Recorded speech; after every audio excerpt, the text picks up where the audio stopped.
So, So, ich denke, wir sind live. Ja, hat geklappt. Sehr gut. Sehr, sehr gut. Ich glaube, wir warten noch ein paar Minuten. Mal zwei, drei Leute, die sich eingefunden haben. Hast du mal einen Link jetzt direkt zum Livestream? Ja, habe ich hier. Den Moment, pack ich mal hier rein. Hier Nico verteilt den bin gerade gerade. dabei. Den auch nochmal verteilen. Hallihallo an jeden, der hier schon reinguckt. Vielen ja, Dank. hallo zusammen, an jeden, der schon da ist. Ich weiß nicht, vielleicht müssen wir dann irgendwann das einmal kurz in Englisch sagen, später vielleicht. Ich weiß nicht, wie viele Englischsprachigen schon dabei sind, Genau. Teilen aber jetzt noch ein bisschen den Link.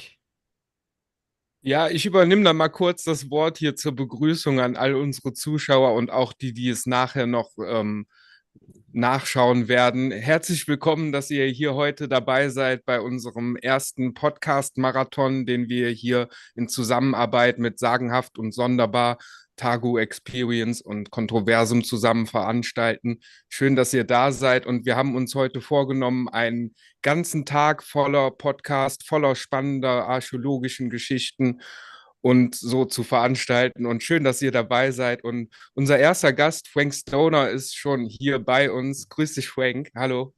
Hallo, Grüße in die Runde. Herzlichen hallo Dank für die Frank. Einladung. Schön, dass ich bei euch sein kann. Sieht nach einer spannenden Runde aus. Mhm. Ja, an der Stelle von mir auch nochmal schönen guten Tag zusammen an alle, die jetzt und später zuhören werden. Ich freue mich auf einen sehr interessanten und spannenden Tag heute. Podcast-Marathon. Richtig geile Idee, Leute. Ja, die Idee haben wir dem Gunnar zu verdanken. Als wir mal Ja, gebrainstormt hatten, was wir noch so anstellen können, mit all unserer Energie, dann haben wir gesagt, wir machen einen Podcast-Marathon. Es wird doch eine geile Sache. Jetzt sind wir letztendlich doch auf ein paar Hürden gestoßen, Gunnar und ich. ja, Aber das gehört dazu. Wir sind beide jetzt technisch nicht so versiert ja, und ja, manche Dinge gehen halt bei der Jungfernfahrt nicht ganz so wie geplant, aber ich glaube, wir werden das Ding schon schaukeln. Wir sind super gespannt. Wir haben eine super Liste an Gästen. Wir starten jetzt dann mit dem Frank mhm. und Dustin Schutter wird der nächste sein und dann geht's dahin Richard Gabriel, Matthew Turner, Roger Spur. So der erste Block ist dann in Englisch. Das ist ebenso bei uns, weil wir das international machen und die Idee dahinter ist ja auf der einen Seite die Forscher zu verbinden, dass die voneinander sehen, was der andere macht und einfach in der Kombination natürlich auch eine größere Community zu schaffen an Menschen, die diese Themen interessieren. Und wir haben jetzt die Tagu-Experience Research Team erweitert auf die Tagu Academy, die unter anderem auch eine Plattform sein wird für die Forschung und wieder mit der gleichen Idee Menschen zu verbinden und den Menschen die Möglichkeit geben, dass relativ einfach mehrere dieser Themen finden können. Ob das dann einfach Megalithbau ist oder andere Themen rund um alte Zivilisationen, verschwundene Zivilisationen, hauptsächlich bei uns in Europa. Das ist so mein Zugang. Und Schriften, Sprachen, Religionsforschung, es ist einfach quer durch die Bank. Wir wissen das mittlerweile alle, die aktiv in diesen Themen arbeiten, dass du kein Thema ausschließen kannst. Das ist einfach eine sehr ganzheitliche Angelegenheit und das ist die Initialidee eigentlich für diesen Podcast-Marathon. Erstens, weil es Spaß macht und zweitens, weil wir uns wirklich wünschen, viele, viele Menschen zu erreichen. Also jeder, der dabei ist, und wir werden das noch öfter sagen, teilt einfach den Link, sagt die Menschen Bescheid, bitte, bitte, da passiert was Cooles. Es ist eben so, manche Dinge werden hier live in Englisch passieren. Und der Daniel und ich, wir haben schon Pläne geschmiedet. Wir werden im Nachhinein natürlich Einzelvideos draus machen aus den einzelnen Vorträgen und die dann auch übersetzen. Das geht jetzt simultan nicht gleich und macht keinen Sinn. Aber das ist eben der Jungfernflug von dem neuen Projekt mit Sagenhaft und Sonderbar und der Tagu Akademie oder Tagu Experience Research Team. Und es ist mit Sicherheit nicht das letzte Mal. Das sehe ich auch so. Leute, wie Gunnar schon gesagt hat, teilt den Link mit euren Freunden auf Facebook, auf WhatsApp, Instagram, wo auch immer. Ja, cool. Und wie gesagt, Frank Stoner, ist bei uns der erste Gast, Frank Stoner. Wir freuen uns riesig. Ich hatte schon mal das Vergnügen, mit Frank zu quatschen. Das hat mir wahnsinnig Spaß gemacht. Das Gespräch findet ihr hier auf dem Kanal. Und es war super interessant. Und deswegen freue ich mich umso mehr, dass er heute gleich der erste Gast ist. Frank, was hast du denn thematisch für uns mitgebracht heute? Ja, welche Ehre erst nochmal. Dankeschön. Und ich wollte nur noch was sagen, was Gunnar auch gesagt hat. Finde ich total stark. Diese Idee, auch das mehrsprachig zu machen, auch Englisch. Und stellt sich mir schon die Frage, sollten wir nicht auch schon hier auf Englisch reden? So? Weil tatsächlich, das ist auch viel mein Ding, weil vieles, über was ich spreche, auch vielleicht heute, was thematisch auch passt, das sind Sachen, die sind international noch gar nicht so da. Also gerade so den alternativen Archäologen sind manche Befunde noch gar nicht so richtig klar, sondern das sind halt Dinge, die wir hier in Europa oder vielleicht nur auch nur Mitteleuropa, im deutschsprachigen Raum haben. Und vieles ist da noch nicht da. Und deswegen ganz grundsätzlich finde ich das großartig, so diese Idee, lass uns gucken, dass wir diese Informationen miteinander teilen. Und dann kommen wir alle ein bisschen weiter. Ja, und das Thema, was ich so vorgeschlagen habe, weil wir hier über Zivilisation sprechen. Ich wollte mal ein bisschen auf den Unterschied eingehen zwischen Hochkultur und Zivilisation.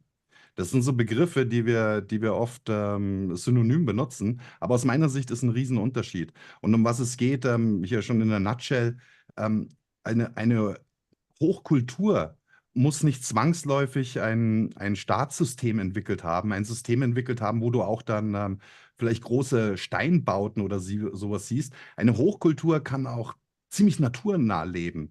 Die könnte auch gar nicht so viele Spuren hinterlassen haben, während Zivilisation immer auch was zu tun hat, auch mit einer Art Staatsgründung, mit einer hierarchischen Gesellschaft. Und das finde ich einen sehr interessanten Unterschied. Es gibt auch Mischformen möglicherweise, aber so in die Richtung wollte ich mal meine Gedanken mit euch einbringen. Ja. Gut, ja, bleibt immer nur die Frage offen, sollte man in der Anmoderation ein bisschen was kurz in Englisch machen, weil ich weiß nicht, ob schon englische Freunde hier sind.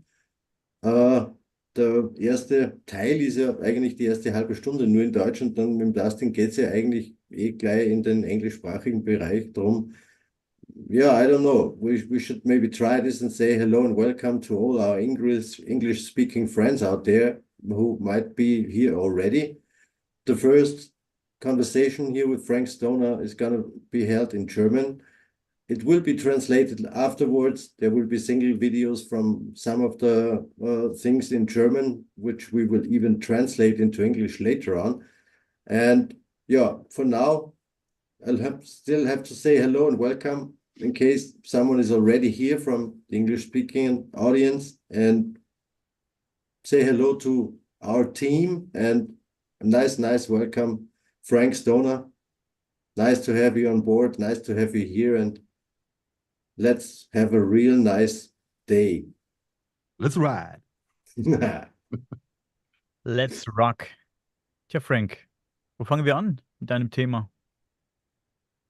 Ja, keine Ahnung. Stellt irgendeine Frage oder ich fange mal das Monologisieren an und ihr grätscht mir irgendwann rein. Ja. Fang an zu monologisieren. Wir haben hier heute auch einen straffen Zeitplan, also Ja. Es geht sowieso immer nur darum, gewisse Themen vorzustellen. Und bei mir ist es auch vor allem einfach mal ein Blickwinkel, so, wo ich mir vorstellen könnte, dass er vielleicht so auch bereichernd ist in der Diskussion. Und es ist ja so, dass wir dass wir suchen, wie alt ist eigentlich die Menschheit? Gibt es irgendwelche Vorläufer von den bekannten Zivilisationen, die wir haben? Ich meine, wir starten ja letzten Endes, wenn wir auf dem Gizeh-Plateau die Pyramiden anschauen und auch andere Stellen natürlich auf der Erde, wo man sich dann denkt, okay, war da schon vorher was da? Ist da schon irgendwie so eine Art Wissenstransfer geleistet worden? Und okay, manche Leute sagen dann, ja, der Wissenstransfer kommt vielleicht von Out of Space oder so. Das ist jetzt überhaupt nicht so mein Ding. Wenn, dann würde ich mir denken, okay, gibt es denn vielleicht noch Vorgänger? Zivilisationen, Kulturen, aus denen dieses Wissen kam, sprich die Lost Civilization. Und das ist natürlich auch ja, ein lebenslang schon interessantes Thema. So. Und ich beschäftige mich damit tatsächlich schon jahrzehntelang, mein Leben lang. Ich bin auch viel rumgereist, habe mir auch viele bedeutende archäologische Orte angeschaut.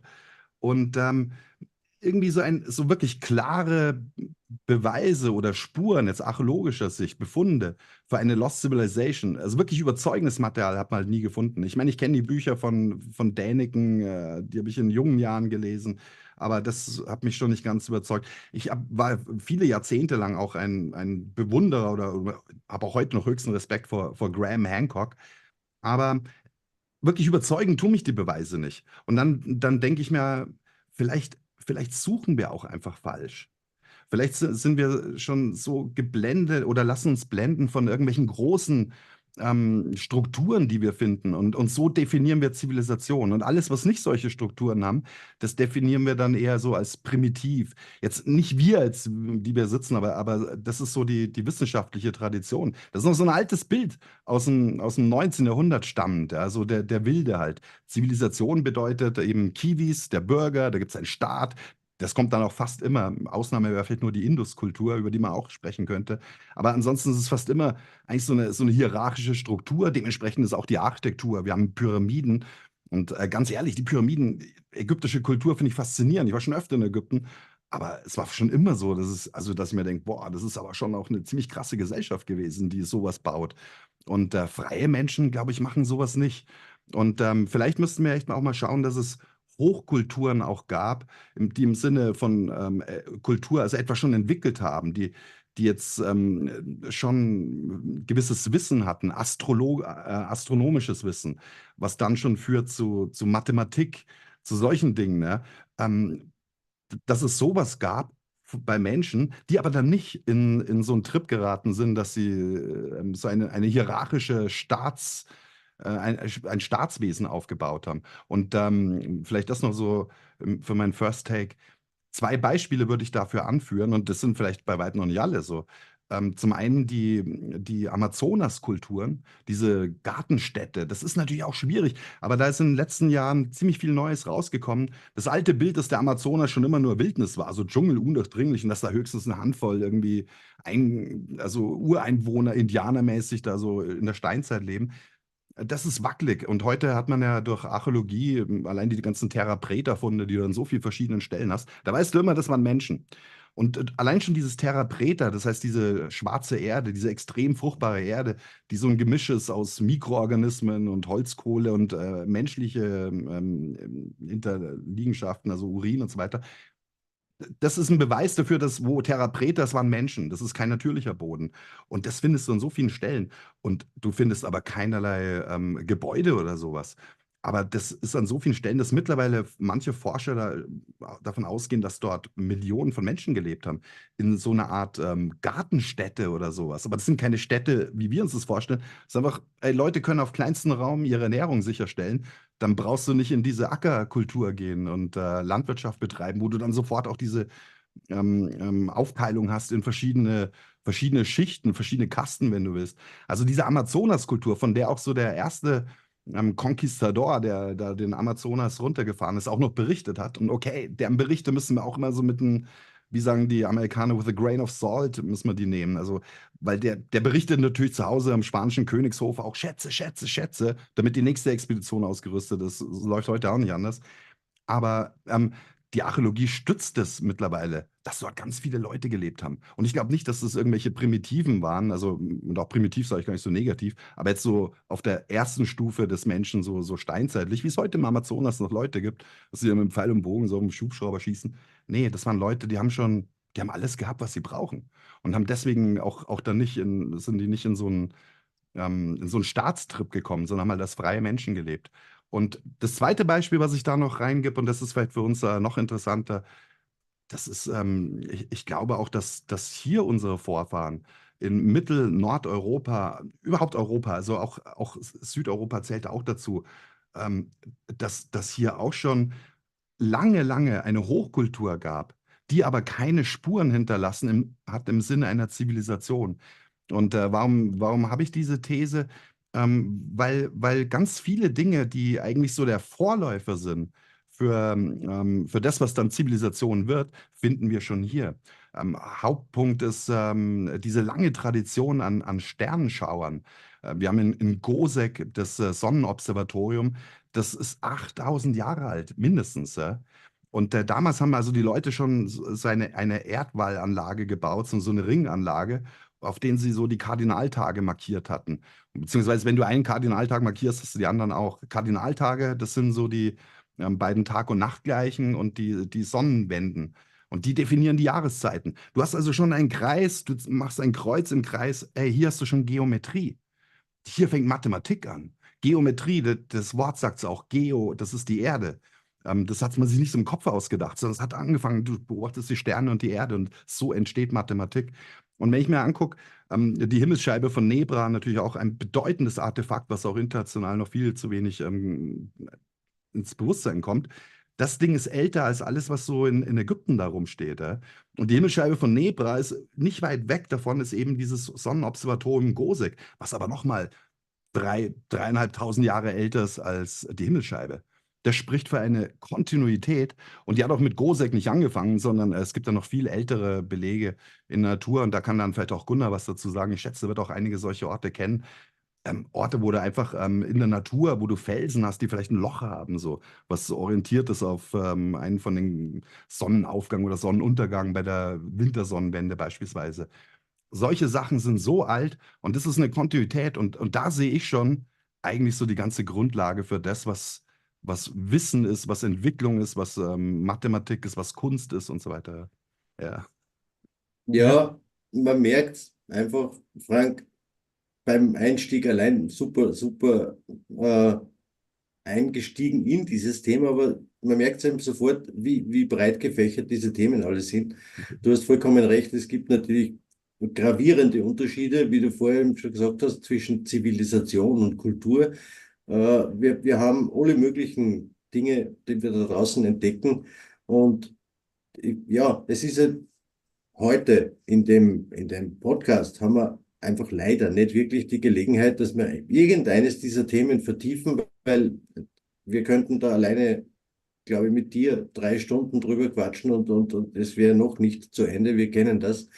Es ist sehr, sehr, sehr spannend. Es wird auch im weiteren Verlauf des Tages heute sehr spannend, weil wir natürlich zum Teil diese alten Zivilisationen und Kulturen immer wieder streifen. Es werden einige Sachen erzählt werden, auch über die Dinge, die wir eigentlich alle glauben zu kennen, eben in Bezug auf die Pyramiden in Gizeh. Da haben wir einen ganz interessanten Gast, der seit 30 Jahren im Untergrund dort forscht und ja, werden wir dann später noch ein bisschen näher drauf eingehen. Äh, Frank, wenn du Zeit hast und Lust, bleib bitte auf jeden Fall gern dabei, auch in dem Talk mit den Menschen, die jetzt dann kommen im englischen Blog, weil ich weiß nicht, ich glaube, es sind einige dabei, von denen du auch die Arbeit und die Herangehensweise noch nicht kennst und super, super spannend ist für die. Und es geht genau in diese Richtung, in die du sagst, eben in zwei Bereiche.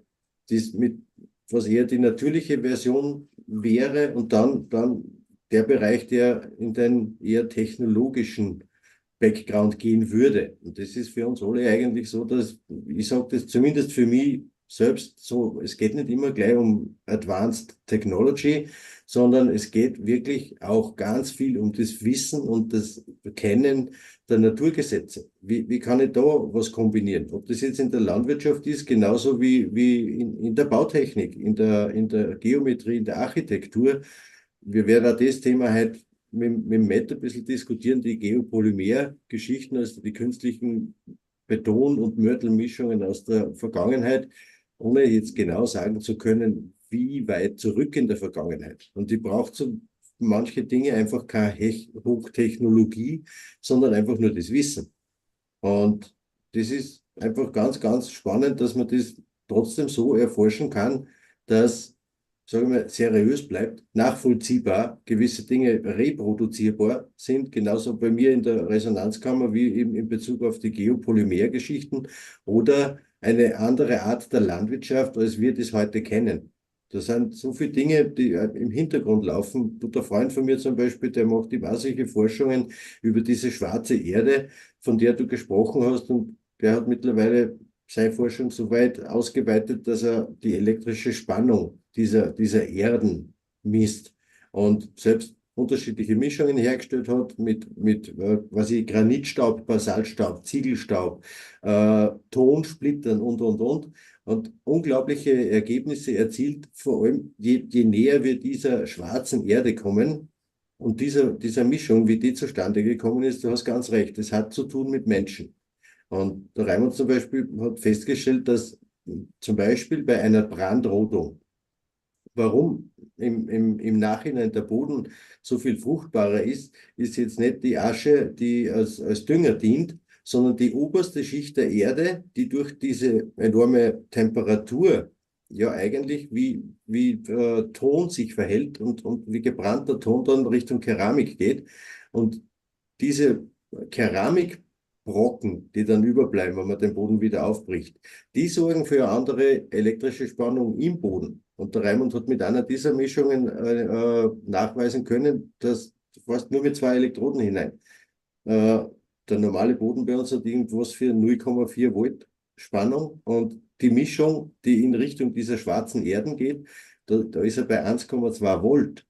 Das heißt, wir kriegen wieder die Möglichkeit auch über das, was manchmal nur ein bisschen so mysteriös klingt, die freien Energien, freie Elektrizität. Natürlich existieren diese Dinge. Man kann ja hineinschauen, beim Nikola Tesla, beim Viktor Schauberger, machen. Die Infos sind da, genauso wie bei den Geopolymer-Mischungen. Da habe ich ganz viel gelesen und gelernt vom Professor Josef Davidowitz.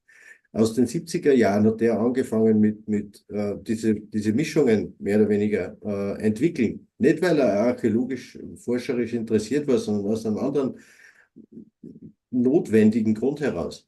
Und diese Dinge sind nachgewiesen. Und heute diskutiert man das immer nur so kontroversiell, wenn man sagt, ja, die seid lauter Fantasten, weil die Gesteinsmischungen aus der Antike, hahaha.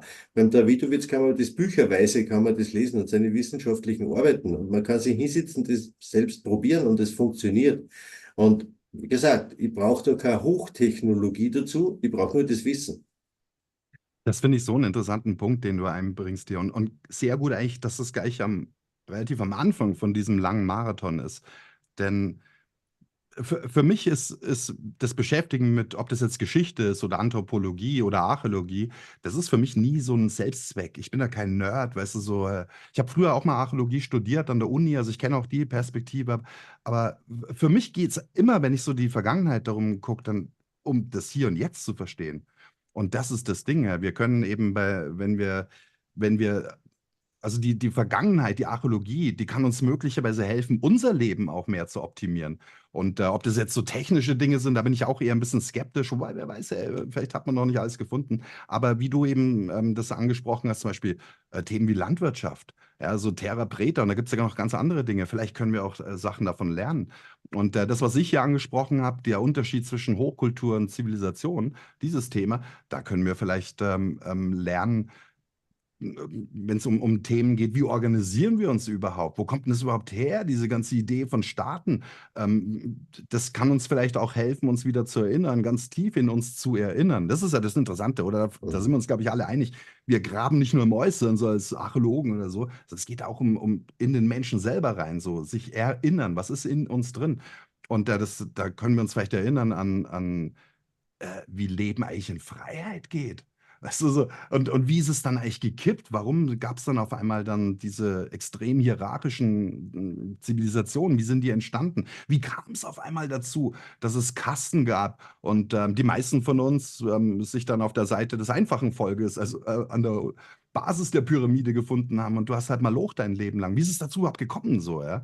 Und da finde ich, das ist auch so interessant eben in unserer Zeit, wo ganz viele von uns auf der Welt, und auch hier nochmal die Grüße an alle Englischsprachigen, die sich mit dem Thema beschäftigen, wir sind in einer Art Wandel drin und die Beschäftigung mit der Vergangenheit, die kann uns vielleicht helfen, so zu verstehen, wie wir auf den Weg gekommen sind, auf dem wir jetzt sind, der, so ist zumindest meine Ansicht, der uns auf Dauer nicht zum Heil, zum Guten führen wird, zur Gesundheit führen wird. Ja. Spannend. Absolut spannend. Ich finde gut, dass du Terra Preta angesprochen hast vorhin. Ich finde das ein wahnsinnig spannendes Thema. Als ich das zum ersten Mal gehört habe, das war, glaube ich, bei Crop FM vor vielen Jahren.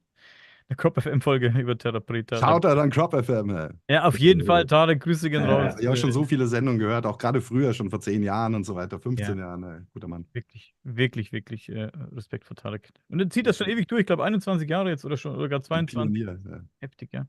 Auf jeden Fall habe ich diese Folge gehört über Therapeuten. Da habe ich gedacht, wie langweilig ist denn das Zeug? Was ist das für ein Thema? Habe ich mir gedacht, hier reden über Erde. Aber dann habe ich mich damit beschäftigt und es ist genau wie du sagst, Frank. Es zeigt ja nicht nur, dass es ein wahnsinnig guter, fruchtbarer Boden ist, sondern es zeigt uns ja so viel mehr. Es zeigt uns ja, dass da was gewesen sein muss, das jetzt nicht mehr da ist, über das man nachdenken kann, nachdenken muss, finde ich. Was ist da gewesen? Wer ist da gewesen? Warum ist er nicht mehr da? Was ist da passiert? Spannendes Thema, absolut spannendes Thema. Therapeuten, ja. Es ist ja für mich ein Thema, das sehr zukunftsweisend ist. Und ich sehe diese Verbindungen ganz oft in der Forschung, wie der Frank vorher gesagt hat, auch was können wir heute damit machen? Wenn ich mir die heutige Landwirtschaft anschaue mit Kunstdünger und allem möglichen Pipapo und das, was dann von oben noch runterkommt an Giften und wenn wir wieder lernen, wie Natur wirklich funktioniert, dann kann man das in relativ kurzer Zeit reparieren. Mit Bodenlebewesen, mit Kompostierung, mit Kupferwerkzeugen oder Bronzewerkzeugen anstatt Eisen, weil das wieder die Erdspannung kaputt macht. Und da gibt es so viele Dinge zu lernen. Und ich würde sagen, das braucht nicht einmal eine Generation. Man kann auf gewisse kontaminierte Felder 2 Fruchtfolgen lang Hanf anbauen und die Erde ist wieder von den Giftstoffen befreit. Also wir haben, auch von der Natur hätten wir so viel Unterstützung. Deswegen bin ich zuversichtlich. Viele Menschen leben heute in dieser Angst, dass alles zusammenbricht, das System und die Welt geht unter. Wie oft haben wir das jetzt mittlerweile erlebt, Frank? Wie viele Weltuntergänge haben wir schon hinter uns? Und die Welt ist noch da und wir auch. Und ich bin weg aus diesem Angstschema und einfach in die Zuversicht, einfach trotzdem in eine positive Richtung. Natürlich gibt es dann wieder die Esoteriker, die sagen, ja, positiv und negativ, das darf man alles so nicht sehen und du sollst nicht urteilen und bla bla bla. Man muss extrem vorsichtig sein, was überhaupt passiert in der Gesellschaft. Wir leben tatsächlich in einer Zeit großer Veränderung und ich sehe das für mich schon so, dass wir durch die Mischung an unterschiedlicher Forschung, die da hineinspielt, natürlich wieder Tools und Werkzeuge in die Hand kriegen. Wie kann man in der Außenwelt was wieder verbessern? Frank, du hast ganz recht, wenn du sagst, es ist ja ein großer Teil der Arbeit in uns. Und da haben wir wieder die Verbindungen. Nimm einfach wieder ganz klassisch Ägypten, den Gott Tod, oder mag man dann sagen Hermes Trismegistos, die hermetische Philosophie, alle diese Dinge, das ist ja auch uraltes Wissen. Das ist ja nichts neu Erfundenes. Alle Religionen basieren in Wirklichkeit auf der Grundstruktur der hermetischen Philosophie. Und wer dort noch nie hineingesehen hat und noch nie probiert hat, zumindest einmal die 7 hermetischen Prinzipien zu verstehen, der versäumt was. Es ist nicht so schwierig, es ist nicht so ein Mysterium und so eine Hexerei, dass man langsam damit anfängt. Es ist ja sowieso ein lebenslanger Prozess. An sich selbst zu arbeiten, das Erkenne dich selbst, kann man maximal als plakativen Befehlssatz eigentlich sagen, weil für mich in der Arbeit als Mentaltrainer, ich würd sagen, versuche dich selbst zu erkennen. Das ist einfach alles ein bisschen friedlicher gestalten, weil ich aus Eigenerfahrung weiß, und ich bin seit 20 Jahren in der hermetischen Philosophie und seit vielen Jahren im Mentaltraining, das geht nicht von heute auf morgen. Das ist ein Prozess, der dauert. Wir haben so viele Programme in uns, die verändert gehören. Und es geht quer durch die Bank. Wir wissen das heute alle. Die Geschichte, die aufgeschriebene Geschichte ist eben nur eine Story, ist nur eine Geschichte, ist keine kontinuierliche Wiedergabe tatsächlich abgelaufener Events oder Entwicklungen. Wir wissen das von den Religionen, wir kennen die Doktrinen und das Boxdenken von den Wissenschaften. Okay, nur wir müssen unseren Fokus wegnehmen, diese Institutionen anzufeinden, immer unseren Fokus auf dem haben oder behalten, was nicht gut funktioniert. Ganz speziell jetzt in diesem Jahr, also seit der letzten Sonnenwende, du musst dem Frank wieder recht geben, diese Tage haben eine Wichtigkeit, weil auch auf der energetischen Ebene sich immer was verändert nach einer Sonnenwende, nach einer Tag- und Nachtgleiche. Und jetzt zwischen der letzten Sonnenwende und der jetzt dann kommenden Tag- und Nachtgleiche haben wir so einen immensen energetischen Input von außen, auch über Sonnenstürme und all die Dinge, die passieren. Für mich schaut so aus, es gibt in der Energie kein Gut und Schlecht. Es gibt Energie, hat unterschiedliche Qualitäten, ja, aber es gibt von der Energie her kein Gut und Schlecht. Wir stehen jetzt unter dem Einfluss von einfach unglaublich viel Energie. Wir kriegen unglaublich viel Energie und damit Information in unser System eingespeist. Und es liegt einzig und allein an uns, an unserer Fähigkeit zu fokussieren. Die beste Fähigkeit des Wachbewusstseins. Unterbewusstsein kann nicht fokussieren. Das ist ein automatisches Programm. Aber unser Wachbewusstsein kann den Fokus lenken. Und wo immer du hinfokussierst, da geht der Energie hin. Das wird nie anders werden. Energie folgt der Aufmerksamkeit. Wenn du jetzt auf deine Projekte oder auf deine Talente oder auf die Dinge fokussierst, die dir Spaß machen, die du erschaffen willst, ist die beste Zeit dazu.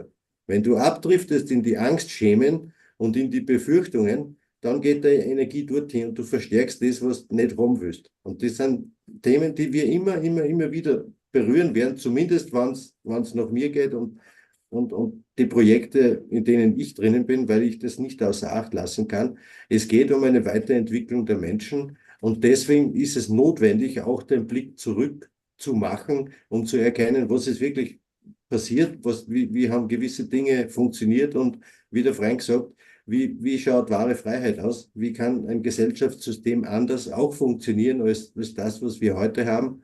Und ich finde es fantastisch in der kleinen Gesprächsrunde schon, und ich bin mir ziemlich sicher, das geht den ganzen Tag so weiter, dass wir einfach eine ganzheitliche Sicht auf diese Dinge werfen und ganz viel wirklich tolle Menschen dabei sind, die im Endeffekt so ticken wie wir. Ich möchte kurz darauf hinweisen, Dustin ist in der Warteschleife. Und bevor wir jetzt zu Dustin wechseln, möchte ich vielleicht noch Sebastian und Mirko kurz zu Wort kommen lassen. Ich glaube, ihr habt bestimmt auch was zu dem Thema zu sagen. Und dann holen wir mal den Dustin rein. Ja, genau. Also wie Gunnar gerade sagte, finde ich auch sehr interessant, dass wir jetzt zur aktuellen Zeit hier diesen Livestream machen, weil diese Informationen kommen jetzt raus in einer Zeitqualität, Energiequalität, wo wirklich dieser Umbruch spürbar ist. Sei es jetzt durch die Sonnenaktivitäten, wie du gerade gesagt hast, oder andere Dinge. Und wozu dieser Marathon auch sehr gut geeignet ist, ist, dass einfach diese ganzen Informationen nochmal auf den Punkt gebracht werden, zusammengeschmissen werden, auch, dass man mal einen Überblick hat, was alles schon wirklich bekannt ist. Weil viele Dinge, von denen viele Leute glauben, das ist, wie du sagst, umstritten, kontroverse Sache, die sind schon so lange wirklich faktisch belegt. Ne? Und wenn wir jetzt auch keinen direkten Nachweis für irgendwelche Hochtechnologien hatten, die früher genutzt wurden in irgendeiner Form von Überbleibsel technischer Natur, haben wir aber doch Bauwerke zum Beispiel, die in Frage stellen, wie die überhaupt hergestellt werden konnten. Sei es jetzt Bohrungen, die um die Ecke gingen oder irgendwelche Schnitte in meterdicken Steinschichten, Rasiermesser gerade direkt an der Kante lang im rechten Winkel und so weiter. Dann auch diese Geopolymere, über die später noch gesprochen wird, also eine Gusstechnik. Ja, es ist also wirklich eine Zeit, in der viele Wahrheiten auch ans Licht kommen und viel aufgedeckt wird. Und ja, wir auch uns erinnern können an genau diese freie Menschheit, die wir vielleicht mal waren. Das Wissen ist ja jetzt auch nichts Neues. Das ist ja eben schon immer da und wir können es überall sehen und müssen es einfach nur wieder lernen, zurück genau in diese, ja, in diese Energie zu finden. Ich fand es sehr schön, dass Gunnar eben das Wort Entwicklung gewählt hat und nicht Fortschritt, weil da man so ein bisschen einen kleinen Unterschied machen kann. Die Entwicklung weist darauf hin, dass wir vorher verwickelt waren in irgendwelche Problematiken und einfach etwas blind voranzutreiben uns gesellschaftlich so nicht weiterbringen wird. Und wenn wir uns unsere Vorfahren angucken, dann oder unsere vorher gelebten Kulturen, dann kann man da einen gravierenden Unterschied für sich selber ausmachen. Und zwar betrachtet man das so, als ob alles im Stein gemeißelt ist, was unsere Vorgängerkulturen hinterlassen haben, oder waren die so nah naturverbunden, dass wir so aus dieser herkömmlichen Sichtweise gar nicht erkennen können, die Zeichen, die sie hinterlassen haben. Die gesellschaftliche Entwicklung dahinter, genau. Wie kommt es dazu, dass wir uns in diesem Zustand hier vorfinden? In einer scheinbar domestizierten Menschheit? Oder von wem und warum? Zu welchem Zweck? Was wird da genau umgesetzt? Ne? Und wie kann es auch anders gehen? Ja, das sind echt die Fragen, die aktuell sehr brennen. Ja. Gunnar hat, glaube ich, noch was aus seinem Regal geholt. Wenn du das noch zeigen möchtest, mach das fix. Ich präpariere mich nur für später. Das kommt dann. Okay. Dann würde ich sagen, Ja, Frank, das hat wahnsinnig Spaß gemacht. Das war leider viel zu kurz. Lass uns, wir sind in Kontakt, also über die Jungs und lass uns vielleicht nochmal was planen. Vielleicht genau zu dem Thema, etwas Längeres. Das wird uns bestimmt riesen Spaß machen. Heute leider nicht der Raum dafür, nicht so lange zumindest, das ist schade. Aber hat Spaß gemacht. Vielen, vielen Dank, Frank. Hey, Ja. es war mir eine Freude. War mir eine Freude, dass ihr mich eingeladen habt und eine Ehre, hier als Erste sprechen zu dürfen. Ich bin mir sicher, es kommen noch viele interessante Leute, interessante Gesprächsthemen. Und ich werde vielleicht auch mit einem Ohr vielleicht kann ich den ganzen Marathon präsent sein, aber auch noch das Weiter hier auf der Tube verfolgen. Und ja, kann euch nur sagen, so, let's ride und wünsche euch noch eine angenehme Sendung und einen guten Flow, wie man auch so schön sagt. Vielen Dank. Ja, Frank, auch von meiner Seite, wir haben uns heute erst kennengelernt. Wirklich, wirklich vielen, vielen Dank, dass du dabei warst. Wie gesagt, wenn du Zeit und Lust hast, bleib auch gern bei uns im Chat oder steig zwischendrin wieder ein, den Link hast, wenn dir irgendwo was triggert und du willst irgendwen kennenlernen von den Forschern, einfach zum Connecten. Es ist komplett offen, komplett frei. Es gibt da keine strikten, wie wir vorher gesagt haben, keine hierarchischen Strukturen. Das sollte ganz, ganz frei ablaufen. Wirklich super, dass du da warst. Super, dass wir uns kennengelernt haben und wir bleiben in Kontakt. Wir machen sicher was. Ja, gerne. Genau. Wir sind im Kontakt und freue mich aufs nächste Mal. Okay, Noch. Super. toll. Danke dir, Frank. Ciao, Grüße an alle. Ja, Danke, Ciao, Frank. Frank. War mal wieder eine Freude. So. Auch wieder genau die richtigen Themen reingebracht zum Anfang, um nochmal gewisse Punkte aufzuzeigen. ja, ich werde jetzt das erste Mal probieren mit dem Aufnahme-Dings. Ich habe es jetzt einmal gestoppt. Das hat Genau. gesagt, zu Und jeder, Ende. der jetzt nicht dabei bleiben möchte beim englischen Gespräch mit Dustin Schutter, wir werden über die Pyramiden in Wisconsin sprechen.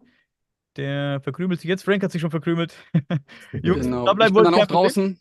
Okay, Wünsche euch noch einen schönen Marathon. Vielleicht sehen wir uns heute Abend zum deutschsprachigen Teil nochmal wieder. genau. Okay. Ich werde mit einem auch dabei bleiben. Alles cool. Bis bald, Ja, cool. Jungs. Bye, bye. Dave, Mirko, danke. Ciao. So, jetzt auch an die Zuschauer, Zuhörer. Das ist heute bunt gemischt. Wir haben Deutsch und Englisch, ist alles bunt gemischt. Vielleicht kann Gunnar nochmal in den Chat den Link zu dem Facebook-Post reinschicken. Da seht ihr dann auch eine Liste. Dann findet ihr auch eine Liste, wer wann wo kommt. Wenn jemand jetzt wirklich überhaupt kein Englisch versteht, der kann ja dann bei den deutschsprachigen Themen einsteigen. Es ist ein bisschen bunt gemischt. Das war leider nicht anders möglich, Leute, dass wir jetzt am Anfang nur die deutschen Gäste oder nur die englischen Gäste machen. Das muss leider ein bisschen, wie gesagt, ein bisschen bunt gemischt bleiben hier. Das war aus Zeitgründen nicht anders durchführbar. So, for our English-speaking audience, right now we finished our first German-speaking guest. The next guest will be Dustin Schutter, which happens to be the host of the podcast Flying Chariots, The Rise, which I'm a host also, guys. And he will tell us everything about the Wisconsin pyramids, guys. So let's welcome Dustin. Hope he's here. Here he comes. Hey there. Hey, Oh, hey. hello. Hi, Hey. Dustin. How's it Hey going? ho, Justin. Nice to meet you. Hey, nice to meet you. How's it going? Everything's fine. Hope you too. Yeah. Yes. It's early in the morning for me, but hey, I'm not going to miss this. Yeah. Hell no. Yeah. Fortunately, we could fix this yesterday, you know. So I'm very happy that you're here with us and be part of what we just created and what's gonna have a continuation for sure. There will be more to come on this platform, on this project. Yeah, I'm happy that you're here. And how are you? What's the time on your side now? It is, well, a little over 7:30 a.m. here. Oh, So I'm an This early is- bird. I yeah. like waking up early because I feel like the day lasts a lot longer. You're still half naked, I see. Yeah, a little half naked. Yeah. I got my hat, my pajamas on too, on the bottom there. Whatever. Today, I think we said we're gonna talk about the Wisconsin pyramids. Yeah. And that's a fantastic topic. You got some very interesting pyramids in Wisconsin. There's also pyramids below the water. Hmm. In the water, you have pyramids That's very interesting. We've talked about it before in our podcast, Flying Chariots, the Rise. But yeah, since you're here, did you bring pictures and stuff? Yeah, I could put pictures up too. Yeah. So Yeah. start. Since we have a time limit, you have to start. And yeah. Sure. Well, we could talk about Astaland first. Let me just get some pictures up here. It's a whole new format up here now. Share here. Yeah, many things are new in this format. Yeah, isn't it? I just popped up today. I was like, what? Yeah. Before we get started with this, can you explain in which geographic constellation Wisconsin is? Was it more like a desert area, or what? No, I'd say it's very foresty. Okay. It was before the first settlers came. Heavily populated with Native Americans. There's tons of different tribes here in Wisconsin. But yeah, this is Astaland from an aerial view. Again, the first people who discovered this, like the first archaeologists, thought that the Mayan or the Aztec must have came from the south and set up shop here, because it's the way they built their pyramids and the shapes, and there's actually step pyramids, and this is gigantic. When I've been there multiple times, and it's beautiful. But yeah, again, there's like this. The Native Americans in the area said these people came from afar, and they dress differently. They practice elongated skulls. Oh yeah. And I actually have some pictures from a book from Frank Joseph. I'll show the book a little bit later, so people who are interested in reading that. He's really good. He's been studying Wisconsin archaeology for a long time, and there's a lot of mysterious shit here. But again, so these people came from afar. They set up shop next to this river, had a good food source, and then they built this gigantic wall with these gigantic logs. You can see some of them. They had to be replaced, obviously, because they rot away. But they had these holes that were indicated where the post would be. And I guess they would put mud and other stuff to block, to make it more solid. And so this pyramid here is called the Pyramid of the Sun. And there's two pyramids here, and then the other one's called the Pyramid of the Moon. This is still the Pyramid of the Sun here, but this is the Pyramid of the Moon. It's just the one staircase pyramid. Again, just beautiful from an aerial view. And it looks very Aztec in a sense. You can see where the higher elites would stay on top of these pyramids. And there were monoliths too. They were knocked down here, and there's no pictures here, but if you go there, there's these big stones that were upright at one time. But again, they practice cannibalism, they found out. And there's still the UW here at the Wisconsin does does digs here, and has students still digging up bones and pottery and other arrowheads. And the most mysterious part about this place, that it seems like everybody just dropped everything and disappeared out of thin air. There's no sign of sickness or war, even though they did wage war with other Native Americans in the area.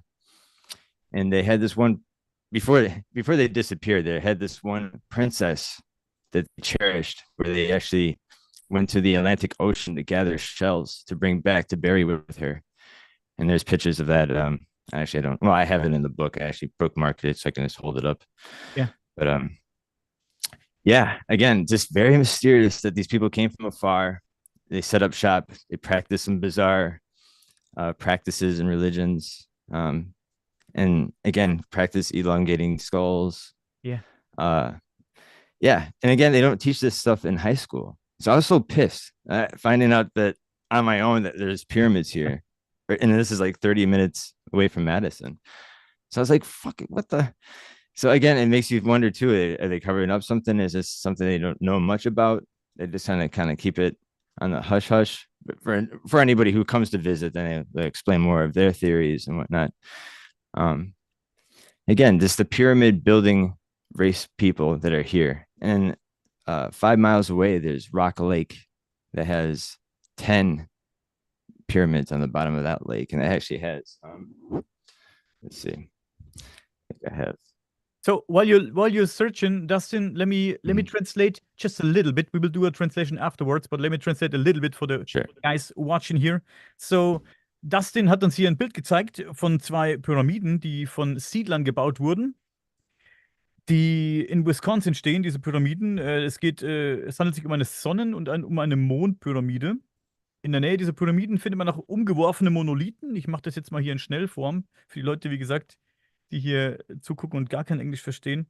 Und es wurden auch Pfeilspitzen gefunden, es wurden Tonscherben gefunden. Und in der Nähe dieser Pyramiden fand man auch, gibt es in Rock Lake, den See, Rock Lake. Und am Grunde dieses Sees finden sich 10 Pyramiden. Das ist ganz spannend. So, das ist jetzt die Schnellversion von dem, was Dustin uns hier erzählt hat. Wir haben hier die Mondpyramide, wie gesagt, die Sonnenpyramide, umgeworfene, umgestoßene Monolithen, vermutlich durch Wetter- oder Natureinflüsse umgeworfen.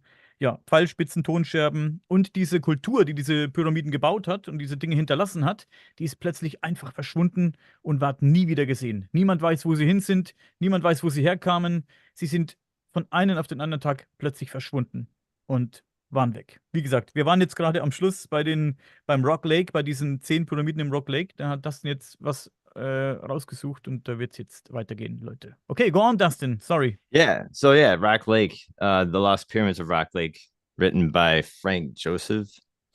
I recommend people getting this. It's really dope. And it has pictures here, and there's actually scuba divers back in the 70s that described what they were seeing down there. And there's like these elongated, see there? Yeah.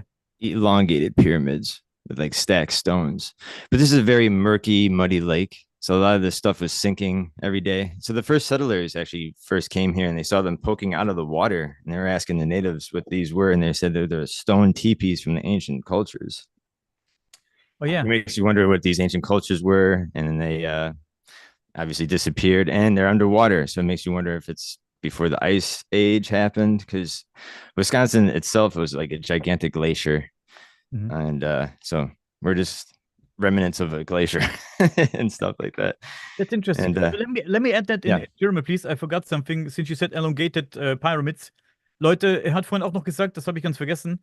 Es gab diese Leute, die da sich aufgehalten hatten, diese Siedlung errichtet hatten, die haben auch diese verlängerten Schädel praktiziert. Also es gibt Funde von verlängerten Schädeln dort. Das finde ich ganz interessant. Und dieses Buch, das er eben, und das Bild, das er gezeigt hat eben, das zeigt eine verlängerte Pyramide, eine längliche Pyramide. Die hat früher aus dem Wasser geguckt. Es sinkt alles immer weiter ab, weil der See ziemlich schlammig ist, sagt er. Und die Spitze dieser Pyramide hat früher aus dem Wasser geguckt. Und dann hat man die Natives dort gefragt, was es damit auf sich hat. Und sie sagten, das sind die Tipis der Ureinwohner. Ureinwohner, wie auch immer. Go on, Dustin, sorry. No, you're good. I was going to talk about the man mound. I think it's very mysterious too. I got some pictures here. This is an aerial shot, and this is an Indian mound. And at this, I actually been to this place a few times because I think this is beautiful and awesome that they have this gigantic, in my eyes, astronaut-like creature with this bulbous suit and like helmet with like stuff coming out of his head or horn-like things. Very odd-looking guy. And actually, there was 4 other mounds like this, but they got destroyed, kind of like what you see below. His legs got destroyed back in the early 1900s when they were making roads, until they realized, oh shit, that's a mound. But yeah, I guess there was 4 other man mounds that are just as big as this one. They got destroyed by making roads and houses and other stuff with the earliest settlements. But yeah, this one's the last surviving one here. And at this place, they talk about this powerful Native Americans are representing this powerful god. It makes you wonder what powerful god, especially when one looks like that, right? And it makes me wonder too that they made it so big, kind of like the Nazca lines. It's like they were trying to entice something to land on, or to entice the god to come back, from seeing it from the sky. Mm-hmm. So a lot of these Native Americans were making these humongous mounds to be seen from the sky. So who were they trying to entice, or, Yeah. I don't know. It's very mysterious. What has been found inside this mound? I don't think they found any bodies in it. Some have bodies and some don't. Okay. Wait a second. Hold on, Dustin. Dustin spricht gerade von Go back to the mount, please, Dustin. Mhm.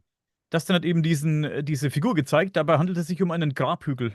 Man glaubt das oder auch nicht. Das ist ein Grabhügel, diese Figur. Und in den frühen 1900ern wurde diese Straße gebaut und leider wurde dieser Grabhügel zerstört. Die Beine wurden zerstört, deswegen sind die hier so lustig nachgemalt auf der Straße. Denn man hat das erst nicht realisiert, dass es so ein Grabhügel ist. Und es gab eigentlich 4 dieser Grabhügel und es ist nur noch dieser eine in dieser Gegend übrig. Weiter weg gibt es noch mehr, aber in dieser Gegend ist nur noch dieser eine übrig. Und in manchen hat man eben menschliche Überreste gefunden, in manchen nicht. So, Kurzversion. Go on, Dustin. Yeah, that's right. Yeah, he talks a lot about that. Frank Joseph in another book called Atlantis in Wisconsin. This is another theory that this ancient cultures, even from Atlantis times, were here in Wisconsin doing stuff and making mounds and just mysterious cultures coming here from afar because maybe this place is mysterious in some sense.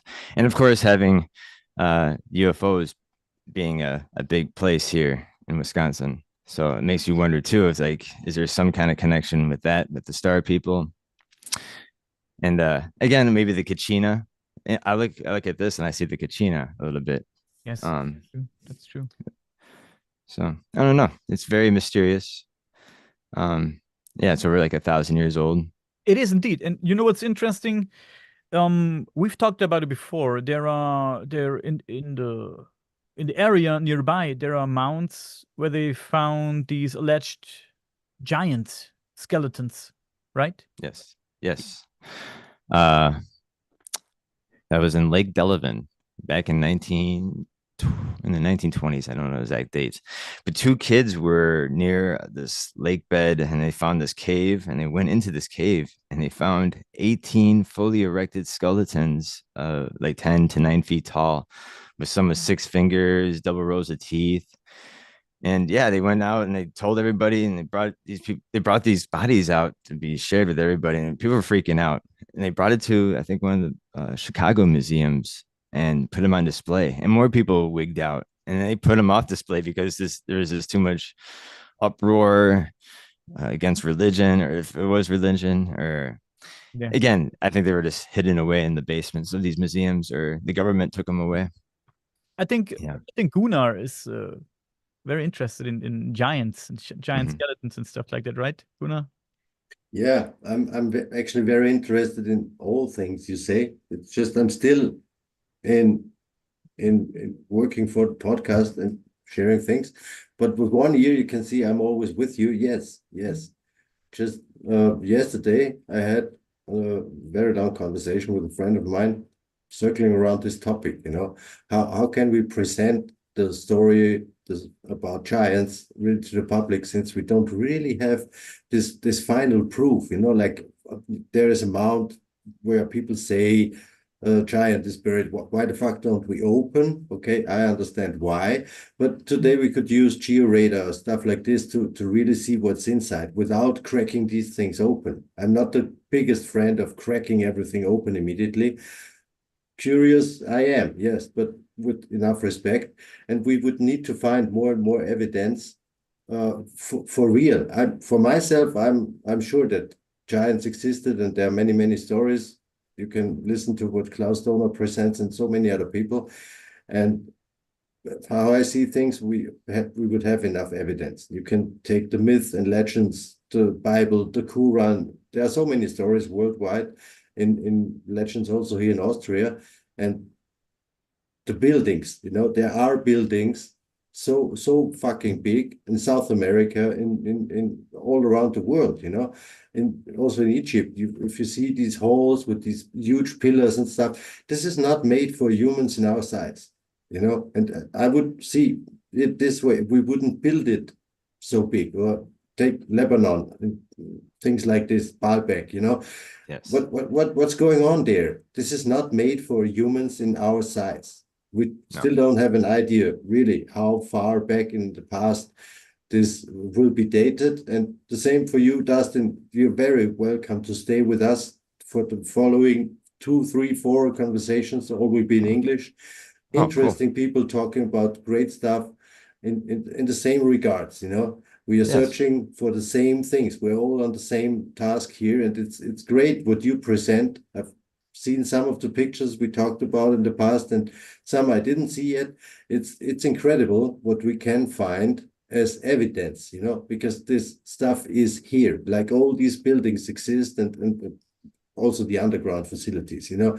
So many things are obviously man-made. But what does it mean? Some were made for giants. We still don't know if they were made by giants, you know. There are all these stories from North American natives about the red-haired giants, and you can find stories over stories. I just can't imagine that everything is like pure fantasy or fake in this regards. It's not. I myself am not so deep into the research towards giants, but I'm into this field long enough to know things. And I'm in this direct contact also with Klaus Donner, who even in 2001, when he had his first exhibition, he presented a heel bone, which is tested, you know, DNA tested. It's humanoid. It's just 3 times the size of our human heel bone, you know, and it was really tested by doctors on the university in Vienna. And there is evidence, you know, and we will surely find more and more.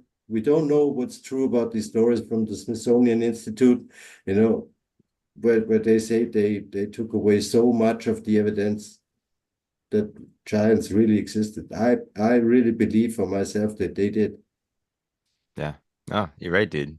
And you look at these the toolboxes of these ancient people, and you see like dental floss and chicken bones. And you're like, what the fuck is going on? Yeah. Yeah. What did they work Insane. with? That's interesting. So, guys, we have the next guest. I think it should be Richard Gabriel in the waiting line. Dustin, if you want to stay there, you're welcome to. Und kurz ein Wort an die deutschsprachigen Gäste. Wir werden jetzt einige englischsprachige Gespräche haben und das nächste deutschsprachige Gespräch findet um ungefähr 17 Uhr statt. Kurz vor 17 Uhr sollte das stattfinden. Das ist dann die Elli. Dann geht es weiter mit Werner Beetz. Danach kommt Ramon Zürcher. Wird ja bekannt sein, Sekretär von Erich von Däniken. Er wird einen Special Guest mitbringen, einen Überraschungsgast mitbringen, was uns es wirklich sehr freut. Bleibt dran, auch wenn ihr jetzt vielleicht nicht so versiert im Englischen seid. Vielleicht werden wir das ein oder andere Wichtige dann ein bisschen gleich, so wie ich es eben bei Dustin gemacht habe, zeitgleich übersetzen, damit man nicht so ganz komplett ahnungslos dasteht. Das versteht ja jetzt nicht wirklich jeder so gut Englisch leider. Aber Leute, bleibt dabei. Teilt den Stream, haut mal auf den Like-Button, lasst ein Abo da, wenn ihr es noch nicht getan habt und schreibt schön hier uns in den Chat rein für den Algorithmus und auch den Like für den Algorithmus. Wie gesagt, jetzt haben wir bis ungefähr 17 Uhr noch ein paar englischsprachige Gäste und dann geht es weiter mit jede Menge deutsche Gespräche. Ja, okay. Und nicht zu vergessen, Daniel, wir haben ja wirklich vor, diese Gespräche im Nachhinein zu übersetzen. Yes. Beide Richtungen, also es ist für die englischsprachigen Teilnehmer ja dann das Gleiche. Die haben vielleicht sogar noch mehr Problem, das Deutschsprachige zu verstehen als umgekehrt. Das wird ein wenig dauern, bis das alles fertig ist, aber wir werden das Kind schon schaukeln. Und dann im Nachhinein gibt es alle diese Vortragsvideos natürlich auch in einer übersetzten Version. Das ist unser Service für euch, wie der ganze Podcast einfach unser Service für euch ist jetzt, damit wir mal das zusammenführen, was momentan geht in einer Runde. Es wird weitere Sessions geben, weil es nur unzählige andere unabhängige private Forscher gibt da draußen, die Unglaubliches zu berichten wissen. Und ja, bleibt dabei, wie der Daniel gesagt hat, es zahlt sich aus, alleine manchmal schon wegen den Bildern. Und wir werden wirklich zwischendrin immer wieder mal versuchen, das ein wenig cross zu übersetzen. Genau, Criss-Cross sozusagen. Dustin guckt, Dustin didn't understand the word. Dustin only knows one German word, and that is, tell us. Schadenfreude. Schadenfreude. Very good, Dustin. At least one word. So let's bring our next guest in, Richard Gabriel.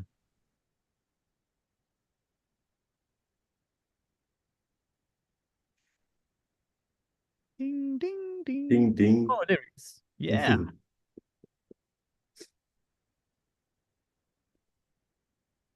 Yeah, I'm very, very, very happy to say a big welcome to an old friend of mine, I could say, Mr. Richard Gabriel. It will be the same again with the conversation with Richard, that we don't have enough time to go really deep into what he did for more than 30 years now. I have to say immediately, Richard is doing much of his investigation below the radar. So we decided that we keep his face a little bit hidden in this conversation, because I don't want that he gets in danger. He's really onto something big. He's talking about things mostly in regards of the pyramid plateau in Giza, and he's investigating things there since more than 30 years, mainly underground. He knows many things, also above ground and on the Giza plateau. And we will just, I'm curious myself what he's going to talk about, since I had many private conversations with him the last years, and I know many things which he's not gonna maybe present today. And yeah, Richard, very welcome to you. I hope you can hear us and everything's fine on your side.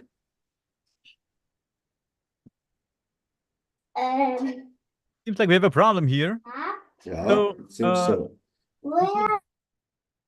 Gunnar hat eben Richard Gabriel angekündigt, der auf den Forschung betreibt in Bezug auf das Gizeh-Plateau, und der möchte unerkannt bleiben, denn er ist an ziemlich großen Dingen dran. Er hat es jetzt lange geschafft, unerkannt zu bleiben, und das soll auch so bleiben. Jetzt haben wir gerade ein kleines Tonproblem, ob wir versuchen, das hinzubekommen.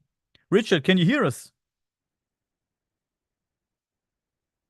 No. He has his microphone unmuted. Richard, you need to unmute your mic and your video. He's also not so familiar with the technical stuff like some of us are, you know. And yeah, sometimes there will be little issues in the beginning of this. Tja. Wir wissen jetzt nicht, wo das Problem liegt gerade, Leute. Richard Gabriel hat ein paar Probleme mit seinem Mikrofon anscheinend. Das funktioniert nicht so, wie wir es wollen.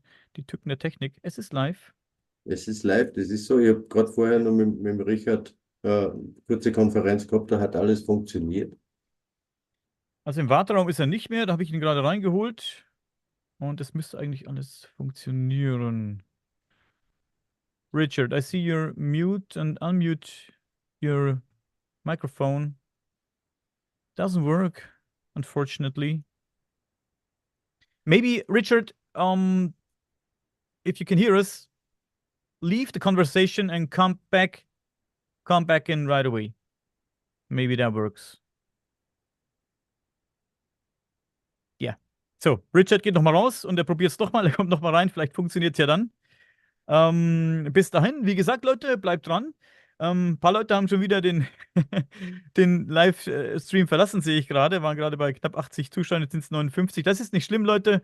Es lohnt sich für die, die wirklich gar kein Englisch verstehen, ab ungefähr 17 Uhr wieder reinzugucken. Da kommen etliche Gespräche auf Deutsch. Wie gesagt, Ramon Zürcher wird dabei sein, der Sekretär von Erich von Däniken. Wir können es eigentlich schon sagen, Dominik Görlitz vom Abora-Projekt wird auch dabei sein. Werner Beetz wird dabei sein. Elli wird dabei sein. Und Tom vom Kanal Real Mystery wird auch dabei sein. Und bis 17 Uhr müssen wir durchhalten, Leute. Wenn das jetzt mit Richard Gabriel nicht klappt, dann sollte vielleicht Gunnar mal den nächsten Gast aktivieren, so langsam. Aber wir probieren es jetzt nochmal. Richard Gabriel ist wieder im Warteraum. Ich lasse ihn gerade mal rein. Dustin, someone wants you to know he sent you a friend's request on Facebook. He likes Oh, he it. did? Okay, cool. So, Richard, can you hear us? Now it was unmuted. You need to click this button in the left corner down to unmute your microphone and the camera. Er ist nicht gemutet. Ist er nicht. Da hat er ein anderes Problem mit seinem Mikrofon. There's some kind of problem with the Jetzt microphone. geht's. Richard, you there? Oh. Now it seems to work. Yeah, for me, it's a very pleasure to be here on this connecting thing, because every one of us have her own bubble and not see everything who's happening, what's happening around. And with this podcast and thing we make here, we can have a greater look of all the things. Yes, that's true. Mystery Files is here. Lars. Hi, Lars. Sag Bescheid, wenn du reinkommen willst, Lars. Dann schicken wir dir einen Link und dann kannst du uns was erzählen zum Thema Archäologie, Menschheitsgeschichte. Was mich angeht, ich muss mich leider mal für eine halbe Stunde ausklinken und bin dann gleich auch wieder da. Ich sag Pardon an der Stelle und bis gleich. Adios. Ja, bis gleich, ciao. So, Richard, we still can't hear you, Richard, unfortunately. Yeah, here on the screen it says he's muted. If we can't get it fixed, so I think we have to let the other guest in. Can you take care of that, Gunnar? Yeah, I try to reach the others. Next would be Roger Spur, but I think he will be here very punctual, as far as I know him. Mhm. I don't know if Richard can hear us or me now talking. I sent something also on Messenger. It seems there are some issues now. Like I said, we had this conversation before and everything worked. And now, Also Gunnar sagt vorher, hat es funktioniert mit Richard Gabriel. Im Moment funktioniert die Technik leider nicht. So, Dustin, I guess you Yeah. want to tell us something until we I'll tell you something. get it fixed. Let's see what else we didn't talk about yet. What else you got in your pocket? Let's see. Oh, the Black River Pyramid. This is mysterious. So this is in Black River Falls, Wisconsin. It's about 2 hours and a half away from me. It's pretty. I actually never got to go there personally because it's on somebody's private property. So it's just like this mysterious, gigantic natural rock. There's no other natural rock around it. It's just like by itself, it's humongous. And Native Americans and the early settlers have been carving into it for hundreds of years. I don't know. There's people who've like gone to this property and snuck pictures. And there's been pictures from like the 1920s of people who've been there and stood around it. And you see these magnificent carvings inside this rock. That I don't know what the symbols are. It's very mysterious. So it's like, I don't know if it's worth sneaking onto this property and getting shot for it. I don't know. It's private property. So there's a giant rock where It's there's humongous, yeah. carvings on. Yeah, a giant rock with a lot of carvings on it from native Indian. And what kind of carvings are there? Do we know that? We don't know. I mean, like what you see in the pictures, you can kind of see.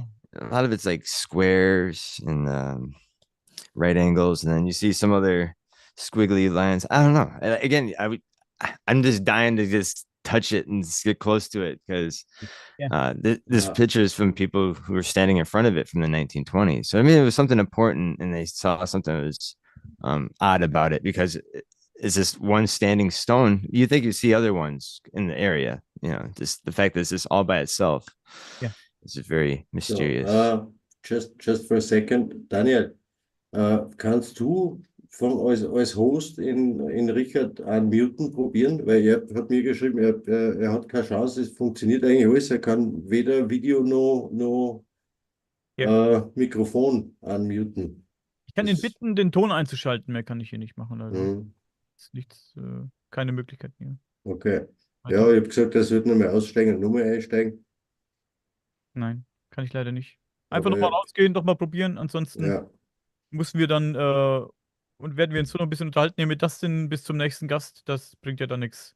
So, Dustin, für die deutschen Zuhörer, Dustin hat gerade von einem riesengroßen Felsen erzählt. der auch in seiner unmittelbaren Nähe sich befindet. Und auf diesem Felsen finden sich von diversen Ureinwohnern, also dieser Felsen ist wirklich gigantisch, hat er gesagt. Da befinden sich viele, viele Felszeichnungen auf diesem Felsen. Der steht aber auf einem Privatgelände und diese Leute, denen dieser Felsen gehört, die lassen niemanden dorthin, die lassen keinen auf das Grundstück und man hat auch schon dem einen oder anderen gedroht, zu schießen, falls sollte jemand dieses Grundstück betreten. Dustin würde gerne dieses Grundstück betreten und würde gerne diesen Felsen besuchen, aber er hat Angst davor, dass er abgeknallt wird.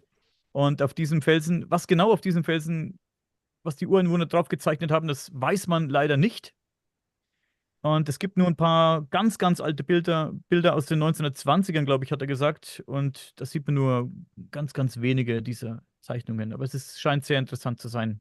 So, Dustin. Yeah. Interesting. I just translated into German the story about the giant rock with the carvings. It's interesting, and I told the guys that you're not interested in getting shot, but Yeah. so where can we find these old pictures from the 1920s that you told us about? Are they somewhere I think online? I might have. You Yeah, I got think yeah, let me go search really quick. Yeah, look for them.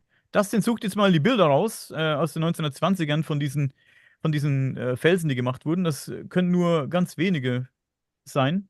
Aber guck mal, ob er sie findet jetzt. Und dann schauen wir mal, ob wir welche von diesen Felszeichnungen kennen. Wir müssen jetzt leider ein bisschen improvisieren, Leute. Das tut uns leid. Leider hat es mit Richard Gabriel nicht geklappt. Technisch. Ich weiß nicht, ob er nochmal There it reinkommt. is. There she be. Oh, Wow. From the 1920s. das ist See- dieser Felsen, Leute, von dem Dustin gesprochen hat. Sorry. If you can see kind of in the front of it, it's like it's been carved. It's protruding out.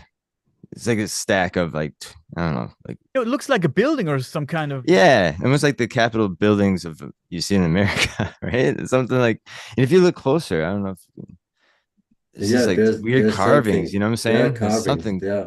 But all to- over it. Dustin, today, nothing exists anymore of this structure, or Yeah, this is no, completely gone. So no, and- it's around. It's still around. It's just on Okay. someone's proper. It's someone's Yeah. private property. So like, no, there's only a few people who are like go out there risking their lives to just take a few photographs of this thing. Yeah, but how big is this property? You know, today we have cameras with real nice zoom. Yeah. You know? No, we So- you know what? I should go. I should just fucking go there. I don't give a fuck. You're gonna shoot Yeah. me? Come on. For a put on rock. put on a bulletproof vest. Or maybe try to find someone with a drone. You can take a nice Oh, that's true. or So- full HD pictures with the drone or something We like did that. we did some research on this property, me and my friend, because we were super interested. And we found out this guy lives in Florida, but just owns the property. I don't know if he has cameras out there or he has somebody who stakes it out. Daniel, schaust du noch mal im Worteraum, bitte? Sorry, this is a little bit tricky. Sure. Oh. Sure. Sorry, Dustin. So, das war also Mhm. dieser Felsen, von dem Dustin gesprochen hat, der auf diesem Privatgrundstück steht. Und der ist über und über, der ist übersät mit diesen Einritzungen. Das ist wirklich sehr, sehr spannend. Aber leider gibt es keine besseren Bilder von dem Felsen und niemand traut sich auf dieses Grundstück, denn wie gesagt, es wird vermutet, dass geschossen wird. So, im Wartraum befindet sich niemand. Gunnar, leider. Ja, ich verstehe das jetzt dann nicht mehr. Yo, somebody's in the comments is writing. He says, "I will bet you 100% it's hollow inside." So he thinks Ooh, that's a nice idea because it looks like a building actually, it does. Yeah, like a kind of a dome. church, like some kind of a church actually, something like that. Mhm. Maybe it was some kind of temple or shrine, something like that. People came there to pray or stuff like that. Maybe it was some religious stuff. Purpose. yeah. Interesting, quite interesting, man. Awesome, man. I would love to see full HD pictures of this motherfucker. Maybe you Yeah. should take some. You should take some. I will. I mean, I'll go out there. What the fuck? Mhm, yeah, yeah. I'll be You, sneaky. you risk your life. It's for a good purpose. You're- It is. and there's It's and for, there's, and there's bulletproof for vests. Guntor. Yeah. Yeah, that's awesome. Yeah. If you can snatch some pictures, how far is it from where you at? This place. 2.5 hours. 2.5 hours. That's not too Mhm. bad. You can go No. there, take some pictures. Maybe, like I said, I mean it. Maybe you can find some with a drone and take some drone footage of it. Is it illegal to fly a drone over a private property? No. I think so. Unless you're like filming some people or something. Why would you? Can do everything, right? Almost. Yeah. Almost. So we still have some problems with Yeah. Gabriel, unfortunately, and he's not in the waiting room, guys. Very sorry. So we have to improvise until we can talk to Matthew Turner from the Matrix Minds. Maybe Gunnar can spoil a little bit, what the topic will be. That Matthew Turner. Yeah. The topic will be as follows, why the pharaohs built the pyramids with fake stones, Fake stones. Okay. And we will talk about what's inside of this book also a little bit. I will show you something now without spoiling what it actually is. I will just have a look if I got this picture here. Also der nächste Gast, Matthew Turner, wird über dieses Buch sprechen. Warum haben die Pharaos die Pyramiden mit Fake-Steinen gebaut? Das scheint ganz interessant zu werden, Leute. Schauen wir, ob das funktioniert. Bei mir wenigstens. So. Ah. Any guess? Tell me what you make of this. It looks like elongated skulls. Yeah. Prefabricated almost. Like they all came from the same mold. Right. So is it? What do you think how old this is? How old? It's not the best picture. I just took it out of a book. But what do you think? I don't know, man. You think it would be old? 4,000 years or something like that? Tell us. The actual point is this is done by Professor Davidovits in 1974, I think. Wow. 1974. So what exactly do we have here? We have part of the proof from the book of Joseph Davidovits that geopolymer concrete and mortar, ancient mortar, is not just a theory, Okay. This is nice, real nice book with lots of data about his research. He was actually a chemist. He has his degree in chemistry, and he started translating or retranslating some of the scripts from ancient Egyptian stone carvings, stone writings, which the archaeologists were not really able to translate since they did not have any clue that some things like artificial concrete or mortar is even possible. And he started going deep into this research since he could find in the translations some kind of recipes for these old mixes. And I'm just wondering, everyone who follows this story since a while is aware that this is still very controversially discussed topic, this geopolymer and ancient concrete stuff, while there is actual proof since many years, decades actually, from the work only from Professor Davidovits. Yeah. And this I find very interesting. I by myself stumbled over him only years ago, and this stuff is available since a very long time. I think he published his first works in 1972. Yeah. When I'm right with this. This book here is from 2009. And unfortunately, Mr. Davidovits doesn't live anymore. He died a few years ago. But yeah, there's lots of evidence that this stuff works. Now, Matthew. Daniel, can you see if Matt is here already in the waiting room? Yeah, you need to close the screen sharing. Sorry. Chuck. Yes. He's Then let him in. gay. Let him in. I don't know. Dustin, do you know Matrix Minds? Do you know Matthew Turner? You know what? He just sent me a friend request on Facebook. So never Facebook friends. Yeah, it's nice that you now get to know each other. Here we go. Matrix Minds. Matthew, can you hear us? You're still muted. It's the same. You can unmute yourself. I hope we don't have the same problems that we had with Richard Gabriel. But it's live, guys. Leute, das ist live. Sorry, wenn da manchmal nicht. It's just funny, you know. Matt actually knows how this stuff works. He has his own broadcast shows since many years now, and he's actually familiar with this stuff. I don't really know why it doesn't work now when people step into our conversation, you know. Crazy. But it worked. Worked with Dustin, worked with the other guys before. Tom ist hier im Chat. Tom, Real Mystery Tom. Dich haben wir später auch. Freue mich schon riesig drauf. Vielen Dank an alle, die hier im Chat schön yeah, okay, schreiben. finally. Ja, jetzt klappt's. Okay. Hey, Matt. Gunnar, what's up? What's up, everybody? How are you? Hi, Matt. We're happy that it works. We had really troubles now to bring Richard on board. We will retry this a little later. Maybe there's a little gap. He said he's watching us now. So, Richard, we don't know what the fuck went wrong now. Yeah. So, yeah, okay. I will take part of this now. Hello and welcome to Mr. Matthew Turner.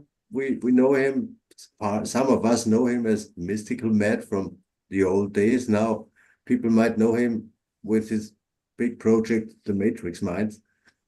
And yeah, we had nice times even years ago when we met.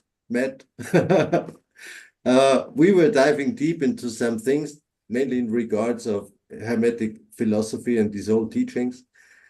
And just a few days ago, I've seen this little movie Matt made. I don't know, Matt, how long did you work on this movie? It's just fucking great. It's incredible. Well, the one I'm working on now is going to be even longer. That's one of the reasons why I wanted to friend Dustin, because I am in Ohio, Dustin. Okay, Cool. and Yes, that's awesome. yeah. So what you're digging into right now is just amazing to me. Okay, because I truly did not know. I was a lot like everybody else in the stream. I was unaware that there was a pyramid. A step pyramid, because that the way I seen it, indeed, it was a Mayan step pyramid. Mm-hmm. Okay, and then the other structure that you showed, what Gunnar just released from Joseph, okay, about the ancient geopolymer. We're going to go through that today, right now. What you showed that you said, well, you know, I'm going to sneak over there, hope I don't get fucking shot, blah, blah, blah, blah, right? Well, here's the thing. I don't know if these people truly know what they have got in their backyard, okay? Okay. Just telling you, because what me, Gunnar, and Daniel, who cannot come on the broadcast for some reason, I don't know why. Maybe it's just a coincidence. I don't believe in coincidence, but okay. There's a reason, yeah. It's the government. It's the government. Hang tight, okay? Yeah. I put nothing beyond. I put nothing beyond them, for real. I put nothing beyond them. This is great. I love it. I say that because what we are doing right now, gentlemen, right now, you got to understand, we are making history. Okay, right now. Of course we do. Yep. Right now, we are making history because, again, what we're doing collectively, I seen your guys' list. You got some really great speakers talking about some really magnificent things. Okay, so this is where, whenever we come together as a collective unit, as one, when we work together, somebody, as you, Daniel, said, we were in a bubble, right? We're all in our own little bubble. But when we migrate together and we share these things, bro, we are unstoppable. Right. Exactly. Mm-hmm. Yeah, I've known Gunnar. I've known this cat for, oh my God, 8 years, 6 to 8 years. I just met Dustin, and I guarantee you that Dustin, by the end of the month, will be streaming to the Matrix. You know why? Because he's got some good shit. He's got good content. This is the stuff that needs out there. Just saying. Yeah.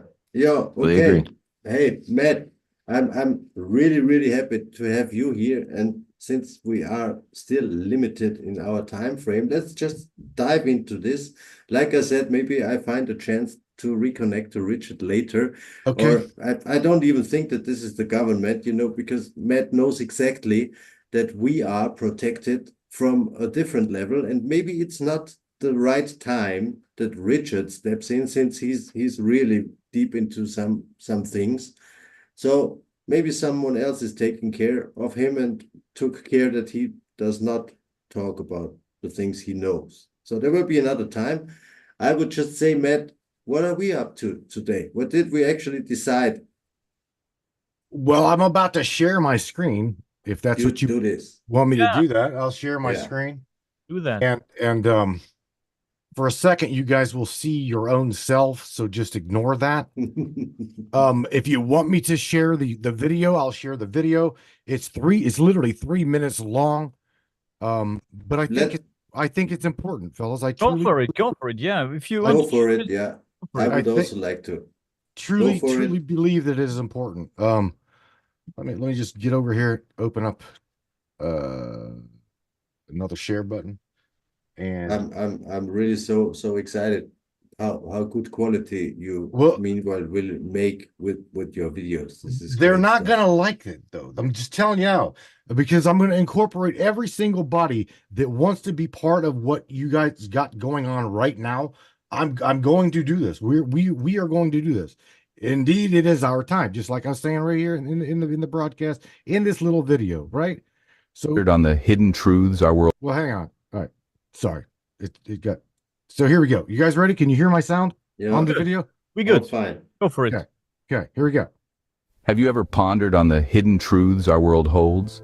The secrets buried beneath our feet, concealed for centuries, waiting to be discovered? This is a tale of such hidden wonders, of the archaeological marvels that lie beneath the surface, and the relentless pursuit to uncover them. Our world is a canvas, painted with the strokes of time and etched with the imprints of civilizations long gone. From the windswept deserts of Egypt to the dense jungles of South America, the earth hides an intricate tapestry of history beneath its crust. Megalithic structures dot the landscape, silent witnesses to the passage of eras, their stories waiting to be told. Yet these are not just relics of the past.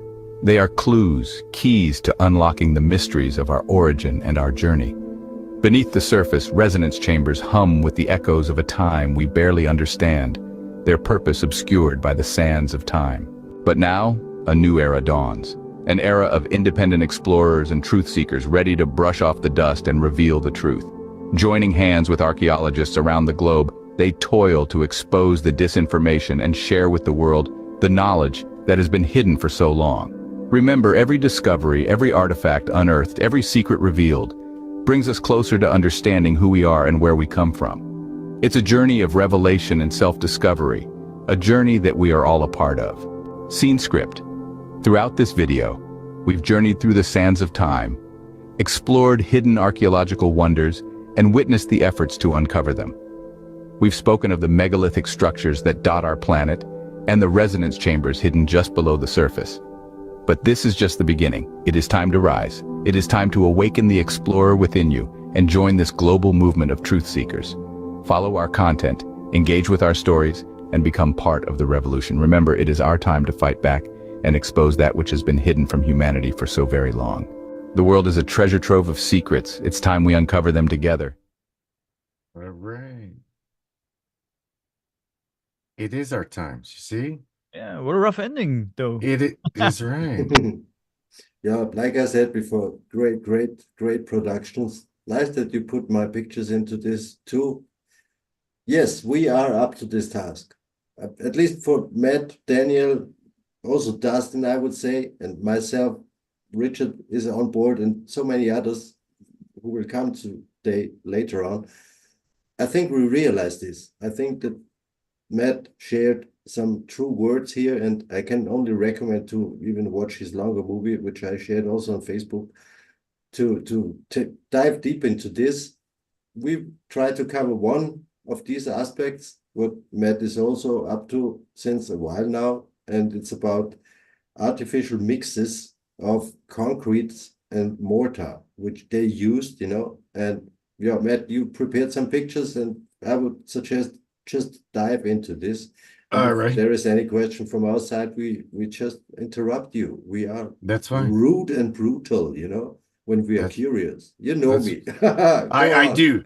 All right. Well, I'm gonna go. So is Oops, sorry. I'm gonna go ahead and share my screen once again, and I'm gonna bring over not Morg, but this right here. You guys can see the screen, right? Yeah. All right. So we're gonna start with something that is I did not really actually get to in a lot of things, but I will. I truly will. If you want me to share it with you straight up like this, which is let me find it. Hang on one second. Right here. All right. So what everybody knows, okay, everybody completely can whenever we say things look how's the word? What's the word I'm looking for? Our eyes are deceived, right? Mhm. Okay, so we're gonna start right here with Egypt, right? Now, mind you, for anybody, and I mean anybody that is an archaeologist, I consider myself a digital architect, okay, a digital archaeologist. And the reason why I say that is because I don't have the funding nor the money, the funding to do what I'm doing, or I assure you, I would be doing this and sharing these things with you is best I possibly could. I'm talking like there's people over there that have covered things up right in front of our faces. We're not taught these things.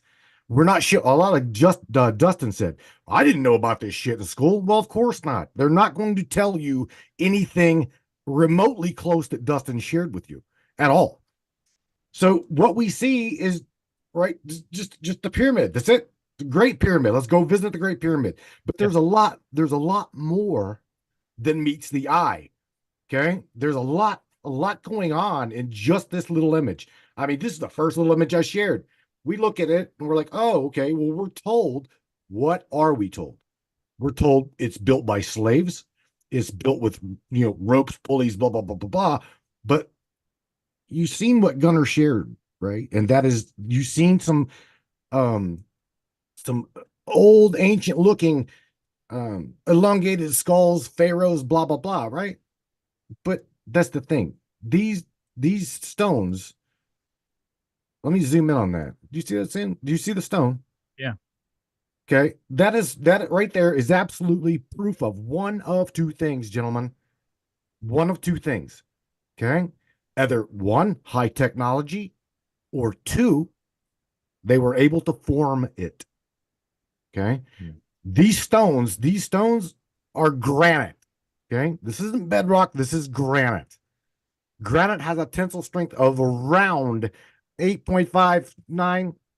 Copper. What do you just give me a guesstimate of what you think the tensile strength, meaning the hardness, is on copper? What do you just give me a guess? Because you already know the stone is 8.5, 8 to 8.5. I have no idea, man. I think copper is around 5. Copper is around 5. Okay. So you're looking at a monster megalith right here. Okay. Again, this is the very first image. We're not even zoomed in. We're not going anywhere just yet. We're staying right here. But I want you to just take a look around after what Gunnar shared with you and the two main things I just shared. You're either looking at ancient mortar, okay, which we absolutely now know.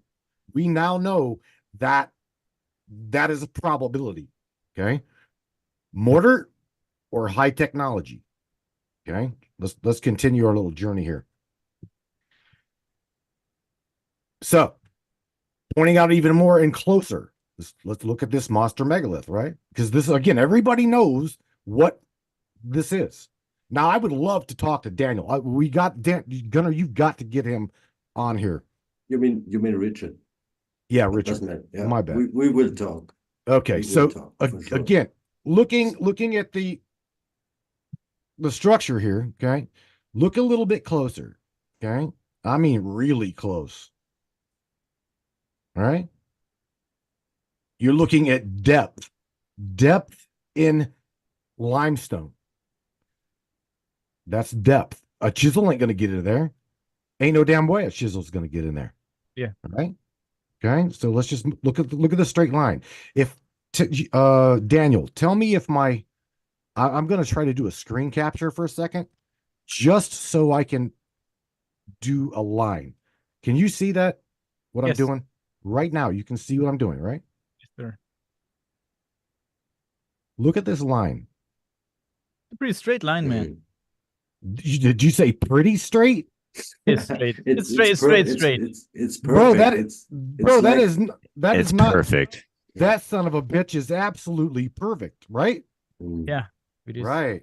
That's perfect. It's very similar to the H blocks in Bumapunku, where these things are so exact that All right. it can only be you create some kind of formwork and then you put some liquid material inside. There is no other way. From my point of view, even from the practical approach, since I'm working on construction sites now almost 30 years, and I've been working with many different materials. It's to me it's quite obvious that most of this stuff is cast, and we see other evidence also on the Giza Plateau that there are pieces who look like cut. Again talking about this high technology. But what I said in the beginning, in the German introduction and in the talk with Frank, that we need to consider that these people knew far more about natural things, combinations of chemicals, alchemical things, which is still partially hidden from us. And they knew how to do these things, I'm quite sure that this is the case on most of the stuff. If this is statues or the blocks here where we built the pyramids of, this is all artificial stone. I know that for some people it sounds crazy, and some people would say, "Nah, you're just fantasizing weird stuff." But okay, then just scroll on, go listen to someone else and not to our stuff. Let me finish real quick. Because I just showed you that absolute straight line on a small block, right?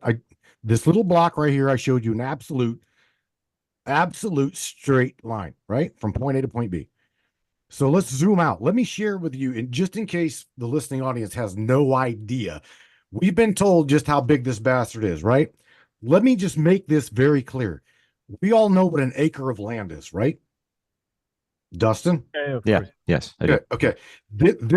This structure is on an absolute perfectly level 13-acre square base. Wow. 13 acres. Okay. Now, remember the little block, right? I'm going to show you just how precise this I almost said machine. That's for another discussion. But now let's go with it right here. Okay. I'm going to make this line smaller. My bad. Because I want you to see because the overlay will cover up the line. So I don't want to do that. I'm going to make this really small. So I'm going to start over here at point all the way to the left, right here. See this? I'm going to follow this line. I'm going to show you just how 13 acres of land, 13 acres. And I'm doing this on my screen. There you go. Okay. Let's go to the next layer, the concave layer right here. Okay. See this? Yeah. Okay. Do you see what I'm saying? Yeah. Gotcha. All the way. Okay. 3.2 million stones is the approximate. Mhm. Okay. It's a lot of blocks, bro. There's a shit ton. Hey, let me throw something in here real quick, Matt. Sorry. So the block you showed us with the straight line, isn't it possible that somebody made it in modern times, brought it there to do some repairs, stuff like that? So it was brought there on purpose, or is it a proven fact that he's part of this pyramid complex? No, it's all of the stones that you see that I'm trying to show you. Okay, here's the thing. We're told I don't have any doubt in my mind that these structures were quarried, okay, from the Aswan quarry. No doubt in my mind that there's parts of it, okay, that were quarried. No doubt in my mind. But what I have a problem with, and I mean, I absolutely have a problem with, need to hang on a second. Need to move this little bar so I can show you. What I absolutely have a problem with is where you get into things like blocks that are like hexagonal, like everybody has seen and or know about Pumapunku, right? Yeah, gotcha. Matt, can I interrupt you just for a second? Daniel, can you have a look into the waiting room? Richard said he's there. Maybe he can join at least now. Perfect. This is a great opportunity because, again, I wanted to come in after Richard. There's things. I'm just telling you on this plateau here, okay, on and in Egypt that we are not privy to. Okay, we are not. I guess the authorization. Okay, we let's take a look at this one for a second. Okay, this is a step pyramid, right? The precision on these monster marbles are perfect, absolutely perfect. But like I was trying to point out to you, Daniel, okay, they were cut and or faceted, okay? In other words, as if this block here did not fit, right? If this block did not fit in perfectly, yeah, what they would do is that's fine. They would just manufacture a block that fit. I kid you not. Okay, so it didn't have to be at all. I mean, it didn't have to be at all square at all. It could be, like I said, you go to Pumapunku, you see, and I'm trying to scroll down here to find my example, but I'm having a hell of a time doing that. I can't. Let me go right back. Yeah. All right. Let me interrupt you for a second. We need to break up the screen share for a moment just to let so I can get to the options to let. Oh no, just now one in the waiting room, Guna. Is he there? Or is Richard? Oh, he's not in the waiting room. He room. wrote to me. It's just funny, you know. No, he's not in the waiting room. Yeah, so just continue. Yeah, just continue, man. I mean, I could go over this stuff literally for hours. I'm talking hours there, and it's not just Egypt. Okay, like I was pointing out to you, Dustin, these things in Wisconsin, these things in all over the planet. I'm not saying 100% that it is manufactured geopolymer or an ancient mortar. I'm suggesting that it is possibly, okay? That is just a very, very good possibility because the way where's my screen share at? The way we see things being put right in front of our face, it's there, but you just got to look for it. Like I will find it. I'm just going to travel around here and show you what I mean. All right, so weathering, right? A lot of people say it's possibly weathering. Well, I say no. I say no because weathering is not going to join blocks like this. That's true. Okay? In other words, is if it's a separate stone, all of you archaeologists that's watching this, I want you to pay attention because here's the key. Okay, weathering is one thing. This block right here, you see facets of multiple blocks in this one stone. Okay, this one little area right here. And it is a telltale sign that, well, it's not only weathering, but there's something more. Let's go closer. See this? Because again, if the stone itself right here, okay, was literally part of this stone, okay, there would not be this crack. You see the crack? I'm trying to move my mouse over it. Yeah. Mm-hmm. All right. So that shows that we're looking at two blocks. Literally, these are two, you're talking two blocks that are either one mortared together, okay, mortared together, or two, well, it's just I don't know, handiwork from some pretty high tech guys. The mathematics on the mathematics on this monster right here is astronomical. The math alone is. The straight lines were interesting too on the rock that you showed us. Can you turn? So on? look, you want me to go? What, you want to go back? Yeah, go back. Well, they were interesting too. Here's the thing, it's everywhere. Okay, and I also want to point out to any archaeologist that's watching this. I hope you are. Just saying. Now, this is specifically to the archaeologist and not really having any shit thing to do with the broadcast here.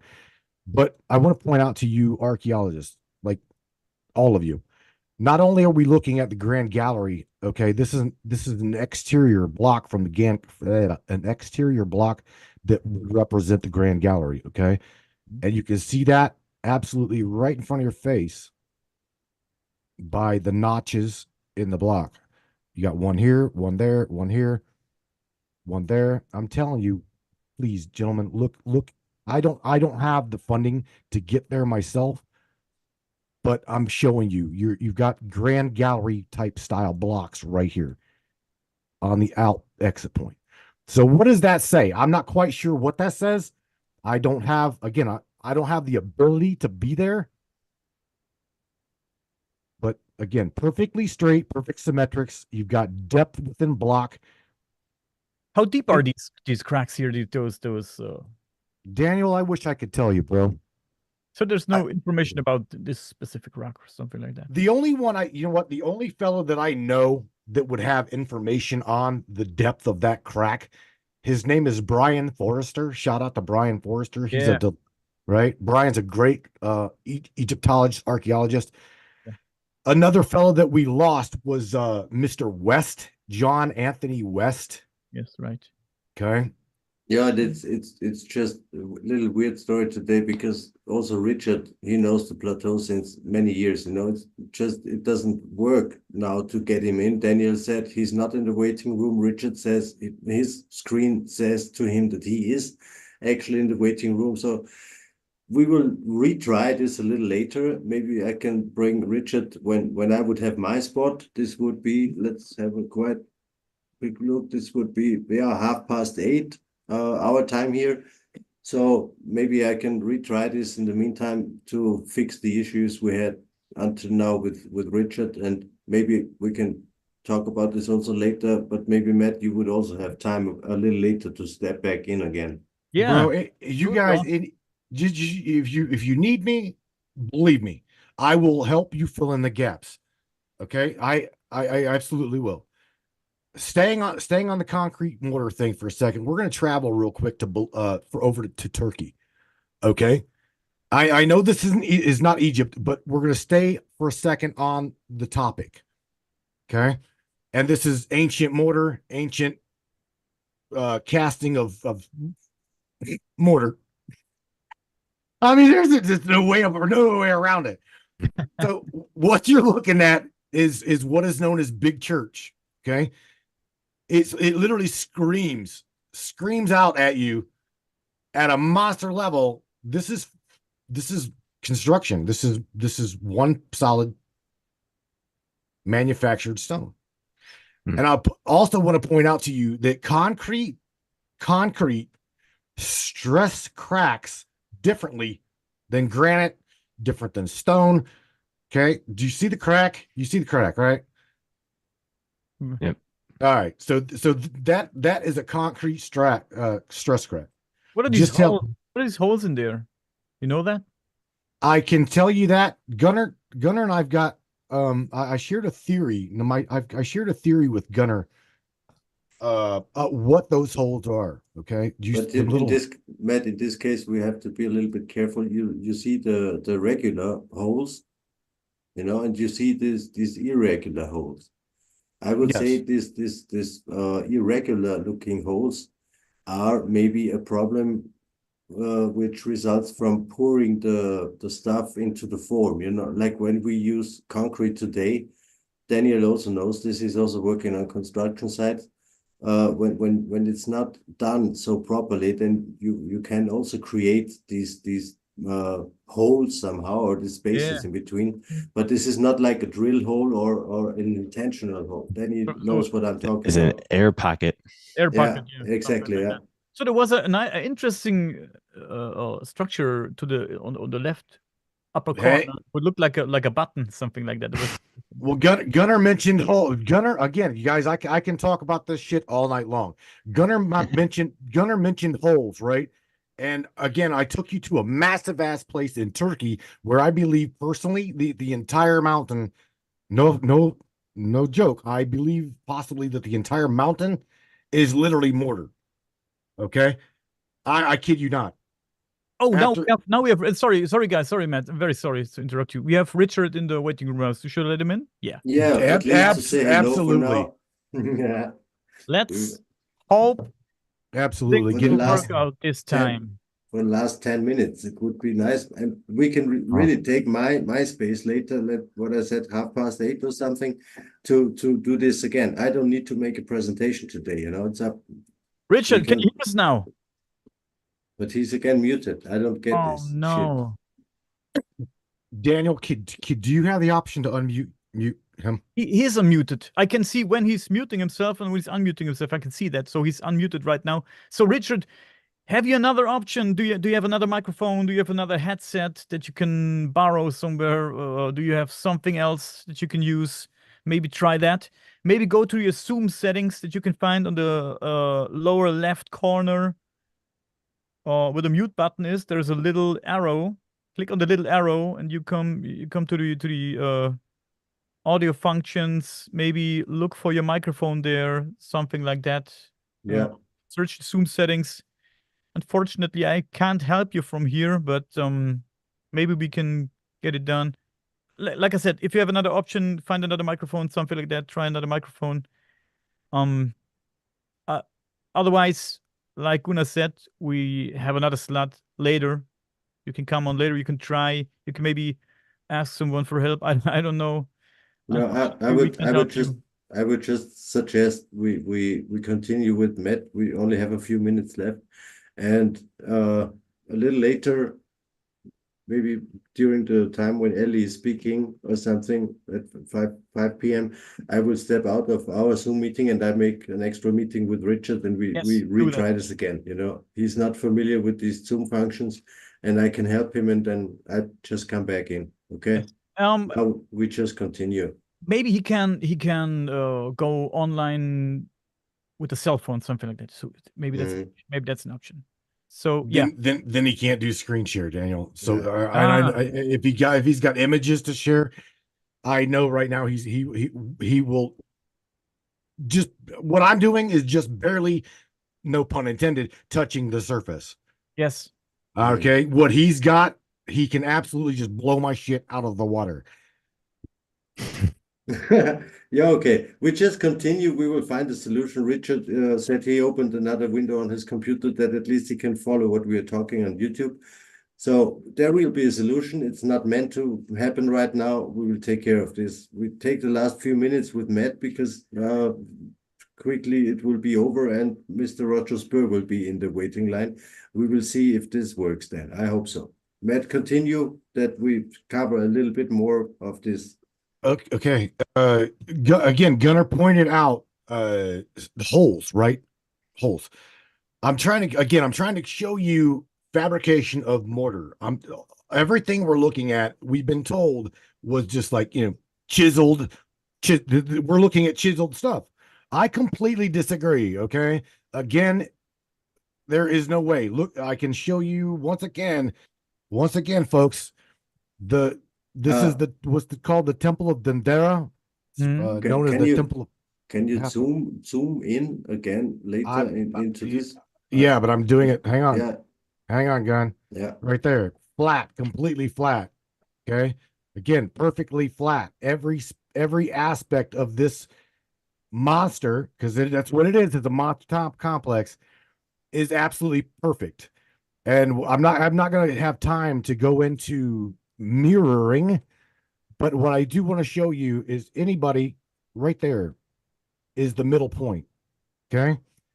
You can literally take this image, this structure, and you can cut it in half in any kind of any editor that you can find, and you can cut it in half right there at the sun disk, right? You can remove this half, paste this half over top of that half, and it is absolutely perfect. So again, it's perfect. Now the holes, right? Let's talk real quick about the holes, because I want to point out to you, everywhere that you find them little holes, okay, you will find I'm trying to run through this temple, literally. Where am I going? You will find significance of those holes, and those holes to me represent sheets, literally sheets of hieroglyphics. Okay. Interesting. Yeah, right, you can see this on these pillars, that there is a cover of mortar right there. 2 or 3 centimeters. Yeah, and There's a good as example as right long there. as this stuff is wet, you can press something into the material. You know, like Correct. these things are not carved. They are not carved. Stop. They are carved in wood or something, you know, which you press into this structure there, or whatever kind of technique Correct. you use. What Gunnar is saying is absolutely correct. Okay. And I don't care if someone would like to challenge me on this. I'll tell you what, I will retire on your academiology ass. Okay, because you're throwing lies out there that this shit is chiseled.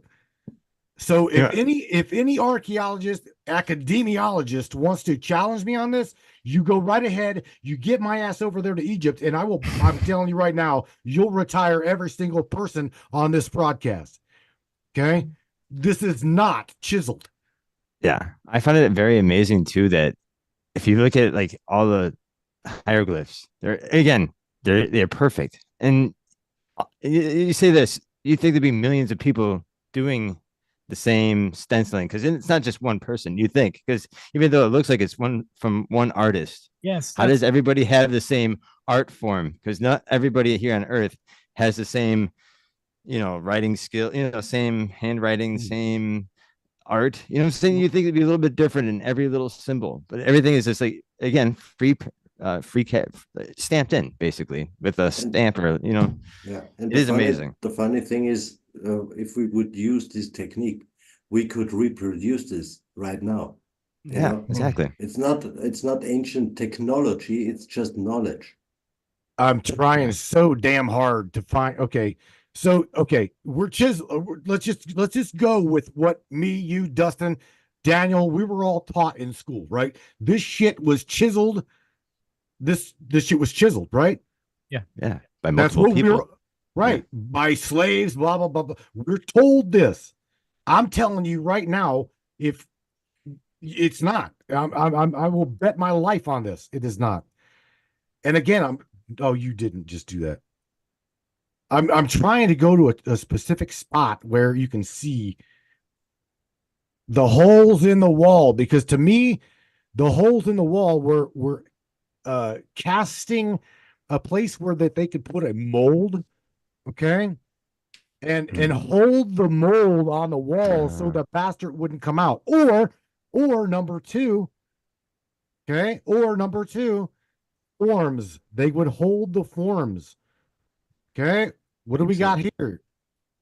Oh, looky here. Does it look like a form to you? Mm-hmm.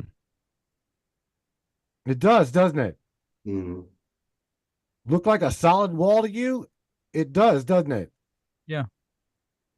So you see what I'm saying? And again, Richard, God, I hope he could get his stuff going, because I since the age of about 14 to 16, dug and researched this. And I'm going to tell you right now, just like in my released video, finding out these things literally broke my heart. It broke my heart, because I was like Dustin, I was like Gunnar, I was like everybody. We are told one thing, and then whenever you find out later in life that everything that we were told was a fabricated fucking illusion, dude, your world falls apart.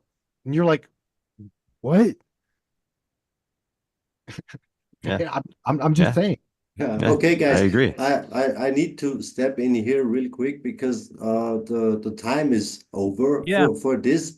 Matt, I would really love if you would have time to stay, or I will reconnect you later whenever I find a chance to put Richard into this equation, because he knows this area. You know, Yes, he I know does. I know that he's sitting now on a wheelchair with needles and nails. You know, he's going crazy, but there will be a chance for sure. At least we will make an extra video, just you, Richard, and me. This is a promise.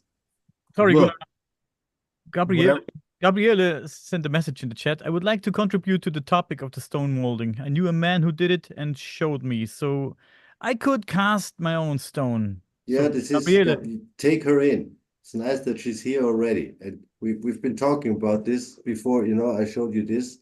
Why the pharaohs built the pyramids with fake stones. This is the guy she's talking about, Professor Joseph Davidovich. I will drop the video of how he did this in the link to you, Gunnar. So Okay. check your messages on Facebook. I will give you the link to Okay. his content. Yeah. Again, what we're talking about is not theoretical. This shit is real. It's just real, yeah. it is absolutely real. We're just now, as a collective, coming aware to the illusion. Okay. So thanks for having me, guys. Yes, thanks that you are here, Matt. If you need me, I'll be around. You hear me? Great. yeah, let's talk about it later, and get Gabriele to. Just real quick, Gabi will have her talk later, and we can expand on this, because before Yes. and after Gabi, I have my spot saved, so we would have 1.5 hours of time for this. Okay, You know how to get a hold of me. Yeah. Good see night, you, brother. guys. Thank you so much, man. All right. Bye, guys. Daniel, ist der Roger Spur auch schon in der Warteschleife? Noch keiner weiter in der Warteschleife. Okay, gut. So, Leute, wie gesagt, jetzt haben wir noch Roger Spur von der Mud Fossil University. Das wird bestimmt sehr geil. Gabriele Lukas ist gerade ins Wartezimmer gekommen. Vielleicht lassen wir sie noch mal kurz rein, bevor wir Roger Spur hier haben. Das ist vielleicht ganz interessant. Sie kann vielleicht ein bisschen was auf Deutsch erzählen zu dem Thema, das wir gerade gehört haben. Sie hat da auch ein paar Ideen. Ich hole sie mal rein.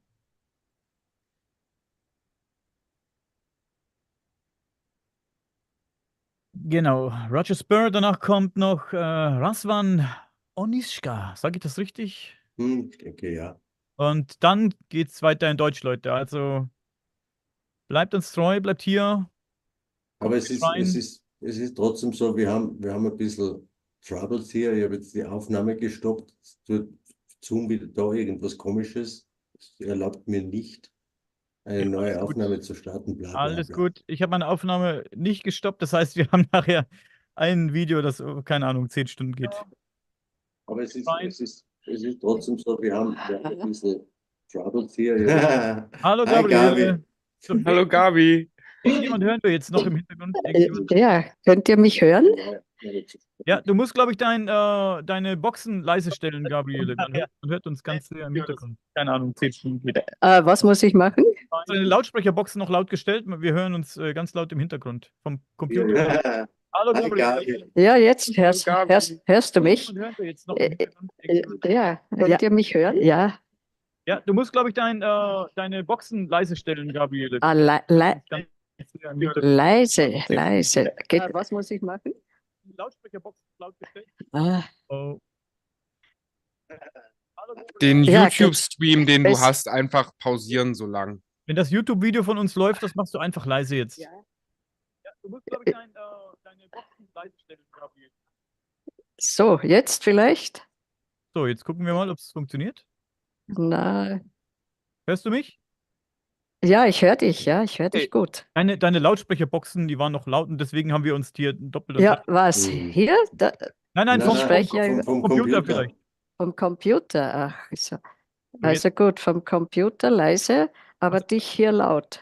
Alles gut, was immer es war, Na, ist. da ich Jetzt nein, geht's. höre ich nichts. Jetzt geht's. Na, jetzt. Hörst du uns nicht über deine Lautsprecherbox? Ja.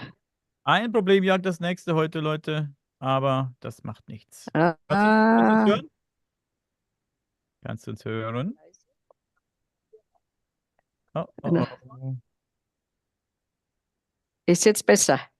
Ich kann dich gut hören. Kannst du mich gut hören? Also, ja, ich höre dich, ja. Dann gut, Ja. dann leg mal los. Du hattest zum Thema was zu sagen. Das finde ich ganz spannend jetzt. Yeah. So I'd like to contribute my story. I knew a man in Austria, close to Vienna. Ja, ich kann dich hören, ja. Es ist aber alles, okay, jetzt geht's los. Jetzt. So I'd like to contribute my story. Sie hört sich doppelt, ne? Das ist irgendwie merkwürdig. Ja, Ja, es Gabi, ist so viel, es ist zeitverzögert. Es ist so lange zeitverzögert. hast du im Hintergrund das YouTube-Video laufen? Nein, wir haben nichts Okay. laufen im Hintergrund. Okay. Ja? Wenn du mich jetzt hörst, Ja, leg das einfach ist- los. Aber es ist zeitverzögert. Dann red einfach drauf los. Okay, also wird- ich es erzähle geht. die Geschichte. Ja, Okay, I start again. Ah, ja, doch. Oh ja, Moment. Doch, habe ich laufen. So, jetzt, ja, alles weg. So, jetzt ist weg. Jetzt ist ja, besser, oder? weil Zoom geht Ja, sicher in ja. Echtzeit. So, now it works.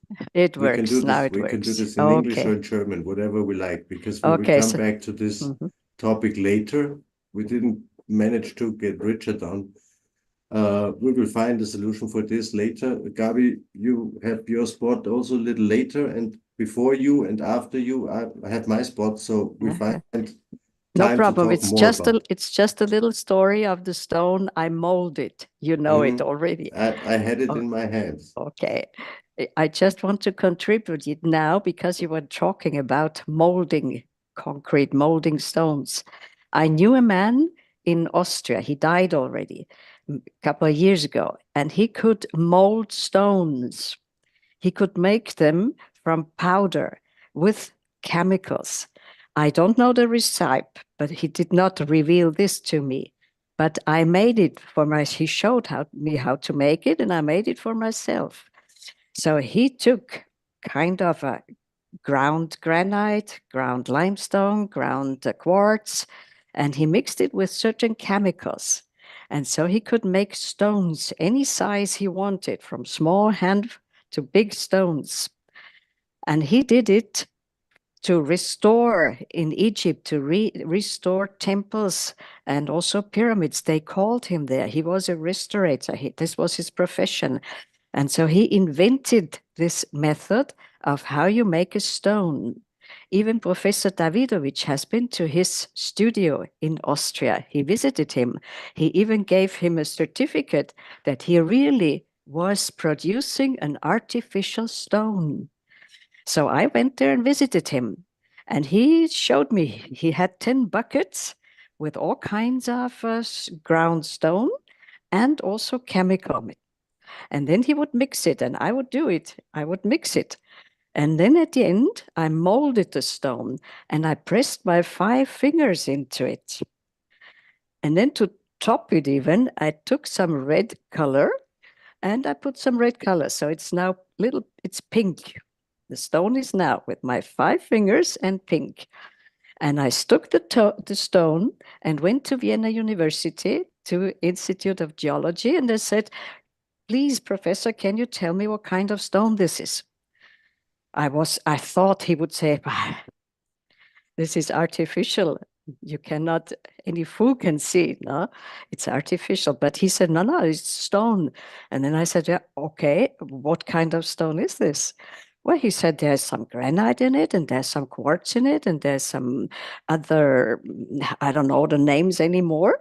But he was sure, he was certain this is not an artificial, it's a natural stone. And now it's in my backyard. And Gunnar saw it. Gunnar came to visit me a couple of weeks ago, and he was having a cigarette in my backyard. And then probably he saw this piece, he saw the stone, And then he came up to me and said, well, what is it? I said, it is an artificial stone which I made. And it is so obvious because I pressed my 5 fingers in it. So you cannot mistake it for an artificial. I mean, this would be a very rare coincidence that you find a stone with 5 fingers. So this man, he unfortunately, he was old at that time when I visited. He was sick and he died. And when I came back again, his son had taken over all the material, and well, the house was closed and everything was gone. And so I think I was told the son, he went to Czechia, he found a woman and he was married there. And I think all the material has disappeared into the other people's backyards, I guess so. And the village where this was, they have in their backyards, many people have strange sculptures, strange, it looks to me, it's artificial, but you wouldn't know if you just pass by. And so I think I should go there and I should inquire and I should ask them. And there we would have an example of excellently made artificial stone. So this man, Adogol was his name. He was called to Egypt by scientists, by archaeologists, to help them restore the temples and the pyramids. And he did it with artificial stone. And he told me the longer the stone is exposed to the weather, to climate, to rain, the harder it gets. And you cannot distinguish it from any other real stone. That's my story. Wow. It's quite interesting. Yeah, and I really had this piece in my hands, and to me, since like I said before, I'm working on construction sites since many years, and sometimes you just play around with this mortar, there's some leftovers and you just you squeeze your hands into this, and it would be the same, I wait until this gets hard after a few hours, and everyone could see that this is concrete, but in this case, what Gabi said, it looks like stone, It looks like, it feels like, it shows like, and Yeah. it cannot be analyzed as anything else, Yeah. because there is granite in it, or there is limestone, but Yeah. it's ground, and you have a mold, and you put it into the mold, you plaster, and then you have your stone. So, Yeah. and nobody knows about the ingredients, right? No.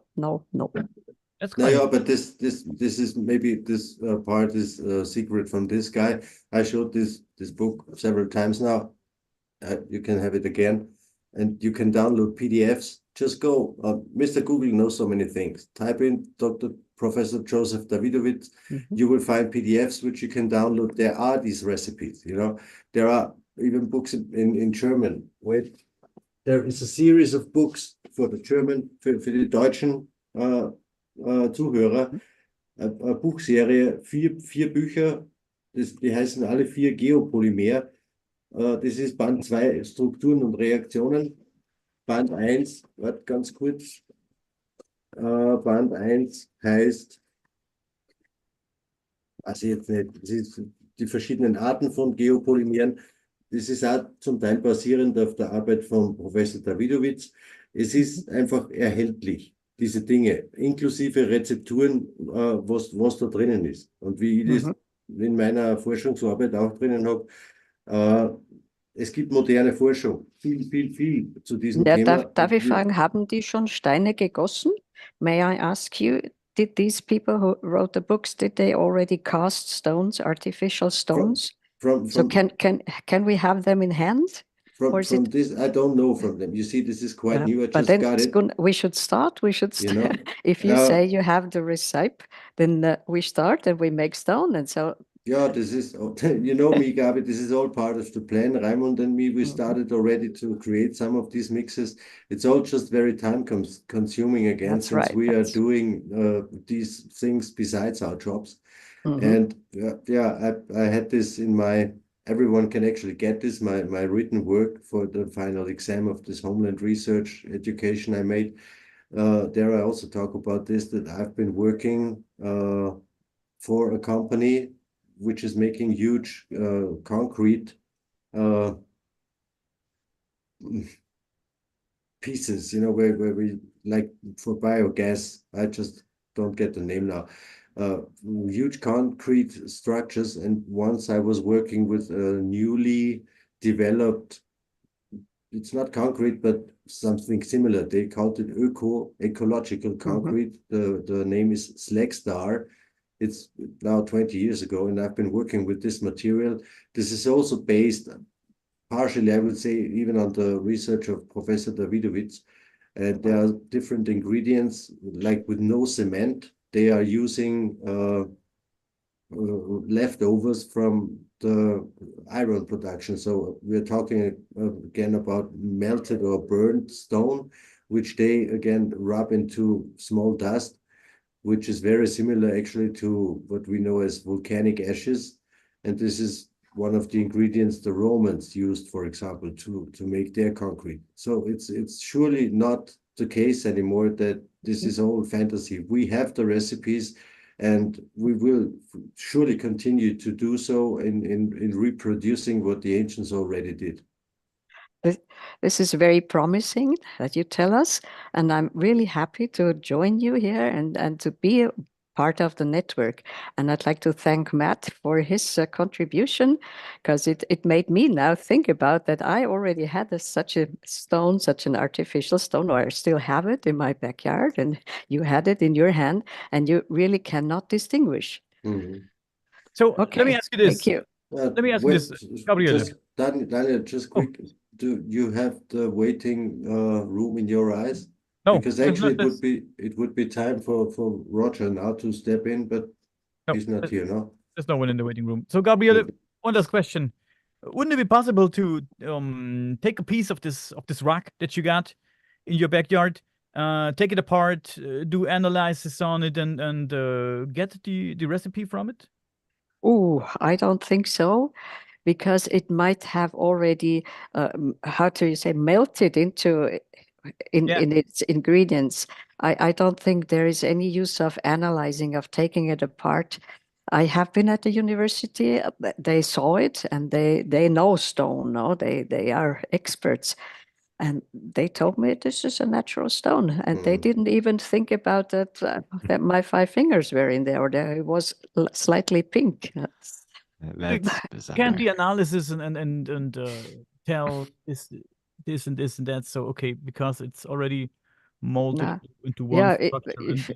It probably has all dissolved, as this man told me. The longer you expose it to nature, and it's a couple of years now in my backyard, and there's a lot of rain and snow and everything on it, so I don't think there's any use of.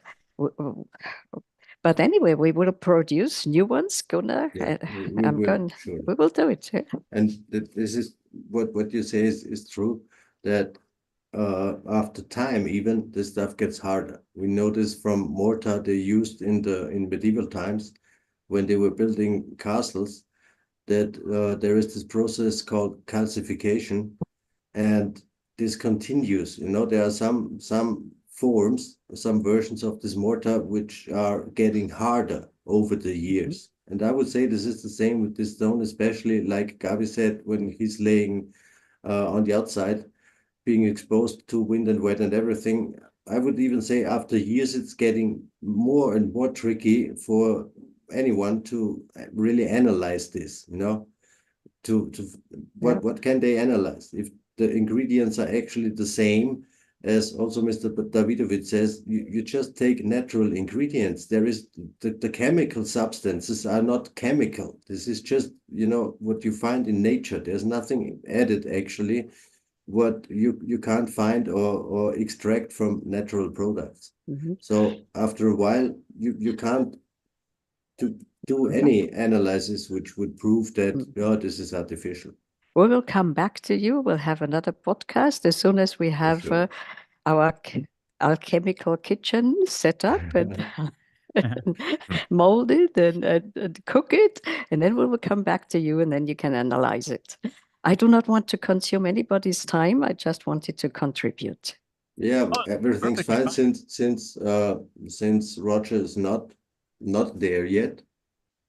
It's also the tricky part is this time differences. I hope he got it right. Yeah. Yeah, So, we will see. also für alle, die jetzt hier noch dabei sind, seht ihr noch jede Menge, wenn ich den Chat mir so angucke. Vielen Dank, dass ihr noch dabei seid. Wir haben jetzt Roger Spur von der Mud Fossil University. Das sollte eigentlich in ein paar Minuten online kommen. Gabriele wird später nochmal dabei sein und über ein eigenes Thema sprechen. Und nach Roger Spur kommt Razvan Onishka. Ich hoffe, ich spreche es richtig aus. Wenn nicht, sorry. Wir werden es dann gleich nochmal richtig hören. Und ab 17 Uhr, ungefähr 17 Uhr, wir sind jetzt wahrscheinlich schon ein bisschen hinterher, ungefähr ab 17 Uhr kommt dann wieder einiges auf Deutsch. Elli wird kommen von Ellis Art, Werner Beetz, Ramon Zürcher, Dominik Görlitz, Tom vom Kanal Real Mystery. Danach gibt es wieder ein bisschen Englisch. Brandon Thomas von Expanding Reality wird kommen. Michael Collins, Gunnar Hittmeier wird kommen. Da bin ich ja gespannt. Mensch. Who's Gunnar. Gunnar? Ah, I don't know this guy. danach kommt Gabriele. Nochmal? Ja, nochmal. Ja, gut, das zweite Mal, bis es dann. Um 21 Uhr steht hier, genau. 21 Uhr ungefähr bis eingeplant. Auf jeden Fall, Leute, geht's um 17 Uhr wieder eine ganze Weile auf Deutsch weiter. Dann kommt wieder ein bisschen Englisch. Und wir gucken mal, was sich noch auftut. Also schalten sich immer wieder mal ein paar Leute rein und wollen auch was erzählen. Es wird auf jeden Fall crazy heute. Wer noch nicht geliked hat, bitte, Leute, haut mal auf den Like-Button. Das hilft uns auf jeden Fall, das Ganze hier ein bisschen per Algorithmus weiter zu verbreiten. Schreibt was Nettes in den Chat. Haut auf den Abonnieren-Button, wenn ihr das auch noch nicht getan habt. Teilt den Stream. Show some love. Okay. Sorry, Daniel, when it's okay, I want to say a little bit for this thing was what was said before. When we have the stones was melted, and you have about time this stone get harder, you probably have the chance to make a sound check on it. So when the stone gets harder after time, you can look what sound it makes when you hit this. And I think with this method we can figure out which stone was handmade and not made by nature. I'm a little bit skeptical because, for instance, not every stone sounds like sandstone does not sound. And limestone depends on how many quartz particles it's inside. Yeah, And and you would need something for comparison, to really say now it's handmade and fresh. It sounds like this, and then it's laying for a while and it gets harder and it sounds like this, and then this. I don't really think this works. Now Gunnar and I have also done some research on phonolith. Phonolith is the stone which sounds, and it's a lava stone. It's a volcanic stone. And you can really, phonolith is, you can find it in Europe, you can find it almost on all continents, as it is an eruptive material. Gabi, stop. Yeah. For this is not fully true. If it's volcanic, it's a lithophone, and if it's not volcanic, it's a phonolith. This is how they are tricking us. Because in the Sea of Stones there is no volcanic stones. Therefore, I'm sure, because at least, the funny stuff is I have seen pictures from some stones which were produced by Mr. Davidovich himself, and the surface of some of these stones look exactly the same as the correct pieces in the Sea of Stones. I don't believe that there is any single volcanic stone. You see this creature on the background here? I doubt this. So it's just this. I checked this, in the wording. When it's volcanic stone, these ringing stones, this is called a lithophone. And if it's a ringing stone or making a sound, and it's not volcanic, so then it's phonolith. It's funny. I know it's just weird, but part of the game, in my opinion. Just to answer your questions, if we could make some experiments with sounds, Sebastian, this is my opinion. It's difficult. Gunnar, we have Raz in the waiting room. Yeah, okay. Let him just jump in. It doesn't actually matter much. I will try to contact Roger, what went wrong with him. But before I wanted to say, Richard wrote me that he said it seems like you as a host blocked all his actions. I don't know. Hi, everyone. No, Hey, no. Raz. How's everyone doing? Yeah, we are having some issues in between, but altogether we are doing fine. It's Awesome. just we didn't really have the chance to put Richard into this conversation. I don't know the reason why, because he was there. He can't just unmute his things now. He said it seems that the host is blocking his actions. Daniel is just searching now if this is the case. We surely don't intend this. It's just a little bit tricky, you know. But like I said in the beginning, this is the first time when we try to have this kind of podcast combination in a marathon. There will be some more issues during the evening. It's just most of it is running smooth, and we will find solutions for other things. So, Of course, I want to take the opportunity to thank the hosts for organizing this. I know it's the first try, but it's really exciting, and I know that all of us will have a lot to learn from this. So I really thank you for this initiative. I hope it's not going to be the last. I hope we're going to see a stream of Surely such not. marathons running. yeah. Raz, tell us more about yourself. What's the topic today? Well, it's my pleasure to give you a little bit of backdrop about myself. I'm Raz. I'm a Romanian-based researcher. I'm based in Romania right now. Of course, I've researched sites across Europe. I'm a gamification designer, and I'm also a megalithic researcher. Since we're speaking about megaliths, I'm going to tell you about this backdrop. So for me, it all started in 2015. I was actually a really skeptical person and like not really into anything that's out of the box or esoteric or stuff like this. Until I had my first UFO experience. Of course, the UFO experiences kind of keep piling up. It was like a streak of experiences that I documented. Some of them I have on camera, and for 2 years I studied this phenomena, which kind of got me deep down the rabbit hole.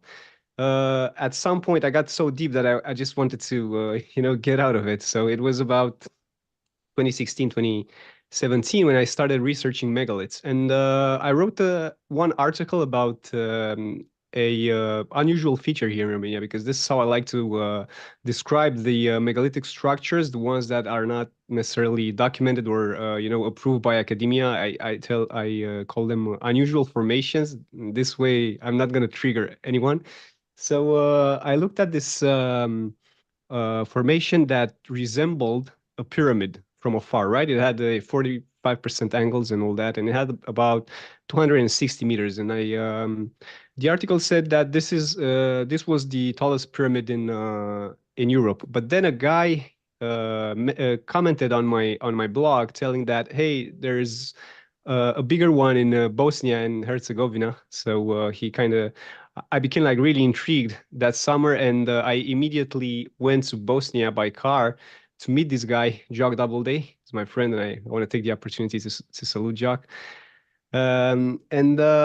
Basically, there I kind of stepped into this other rabbit hole about megalithic research, and this was like the best catalyst for me, because it gave me such a boost that I started wandering the wilderness, because I'm also like a part-time adventurer. I used to be like really adventurous in the past, but right now I know I was kind of risking my life because there's a lot of like wildlife here in Romania and all that. I'm also like a sports nut, so I really enjoy exploring. This is like intrinsically in my nature. So what I did after the Bosnian complex, I went to research megaliths across different countries, but especially here in Romania, because many people, I mean, most of the people don't actually know about the megaliths that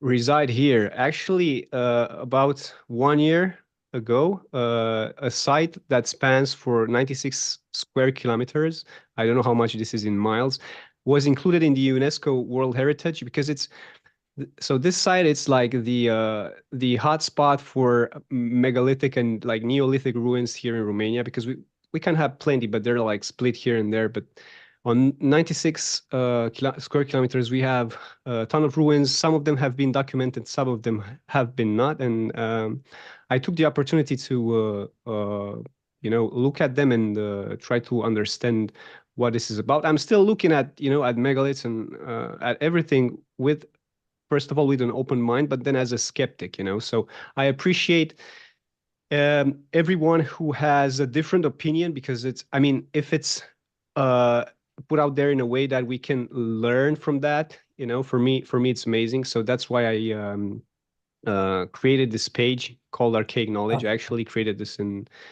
2017. I'm documenting lesser known megalithic ruins, and I want to share the screen with you to just scroll through it for a second. Let's see if it works. So this is basically the page. I've done a lot of posts of lesser known and a lot of global connections, symbols that pertain to different cultures that are found on different sites across the globe. And this kind of incites people to, so it's like a forum. But the problem with Instagram is like this timeline, it's just like a burner.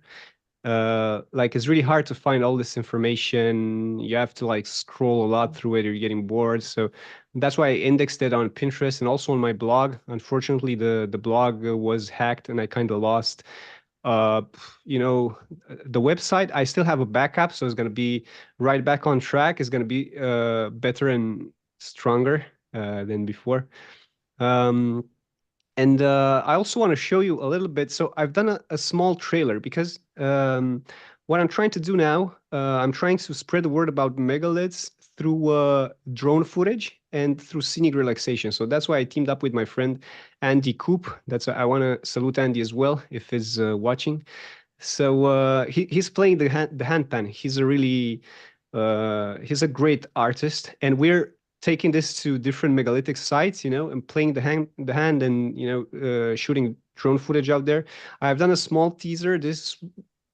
I mean, I have so much content that it should be like half an hour, 1 hour long with megaliths. So I want to share this with you real quick, if it's okay.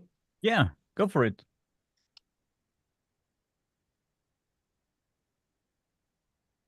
Soll ich leiser bringen?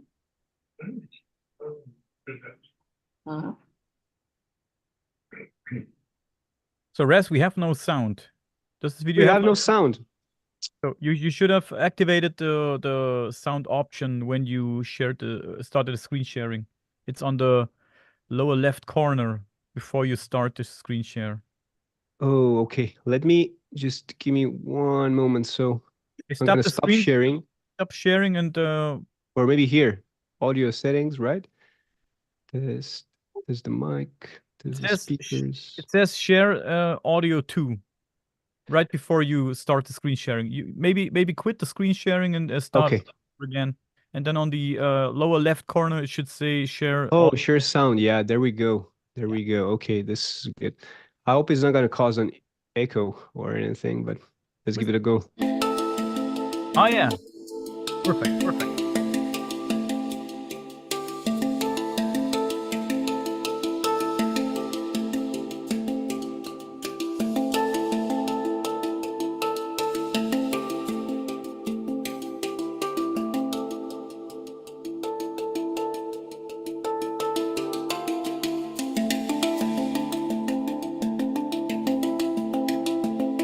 Those look great.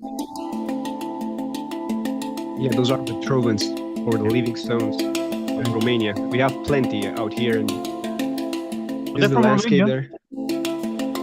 Yeah, I have a lot of footage. I'm gonna share with this. I'm gonna share with everyone. It's the first time I'm sharing this large audience.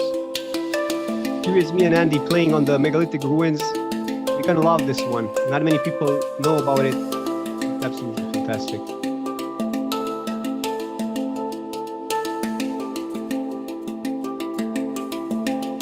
Wow.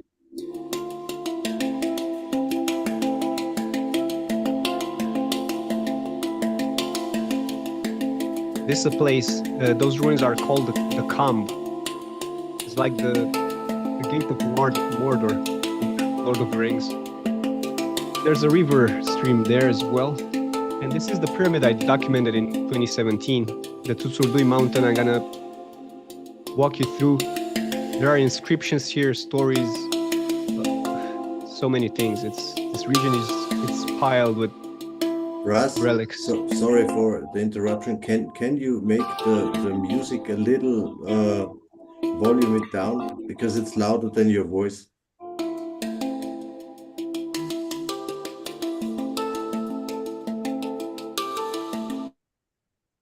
Okay, so that was pretty much it. It's like a 2 minutes video, but I'm gonna share with you more of this as I'm giving you additional context, because I really want to give context to people, because there's so much to talk about, and we usually tend to go here and there and jump from this subject to another and look at all this. So I just want to give you a timeline of how I'm viewing things, right?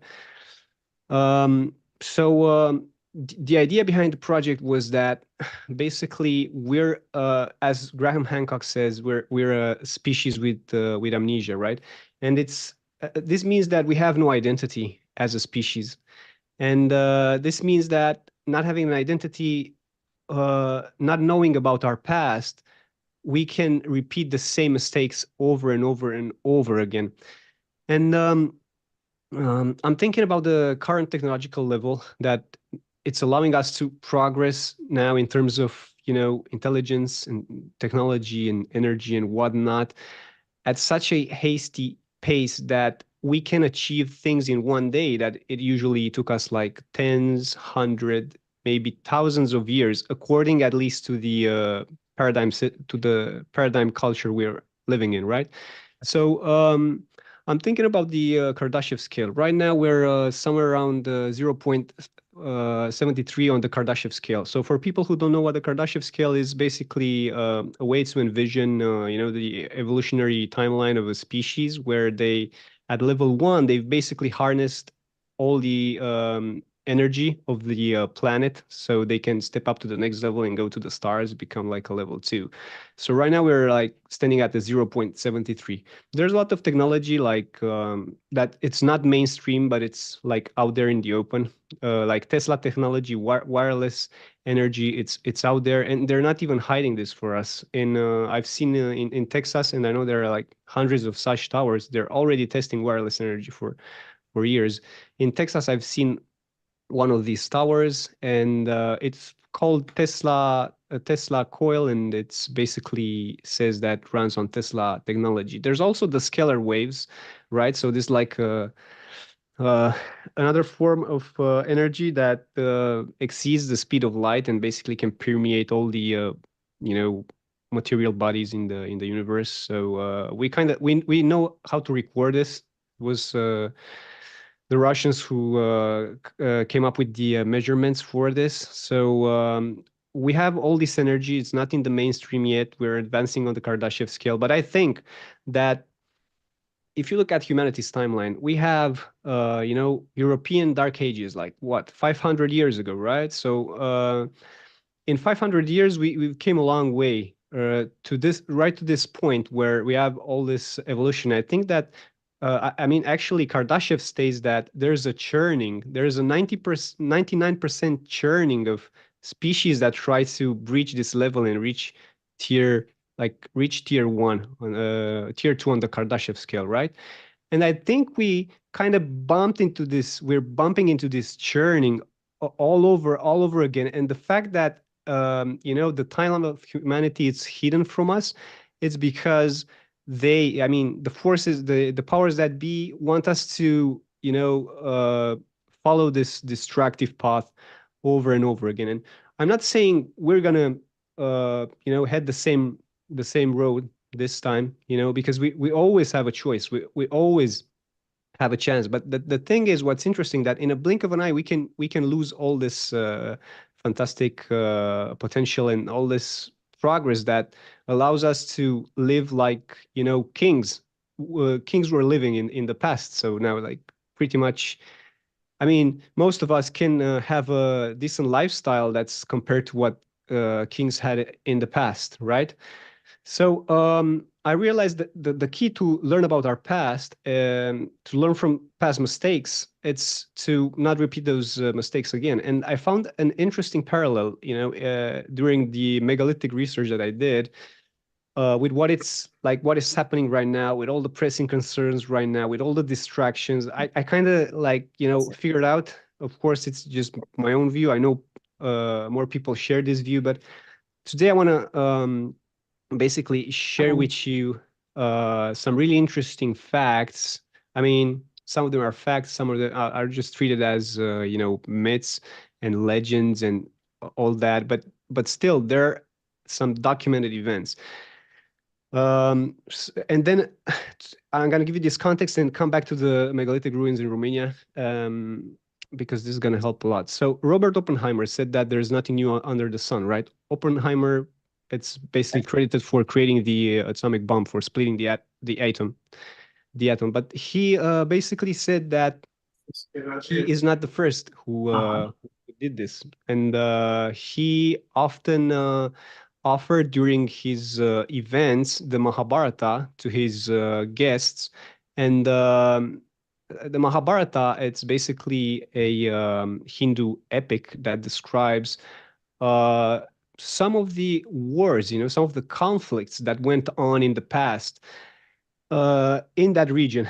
We're talking about 5,000 years ago. So about the, up to the Bronze Age, around that time.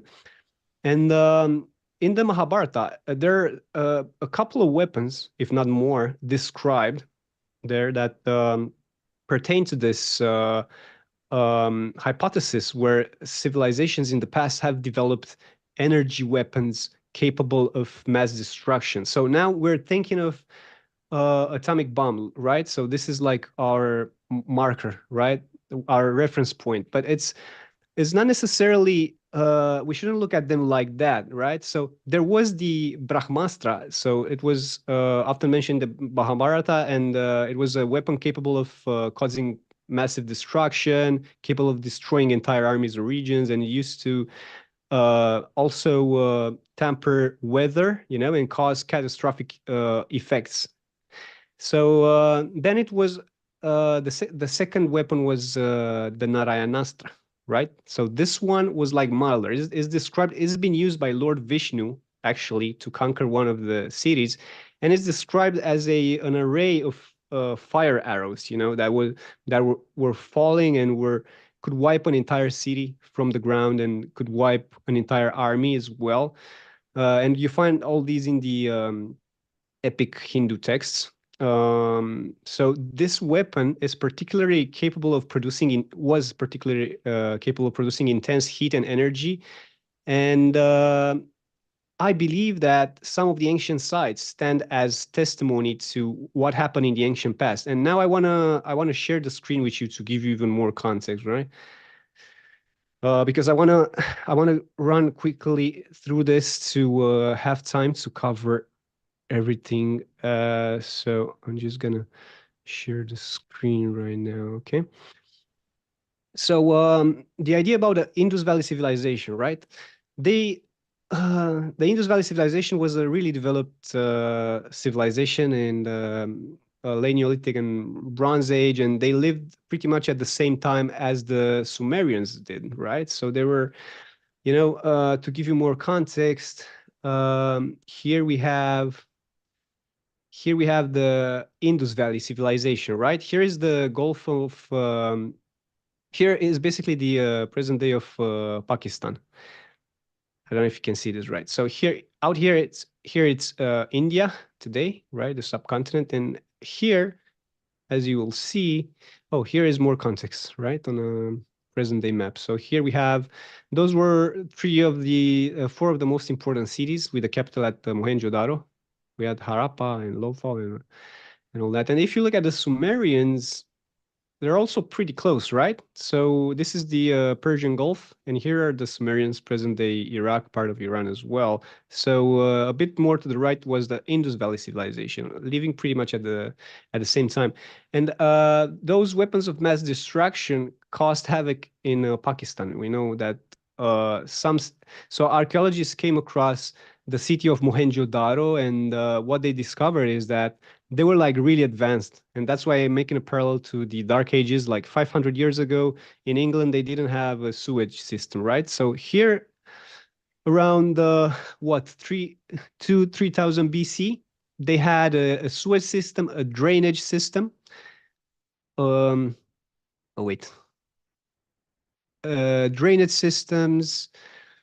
They had toilets on the second floor of their houses, right? So this is what was built about 5,000 years ago. This is after they uncovered the city of Mohenjo-Daro. And what they found there, this is like a bath, like the Roman baths. And this is again the sewage drainage system. Is like really ingenious. And I'm gonna stop at this map to tell you a little bit about what I think happened. Basically, the Mahabharata describes some wars in this region. So let's say something happened to Mohenjo-Daro because it was razed to the ground. When archaeologists found them, the city was leveled, and they don't know what caused this destruction, right? And then we have Jordan here. So this is where the Sumerians were, and here is where Petra is, right? Because I'm looking at, so those weapons were not available to only one region, right? We have some really interesting features here at the Petra that look like the stone was melted, and also there are ruins scattered across this region.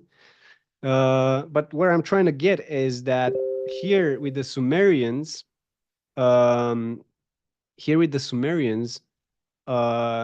they disappeared mysteriously, right?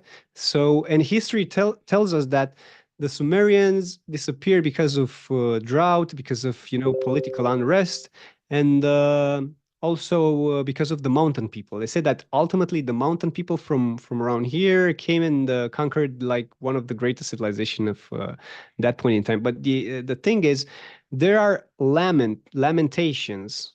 So those are like songs of sorrow, and those are embedded in stone. There are a ton in each and every city, because when Sumer disappeared, there was a big storm. It was a storm that poisoned, and this is written in stone.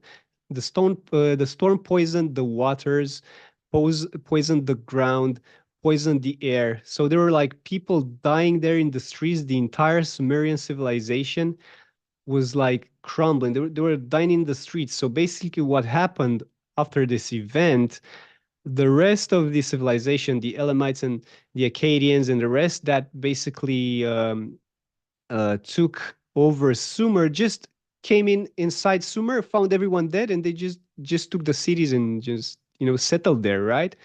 It's interesting that only two of the cities to the north around here, the city of Marduk, if I recall correctly, where they also established Babylon, they were unaffected by this. So only two cities of the Sumerians escaped this. And there's a lament, I think in 4 or 5 of those cities, right, where they were praying to God Enlil to basically they were praying at the Anunnaki, right, at the Anunnaki to spare the cities, spare the people there in the region. Of course, to no avail. So I'm thinking, what kind of event caused something like this? Was it something similar to what we know today as a nuclear explosion, like a radioactive cloud? So that's why I pointed out towards Petra, right? So Petra was about here. And also we have like Saudi Arabia and all those areas with the Madain Saleh and, all the ruins that, bear testimony of an ancient civilization. Regarding Petra, what they tell us is that the Nabateans, right, they built Petra. I mean, I know it's sandstone, it's easy to carve, but that's like a marvel of the old world. And, they were like nomadic people, right? How can nomadic people that just settled from one place to another based on appropriate conditions for living build something like that and not document their reign? I mean, they must have been some big shots, to build Petra. And my theory, my hypothesis is that there have been some ancient energetic, like they were using energy weapons, thermal energetic weapons in the past, and some event, like some blast was so powerful that it caused radioactive clouds to come over Sumer, right? And Petra is about here. I'm thinking, because first I thought about the people living in the Pakistani area today, the Indus Valley civilization. If an event occurred there, the currents had to like go a long way to the Sumer. I don't know if the currents of the Gulf of Persia and all that. I haven't taken this into account if the currents can lead to here, but we have Petra and the Indus Valley civilization, and we have like traces of what I suspect are like ancient remains of the ancient energetic energetic weapons, right? So if a cloud went over Sumer, radioactive cloud caught everyone off guard, and basically this is what happened to Sumer. It's embedded in stone, and I don't know why they're covering this up. Everyone can research this. You can look at the Lamentations in the Sumerian period, and what's even more interesting is that we have Sodom and Gomorrah, right, in the Old Testament. And by the way, they have Lamentations in the Old Testament as well when Nebuchadnezzar II conquered Jerusalem. But this is not the point. So they haven't found Sodom and Gomorrah. But the idea is that those events, I'm sorry, I forgot my idea. I'm really sorry for this because I jumped to another. So the idea is that when the Israelites came, they were wandering for 40 years in the desert, and people think like, hey, they were there because why? Because they had to walk a long way from here to here, right? From here to here, right? So it was like a 1 week walk or something like that. But the thing is, and it's written in the Bible, that when the Israelites reached a point close to the Promised Land, what happened is they sent 12 people to look at what's out there, right? And when they returned, the scouts returned, they were all, the land is full of riches, but there are like giant buildings, and there are the Rephaim, what was left of the Rephaim, and we were like grasshoppers to them. So you can find this in Numbers, and we find reference with David, right, when he was fighting Goliath, and we know that Goliath was a giant and David was, and he defeated him. But then there were the relatives of Goliath also mentioned in the Bible. You can look that up. So he had cousins, brothers, and the Israelites together, they killed those giants, but the idea is that they wandered for 40 years in the desert because Yahweh, who was basically a deity from the Canaanite pantheon, was number 3 there. Baal Hadad was number 1. As a reference, was really enraged because those people doubted him and said, oh, but we stand no chance against those giants. What are you thinking? And he cursed everybody. So for 40 years, that generation had to die, make way for the new generation.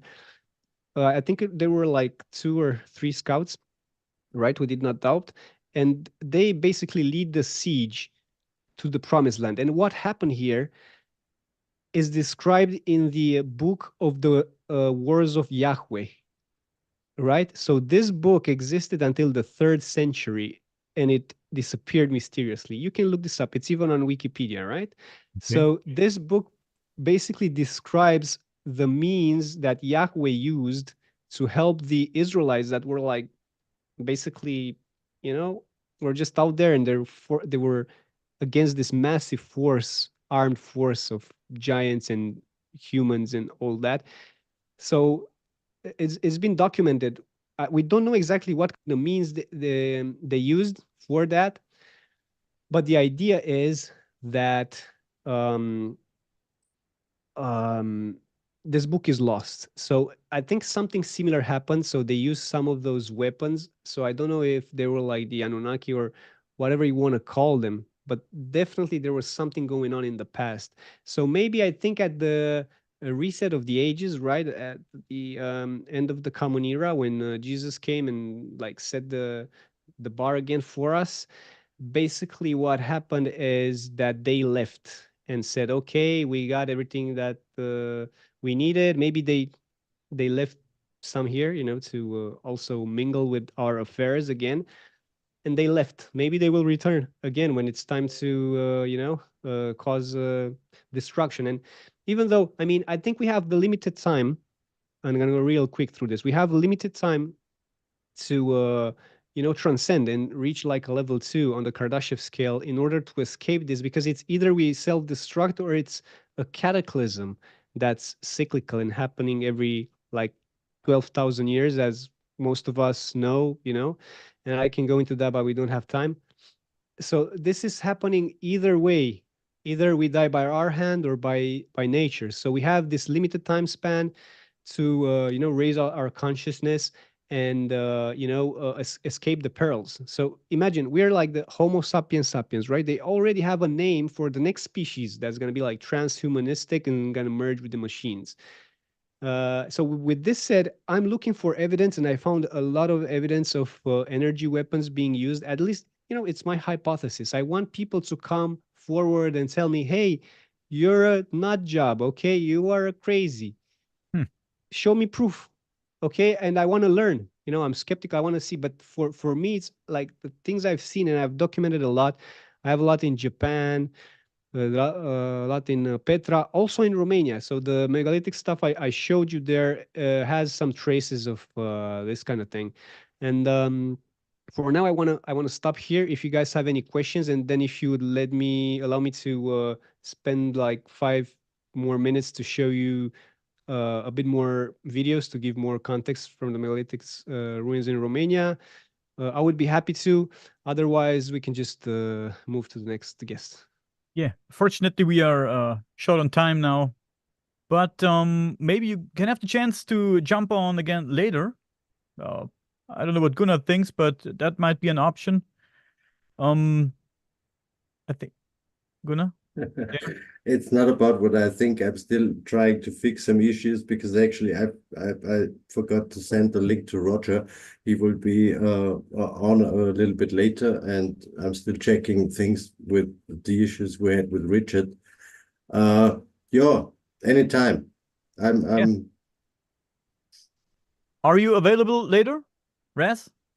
Well, definitely I can make time to jump in depending on the hour. It's 6 p.m. here in Romania, but definitely I'll be happy to jump in for another, let's say, 10 or 15 minutes to share some of the stuff that I already showed you, because I only showed you the drone footage. I also have and I want to show you what these weapons did, because it's really in context with what Roger Spur has to show, and I want to show this to the world.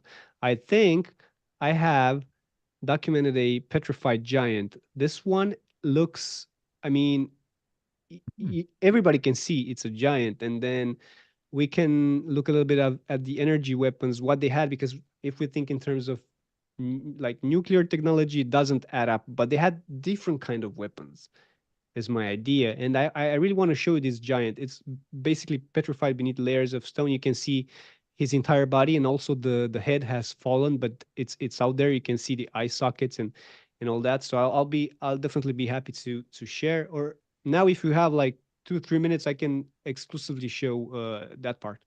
I would say you can immediately share it right now. I still don't really know exactly if Roger will be on or when he will be on later. It might be around 8:30 p.m. our time, so 9:30 for you. I can come back to you when I know this. I would say we take this few more minutes that you show this, that we at least have it here right now and also Sure. recorded. And then we switch to a block of German-speaking people. We will switch to Ellie. I think this is fine. So Yeah, go for it, Amazing. Res. Thank you for the opportunity. Okay, I'm gonna show you, first of all, I'm gonna show you the drone footage that I have. So here's a close-up. I'm gonna speed it up a little. Oh no. It's not I good. think Roger will surely be interested in this because this is exactly his field. Yeah, so here you can see basically what remains of the giant. Here you can see the sole. I don't know if I can zoom in on this. Oh, wait.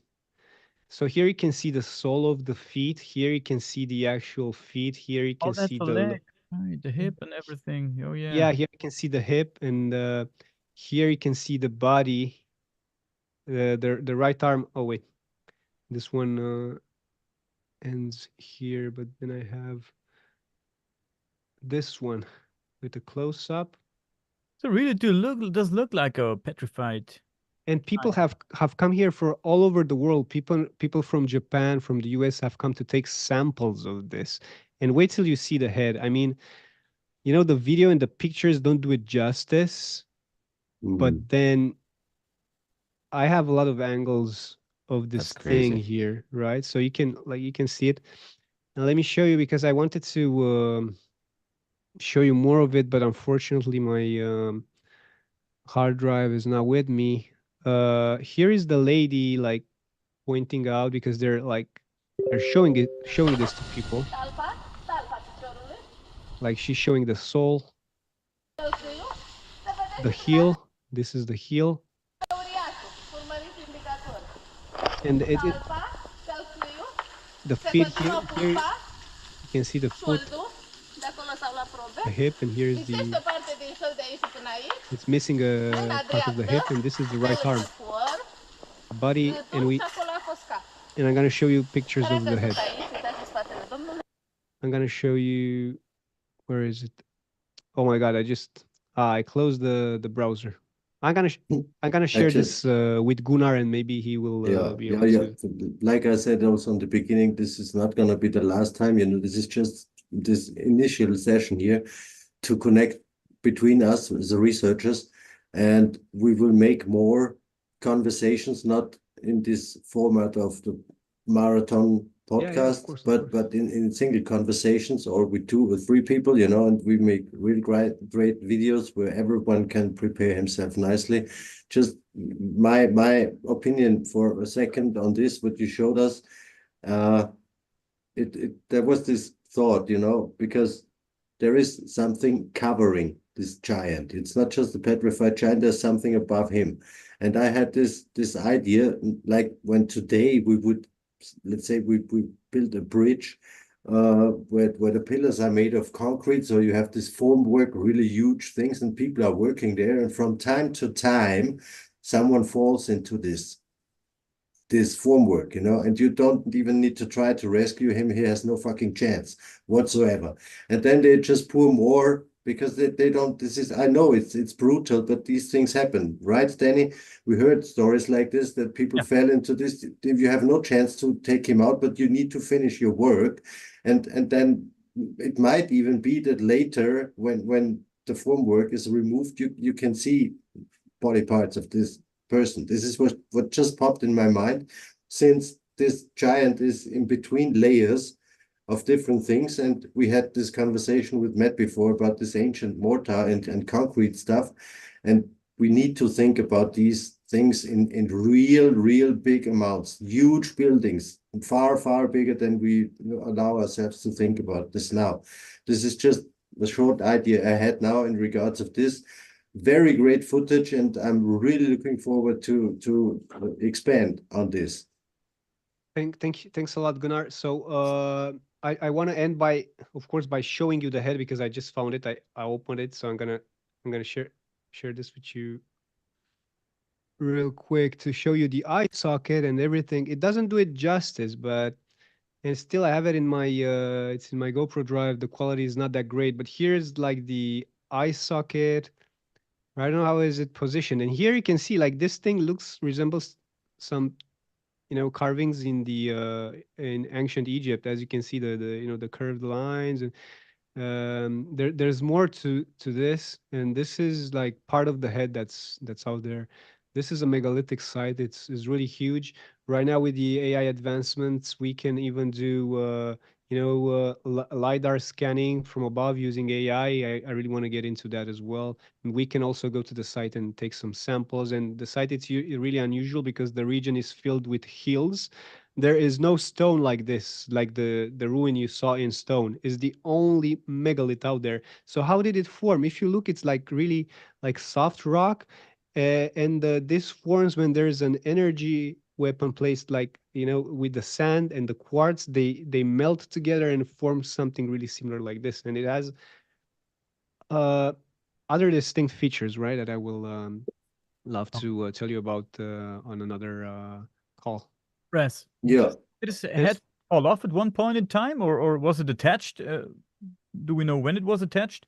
Did the thing was it laying next to the head? Could be the throat or something like that. Looks like the throat. Yeah, I mean the guys there are doing a better job than me describing this, and the angle doesn't do it justice. Yeah. But I'm gonna come up with. I need to find the footage. I have so much footage of this, and it's gonna give more context. But I want to end up by saying that as a gamification designer, I'm also working on an app that will connect megalithic researchers in one place. I want to create a map where I'm already doing this, and maybe I will present to you this later. A map where you can pin locations of all the different megalithic sites that are really like unusual and can weigh on the current established paradigm. The system is going to be gamified, and I would definitely love to present you at a later date the app. But so is my mission to harness the technological capabilities we have right now to connect as many like-minded people and researchers and learn together, either if it's from a skeptic or a believer, Yeah. and do it in a fun way. So we are all skeptical believers. This is what we actually are. And yeah, Raz, I'm totally happy that you were with us today. We have been talking about your project, and we will keep talking about this in the future.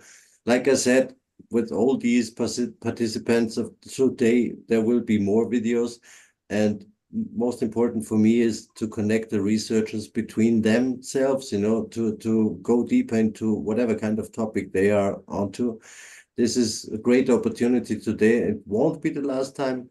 We will be prepared a little bit better for next time, also with the presentations and things, I know 30 minutes is almost nothing. I know this from myself. It's just, this is part of the game today. And many, many thanks that you've been here. Maybe we meet each other again a little later, or at least. Thanks a lot for having me. And I look forward to seeing the rest of the discussions. I've been following the podcast from the beginning. It's really amazing. I can't wait to see all the researchers, throwing their research out there. It's really amazing. Thanks a lot. Thanks, man. You're welcome. Yeah. Thank you. The point is now we are going to switch into a block of German-speaking people. So for some of you, it might be a little bit tricky to follow us. We will translate these things later on. It's not possible for us right now. Maybe next time we can add some artificial intelligence. We don't know yet how this could all work. There are possibilities. For now, this was the first block with English-speaking guests. We will have the next, 1, 2, 3, 4, 5 conversations. So 2.5 hours now will be in German. And if you want to stay, you're welcome. If you decide to now take a nap, like Matt said, he will have a nap and he will come back later when we switch into the next version in English. So in about 2.5 hours, we will be back for the English-speaking audience, and now I think, enjoy to switch a little bit into our native tongue. It's intense, let's say. Yeah, I can imagine. No, that was awesome. I'm glad I got to stick around for a bunch of all these other talkers and researchers. It's awesome. Yeah, let's all link up again. Yeah, if you want to join again in the next English speaker block, Yeah, I'll jump. Yeah. I had nothing to do today, so I'll jump back and forth. Thank So you. in Like 2.5 hours, I would say, then you are good with it again to get the English speaking session. Perfect. Great. That was so much fun. That was awesome. Yeah, it's great. I really enjoy. I need to stop this now here, this recording, and yeah. Okay, like Una said, the next 5 conversations will be in German. So, All guys, right. hope you enjoyed it.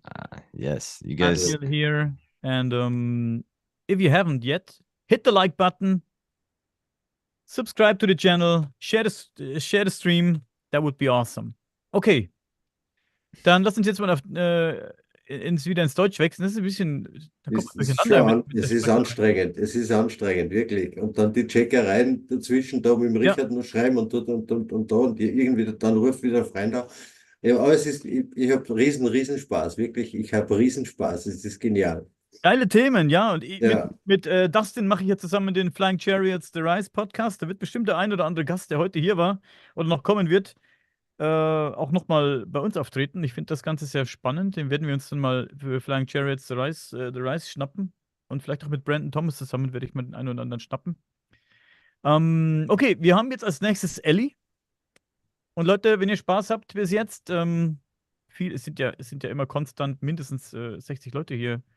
Das ist toll. Schön. Das ist richtig wirklich, cool, das ne? ist Wie gesagt. nett. Ja, sehr nett. Teilt den Stream gerne, Leute. Teilt ihn gerne. Haut ein, Ja, Haut ein Like raus und abonniert. Weckt alle auf, die nicht munter sind. So, Richtig. jetzt Abonniert auch, ist Showtime. Abonniert auch Gunnars Kanal. Und ja, bleibt dran. Das wird noch eine ganze Weile dauern hier. Wir haben jetzt noch 5 Leute auf Deutsch. Als nächstes kommt jetzt Ellie. Ellie, du bist gleich dran. Sorry für die Verzögerung. Ellie ist gleich dran. Ich werde später auch nochmal den Herrn Schober reinholen, den Manuel Schober. Den werde ich nochmal einfach reinholen. Cool. Sehr klar. Cool, Der wird ein bisschen erzählt. Der hat schon vorhin gesagt, oh, ihr überzieht ja überzieht bei jedem Gast. Das ist leider so bei so einem Live-Event. Wir werden Manuel Schober nachher noch mal reinholen vom Magic Runen Shop. Der wird ein bisschen was erzählen. Der wird auch bei Gunnars nächster Veranstaltung beim Steingeflüster wieder dabei sein mit seinem Stand. Wird da viele mehr Dinge mitbringen. Ein paar werden wir uns nachher angucken von seinen Sachen, die er selbst herstellt, seine handgemachten Ketten, was weiß ich, was er nicht alles hat. Irgendwann möchte er auch mal eine Schmiede, der Herr Schober, und der möchte dann, der hat nämlich Bock drauf, dann der hat eine ziemlich coole Axt daheim und einen Speer und was weiß ich, was der nicht alles hat für Sachen. Vielleicht wird er mal irgendwann sowas herstellen, kann uns ja nachher erzählen und dann, ja. Ihn kann ich mir auch richtig gut als Schmied vorstellen. Ja. Auf jeden Fall. Geiler Typ. Können wir jetzt irgendwann zum Auf jeden Zweikampf Fall, ja. treffen. Okay. Auch Ja, macht super Spaß, auch das Englische mit dem Deutschen verbunden. Das ist mega genial, aber tut jetzt auch gut, mal wieder 2,5 Stunden nochmal Deutsch zu denken. So. Und es ist kein Problem. Ich wollte nur sagen, wir haben natürlich ein bisschen überzogen jetzt. Wir sind aber noch sehr gut im Rennen, weil es ist noch mal, zumindest, wann der Ramon kommt um 6. Da habe ich ja einen Rahmen gelassen von einer ganzen Stunde, weil der Dominik dabei ist. Und da können wir das wieder ein bisschen einholen, weil was wir jetzt da mit dem Herumgechecke ein bisschen vertan haben, es ist okay. Ich glaube, wir sind wirklich total im grünen Bereich. Ja. Ich hätte gerne ein bisschen mehr von den englischsprachigen Leuten gleich spontan ein bisschen für euch übersetzt, Leute, aber hey, das ist so viel manchmal, das ist so eine Welle an Informationen und das ist, bei Dustin war es auch relativ einfach, weil sein Topic, sein Ding halt, sein Thema halt relativ überschaubar war. Da konnte man das ganz gut machen und ich kenne die Themen von Dustin recht gut. Wir haben das in unserem Podcast, den ich mit Dustin zusammen mache, schon oft besprochen. Also konnte ich das relativ gut übersetzen und erklären. Aber jetzt zum Beispiel bei Raz, boah, Leute. Und wir wären ja noch viel weiter in Verzug gekommen. Also es ist schon okay und wir haben ja auch angekündigt, dass wir hier die englisch ausgesprochenen Sachen auch noch übersetzen und andersrum auch, sodass beide Parteien den Content des anderen dann im Endeffekt auch verstehen können. Ja. Man möchte halt, dass jeder was davon hat und die Leute, die auch extra dranbleiben, deutschsprachig sind und nicht so viel Englisch verstehen, da möchte man halt, dass die auch was davon haben, aber es ist echt manchmal ist es nicht machbar. Wenn die Leute so viel erzählen, das ist so komplex auch das Thema manchmal, da hast du keine Chance. Ne? Ja, Okay. und jeder, der es nicht glaubt, darf das selbst gern mal probieren, dauernd. Es ist wirklich so, wie der Sebastian sagt, es ist ein bisschen anstrengend, weil dann ich stehe dann auf, gehe schnell zu Tanja raus oder zur KD und dann ist wieder ein normales Leben, dann kommst du zurück, was haben wir gerade da? Dann musst du mit irgendwem in Englisch da konferieren, dann doch wieder in Deutsch mit, weil irgendwer anderer meldet sich. Also das ist gar nicht easy. Das ist gesund, auf jeden Fall. Unser Hirn wächst gerade extrem. Ja, lass uns jetzt mal Ellie reinholen. Die wird schon, Der ist relaxed. Ellie, Gabriele ist noch hier. Gabriele, bist du eigentlich noch da oder bist du einfach nur hier ist dein Bild noch hier? Die Gabriele ist immer irgendwo. Hier, ist sie doch sichtbar. Ich weiß nicht, ob ich sie wegschalten kann. Ah, die ist noch da. Das ist ganz Alles klar. gut, Gabriele, alles gut. Die ist genauso neugierig wie ich und ich weiß, ich werde meinen Hintern, meinen Allerwertesten nicht viel wegbekommen von dem Sessel bis heute Mitternacht oder vielleicht darüber hinaus, Ja, weil es einfach spaßig ist. Okay. Oh, jetzt geht's schon los. Ellie. Ja. Hi, Ellie. Könnt ihr mich gut hören, ja? Hier kann ich gut hören. Die hast du schon den Bildschirm geteilt. Einmal frei, geht schon los. Die Ellie Ja, kannst du- ja. die tut schon mit dem Fuß scharren im Sand. Ja, hallo, liebe Grüße, So. Elli. Schön, dass du da bist. Hallo Sebastian. So, jetzt muss ich euch erstmal auf YouTube kurz leise machen, sonst komme ich durcheinander. Oh. Das will keiner. Ja, Ja, hallo Ja, Elli schön, und wir herzlich willkommen zu unserer Wahnsinnsrunde. ja, Toll, hallo Gunnar, alles dass gut. du da bist und du bist jetzt die Erste, die uns ein bisschen hilft, wieder im Gehirn etwas zu relaxen und wir Das- können eine Zeit lang wieder Deutsch. Das ist Vielleicht, angenehm. vielleicht klappt das mit der Relaxanz nicht so ganz, aber okay. Sprachlich auf jeden Fall. Ja, ich habe euch was mitgebracht. Ich habe da was vorbereitet. Und zwar, das Bild ist jetzt erstmal ein bisschen langweilig, wenn wir Sachen finden in der Archäologie oder sonst irgendwas. Prägung. Also Prägung, wir finden Sachen, die nicht nur auf eine bestimmte Person oder auf, was weiß ich, gerichtet sind, sondern in den meisten Fällen und in den antiken Sachen sind viel auch die umgebenden Gebiete mit drinne. Oder auch, was man da so gemacht hat, vielleicht, oder wo man herkommt. Ja? Das ist also nicht so, sag ich mal, nur personenbezogen, wie wir das heute viel machen, wenn dann irgendein Ernst August vom Bahnhof in Hannover steht, auf dem Pferd sitzen. Ich glaube, dass die also früher viel mehr Sachen so mit allgemein integriert haben in ihre Abbildungen, Figürchen, Darstellungen. Moment, wo habe ich denn jetzt hier mein Dingrich, dass man weiterschalten kann? So, und zwar wollte ich heute mal anfangen mit diesen Goldfliegern. Da ist ja auch noch nicht so ganz klar, was ist denn das eigentlich? Ich habe da eine Idee zu. Und zwar bezüglich Landschaft. Wir haben hier Afrika, das ist jetzt aber auf den Kopf gedreht, ne? Das seht ihr aber. Und mir geht es um dieses Gebiet hier unten, wo wir auch das Auge der Sahara finden. So, hier ist es einmal vergrößert. Hier ist das Auge der Sahara, Richard. Aber man kann schon sehen, hier ist irgendwie, wenn wir das mal im Ganzen sehen, etwas Flügelartiges. Hier sind so ein paar Erhöhungen und hier ist auch noch etwas. So, hier nochmal das Auge der Sahara. Hier kann man auch ganz gut so eine halbkreisförmige Abgrenzung sehen. Hier noch eine. Hier noch eine. So. Gehen wir nochmal zurück. Und jetzt habe ich das einfach mal mit einem dieser Flieger verglichen. Ne? Hier ist der Wirbel. Dann haben wir hier den Sattel. Ja, gut, die Flügel, da brauche ich jetzt nicht viel zu sagen. Es gibt ja auch unterschiedliche Goldflieger, die etwas anders geformt sind. Ne? Dann haben wir hier unten die Erhöhung. Vielleicht nochmal und hier hinten den Heckflügel. Ich will das einfach mal so als ja, zu denken geben. dass man diese Sachen vielleicht auch anders sehen kann. Die sind ja aus Quimbaya, das ist ja irgendwo in den Anden auch wieder, ne? Und die beiden Kontinente, die waren ja mal zusammen, Afrika und Südamerika. So, wie sind die da vielleicht hingekommen? Vielleicht mit diesen Fliegern, vielleicht waren die früher mal hier, vielleicht beschreiben sie ihre Kultur, die sie früher hatten. Dann habe ich hier noch eine Stelle gefunden in Afrika. Hier sieht man halt die Flügelchen, ja, als Fläche. Und hier nochmal einen anderen Goldflieger genommen. Ne? Hier oben hätte man diese halbrunde Struktur, hier auch wieder eine Art Sattel. Und hier haben wir die Flügel. Und im nächsten Bild habe ich das nochmal ein bisschen rot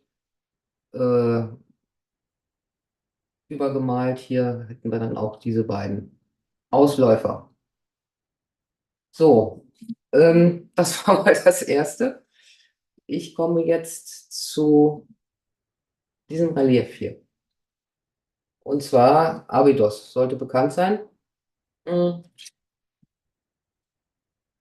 Wird oft gedeutet als U-Boot, Hubschrauber, UFO, was weiß ich.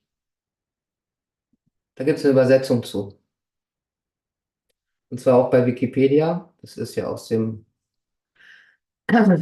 Mythos dem Ersten. Da steht, erneut geboren mit machtvollem Schwert, der die 9 Bogen vernichtet. Ja, was meint er da jetzt mit? Ich habe mich mal ein bisschen in Mali umgesehen. Da sind 9 Bögen. Ich habe die hier mal mit roten Punkten bezeichnet. Und die sind, Ah, jetzt erkenne ich die. Aha, diese schwarzen Bögen. Okay. ja, Ja. Wie groß sind die? Also, was ist das jetzt? so circa 70, von Spitze zu Spitze ungefähr 70 Meter teilweise. Hier ist nochmal eine Großaufnahme. Mhm, mhm. Hier in der Mitte fast immer etwas, so ein heller Punkt. Was ist das? Ein Krater? Was ist das? Ich weiß es nicht. Also in dem vorherigen, hier steht ja Ark of the Covenant. Wenn wir das jetzt mit K schreiben würden, dann hätten wir Bundeslade. Aber Ark heißt Bogen. Ne? Ja. Und was hatte der Sethos hier geschrieben? Erneut geboren mit machtvollem Schwert, der die 9 Bogen vernichtet. Hm. So, jetzt muss ich aber dazu sagen, vielleicht hat der eine oder andere meine Videos aus der letzten Zeit gesehen. In Mali ist gespickt mit diesen Bögen. Wenn man genau hinschaut. Ja, was kann das noch sein? Ein Smiley. Hier ist auch nochmal ein komplettes Gebiet mit solchen Bögen. Ganz kurz, weil du gesagt hast, was kann das noch sein? Da finde ich es jetzt momentan eigentlich schade, dass der Roger Spur vorher nicht da war, weil mit dem habe ich vor 2 Wochen ein Gespräch gehabt.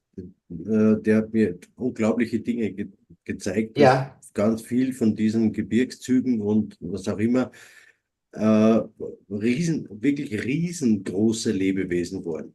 Kann sein, pass auf. Wir können das ja jetzt als Smiley abtun, wir können es aber auch als Froschmaul sehen. Ne? Ihr seht Kermit. Und wenn ich jetzt mal diese beiden Augen betrachte, gut, die haben auch eine gewisse Ähnlichkeit mit diesen Bögen. Mal ganz abgesehen von seinem Hündchen. So, aus Ägypten kennen wir die Heket. Heket. Das ist eine ägyptische Fruchtbarkeitsgöttin. Hat ein, ja, Froschmaul, ne? Oder reptilienartiges Gesicht. Dieser Stab hier, gut, das könnte oben auch ja, eigentlich habe ich mal gelesen, dass das eine Art Energiestab auch ist. Vielleicht ist diese Form hier oben ja diesem Bögen entsprechend. So, Hackett. Die kann aber auch sehr gut hierzu passen. Also das Gesicht hier, ne, mit dem Hals. Wenn wir das hier mal so umkreisen, Afrika runter. Und vor allen Dingen sehr gut passt auch hier hinten das Blau mit dem, hier ist nochmal so ein Rücken, auch im Wasser. Das passt 100%ig. Könnte also ganz Afrika mit gemeint sein. Ich will damit sagen, dass man sich vielleicht auch mal Sachen aus einer ganz anderen Perspektive, also auch von oben anschauen soll, um vielleicht zu Lösungen zu kommen. Hier habe ich noch etwas, und zwar hier ist ja das Gebiet, was ich euch vorhin gezeigt habe, wo diese 9 oder teilweise, also es sind noch ein paar kleinere, sind auch drauf, Gebiet ist. Ich habe das jetzt mal mit Photoshop ein bisschen heller gemacht, damit die Kontraste ein bisschen rauskommen. So, was haben wir denn hier unten? Aha. Hier ist das nochmal größer. So, und was haben wir dann? Schaut mal. Das ist aus diesem Relief von Abydos, ne? Und aus diesem Relief von Abydos habe ich noch, ja, einige andere Formen auch gefunden. Die will ich aber jetzt hier nicht unbedingt zeigen. Da kann man auch teilweise geteilter Meinung drüber sein, sagen, ja, das ist alles Pareidolie. Ich denke mal, das hat schon irgendwie seinen Sinn. Hier ist halt nochmal der Spruch. Also man kann alles finden, auch diesen kleinen Hügel hier oben. Das ist eigentlich kein kleiner Hügel, das ist wahrscheinlich der, die haben in Mali auf der Westseite eine wunderbare Gebirgszüge.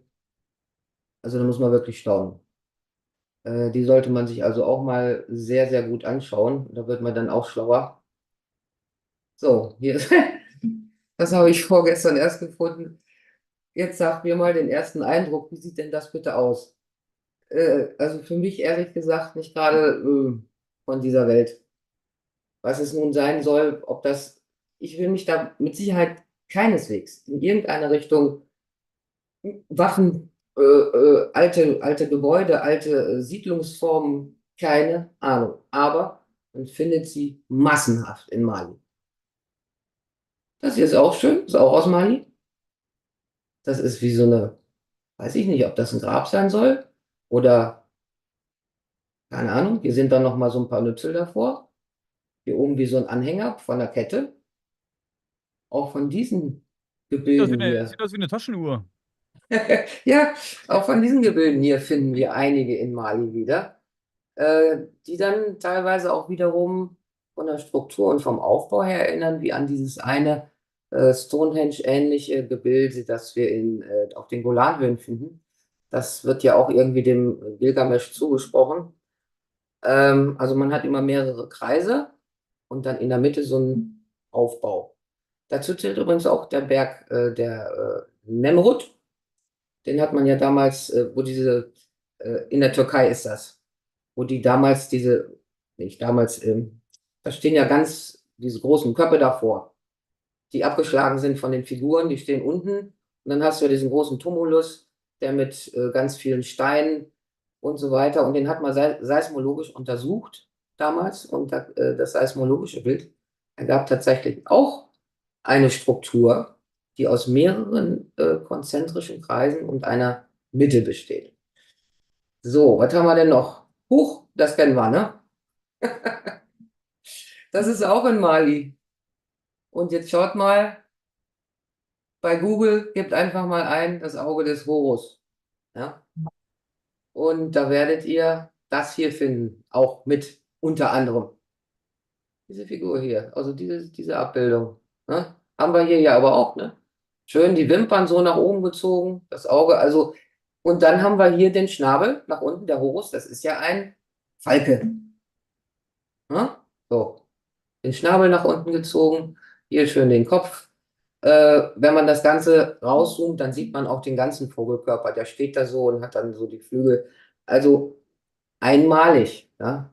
Ich war Ja, richtig geflasht, wie ich also dieses Auge gefunden habe. Das könnt ihr euch bestimmt vorstellen. Und das ist jetzt kein Witz oder kein KI oder kein Fake-Mist. Das existiert da wirklich. Ich kann nachher mal die Koordinaten gerne reinschreiben. Also ich war wirklich überwältigt. Alles in Mali. So, was haben wir noch in Mali? Da, wo die Felsen sind, da gibt es auch so einen Stein, der eine wunderschöne Felsgravur hat. Ne? Hier ein Schachbrett, hier das Rad mit dem Kreuz drinne, eine Menschenfigur. Also das Schachbrett haben sie wirklich toll hingekriegt, wobei ich sagen muss, das pinseln die auch an ihre Häuser da. Ich hatte gestern mal ein Video gesehen über Burkina Faso und wie die da ihre Siedlungen bauen und solche Muster haben die da ganz oft, dass sie damit ihre Hütten da, ihre Lehmhütten damit bemalen. Ne? Und halt so auch so andere Zeichen hier auf dem Felsen ist also wirklich superb. Ja, das war eigentlich schon so von meiner Seite kurz und schmerzlos. Äh, ja, was ich Ja, euch heute mit, einmal zeigen wollte, beziehungsweise sagen wollte, dass man halt bei Abbildungen oder Reliefs oder wie auch immer, Steinfiguren, auch drei Finger. Ich habe letztens erst wieder irgendeine Beton- oder was weiß ich Figur gesehen. Da wurde im Video gesagt, wieso hatten der drei Finger? Also der Fatima-Berg ist auch ganz, ganz tolles Ding. Das ist wie drei Finger. Das ist aber auch in Mali. Ne? Vielleicht ist ja da wirklich die Wiege der Menschheit. Vielleicht kommt ja da wirklich alles her. ja, Aber für diese Bögen habe ich wirklich keine Erklärung. ja, das mit den Bögen vorher, da habe ich nur den Einwurf schon gemacht, wegen den Dingen, die mir eben der Roger Spur vor 2 Wochen privat ein bisschen gezeigt hat, dass wirklich nur wirklich riesengroße Lebewesen da mehr oder weniger sichtbar sind. Und es wird wahrscheinlich auch deswegen einen Grund geben, warum Afrika zu so großen Teilen von dem mysteriösen Sand bedeckt ist, wo ja in Wirklichkeit kein Mensch weiß, wo der herkommt. Mhm. Und da nur ganz andere Dinge darunter begraben liegen. Und ich Mhm. habe wirklich, ich mein, es ist halt so, das ist ja der Sinn dieser Veranstaltung hier, diese verschiedenen Forscher zusammenzubringen. Aber man manchmal die Sprachbarrieren haben zwischendrin, aber die Dinge, die mir der Roger gezeigt hat, und man sieht manches davon auch auf deinen Bildern, so wie Ja. Sie sagen, die ausgetrockneten Flussläufe und so. Der Roger sieht das einfach als Blutgefäße, Mhm. die von wirklich riesengroßen, geschichtenträchtigen Wesen wie einem Taifun oder solche Dinge aus der Bibel stammen. Und es macht auch für mich manchmal den Eindruck, wenn man wirklich einmal drauf sieht und dann, wenn das von einem anderen überdimensionalen Riesenwesen wie einem Drachen zum Beispiel Ja. stammt, dann können das Schuppen sein oder vielleicht sogar Mhm. Verletzungen, die er davongetragen hat von diesen Auseinandersetzungen. Ich meine, es ist wirklich unglaublich, wie groß wir diese Dinge dann denken müssen. Ja. Und das ist nur eine unserer Barrieren, würde ich sagen. Ja. Also,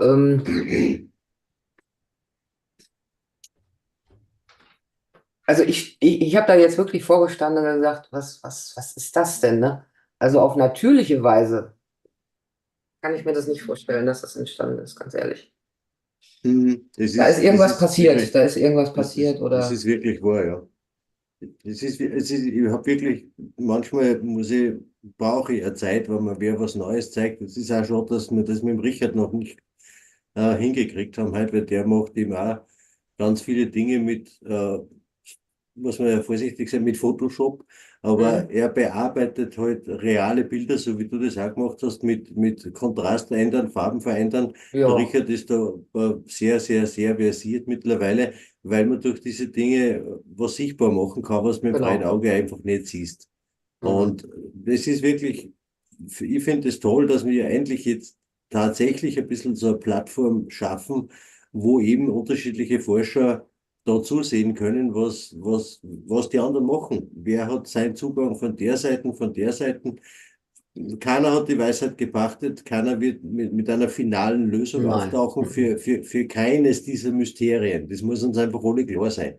Mhm. Dass da, ich habe auch wirklich, muss ich ganz ehrlich sagen, darauf geachtet, dass bei der Session heute einfach Menschen dabei sind, die ich mag und denen ich vertraue und von denen ich weiß, sie werden jetzt nicht mit ihrem übergroßen Ego da über den Rest der Community drüber fahren.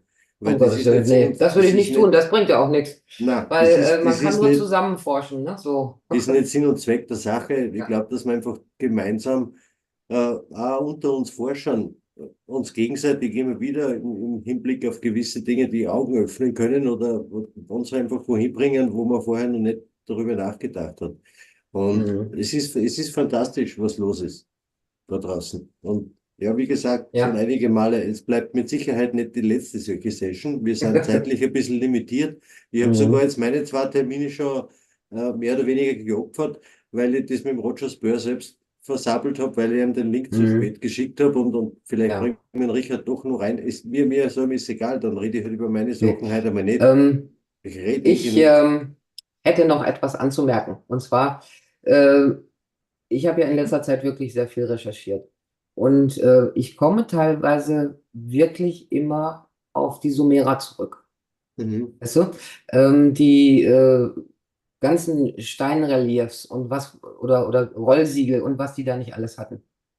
Die muss man sich wirklich mal anschauen und auch sich diese Hoheitszeichen teilweise auch einprägen und so weiter und so fort. Und man wird ich glaube fast, ich kann sagen, auf der ganzen Welt kann man teilweise Punkte wiedererkennen, wo man sagt, okay, das könnte jetzt ursprünglich mal da und daher gestammt haben. Ich habe auch in Mali, da gibt es auch diese Felsenspalten, wo drin gesiedelt worden ist. Ja? So ähnlich wie bei den Anasazi oder was wir vorhin gesehen haben. Ich glaube, Rumänien war das.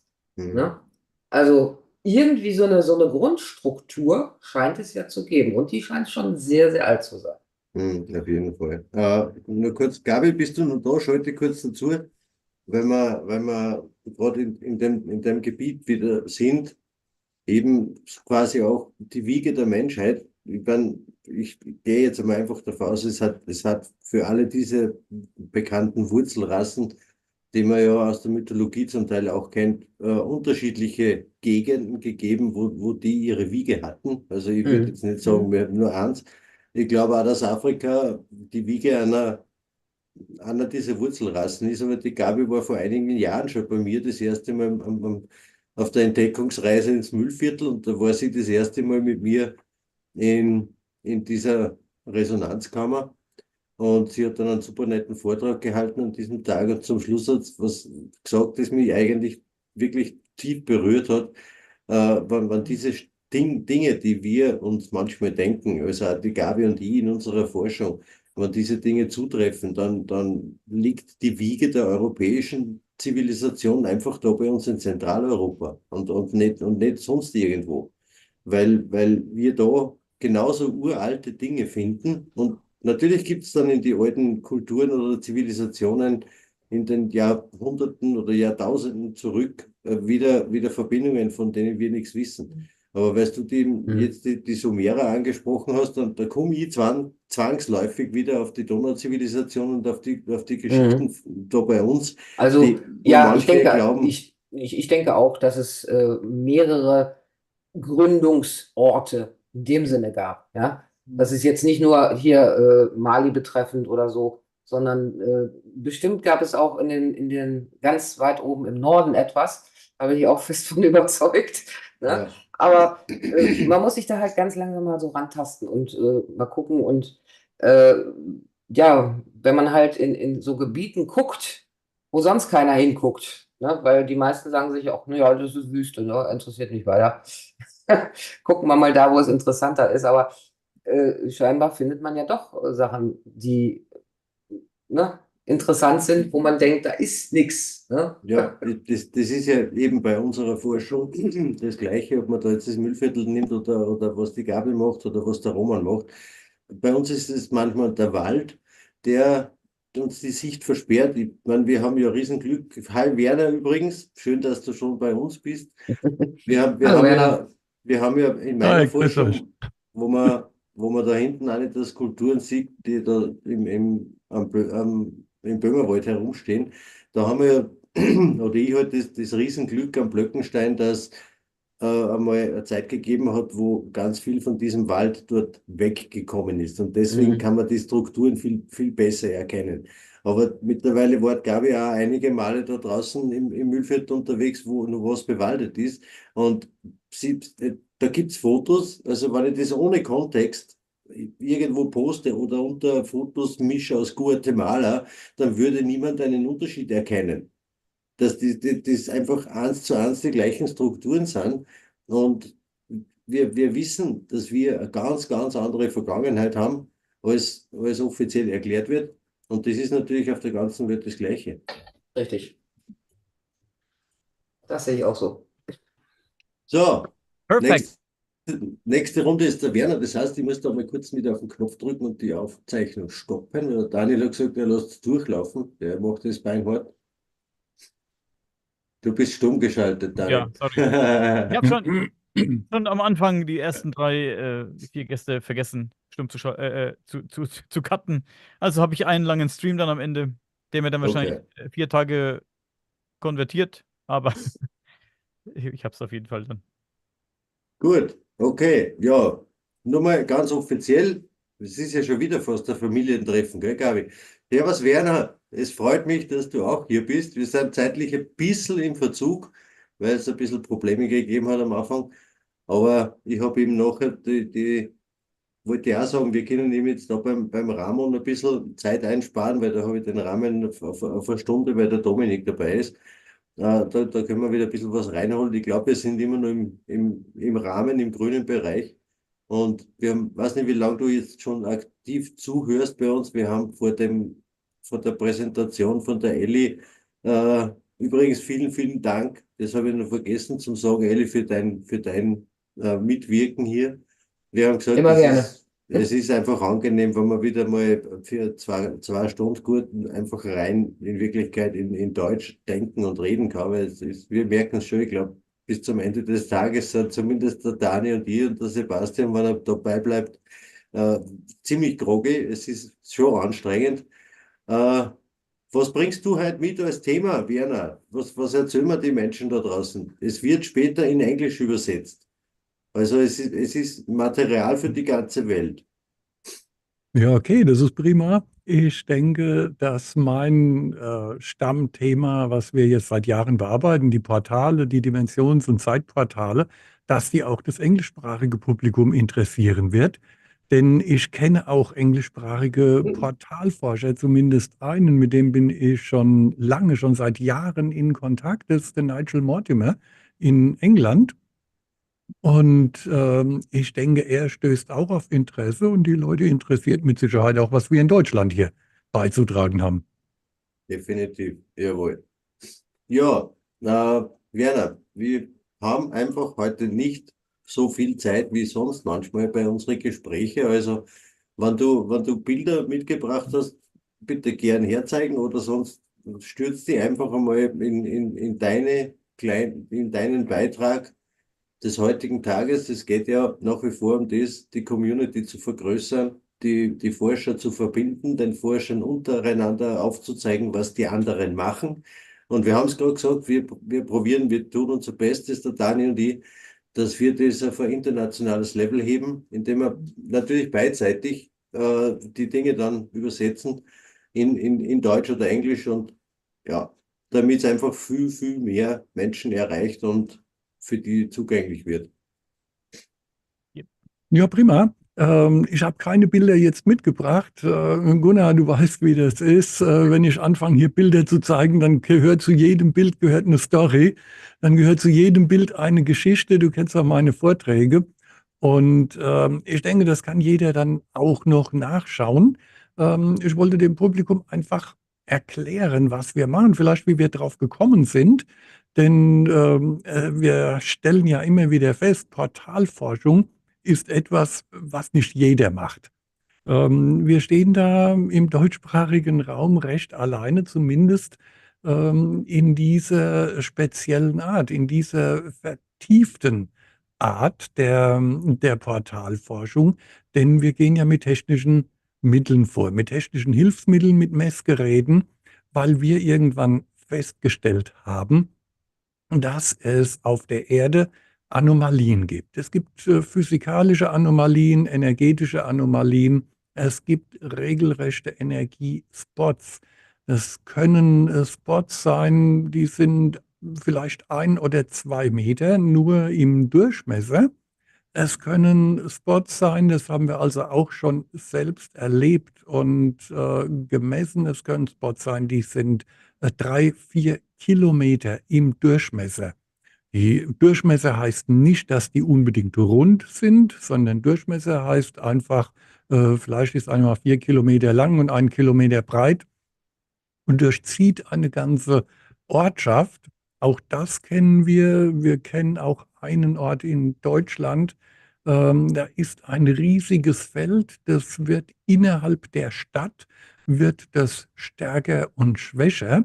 Und wir haben uns zunächst gewundert, was passiert da überhaupt? Und gerade dort in dieser Stadt, das ist Arnstadt in Thüringen, da haben wir was ganz Verrücktes erlebt. Wir waren ein Wochenende dort, wir haben gemessen, auch im Hotel, das in diesem Feld stand oder steht, haben wir übernachtet, nicht gut geschlafen und ich bin heimgekommen und hatte das Gefühl, so muss es sich anfühlen, wenn man einen Burnout hat. Ich war einfach Kannst du, fertig. Ich kannst du saß, den Ort nochmal nennen, bitte? ah, Ich habe es nicht ganz ja, verstanden. natürlich gern. Das ist Arnstadt in Thüringen. Arnstadt, Dankeschön. Arnstadt hat natürlich an sich eine Besonderheit. Arnstadt liegt an einem Ende des Jonastals. Am anderen liegt Ohrdruf. Und die ganze Region, da gibt es also auch noch mehr Portalgeschichten, Portalüberlieferungen bis in die Zeit des Zweiten Weltkriegs hinein, nämlich von der Burg Wachsenburg. Die ist ganz dort in der Nähe von Arnstadt. Ja, und dieses Riesenfeld, das hat mir einfach die Energie weggeschossen. Ich war 3 Tage zu nichts fähig und dann hatte ich zum Glück sowieso einen Termin bei meiner Schamanin. Die hat mir dann hier, ich glaube, die hat 1,5 Stunden gearbeitet und sagte dann, sag mal, was hast du dir mitgebracht? Ähm, also es sind Energien, die einem dann auch wirklich zu schaffen machen können. Manchmal wundern wir uns, wie können überhaupt dort Leute leben, aber die haben sich dem wohl angepasst. Man weiß aber auch andererseits, das haben wir schon früher mal aufgegriffen, auch in unserem Buch Kräfte aus dem Nichts. Man weiß auch, dass es Orte gibt, in denen ganz besonders viele Energiespots, negative Kreuzungen von Energielinien und sowas vorhanden sind, dass sich in diesen Orten zum Beispiel auch Krebserkrankungen häufen können. Das wurde vor vielen Jahren mal von einem Arzt untersucht. Der hat da wirklich eine Erhebung gemacht und kam zu dem Ergebnis, genau an diesen Stellen, in diesen Häusern sogar häufen sich Krebserkrankungen. Und leider wurde das dann nach dem Zweiten Weltkrieg fallen gelassen und wurde nicht weiter verfolgt. Das wäre mit Sicherheit interessant, auch für die Bewohner.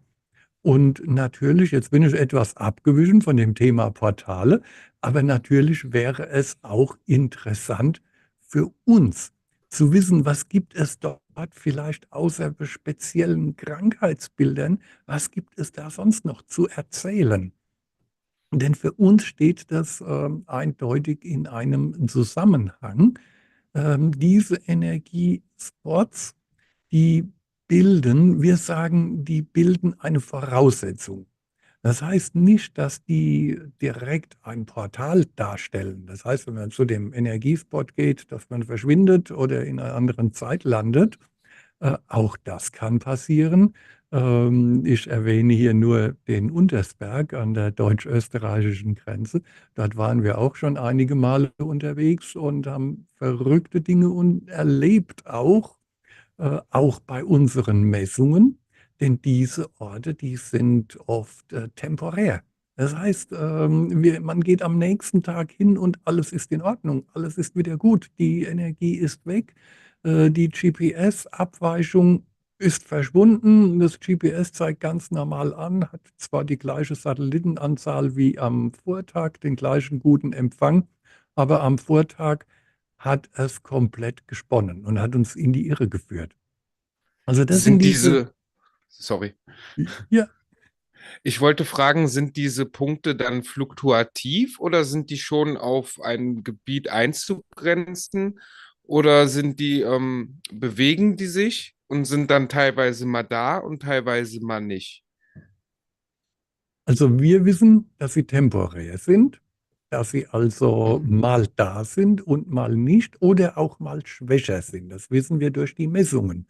Wir vermuten, aber das ist eine ganz vage Vermutung, dass diese Punkte auch wandern können. Dafür haben wir aber noch keinen konkreten Beleg gefunden.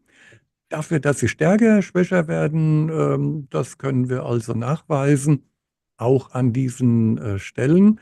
Und es ist aber auch tatsächlich so, dass manche Vorgänge immer wieder an bestimmten Stellen passieren. Und das ist wieder ein Hinweis darauf, dass hier also keine große Fluktuation stattfindet. Für möglich halten wir es, aber wir konzentrieren uns eben auf die wirklich fixen Punkte und die scheinen ja zum einem großen Teil seit Jahrhunderten oder Jahrtausenden sogar fix und bekannt zu sein.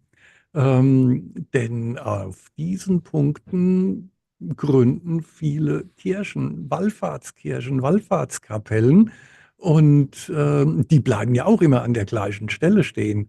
Und wir haben es schon erlebt, dass es von einer Kirche Überlieferungen gab über die Gründung, die für uns so etwa nach einer Portalgeschichte klingen. Zum Beispiel, ich nenne jetzt gerade den Ort oder die Stadt am anderen Ende des Jonastals, nämlich Ohrdruf, seit Jahrzehnten, vielen Jahrzehnten eigentlich nur bekannt, hat nur einen Namen als Garnisonsstadt. Und ist sie heute noch. Aber da gibt es eine Kirche. Diese Kirche, die gehörte einst zu einem Kloster. Und dieses Kloster wurde der Überlieferung nach von Bonifatius persönlich gegründet. Bonifatius soll vom Flussufer aus, soll er dort Engel herabsteigen gesehen haben. Das hat er als ein Zeichen erkannt und hat da ein Kloster gegründet.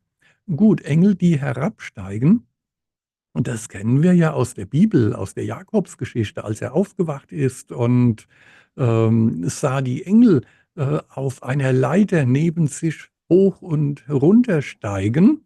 Und er tat diesen Ausspruch, den berühmten: dieser Ort ist schrecklich, er ist erschrocken. Und jetzt geht mal zu vielen Kirchen, nicht nur in Deutschland, ihr findet immer wieder diesen Spruch über der Kirchentür. Dieser Ort ist schrecklich. Er ist auf Lateinisch natürlich in der Regel angebracht. Wir wissen von italienischen Kirchen und in Frankreich ist natürlich die berühmteste die Kirche von Rennes-le-Château. Und auch in Deutschland haben wir inzwischen einige Klöster und Kirchen gefunden.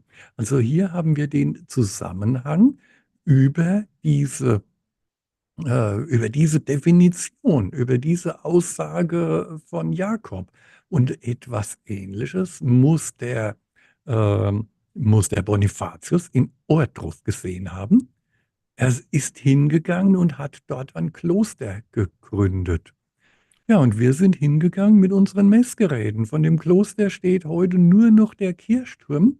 Und wir hatten also ein ganz schönes Areal abzugehen, aber wir wissen inzwischen, dass diese Punkte nicht unmittelbar in der Kirche sich befinden. Die befinden sich immer außerhalb, wo die Kirche dort stand. Das ist auf dem Pflaster deutlich kennbar abgezeichnet. Und wir sind dann die Straße abgegangen und haben gleich 3 solcher Punkte gefunden. 3 solcher Energiespots, die darauf hinweisen, hier könnten die Voraussetzungen für ein Portal gegeben sein. Und wenn man dann ja auch diese Bonifatius-Geschichte hört, dass die Engel dadurch abgestiegen wären, dann könnte man ja auch schon, wenn man es interpretieren möchte, auf so eine Art Portal schließen, ne? Ganz genau. Deshalb sind wir ja hingefahren. Das sind die Legenden, denen wir nachgehen.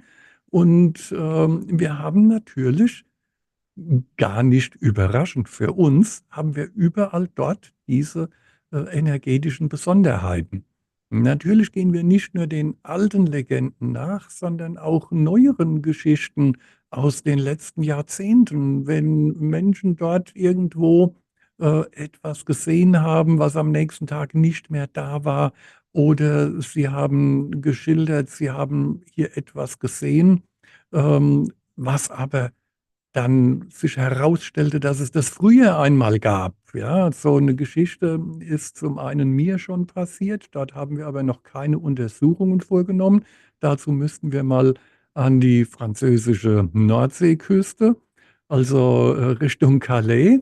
Da ist mir das passiert vor über 40 Jahren. Aber wir haben vor 2 Jahren eine Untersuchung in Frankreich vorgenommen. Da ist einer Frau in den 1980er Jahren, die Jeanette Blum war das, da ist ihr etwas ganz Ähnliches passiert. Sie wollte mit ihrem Auto in eine Straße einbiegen, wollte die Abkürzung von Bucharest nach Rennes-le-Château nehmen durch das Lavaldieue und kam nicht weiter. Ihr stellten sich Hunde entgegen mit leuchtenden Augen und sie sah auf dem Berg oben Licht in einem Haus brennen. Und als sie weiterfahren wollte, sie hat, dachte natürlich, die Hunde gehören zu diesem Haus. Und als sie weiterfahren wollte, fuhr das Auto nicht.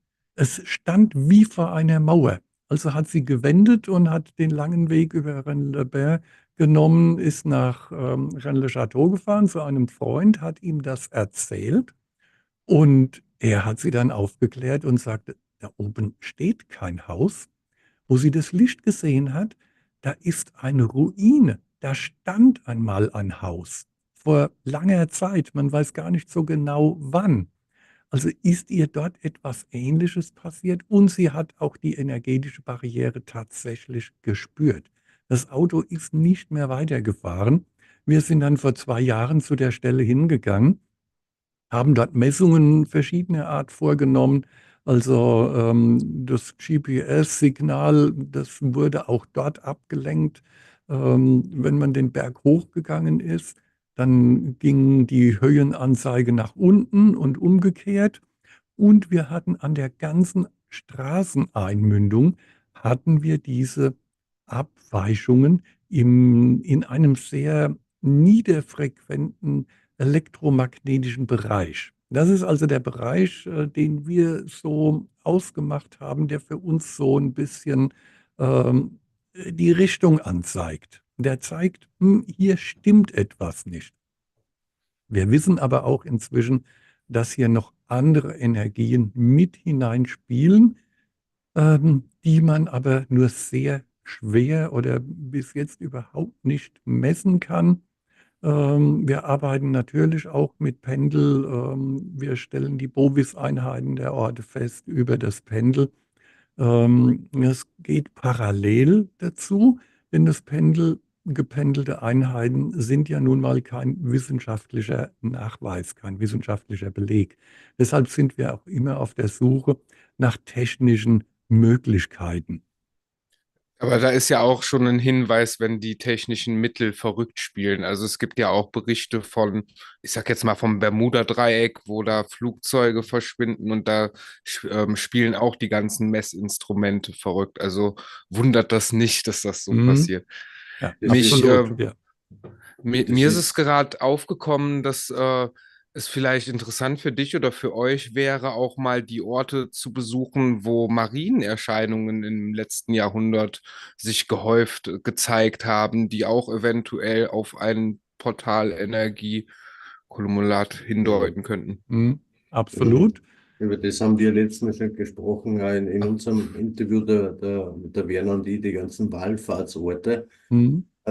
Es ist halt wieder so, es gibt so viele Plätze, die noch untersucht werden müssen, und weil der Werner und auch der Sebastian jetzt gerade gesagt hat, mit dem technischen Gerät, ich bin wirklich schon gespannt auf unsere Messungen in der Resonanzkammer, wenn der Werner und der Axel dann im Sommer zu uns kommen, weil dort habe ich diese Dinge erlebt man hört das sogar auf einem von den Videos, die ich gemacht habe. Ich habe das nur gefilmt mit dem Smartphone und da habe ich so eine App drauf, die den Sound auch geliefert hat, weil ich habe ja keine Internetverbindung da drin.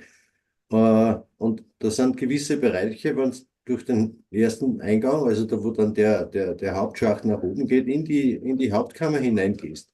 Da hast du auf einmal eine komplette Verzerrung. Das ist auch wie wenn ein Kraftfeld dort existiert. Und ich habe solche Dinge öfter schon erlebt mit CD-Playern, die dann nicht funktionieren, wenn du an gewissen Orten bist, die einfach ausfallen. Und total spannend. Das ist auf jeden Fall für mich immer ein Hinweis, dass energetisch was schief läuft. Ja, also wir sind sogar natürlich auch selbst schon auf die Idee gekommen mit den Marienerscheinungen. Und wir waren vor ein paar Jahren in den Pyrenäen in einem kleinen Dorf, da gab es eine Marienerscheinung. Ja, grüß euch, wir haben heute schon telefoniert miteinander. Jetzt sehen wir uns gleich hier live. Ja, da gibt es einen Ort, da war eine Marienerscheinung, etwa um die gleiche Zeit, ja, so etwa um die gleiche Zeit, wie das da in Fatima geschehen ist. Und das wurde nie so berühmt, dieser Ort, aber den haben wir uns vorgenommen. Und das war also wirklich sehr interessant. Dort gab es auch ein großes Feld, ein großes Energiefeld. Und merkwürdigerweise, das ist der einzige Ort, wo wir das jemals festgestellt haben, zumindest an so einem großen Feld, das begann erst etwa einen knappen Meter über der Erde. Da unten war gar nichts und einen knappen Meter über der Erde begann dieses Feld und ging dann nach oben. Und das war also ja in etlichen Straßen spürbar beziehungsweise messbar tatsächlich und hat sich dort also gezeigt auf dem Marktplatz. Da waren lediglich kleine Abweichungen. Da waren so seltsame Dinge, da haben die Messwerte seltsame Veränderungen der Frequenz vorgenommen. Auch das passiert manchmal. Aber in der Stadt drin, da war das Interessanteste dieses Feld, dass das erst über dem Erdboden begonnen hat. Spannend, Wahnsinn. Ja. Ja, liebe Zuschauer, wir haben neue Gäste in der Runde. Ich mag Ramon Zürcher und Dr. Dominik Görlitz herzlich begrüßen. Schön, dass ihr da seid und Zeit gefunden habt, hier teilzunehmen. Danke. Ja, danke für die Einladung. War ja relativ spontan. Wussten, weil wir auch noch unterwegs waren gestern und heute, wussten wir nicht recht, ob es klappt, aber jetzt konnten wir es uns einrichten. Danke, dass ihr an uns gedacht habt. Ja, hallo und auch meinerseits und ja, vielen Dank, mit dabei sein zu dürfen. Sehr Ja, gerne. auch von unserer Seite, ja, wir sind viele Leute heute im Chat. Von unserer Seite natürlich auch ein schönes Hallo. Servus, Ramon, schön, dich wieder mal zu sehen. Wir sind zeitlich ein bisschen im Verzug geraten wegen anfänglichen technischen Problemen. Ich finde das trotzdem toll jetzt, dass wir einfach so eine sehr interessante Mischung haben und wir einfach von einem Gespräch ins nächste driften und sich immer wieder mal wer dazuschaltet und wieder wegschaltet. Ich habe das eigentlich irgendwie ein bisschen so erwartet. Ich finde es spitze, ich finde es toll, dass das mit dabei seid und ja, meine kleine Maus schneidet einfach auch manchmal herein. Genau. Hallo. Und da haben wir noch einen Überraschungsgast hier, der Lars. Ja, hallo. Auch mit reingeschneit. Sehr schön. Es ist ja Wahnsinn, was heute los ist hier. Das ist ja irre. Ja. Ja, dann Ramon, Dominik, legt mal los. Was ist denn los bei euch gewesen in letzter Zeit? Ihr habt wichtige News, glaube ich. Ja, wir waren im letzten Jahr und in den letzten beiden Jahren eigentlich sehr viel unterwegs. Und wir haben so eine kleine PowerPoint vorbereitet. Ich weiß nicht, ob man die mit einschalten kann. Gerne, ihr könnt den Bildschirm einfach teilen und dann einfach. Genau, dann denke ich, können wir mal Vollgas geben.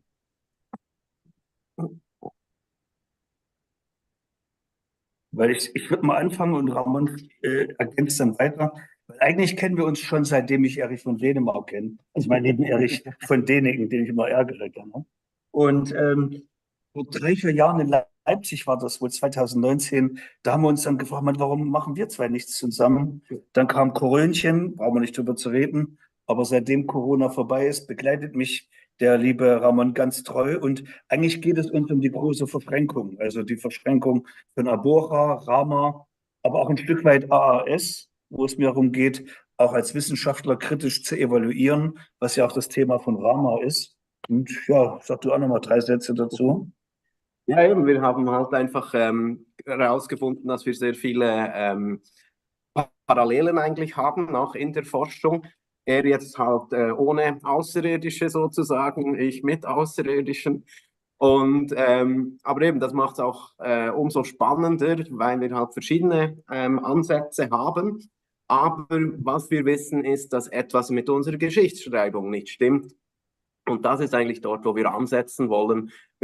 Sind auf der Suche nach Beweisen, dass eben die weltweiten Kulturen vor Jahrtausenden schon untereinander Kontakt haben.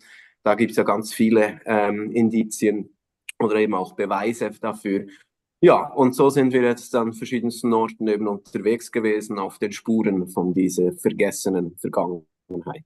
Vielleicht noch ein Wort auf den Spuren. Wir sind sicherlich auch manchmal auf den Spuren von Außerirdischen, weil ich sage mal, ich habe kein Problem darüber zu reden, weil ich sage mal, außerhalb der universitären Forschung kann ich mir es erlauben, da einfach meine Meinung zu sagen. Aber es geht eben auch darum, um Humboldts Erben, es geht um Thor Heyerdahl, es geht um Erich von Däniken, es geht um ganz viele inter- und transdisziplinäre Themen.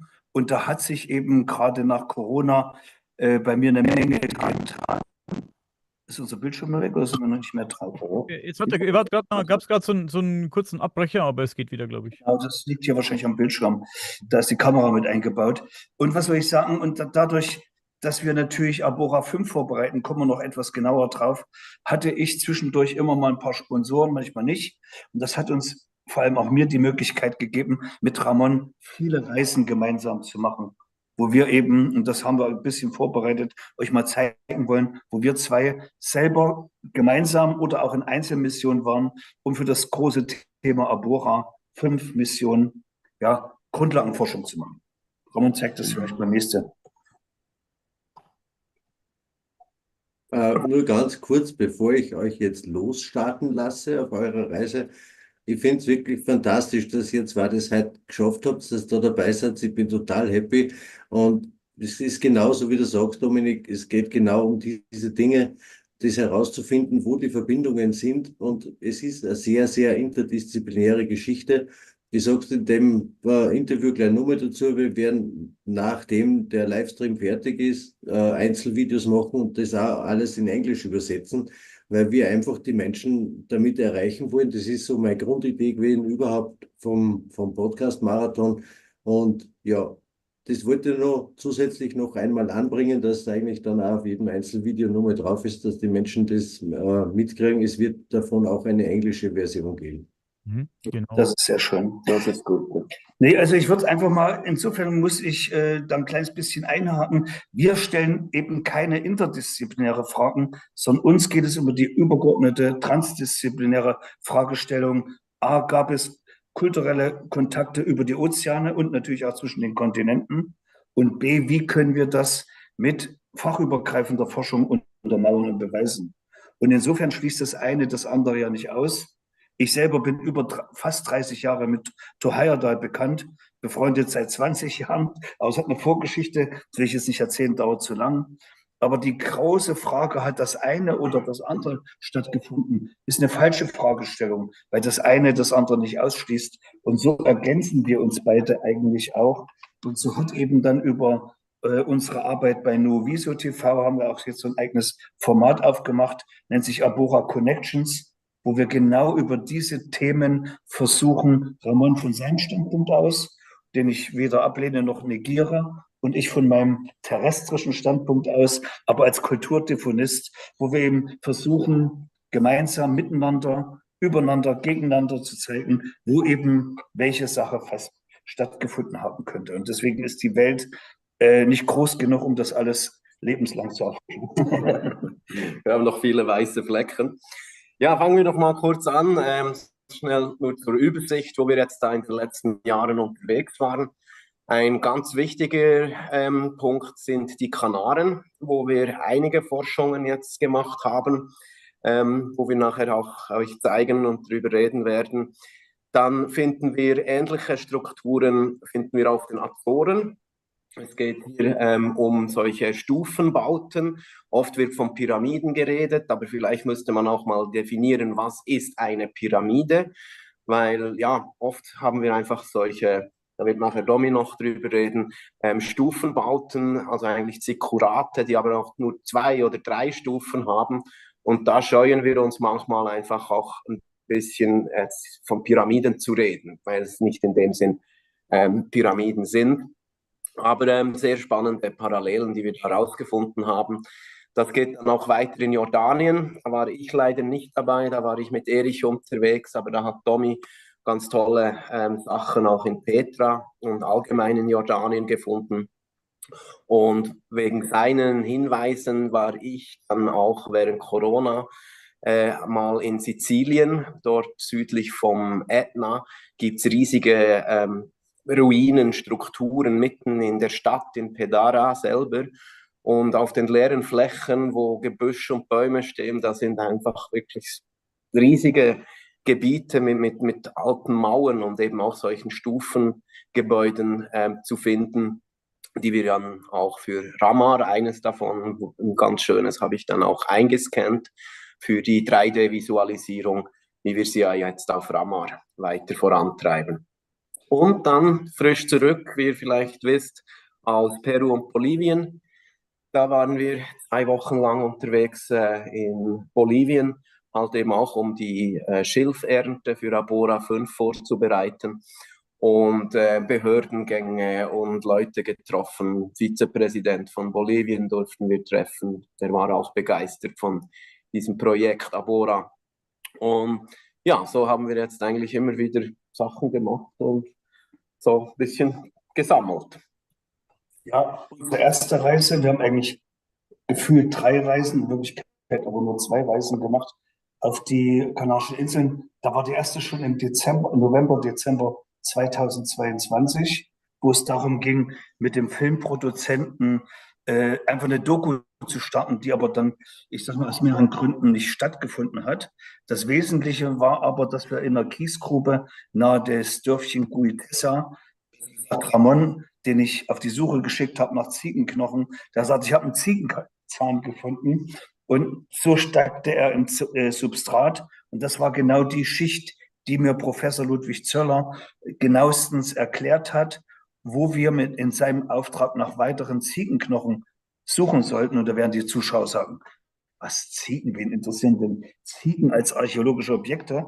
Aber das Tolle ist, dass diese Schicht durch die Universität Bamberg, Leipzig und Paris auf ein Fundalter von 5300 Jahren datiert wurde. Und eine Ziege schwimmt nun mal nicht von Marokko, Rabat oder von Casablanca auf die Kanarischen Inseln. Und wenn wir hier Ziegenknochen haben, die nachweislich 5300 Jahre oder älter sind, ist die Frage, was hat Ramon für einen Ziegenzahn entdeckt? Und als ich dann als promovierter Biologe, Biogeograf diesen Ziegenzahn entdeckte oder gesehen habe, so stark im Substrat, sage ich, Ramon, du hast keinen Ziegenzahn entdeckt, sondern wir haben eben gerade durch die also die Anleitung von Zöller wahrscheinlich den ältesten humanen Fund der Kanarischen Inseln gemacht, weil wir können durch die Substratschicht diesen Zahn auf dem Alter zwischen 5700 und 5300 vor Christus datieren. Was man eben sehr schön sieht, ist, dass dieser Zahn noch im Kieferknochen eingebettet ist und im Moment rücken die Behörden den Zahn leider nicht raus. Sie weigern auch, ihn zu untersuchen. Aber dieser Kieferknochen, der ist natürlich ein ganz wichtiger biogenetischer Hinweis, dass da nicht ein Baggerfahrer dem anderen Baggerfahrer den Zahn ausgeschlagen hat. Was vielleicht wichtig ist zum Verständnis, laut offizieller Meinung von den Archäologen auf den Kanaren wurden die Kanarischen Inseln erst 800 vor Christus besiedelt. Und deshalb, wenn wir jetzt einen menschlichen Zahn oder eben Ziegenknochen finden in einer Schicht von 5000 Jahren, dann stellt das die ganze Geschichte der Kanaren eigentlich auf den Kopf. Und das ist, glaube ich, das, wo sie sich auch wehren. Und weshalb forschen Sie dort nicht weiter? Weil da kommen zwei europäische Gringos und wollen da die Geschichte auf den Kopf stellen. Das lässt das Ego dort nicht zu. Und man muss natürlich hinzufügen, wir sind da nicht hingefahren, wir finden jetzt den ältesten Menschenfund, sondern solche Funde macht man, wie zum Beispiel Eisen in den Pyramiden oder Seitenschwerter auf angeblich kilosen Schilfbooten, wenn man auf die Suche geht. Und die Suche ist nicht, ich gehe jetzt los und will das und das finden, sondern man ist einfach neugierig, open-minded und versucht eben dann solchen verloren gegangenen Fichten, ja, Dinge zu finden, die andere einfach nicht machen, weil sie gar nicht die Frage stellen. Und das ist eigentlich, was uns in dem Fall auch auszeichnet, dass wir dann über Dinge im wahrsten Sinne des Wortes stolpern, weil einfach kein Mensch sich im Moment die Frage stellt, was gibt es denn noch für weitere Hinweise? Ist denn schon alles entdeckt? Und das führt uns auch in unser nächstes Kanal-Projekt. Also das Zahnprojekt ist einfach im Moment unterbrochen, weil ich will die Namen hier im Interview nicht nennen. Einfach, die haben uns zwar versprochen, dort nach weiteren Zähnen zu suchen. Das sollte aber schon letztes Jahr stattfinden. Ich nehme an, dass die glauben, dass wir das sanft vergessen, was wir da gefunden haben. Aber natürlich werden wir nicht ruhen und diesen Fund auch irgendwann nach Deutschland holen, wenn die Spanier das nicht machen, um dann die notwendigen Strontium- und vor allem C14-Datierungen zu machen, die einfach notwendig sind, um dann wissenschaftlich prädiktiv zu zeigen, dass das ein Paläokanare ist, der wie Zöller bei seinen Ziegenknochen in Bamberg zeigen konnte, dass diese Ziegen 5300 Jahre alt sind. Vielleicht noch so viel Hinweis. Der Zöller hat sich getraut, einen der 3 Ziegenknochen mitzunehmen und hat eine Anzeige bekommen und die Universität sollte für den 6.000 € Strafe zahlen. Und deswegen sind wir da im Moment ein bisschen vorsichtig und lassen den Zahn erstmal dort, wo er ist, damit wir nicht die nächste Kufu-Skandal-Affäre auslösen. Ja. 6.000 € Strafe. Für wissenschaftliche Arbeit und genau wie ich in Kairo gefragt habe, ob wir die Proben mit nach Hause nehmen dürfen zur Untersuchung. Genauso hat Professor Ludwig Zöller gefragt, darf ich das mitnehmen? Ja, ja, kannst du mitnehmen, überhaupt kein Problem. Und danach kam die Strafe. Wow. Kennen wir uns gut aus damit. Und das wollen wir natürlich nicht riskieren, aber wir sind halt weiterhin dran, dort dann zu bohren, oder? Und was nicht nur die Datierung ist, nicht das einzige Interessante, es wäre auch höchst interessant über die Genetik, die Ethnie dieser Menschen, die dort gelebt haben, vor 5000 Jahren herauszufinden. Sind das irgendwelche Berber aus Afrika? Kommen die genetischen Das macht heute Mesopotamien? Das macht heute ein Sequenzierungscomputer über Nacht. Der sequenziert nicht nur die DNA, sondern bestimmt die Haplotypen. Und dann können wir an den Haplotypen ziemlich gut die Bevölkerungsgruppe, an den C14-Daten das Alter einschätzen. Und das ist heute in 24 Stunden erledigt. Das ist out of the noise in der Humangenetik in Deutschland, aber leider eben nicht in Spanien. Genau. Das ist aber natürlich auch eine Kostenfrage. Mhm. Wenn man so eine C14-Datierung, die kostet ja auch schon etwas. Aber wenn man die Klasse ja bestimmt sicher Beziehungen. Ja, wir machen, da kommen wir gleich im übernächsten Take drauf. Ich habe sehr gute Beziehungen zu Laboratorien und wir sind gleich dabei, das erzählen wir euch gleich noch, Proben aus den Azorischen Pyramiden, die werden nächsten Monat in Deutschland datiert. Aber das braucht die Entscheidung und die Erkenntnisoffenheit der beteiligten Archäologen. Und die haben wir leider auf den Kanarischen Inseln nicht. Im Gegensatz zu den Azoren, wo wir mit der portugiesischen Archäologischen Gesellschaft zusammenarbeiten. Und sowohl der Leiter als auch die Vize-Archäologin, beides promovierte Archäologen, sind dankbar und froh, dass wir zwei kommen. Und ich würde dann, wir werden das gleich sehen in den nächsten Bildern, aber es passt jetzt. Insofern deine Frage sehr gut, Lars.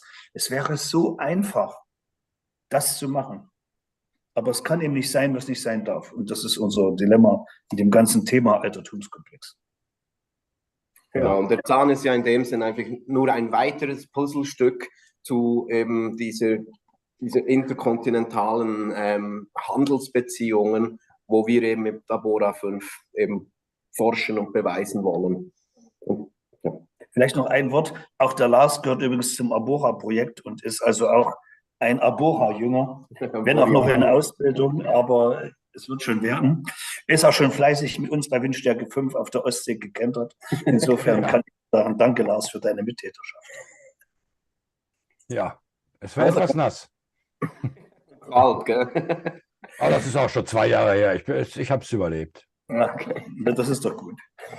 Nächste Thema. Ramon hat ja sein Rama-Projekt und ich bin mit der Parkleitung von Gümer durch die alten Connection mit Thor Heyerdahl und insbesondere Jacqueline Bier, der heute noch lebenden Ehefrau von Thor Heyerdahl, bestens mit dem Park verbunden.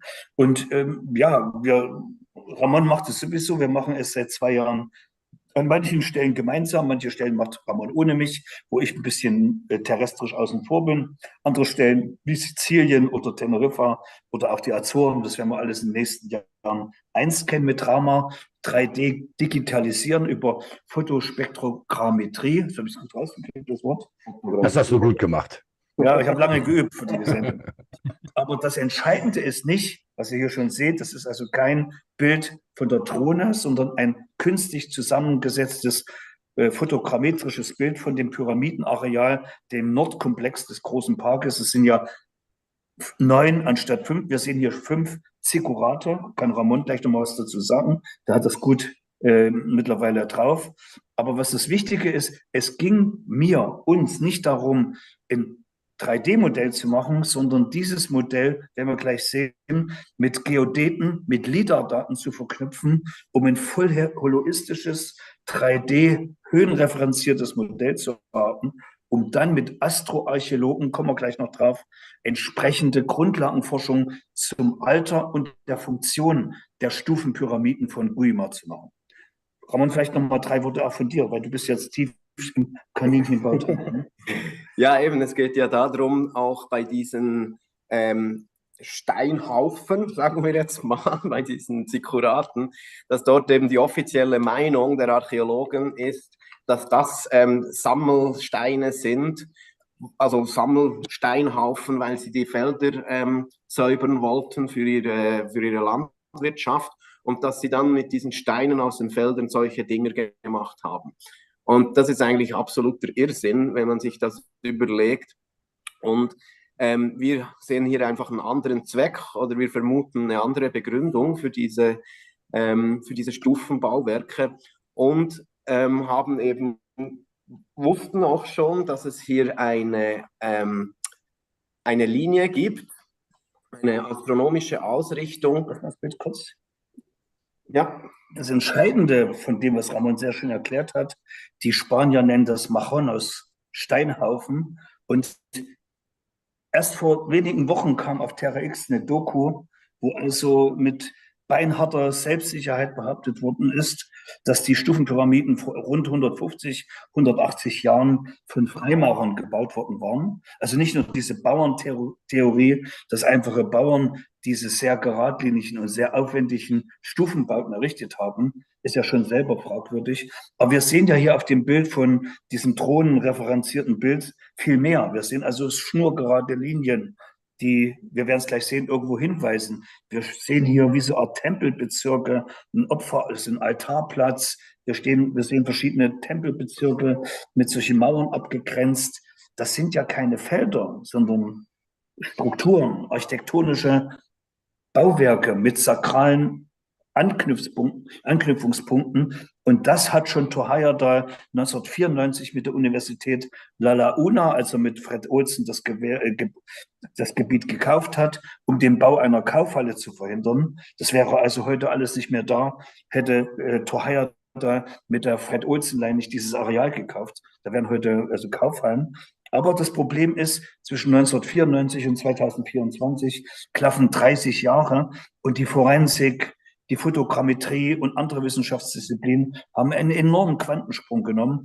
Und das ist halt, wo ich so ein bisschen versuche mit meinen Wissenschaftskontakten und mit der Unterstützung von Ramon, wo wir eben diese Verschränkung zu machen. Also moderne Naturwissenschaften mit Geistes- und Kulturwissenschaften zusammenzufügen. Und das hat die Parkleitung sofort erkannt und hat uns eben das Go gegeben, da mehrere Wochen lang forschen zu dürfen. Vielleicht zeigen wir mal das nächste Bild. Das ist nämlich der nächste Schritt. Er ist dann in Thüringen in Gotha erfolgt, wo also die Leute von Rama und unsere befreundeten Arborianer, die also Landvermesser sind, die haben dann also die Selina und wie heißt der Boris haben mit unseren Geodäten aus Gotha dann die Pyramidendaten mit den LIDAR-Daten verknüpft, wo wir also damit die Distanzen, die Höhenlinien hatten, um so ein Modell dieser Pyramiden in den Astrolabium oder in den Planetarium zu laden. Und wir wussten schon vorher, und das sieht man hier, das hat schon Thor Heyerdahl 1994 erforscht, dass es an der Pyramide 1 Richtung Westen einen doppelten Sonnenuntergang gibt. Mach nochmal bitte. Das ist jetzt gleich nochmal. Am 21. Juni. Zur Sommersonnenwende, abends im Sonnenuntergang, durch einen bewussten, also durch einen Zacken, die Sonne zweimal abgedeckt. Aber das Entscheidende ist, das Ganze funktioniert nur, wenn man auf der Terrasse der kleinen Pyramide 1 steht. Und Ramon war ja mit dabei, wie der David Ortiz, der Chefarchäologe vom Park, das erzählt hat. Kannst du das ja mal von dir? Was meinst du jetzt? Ja, dass man also nur am 21., nur in einer bestimmten Zeit, nur an dem Ort das sieht. Und dass also im Sommer dann mittlerweile schon hunderte Spanier auch kommen, um da mit dabei zu sein. So ähnlich wie in Mexiko auf der Kukulkan-Pyramide kommt es ja auch zu so einer Renaissance der Einheimischen, dass die ihre Kulturtradition langsam nach 500 Jahren Conquista wieder entdecken lernen und auch schätzen lernen. Und das Entscheidende, was eben hier ist, dass die Stufenpyramidenbauer wirklich eine Wand über 160 Meter lang mit der Präzision einer Gewehrkugel oder mit einem Laserstrahl ganz genau auf dieses Ding, auf diesen Bergzacken ausgerichtet haben. Und das Entscheidende ist, das haben wir jetzt nicht vorbereiten können in der Kürze der Zeit, dafür mussten die Errichter dieser Konstruktionsanlage Bedrock, also Grundgestein, abtragen, um Vulkansteine, die sie aus 2 Kilometer Entfernung, also die Steine stammen gar nicht von den Feldern. Geologische Analysen haben ergeben, dass die Gesteine aus dem Barranco de Menses, also dem Barranco der Könige, ähnlich vergleichbar mit dem Tal der Könige, von 2 Kilometer entfernt hier ran transportiert worden waren, um dann diese Visierlinien zu bauen, bestehend aus 4 Stufenpyramiden. Das muss man sich erst vorstellen. Und das sollen spanische Bauern im 15., 16., 17. Jahrhundert gemacht haben oder Freimaurer, um also dann so eine Konstruktion so präzise auszurichten, dass man am 21. Juni dort den doppelten Sonnenuntergang sieht. Ja, Dominik, wenn ich mal kurz anmerken darf, das hattest du, glaube ich, gar nicht erwähnt, diese Datierung, vor allen Dingen auch auf das 19. Jahrhundert dieser Stufenpyramiden oder dieser Zigurate, da gibt es ja eine Höhle, ein Bauwerk unterhalb dieser Stufen. Ja. Da seid ihr da auch gewesen, weil da sind ja Funde gemacht worden aus dem 19. Jahrhundert. Und so haben die ja sehr schnell gesagt, die Archäologen, ja, das stammt aus dem 19. Jahrhundert, wie du sagtest, dass das Steine von Feldern wären. Konntet ihr diese Höhle oder diesen Tunnel dort, konntet ihr Hier ist da unten, hier bei der Pyramide 1, da in der Ecke. Seht ihr meine Maus? Ah, ja, man kann es sogar sehen. Da sieht man das. Aber das geht nicht so tief rein. Das sind vielleicht 8, 9 Meter maximal. Und ja, ich meine, Höhlen werden immer als Unterstände benutzt von Schäfern oder weiß ich was. Wenn du jetzt dort also junge Sachen drin findest, ist das eigentlich nicht verwunderlich. Ja, man nennt das man nennt es in den entsprechenden Fernsehen. Ja, Dominik, sag. Man nennt es in den Naturwissenschaften Aktualismusprinzip. Das heißt, wenn so eine Struktur da ist, was bedeutet das? Entweder sie war vorher schon da und keiner wusste davon, man hat die Pyramide drüber gebaut, jetzt hat man es datiert, dass da Zeug aus dem 19. Jahrhundert drin ist. Das kann sein, aber Guanchen haben aufgehört, ab Ende des 15. Jahrhunderts zu existieren. Also muss es eine Proto- oder eine frühhispanische Höhle sein, kann also keinesfalls aus dem 19. Jahrhundert stammen, weil das sind ja auch Artefakte. Die sind auch übrigens im Pyramidenpark ausgestellt, reiner Guanchen-Stoff. Und die Guanchen wurden durch die Conquista, ich glaube 1471 oder so ähnlich, ist Teneriffa als letzte Insel gefallen. Da gibt es einen ganz berühmten Historiker, der heißt Francesco Torriani, der hat 1581 das führende Standardwerk für kanarische Ur- und Frühgeschichte geschrieben. Und da waren die Guanchen schon als Kultur nicht mehr existent. Also 70 Jahre nach der Eroberung im 15. Jahrhundert, wie gesagt, die genaue Zahl habe ich jetzt nicht drauf, aber ist ungefähr so, wie ich es gesagt habe. Und das bedeutet eigentlich nur Folgendes. Entweder war die Höhle schon gebaut, bevor die Guanchen das drüber gebaut haben, Oder man hat nachträglich diese Höhle eingebaut, aber die Höhle sagt überhaupt nichts über das vermeintliche Alter der Stufenpyramiden aus, weil sie eben unterhalb des Fußes der Pyramide ins Bedrock eingebaut ist und nicht direkt mit dem Bauwerk attached ist. Und damit ist die Höhle indifferent. Sie sagt weder, dass es älter oder noch jünger ist. Es ist einfach nur ein gutes Mittel, um von den tatsächlichen Fakten abzulenken. Ja, es wird immer auch in Fernsehdokumentationen über Pyramiden oder weltweite Pyramiden oder auch in der Dokumentation Tor Heyerdahl und die Pyramiden von Teneriffa. Da wird immer wieder auf diese Funde verwiesen und dann heißt es, nein, alles ist modern. Heyerdahl oder andere Pyramidiologen oder wie man so schön sagt. Meinst du die Pyramidioten? Ja, die Pyramidioten, die erzählen Unsinn. Und da wird immer wieder darauf hingewiesen. Da musst du mal darauf achten, dass die immer wieder hervorgezogen wird. Die Funde das ist wie immer da. So wiederholt ist keiner mehr das in Frage. Kurzer Einwurf von der Seite der Hosts. Wir müssen das sehr, sehr interessante Gespräch leider unterbrechen, weil wir einfach zeitlich limitiert sind auf 30 Minuten, weil sonst sich das nicht ausgeht, was wir eigentlich vorgehabt haben. Wir haben das zwar vermutet, dass immer wieder mal so Diskussionen eingestochen werden, die dann eigentlich ausufern können. Wir kennen das selbst. Das können wir heute leider auf der Plattform nicht anbieten, weil die Idee dahinter ist, viel mehr Forscher heute da der Öffentlichkeit zugänglich zu machen und einfach zu zeigen, was wir alle tun und wer wir sind und wo wir erreichbar sind. Das ist leider so. Wir sind da zeitlich ein bisschen eingeschränkt und 18:30 wäre jetzt eigentlich dann der Roger Spur an der Reihe, der zwar ein bisschen den deutschsprachigen Rahmen jetzt auseinandersprengt, aber das geht leider nicht anders. Ich weiß nicht, habt ihr zwei mehr Zeit? Bleibt ihr etwas bei uns oder wollt ihr ein bisschen später noch mal einsteigen? Eine Sache, also wenn wir jetzt fertig sind, weil wir waren gesagt, dass wir bis 18 Uhr hätten wir Zeit, das war uns jetzt nicht klar. Auf dem Programm steht ja halbe Stunde ich, halbe Stunde Domi und dann haben wir gesagt, wir machen einfach gemeinsam eine ganze Stunde. Deshalb sind wir jetzt noch nicht durch. Okay. Das ist dann, okay. Ja, es ist ein Jungfernflug, es ist der erste Versuch, so eine große Session aufzustellen. Wir machen sowieso. Nee, alles gut. Ich würde nur eine Sache noch von mir geben, weil wir machen, wen das jetzt interessiert, die Astro-Alignments und was wir Tolles rausgefunden haben. Die neuen Daten übrigens, Lars, deuten 2000 vor Christus an, aber das erzählen wir dann in unserer Pyramidenkonferenz, die wir in 14 Tagen in Braunspetra, also vom 16. bis 17. 15. und 16. 15. bis 16. März in Braunspetra, Fennerhall durchführen, wo also auch Astroarchäologen aus Bayern kommen. Ramon spricht dazu zu den Raumdaten. Ich spreche zum kulturhistorischen Kontext und über das Thema der Astroarchäologie spricht Dr. Kai-Helge Wirth, um das Ganze nochmal einzupacken in ein übergeordnetes Thema, weil es geht nicht um die Kanaren. Es ist einfach nur ein extraordinärer Platz als Beispiel für den Schauplatz der Weltgeschichte. Und insofern kann ich nur sagen, es ist ein fantastisches Thema, wo es eben um die Dinge geht, die wir jetzt hier nur so anstechen können. Aber wie gesagt, die Anlage selber, und da hat Lars auch recht mit seiner Kritik, ist mit großer Sicherheit älter und es deuten sich mehr und mehr Fakten an, die wir jetzt eben auch wissenschaftlich untermauern werden in den nächsten 1 bis 2 Jahren, dass diese Anlage seit 4000 Jahren, nicht das Bauwerk, sondern die Anlage seit 4000 Jahren im Gebrauch war. Ich finde die ganze Session super spannend. Es ist einfach wirklich schade, dass das zeitlich nicht ganz so funktioniert hat, wie wir das eigentlich vorgestellt haben. Wir bleiben auf jeden Fall auch in dem Format dabei, dass wir das wiederholen und nur mal neu starten, immer wieder mal.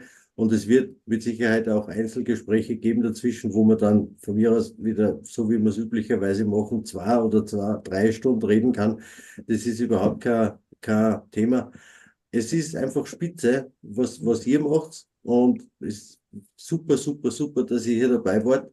Und ja, wie gesagt, wenn ihr Zeit und Lust habt, bleibt nur ein bisschen in der Leitung. Wir haben jetzt eine halbe Stunde Roger Spur mit den Mud Fossils und dann switchen wir eigentlich wieder in den deutschen Bereich. Ich habe den Roger auch dazwischen drin nochmal mit hineinnehmen müssen, weil da auch was schiefgegangen ist. Mit dem Richard haben wir es gar nicht geschafft. Daniel, lass ihn Roger mal rein. Ja, ich wollte noch sagen, ich So. werde natürlich Ramars Projekt Ramar und auch Dominiks Projekt, wir werden alles hier verlinken und auch im YouTube-Community-Post ein bisschen bewerben. Das ist natürlich eine mega geile Sache und auch von mir eine fette Story, dass das heute nicht so geklappt hat, wie wir es uns vorgestellt hatten. Da hat sich ein bisschen das Chaos eingeschlichen, das ist leider manchmal so. Wie Alles gut. Gunnar schon gesagt hat, Jungfernfahrt, da ist es manchmal so. Aber tausend Dank, dass ihr dabei seid und auch an Lars tausend Dank, dass du so mega spontan eingestiegen bist. Du kannst natürlich auch sehr gerne bleiben. Wer bleiben will, der bleibt. Jetzt kommt, wie gesagt, Roger Spur von der Mud Fossil University auf YouTube. Das ist natürlich auch ein mega geiler Kanal für Leute, die ja, an dem Thema Archäologie interessiert sind. Und genau, jetzt geht's auf Englisch weiter. Ich hole ihn mal rein. Hol ihn mal rein. Und übrigens, Richard Gabriel wartet auch im Warteraum. Also es ist natürlich. Ja, aber mit dem habe ich ausgemacht. Schaut sich alles. Der weiß es. Es sind 2 Stunden oder 1,5 jetzt. Tom wartet auch. Tom Du von kannst- Mystery wird kommen. Tom, wenn sich ein paar Minuten verzögert, sei nicht böse, aber es Er wird kann, alles er kann ja gehen. er kann ja mit reinkommen. Das ist gar kein Thema, aber wir lassen jetzt in Roger. So, hello Roger. I hope you can hear us. Hey, how you doing? Can you hear me? Oh Yeah, yes. here we go, Roger. This is great. Oh, this is great that you're here with us. Sorry for some of little troubles. For the first time we tried this now, and yeah, some things worked nice, some others did not. I'm very happy that we made it, that you are still here with us, and at least we have this little time frame, half an hour, to go and have a look into your stuff. And yeah, how are you? I'm doing very well, my friend. Yeah, you're doing a good job. It's a hard thing to organize something. Trust me, I know. I don't do it myself, so God bless you for doing it. But what do you want to talk about? The fossils? My mud fossils? Yeah, we are going like cross over the whole thing. We had some presentators already which were touching this topic a little, and since you are the expert in this case, just try to explain in these, let's say, 30 minutes a little what is this mud fossil? How can things biological petrify into stone? Just give an overview for the people who don't know about your work. Also in this video, I would like to say that we will really take care that we translate this also into German, because many people are not able to understand this stuff in English, and it will be the other way around. We have presentators in German-speaking presentators here, and we will also translate this into English later on. It just doesn't work now in this moment. We will, these things here, we will just step into things like this. And if you have some pictures, you can share your screen. Sure. I got a ton of pictures. You know that. Listen, here, I'll tell you what. Let me just start, and I'll just spew it out. Yeah. Here's the deal. I originally found these rocks in the woods in my area here, which is a Triassic area. It's a very unique area, Triassic rock, and it's in a valley. So what happened was during the Great Flood, this valley filled up with water, and as the whole earth was overwhelmed during this Great Flood.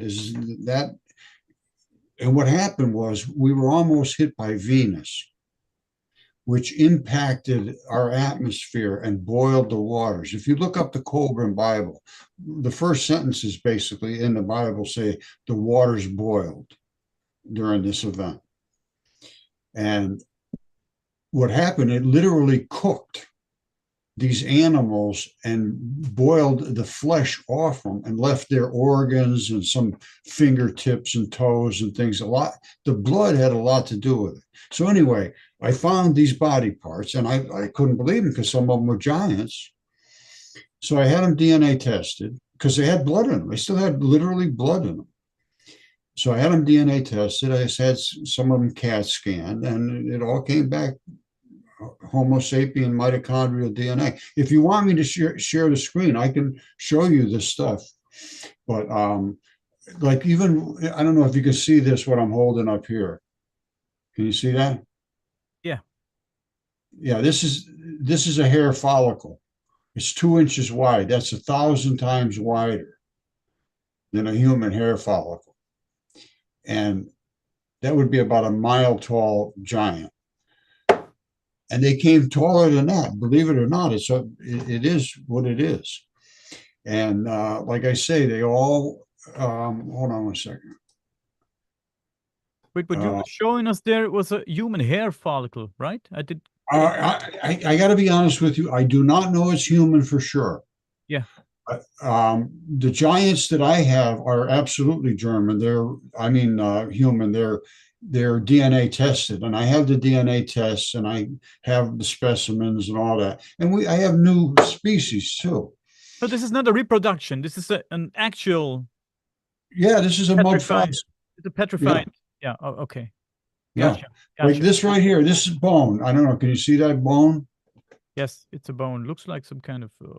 Yeah, it's a bone. It's a bone, but I don't know if this is human or not, but it's definitely a bone. And these are what mud fossils do.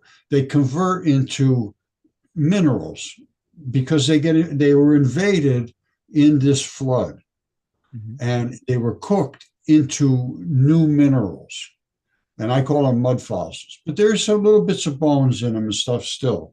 But most of it converted over into what they call mudstone. But these were the body parts boiled off, and mud is literally the flesh. If like I said, if you want, I could share my screen and show you a couple things.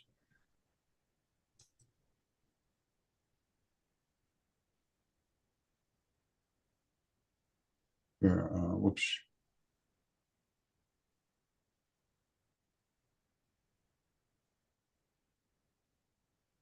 What am I looking at here if I share my screen? If you want to share your screen, on the bottom, it says screen sharing. At the bottom of your Zoom window, it says. Yeah, if I do that.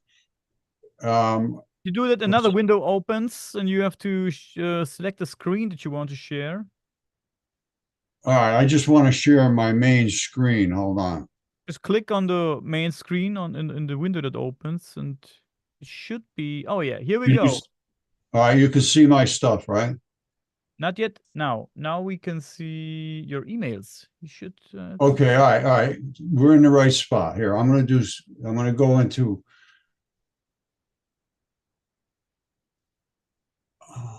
Just look for the page you want to share.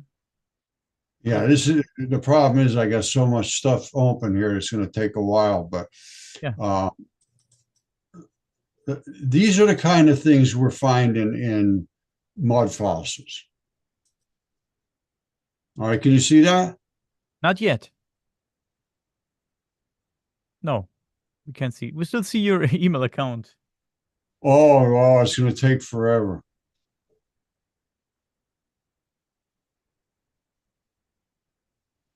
All right, that's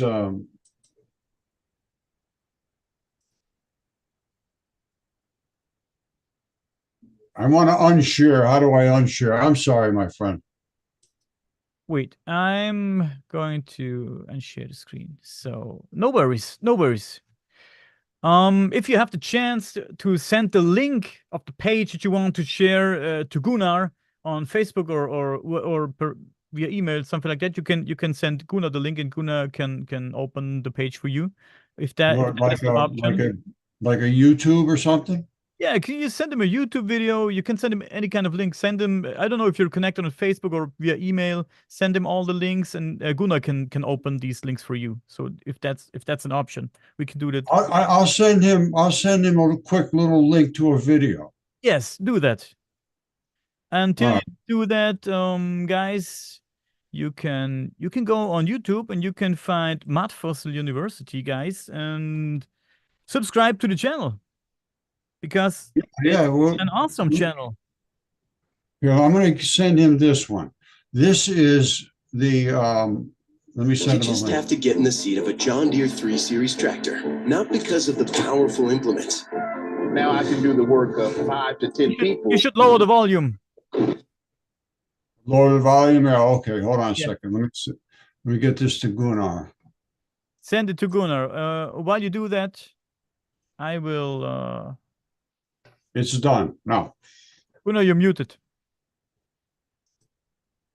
All right. I'm back in action here. Okay, just continue. I will have a look and bring this on the screen. You can just keep talking, Roger. Okay, you can hear me now? Yes. All right.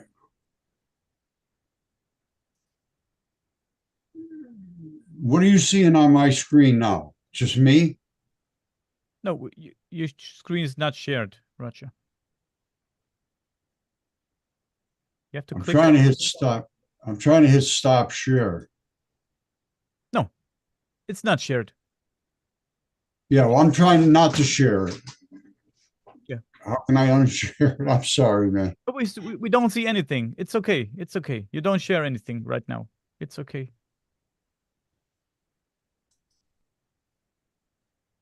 So wait, I will do this real quick, like this. Uh-huh. So Gunnar is sharing his screen and you can talk, Roger. The problem is I can't see. I'm not seeing the Zoom screen here. All right. That would be approximately. Now I'm getting troubles with the internet connection. Mile tall. And the tendons as well. And these tendons are the same kind of tendons as Baalbek. And I have small ones here that are tendons, so they're identical to Baalbek, only they're like this, only they're very small. In a microscope, here it is right here. That's the same one. And they come right up there, and this is all biological. These are tendons against glue. Now let's just go through the hair follicle just to prove, without a doubt, this is real. This is no question whatsoever. What I'm showing you is what I am claiming it to be. Now, if you can dispute it after watching, that's what I'd like you to do. So let's get started. Okay, how big were giants? Well, some were very, very big. I have some that are sort of medium size. This is a hair follicle. No, we don't. It's a hair follicle. The audio is not. It's 2 inches wide. I can't hear it. 2 inches Okay. wide. I thought that we just showed a video and Roger's talking. No. I don't really think that this works. This takes far too long. Yeah. So the video is called Only Mud Fossils Can Explain How These Enormous Stones Were Created and From What Materials. So maybe, Roger, give us a brief overview of what the video is about, if that is an option, because... We need to learn. All right, can you hear me now? Yes. Yeah. All right, I'll just explain it to you. Yeah. In Baalbek, they have these gigantic stones that nobody's ever been able to explain how they were created or how they could move them or any of that. And mud fossils, literally, if you take the ancient text, the ancient myth, they talk about things that were miles tall, gigantic creatures, just miles and miles tall. And there's no question it's true.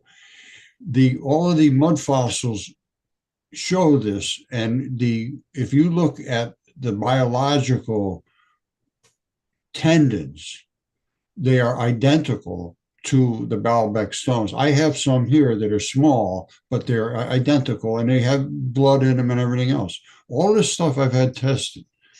I have the DNA tests, I have the CAT scans, and of some of the fingertips and so forth, but they're 7-8 inches long. And it's all been verified. And now Yale University, I presented all this stuff to Yale University a long time ago.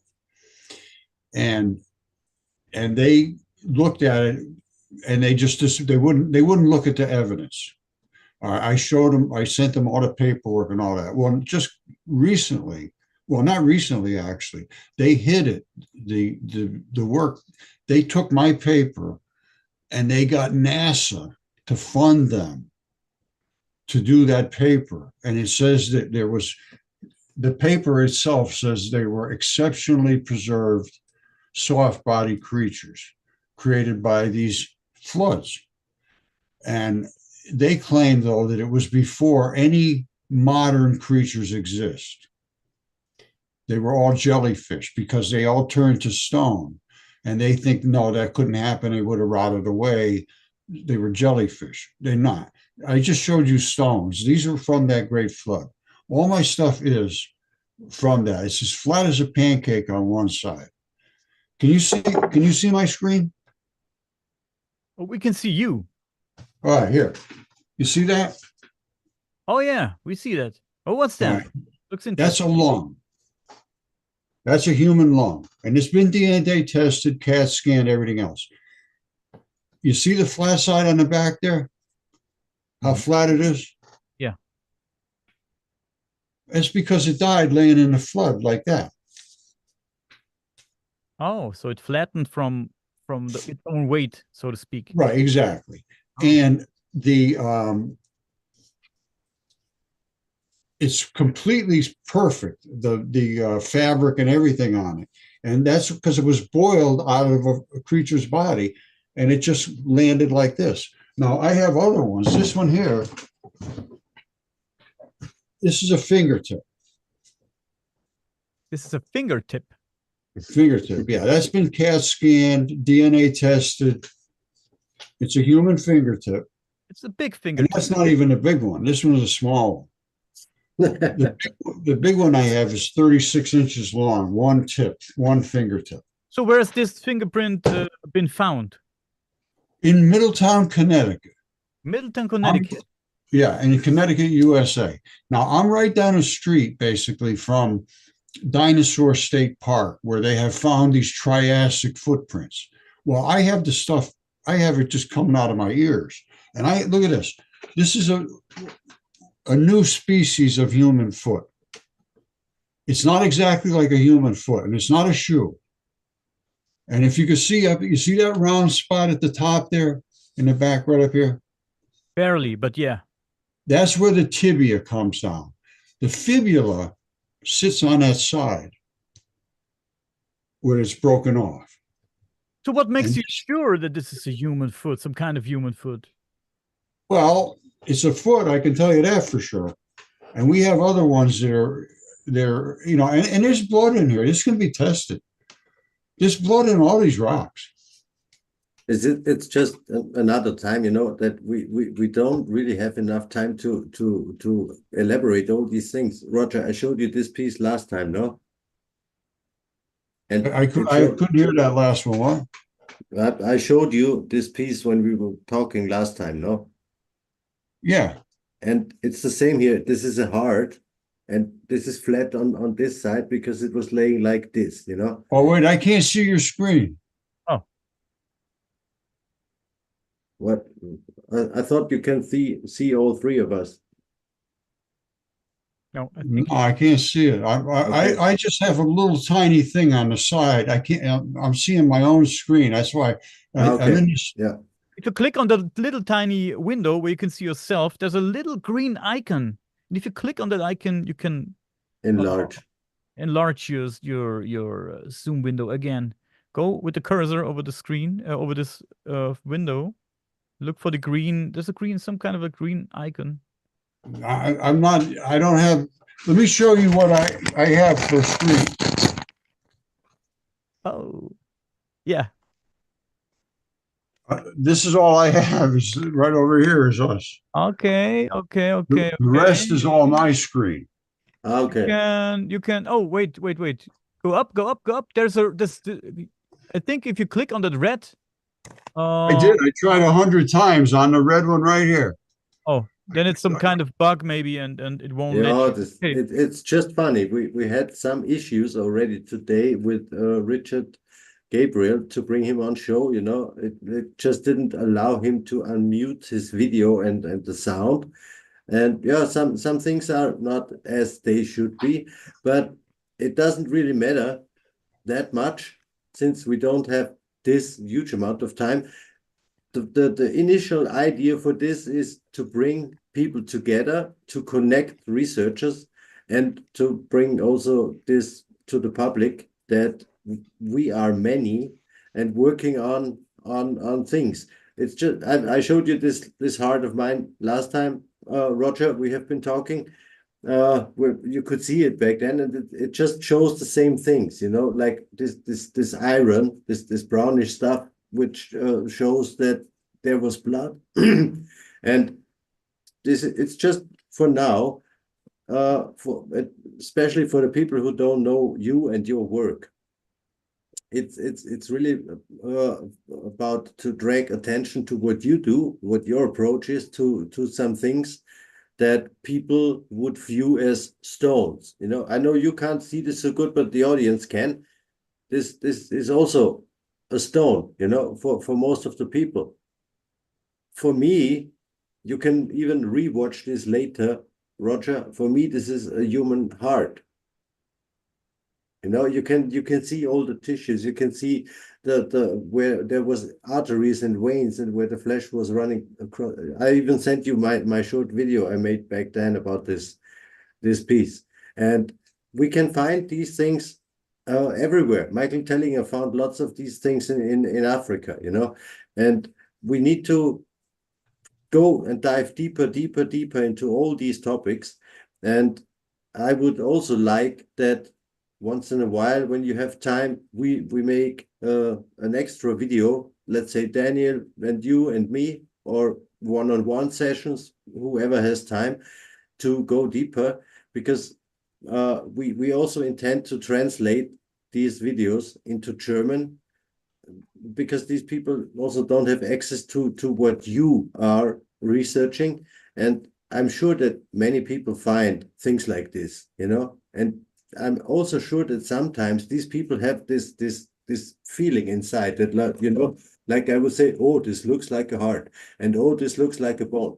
And since you have your things DNA tested, this is what we need. You know, we need always this input of some scientific proof. I know it's good. Well, I can tell you this, Gunther.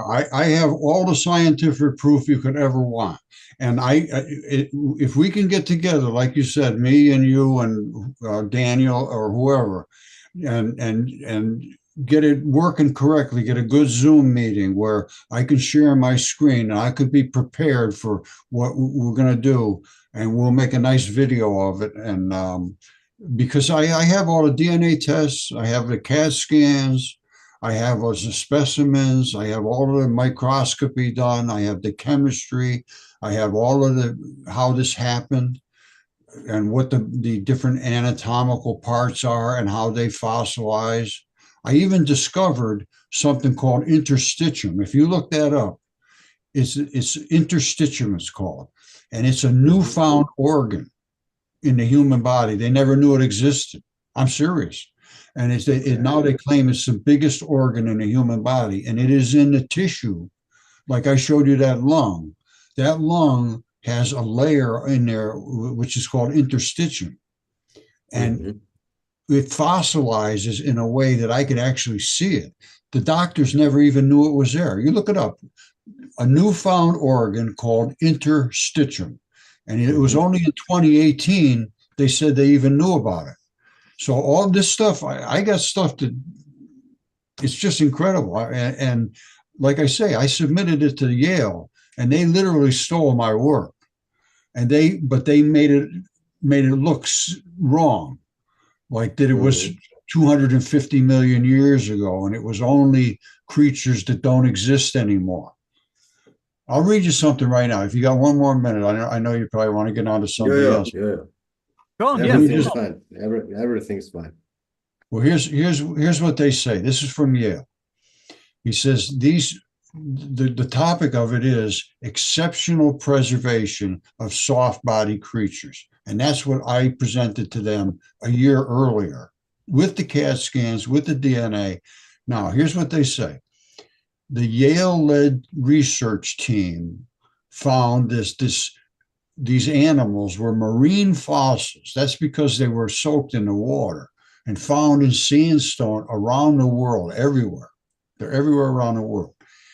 And they say, but there was an unusual mechanism that preserved these creatures' soft bodies for hundreds of millions of years. And that's not true. It was only 3,500 years ago.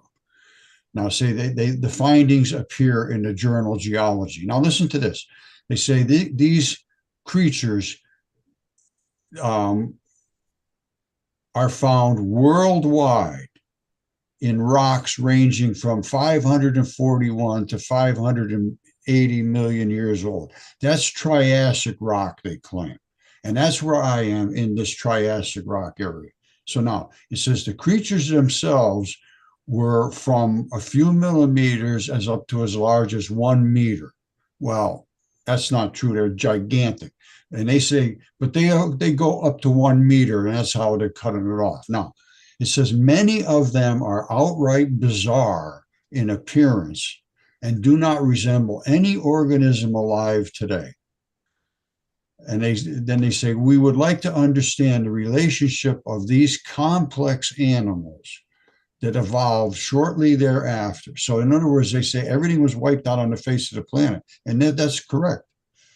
And then they say this, are the Edakara organisms some sort of failed evolutionary experiment? Well, that's quite interesting. Yeah.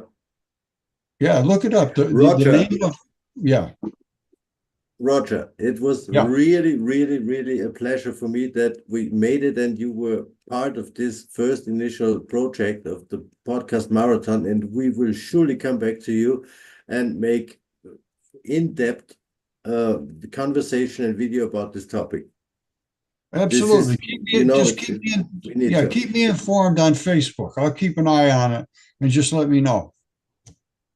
Will do. Yeah, we will also give you the links.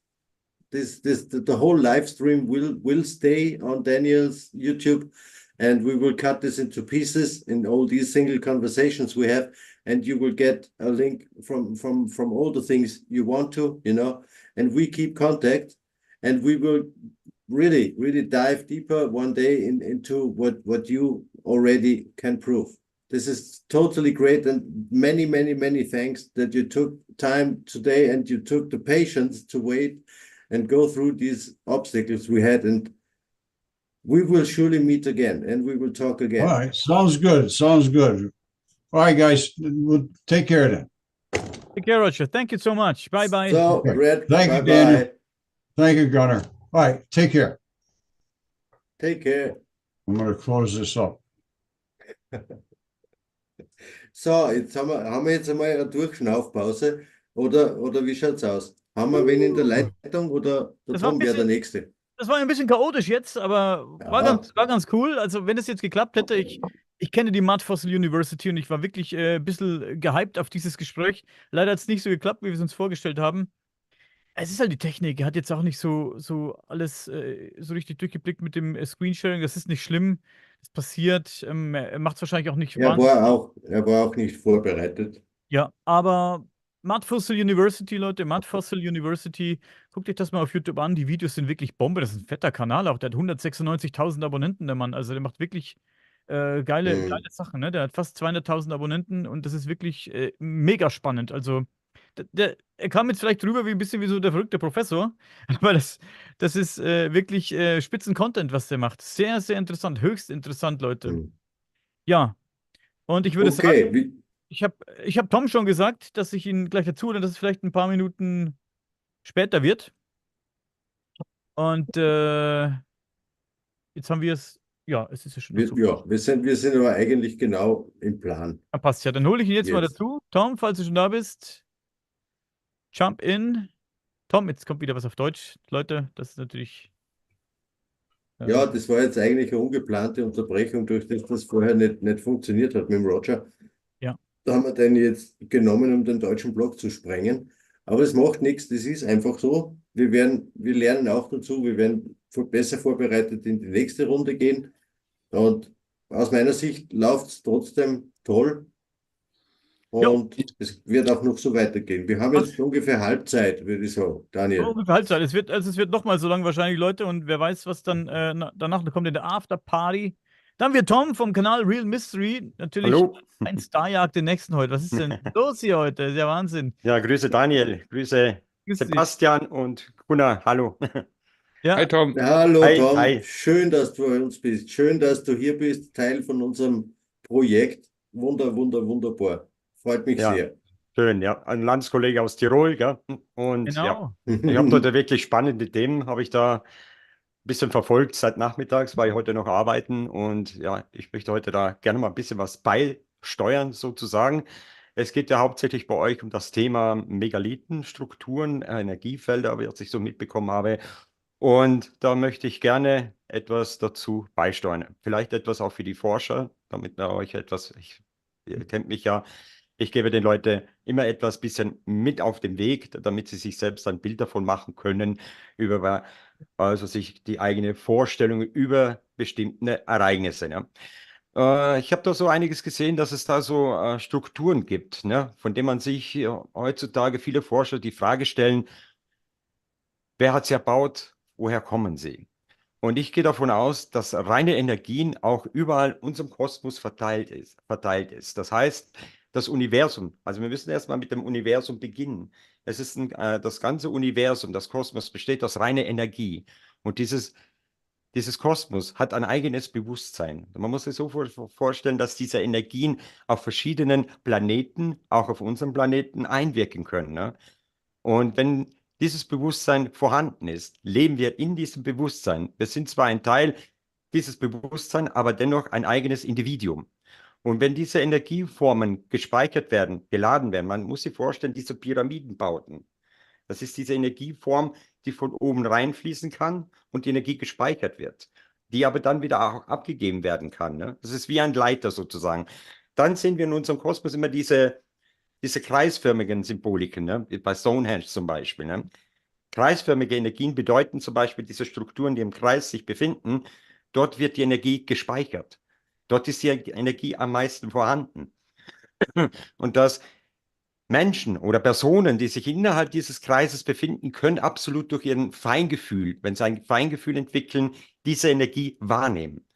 Nun, durch dieses eigene Bewusstsein, das durch das kosmische Bewusstsein entstanden ist oder vorhanden ist, können zum Beispiel Strukturen, die auf unserem Planeten entdeckt werden, mit dieser Energie gefüllt werden. Das heißt, sie entstehen. Das ist ungefähr so, wenn ich heute ein Foto mache und dir, Daniel, dieses Foto zuschicke. Dann erleben wir hier zum Beispiel von verschiedenen Strukturen, was wir heute sehen können, von denen wir einfach die Frage stellen, woher kommt das? Wie entsteht sowas? Das ist diese reine Energie, die da reinfließt und eben dies ermöglicht, eben solche Strukturen zu entstehen zu lassen. Das baut sich dann automatisch wiederum auf. Ne? Ich gehe davon aus, dass diese Energie quasi von anderen Planeten, Universen, die uns einfach umringen, ist das einfach wie, könnte man sagen, wie eine Botschaft, wie ein Leiter, wie ein Sender, dass wir einfach mal gezeigt werden, dass es andere Lebensformen da draußen gibt. Und wenn wir diese Strukturen erkennen und wir uns innerhalb einer dieser Strukturen befinden, wie zum Beispiel in einer Pyramide, dann kann durchaus sein, dass diese Energieform existiert. Man weiß ja auch, dass zum Beispiel, dass wenn man heute eine Pyramidenform baut und sich da in Lebensmittel zum Beispiel können dadurch länger erhalten bleiben. Wie ist das eigentlich möglich, wenn man keinen Kühlschrank hat? Ne? Das heißt, dass diese Energieform dort vorhanden ist und einfach in diese Energieform, genau in diesen Bereich einfließen kann. Wow. Ich sehe doch schon Sebastian auf seinem Stuhl rotieren, das bestimmt. Ja, aber nur zustimmenderweise, ne? Also er hat mit allem recht, was er sagt, und da ploppen natürlich ganz viele Themen nacheinander auf, ob es jetzt die Mandelbrot-Fraktale sind, wo man im Großen wie im Kleinen immer alles wiederfinden kann, ob es heilige Geometrie als Stichwort ist oder ja, da sind so einige Sachen, die da aufkommen direkt. Ja, also du hast vollkommen recht. Man muss sich vorstellen, die Menschheitsgeschichte kennen wir nur aus der normalen Geschichte, aber im Grunde ist sie viel, viel älter. Es gab ja vor unserer Zeit noch ganz andere Zivilisationen, ne? Vor unserer Zeit. Ne? Das beginnt ja schon bei den Sumerern, aber schon ganz, ganz, ganz viel früher. Ne? Wir kennen nur Detailsgeschichten daraus. Ne? Wenn wir heute aber es sind so viele Lücken offen. Es fehlen einfach Teile. Ne? Es geht in eine Grenze 10.000 Jahre, noch früher, Millionen von Jahren zurück, ne? Wo unsere Planet einfach nur lebensfreundlich geworden ist. Ne? Und in dieser Zeit hat sich auf anderen Universen oder anderen Dimensionen zum Beispiel anderes Leben entwickelt, die weitaus fortgeschrittener sind als wir heute. Und die Möglichkeit erkannt haben, dass diese Energieform existiert. Man kann zum Beispiel in diesen sage ich mal, in diese Energieform auch eine Art Bewusstseinsreise vollziehen. Das heißt, von A nach B zu reisen. Hört sich jetzt spirituell an, aber in Wirklichkeit nutzen die das. Wenn wir heute eine intelligente Zivilisation hernehmen können, dann kann das durchaus der Wahrheit entsprechen oder zumindest dafür eingehen können, dass sie diese Energie nutzen. Sie werden gezogen wie ein Gummiband sozusagen und können von A nach B reisen innerhalb von kurzer Zeit. Ne? Und es gibt ja unzählige andere Dimensionen. Ne? Und alles ist irgendwie in einem, sage ich mal, in einem Kreis verbunden. Die Planeten sind rund. Alles, das Universum an sich, unser Universum, alles hat irgendwie eine Art Spirale. Und diese Energie, die wird gesammelt und wird abgegeben. Und zum Beispiel hat sich jetzt eine Zivilisation auf einem fremden Planeten entwickelt, kann diese Energie von diesem Planeten aufgenommen werden und kann reproduziert werden auf unsere Erde, dass wir plötzlich Symbole wiederfinden können, wo wir uns die Frage stellen, woher kommt das? Wie aus dem Nichts zum Beispiel, wie zum Beispiel die Kornkreisfelder. Sie können das vielleicht durchaus der Möglichkeit entsprechen, dass diese Kornkreise vielleicht Botschaften sind von einer anderen Welt. Sie müssen nicht ungefähr von UAPs oder UFOs her stammen, dass die plötzlich auftauchen. Es könnte vielleicht sage ich mal, auf eine spektrale Ebene, also auf eine kosmische Ebene, könnte das zum Beispiel einwirken auf uns und wir sehen das. Dass das wie plötzlich wie aus dem Nichts entstehen kann. Die Natur ist so vielfältig und es kann ohne Bewusstsein, kann das einfach nicht existieren. Selbst wir haben ein Bewusstsein. Alles andere ist mit Materie gefüllt. Und wir wissen ja, dass auch Forscher nachgegangen sind, dass zum Beispiel Kristalle solche Energien speichern können.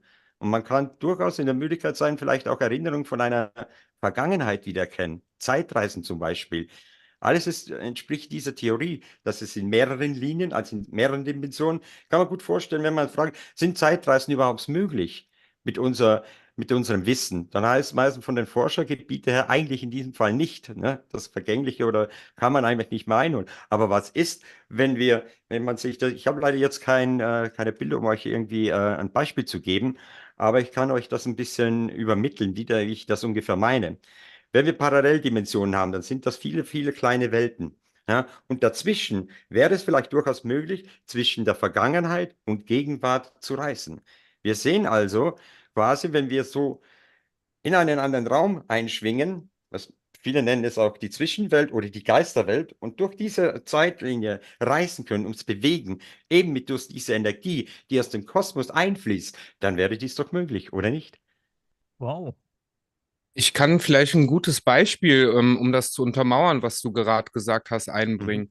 In der Forschung von Dr. Hans Gielito, schade, dass er auch heute leider nicht konnte, aber zeigt sich ganz klar, dass in den Pyramiden in Gizeh die Lichtgeschwindigkeit in vielen komplexen mathematischen Zusammenhängen zum Vorschein kommt. Und jetzt mag man sich im ersten Moment ja fragen, wie kann denn das sein, dass die Erbauer der Pyramiden schon die exakte Lichtgeschwindigkeitsziffer, dass das denen bekannt war?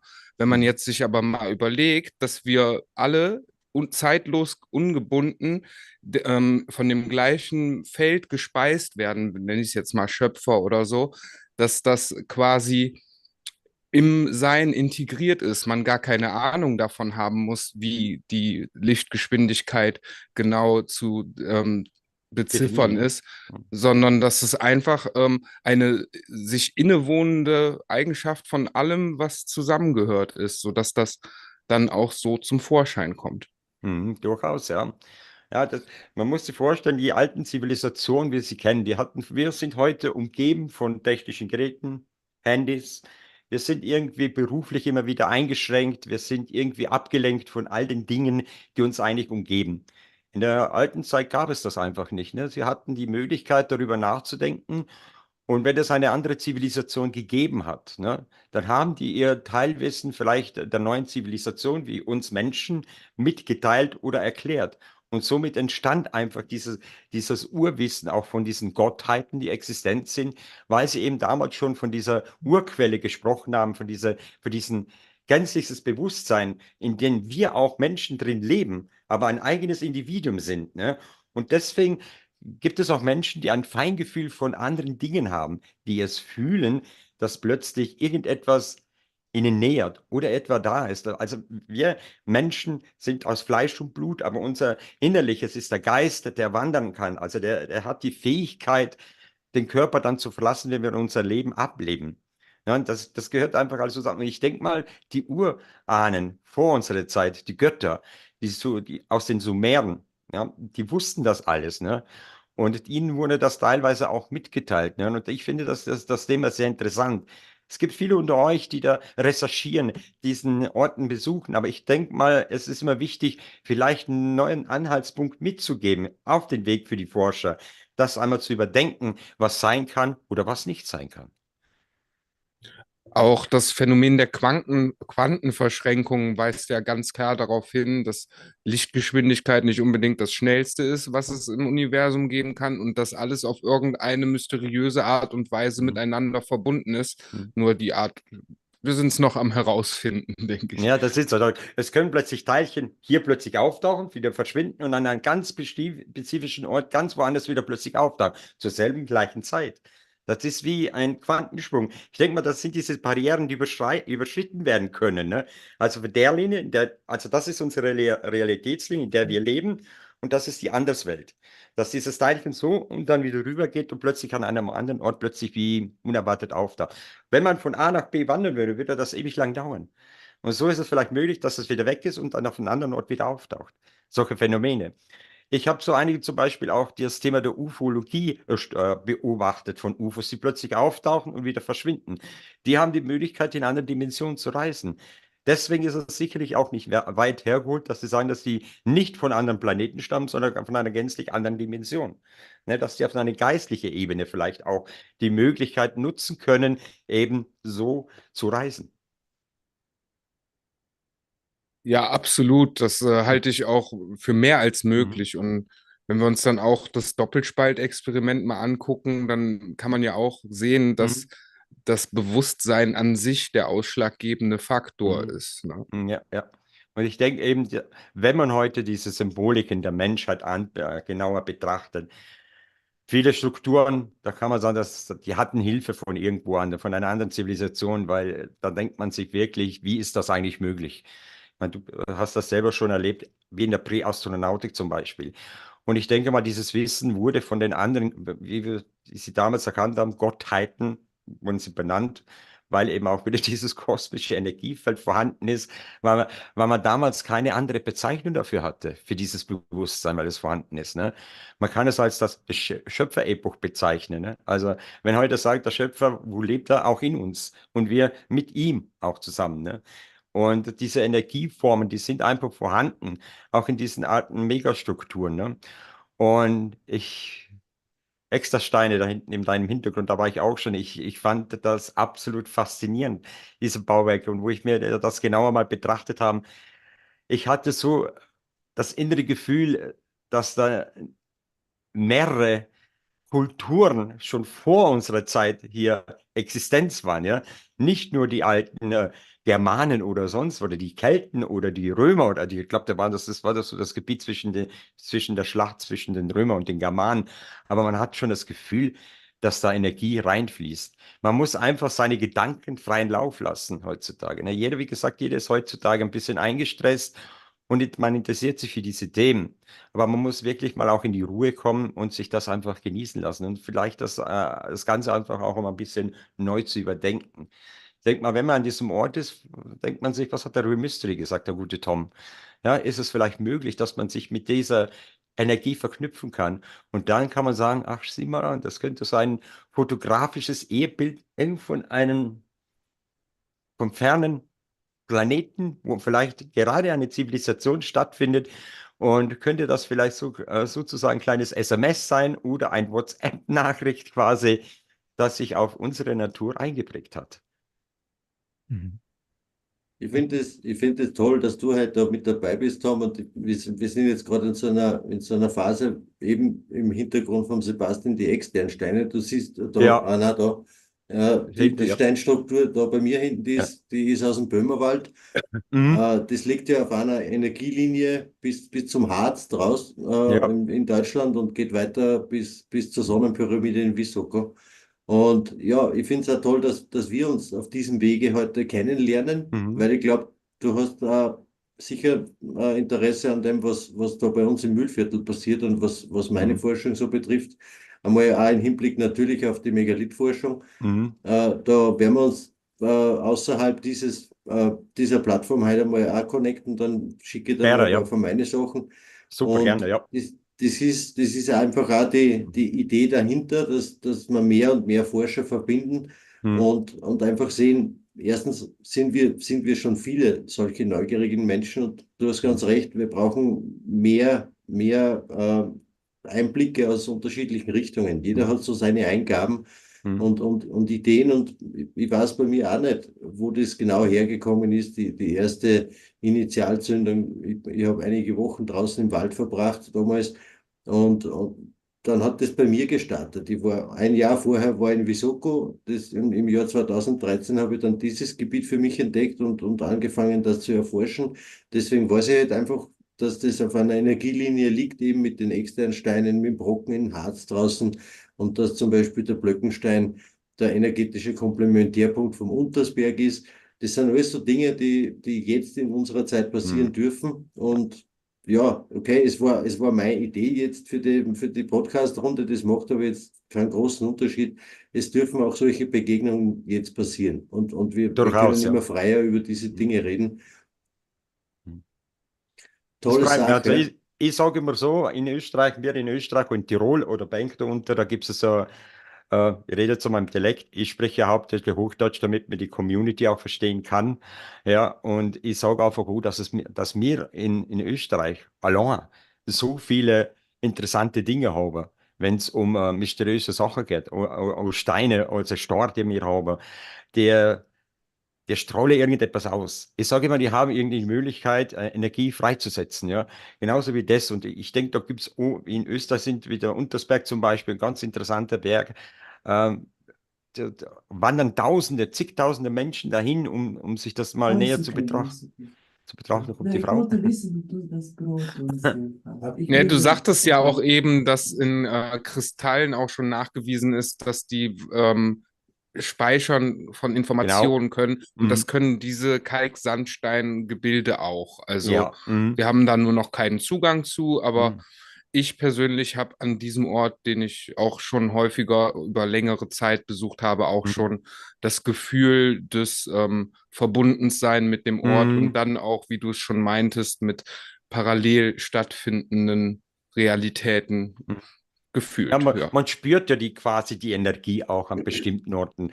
Ich sage, wenn ich immer wieder mit der Community ein bisschen kommuniziere und viele Menschen spüren etwas, eine Anwesenheit von einem bestimmten Ort. Zum Beispiel, ich beschäftige mich ja nicht, das allgemeine Thema in dem Bereich Mysterium schon seit meiner Kindheit an. Ne? Und da können Personen plötzlich Dinge wahrnehmen, die sie sonst in ihrer Umgebung nicht wahrnehmen können. Und viele fragen mich, wie kann ich das spüren? Das kommt von selbst eigentlich auch. Ne? Das ist einfach plötzlich da, wo habe ich zum Beispiel mal ein ungutes Gefühl. Das ist der Sender, der da vielleicht da eingestellt ist, dass ich eine Botschaft von einem anderen Raum bekomme, von einer anderen Dimension, von einer Welt, in der wir einst vielleicht hinreisen werden, wo eigentlich der Ursprung des Menschen herkommt, und zwar in dieser Dimension. Dort existiert eigentlich nur die reine Energieform. Und wir wurden quasi in einen Körper inkarniert, um Dinge zu lernen auf diesem Planeten, um etwas Neues zu entdecken, um etwas ganz was Neues zu erschaffen, zum Beispiel auch, ne? Um vielleicht auch zu spüren, was bedeutet es, Schmerzen zu spüren. Diese Energie, was wir danach haben, die lebt immer irgendwie weiter. Kann sie inkarniert werden. Und ich denke, wenn dieses Bewusstsein zustande kommt, sind das eben diese alte, vergänglichen Kulturen, die dieses Bewusstsein hatten und auch wussten, wie das angewandt werden können. Deswegen sehen wir heute viele auch solche Bauwerke, Strukturen, die vielleicht durch magische Werke zum Beispiel auch zustande gekommen sind.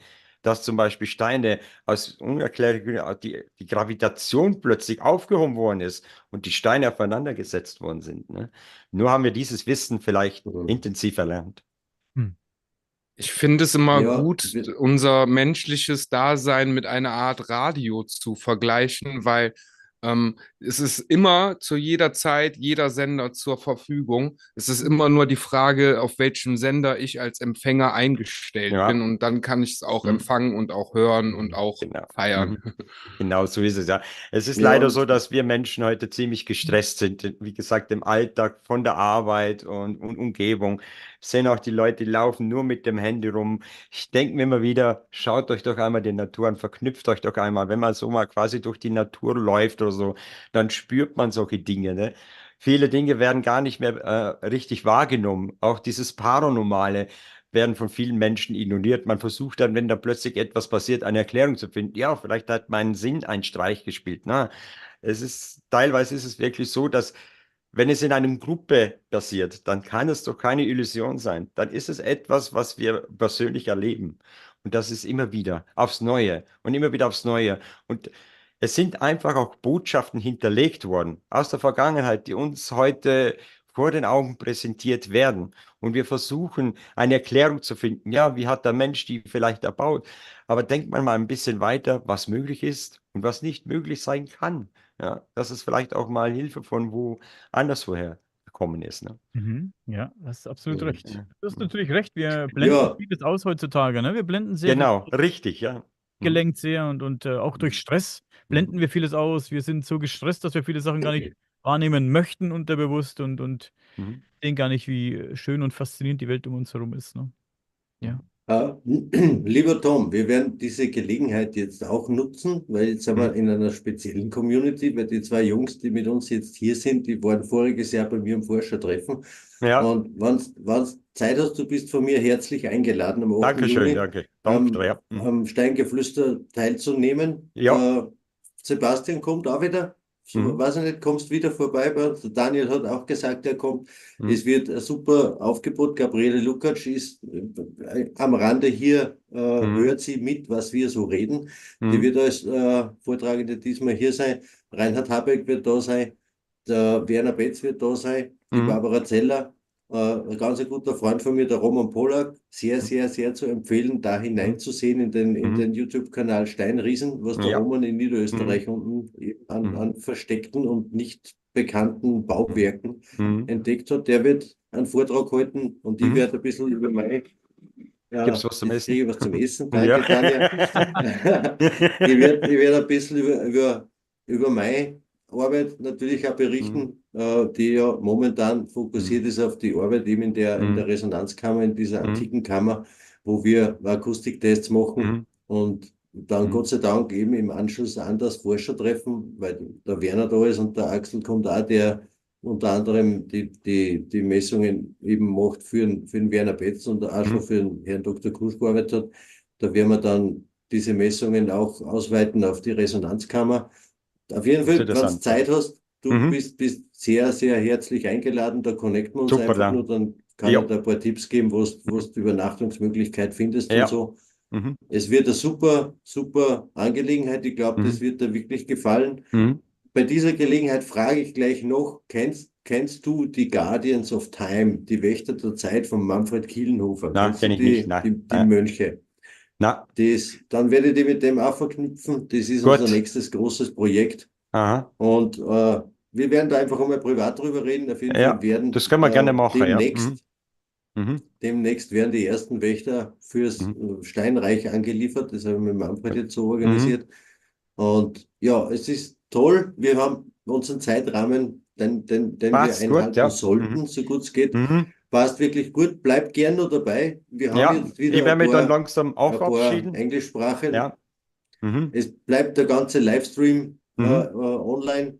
Wir werden Einzelvideos draus machen. Wir werden auch das im Großteil Stück für Stück jeweils in die andere Sprache übersetzen, damit es wirklich zugänglich wird für mehr Leute. Das ist unser Hauptanliegen, die Community zu vergrößern oder unsere Communities zusammenzubringen, damit man wirklich sieht, was passiert da bei uns in Österreich, in Europa, was machen unsere Forscher und was eben die in Amerika, Australien oder sonst wo immer auf der Welt auch machen, dass einfach die Community an Menschen wächst, die auf dem Weg unterwegs sind, wo wir unterwegs sind. Und vielen, vielen, vielen herzlichen Dank, dass dir das Gerne. ausgegangen ist, heute, dass du dabei warst. Mhm. War mir eine große Freude. Super, danke dir. Herzlichen Dank auch fürs Dabeisein. Super Sendung übrigens und macht's weiter so, gell? Aber es gibt übrigens noch für die englischsprachigen Kanal, wir haben ja damals mal eine kleine Serie produziert, die heißen die Real Mystery Files. Die sind auch mit Untertitel versehen. Also wenn auch mal die englischen Kanäle mal, also fein säuberlich einfach anklicken und dann ist der Untertitel automatisch schon in der jeweiligen Sprache erhältlich. Ja, Anita Zauger, ich verabschiede mich. Herzlichen Dank und dann saugen wir Herren ins, oder? Vielen Dank. Jawohl. Ja, Danke, auf jeden ciao. Fall. Tom, Ciao. vielen, vielen herzlichen Dank. Ciao, ciao. Hey, ciao dabei. Ciao. So, Naja, das war cool. das geht. Sehr, sehr Sehr coole Runde. sympathisch, der Tom. Ja. Noch ist er da. Noch ist er da. Aber- Ah, jetzt ist er jetzt da. Jetzt ist er endlich weg. Jetzt ist er weg. Nein, das war sehr cool. Hat mich sehr Ja. gefreut, dass Tom die Zeit gefunden hat und natürlich wie jeder andere bisher auch gefreut.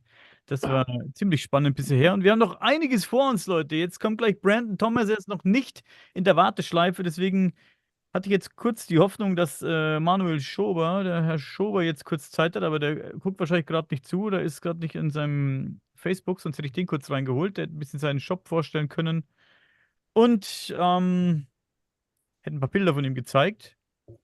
Aber das ist nicht so schlimm. Es ist auch ganz gut, wenn wir mal kurz einfach für unsere kurze Pause haben, weil es ist wirklich, es ist sehr intensiv. Es ist wie so ein- Switcherei und Ist wie so ein Hotelempfang, ne? Also einer kommt, einer geht und man ist die ganze Zeit im Brass. Ja. Und jetzt ist mal kein Gast da. Das ist so ein bisschen, es ist schon ein bisschen entspannend. Jetzt kann ich ja mal gucken hier, ob ich den Bildschirm hier teilen kann, dass hier so funktioniert, wie ich es mir vorstelle. Funktioniert. Was seht ihr denn hier? Seht ihr? Die Box, die Manuel hergestellt Hier hat. seht ihr die Box. Das ist doch schön. Das ist ja, ein bisschen so, die ist ja, die ist toll. ein bisschen so Sachen, die Manuel herstellt vom Magic Rune Shop. Ja, hier hat er eben, das brennt er selbst ein, ne? Mit so einem, keine Ahnung, was er da benutzt. Das brennt er so selbst und dann verziert er dann so schön diese Geschichten hier. Und ja, das ist die Playlist, die brauchen wir nicht.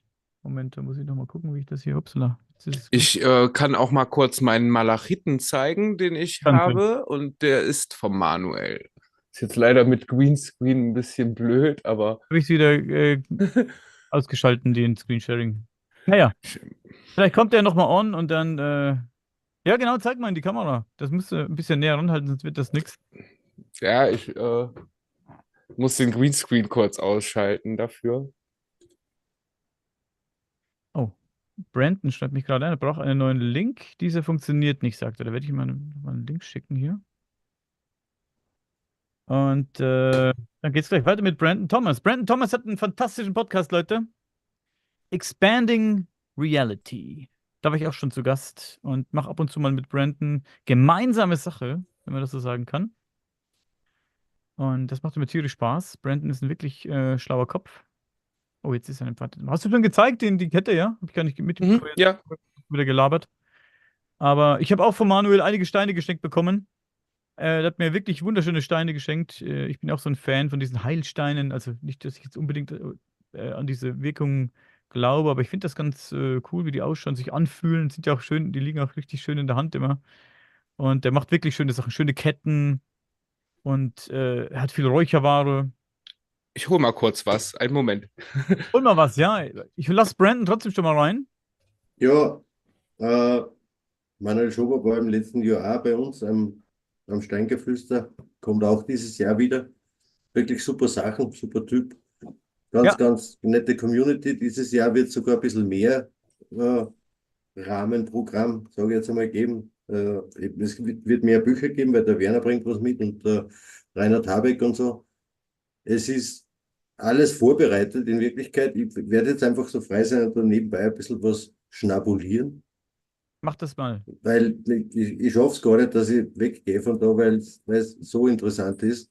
Sebastian hält gerade so eine Und Bildung in die Kamera.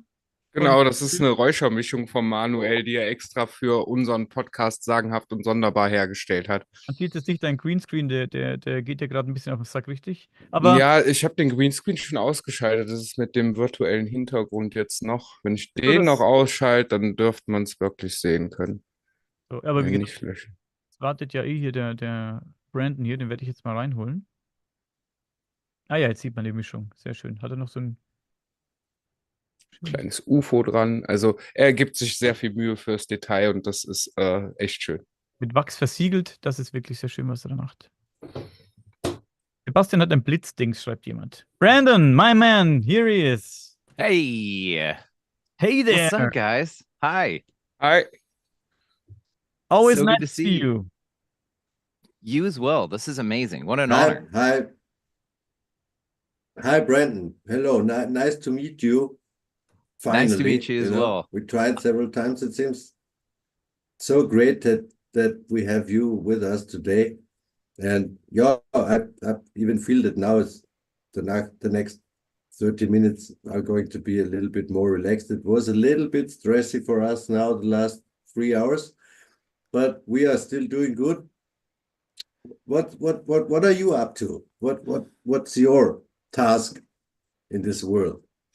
Man, task in this world, the greatest thing I think you could be is a mastery of self and a, composer with energies, just this ability to take everything around you, assimilate it within yourself, find the useful and not be triggered into stagnancy to where you can't move by fear. So I think your greatest goal here is to master yourself. And anything beyond that, it's just a bonus, right? Like we get to hang out and do this cool stuff. So along the mastery of self, that path has led me to create a show called Expanding Reality. We now have a publishing house that we print journals, and we're getting into printing other people's works as well. We have now events where we're doing in-person things, and that is now where we've expanded to get amongst them. And so that also dovetails with my core mission, I feel at my core, which is to give people back to themselves. I think a lot of time, energy, and everything else is spent here to grab your attention and direct it away from your focus and who you really are and how powerful you really are at its core. So I feel one of my deepest callings is to give people back to themselves, show you, hey, this might be just a ride and you can play, it doesn't have to be so serious and dark, even though it is. And you can look at the serious and dark and still have a good time here. Yeah. Strong words. You're one of my most favorite people in the world. You know that. Yeah. And it's again the same, like what I said just before, that we are here now talking about these things. Everyone from his own personal approach to this, but we came to this very moment in a very interesting time, because the things you just said, they fit totally perfect to what my lady and me are just about to start. This new project you see on the back here, this Tagu-experience research team is my first project since years now in regards of research. And now we expand to what we call the Tagu Academy. And there we will also provide these things you were talking about to the people, to find a way to relax yourself, to find a way to really get to know yourself, to learn about so many things which we did not learn or which we were not taught in school or anything. And it's exactly the right time for this type of projects to flourish, to go on, to grow. And the idea behind what we are about to do today, what we are already doing today, is expanding our reality and also gathering more people into what is possible and what we provide for the people, to connect researchers, to connect people like you who are having their own channels, their own community. It should be a bigger community. It should grow. It should grow, because we need an active change in this, what we call reality. And we are here to bring about this change. It won't happen any other way. No savior will come, whether this is Jesus or the aliens or whatever kind of I don't even want to say this, Galactic Federation guy. I don't know what people are waiting for, projecting the responsibility to the outside and waiting for someone to come. And yeah, they don't really see that it's all up to us. So very, very, very great that you are here with us today.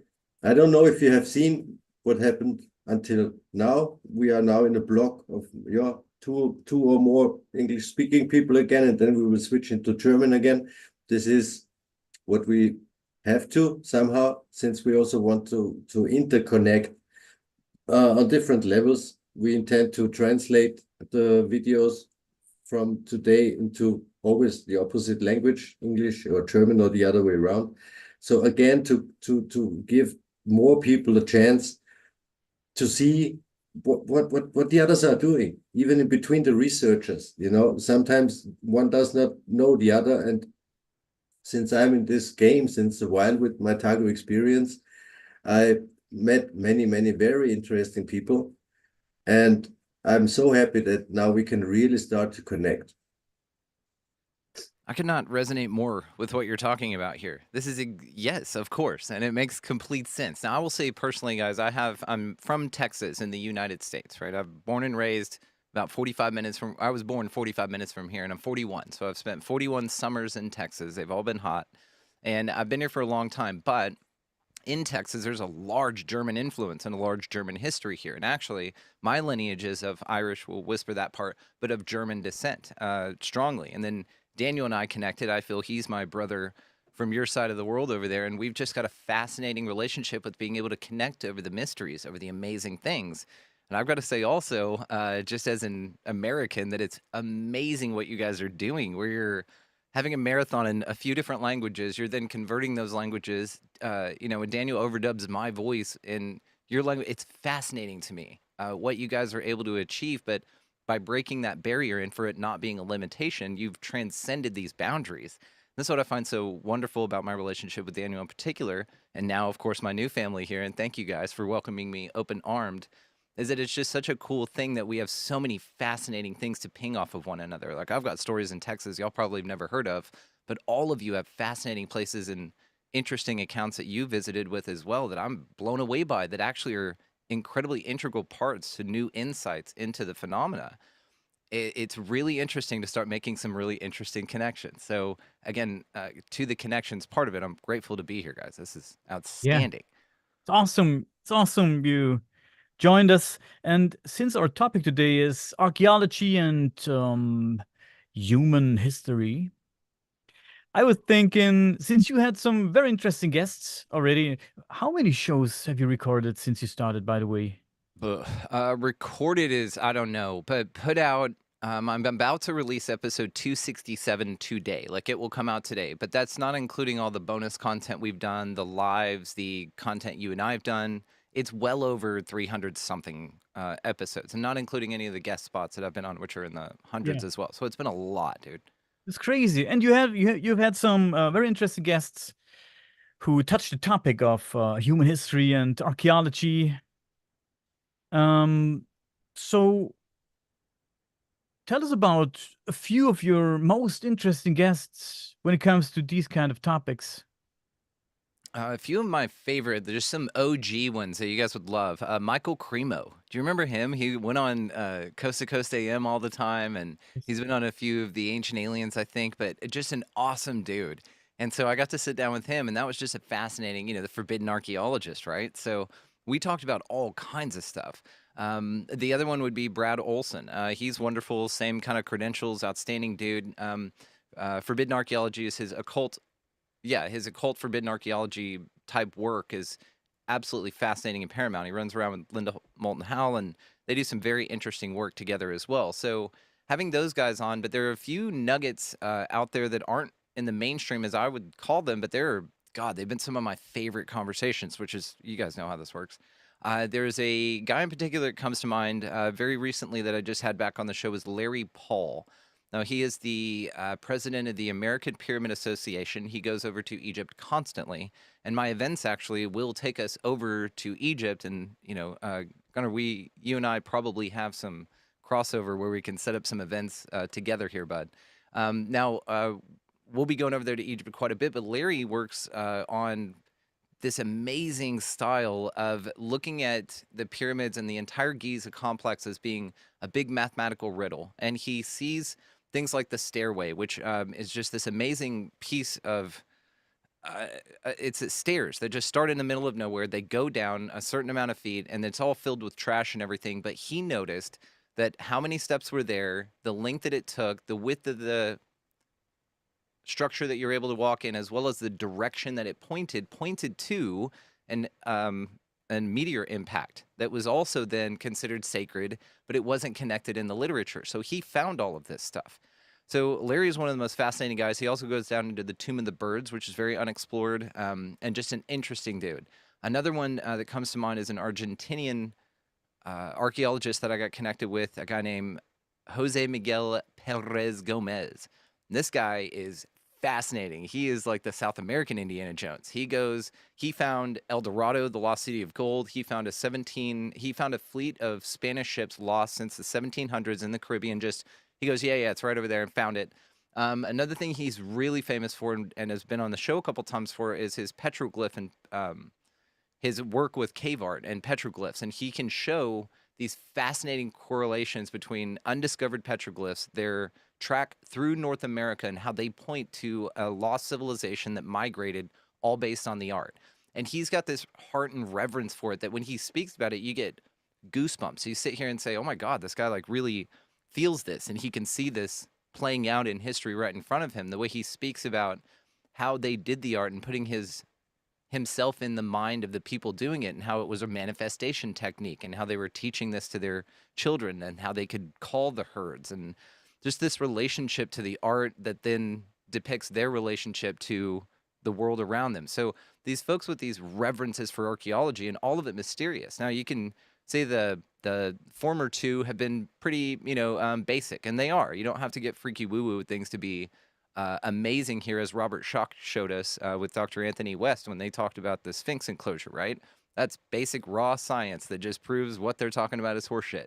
And then you also have Egyptologists can't agree on shit, right? Nobody can. But then also just sort of the idea that they found the pyramids, and they'll openly talk about this. There's hieroglyphs of them and artwork in the pyramids and in other temples depicting them uncovering the pyramids, but not building them. So that's a very important distinction, that even the Egyptologist, just as indigenous cultures in this country say, we found this shit, we didn't build this, So it's very interesting then to say, well, how far does history go back? And what does that look like?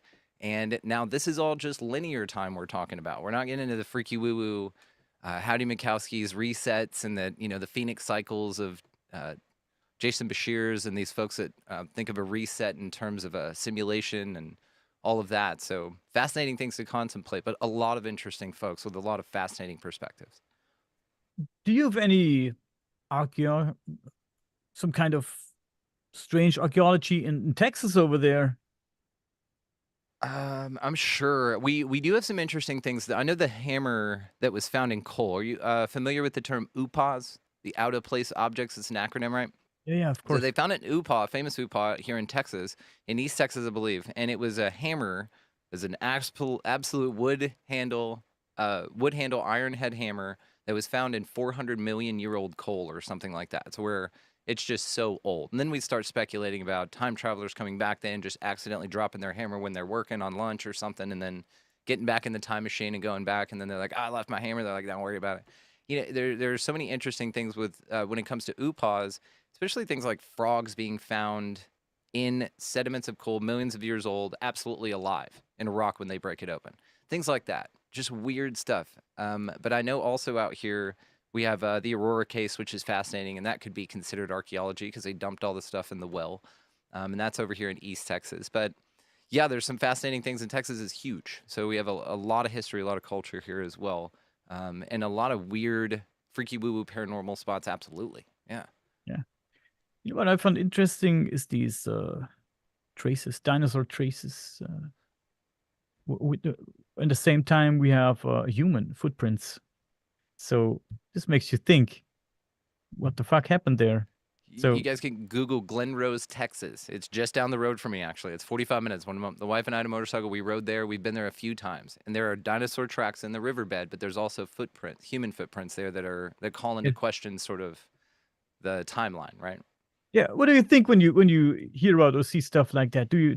Does it make you rethink history, or I mean, I've been rethink anyways, but I've been rethinking history for a long time. It's important to consider that I think that word on the outside of those textbooks just simply means his story. It doesn't mean the truth. It doesn't mean like what actually went down from all perspectives included, because it's very redacted, and we all know that.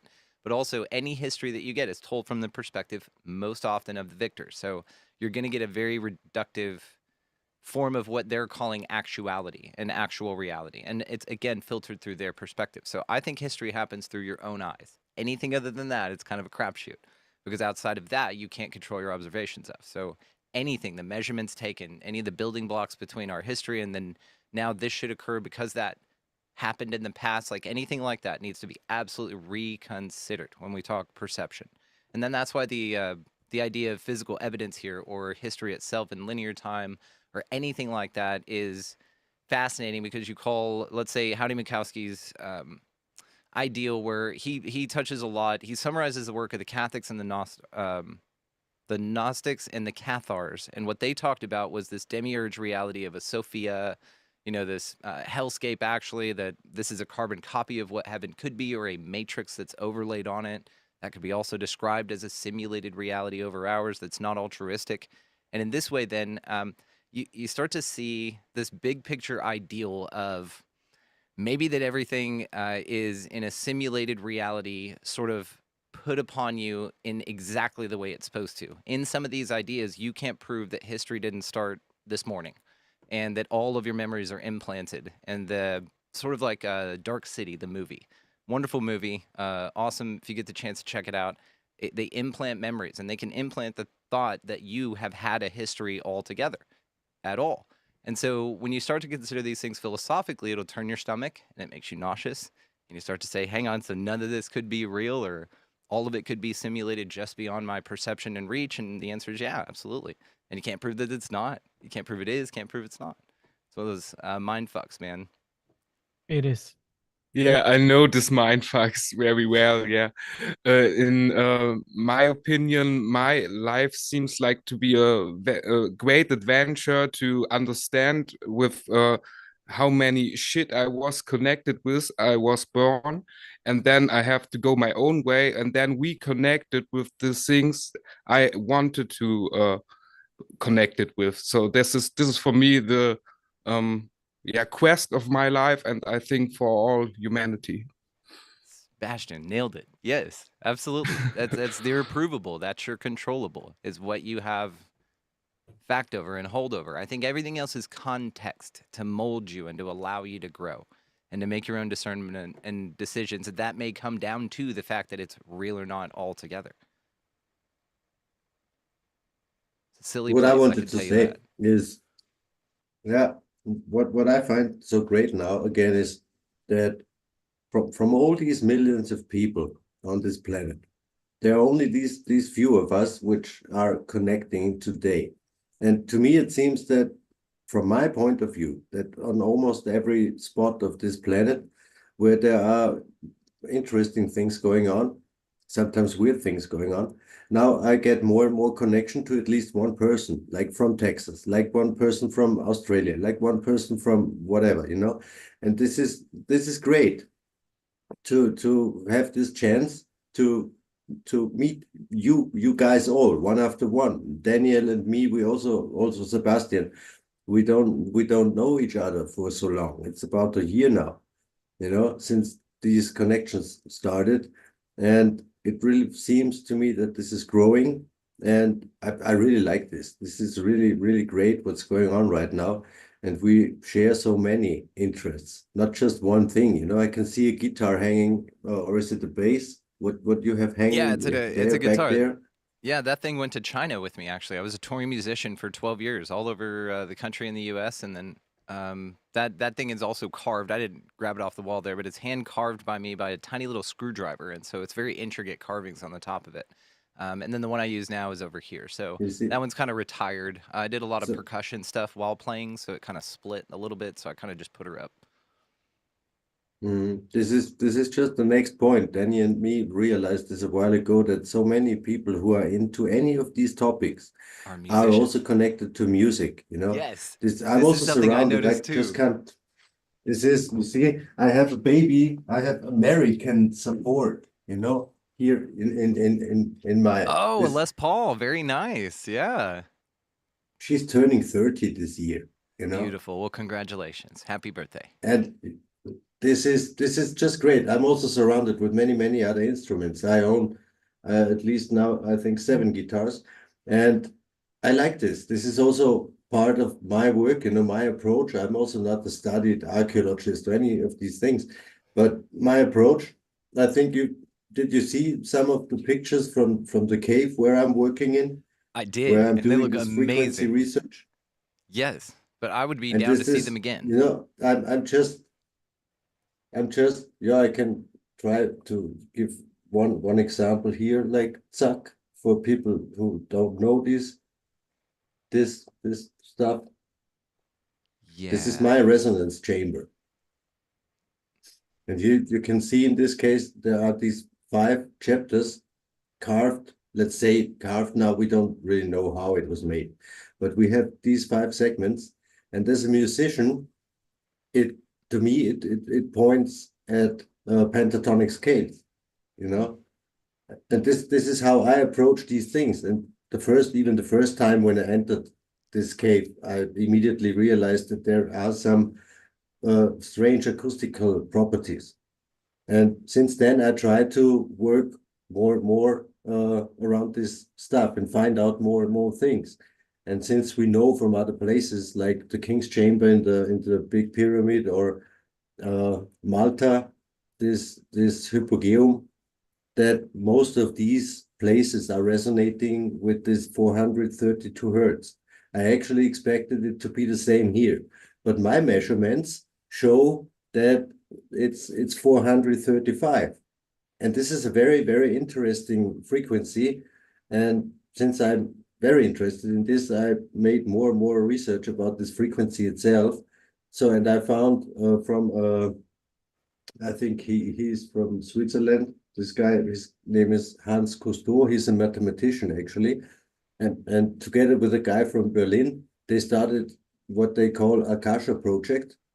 And they made electronic music, but with frequencies and sounds which are inducing feelings like you would smoke weed or if you would like to take LSD, you know. And they succeeded with these things.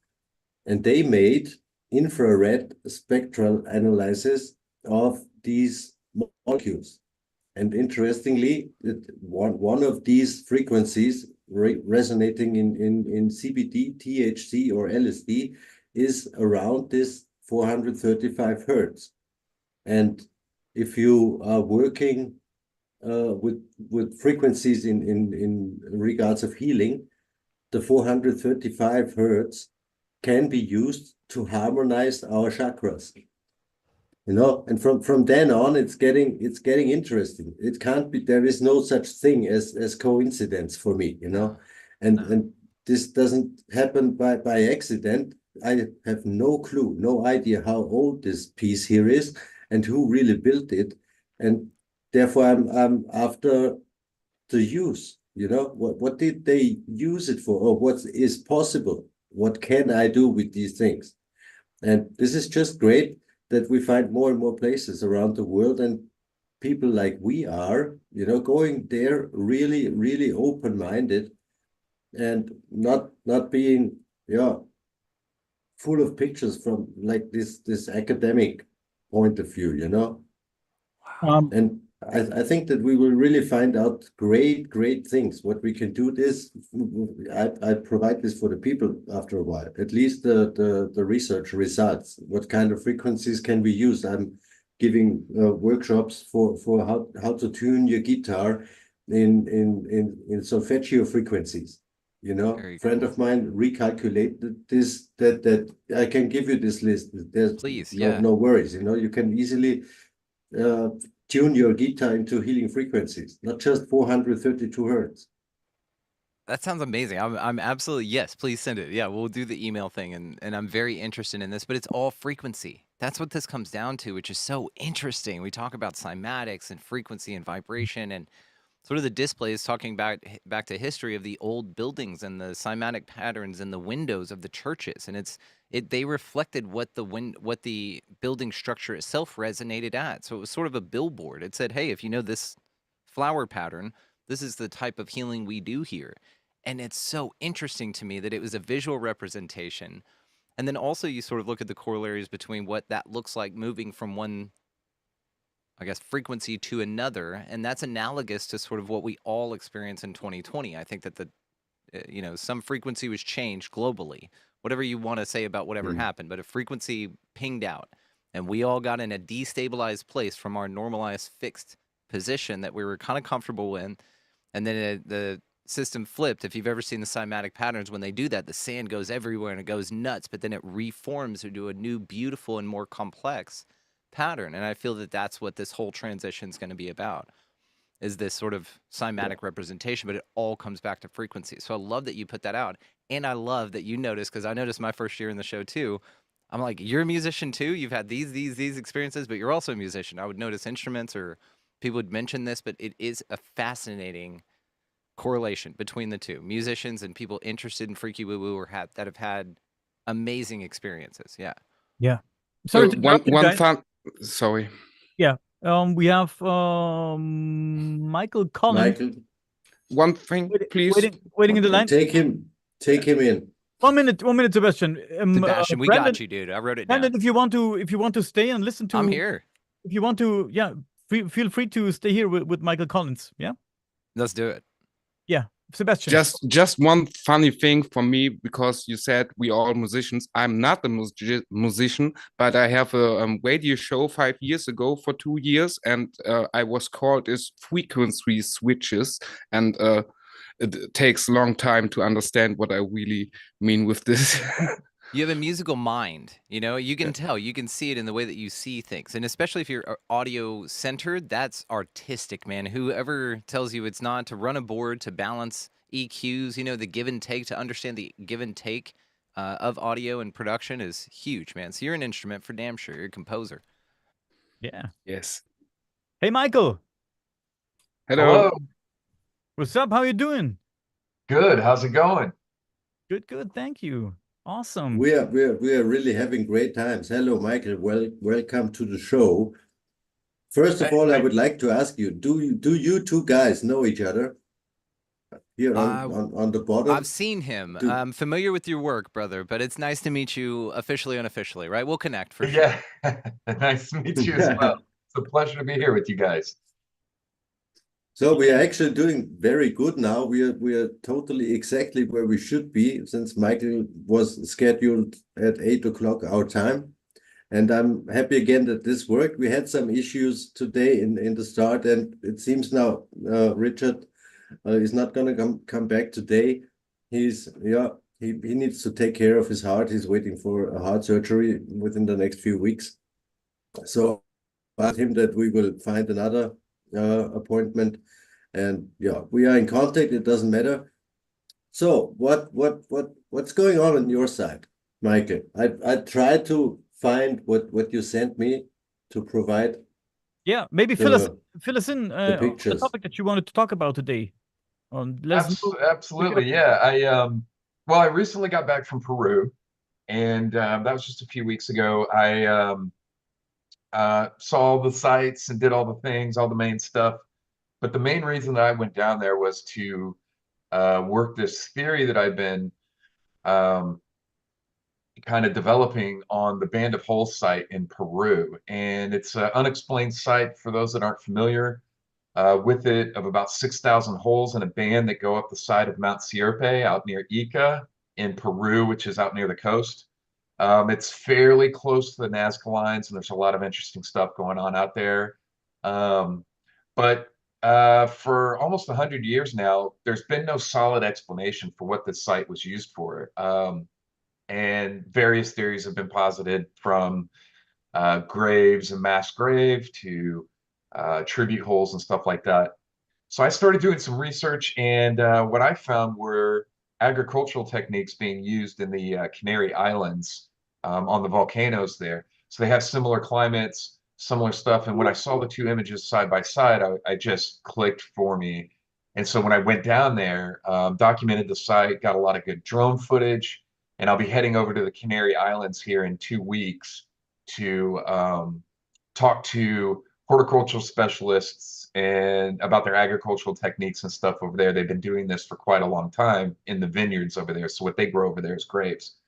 And connecting those two pieces. So hoping to solve this mystery of what the Band of Holes is in Peru after about 100 years of documenting and research on that site. So we'll see what we come up with, but I'm feeling pretty encouraged by it.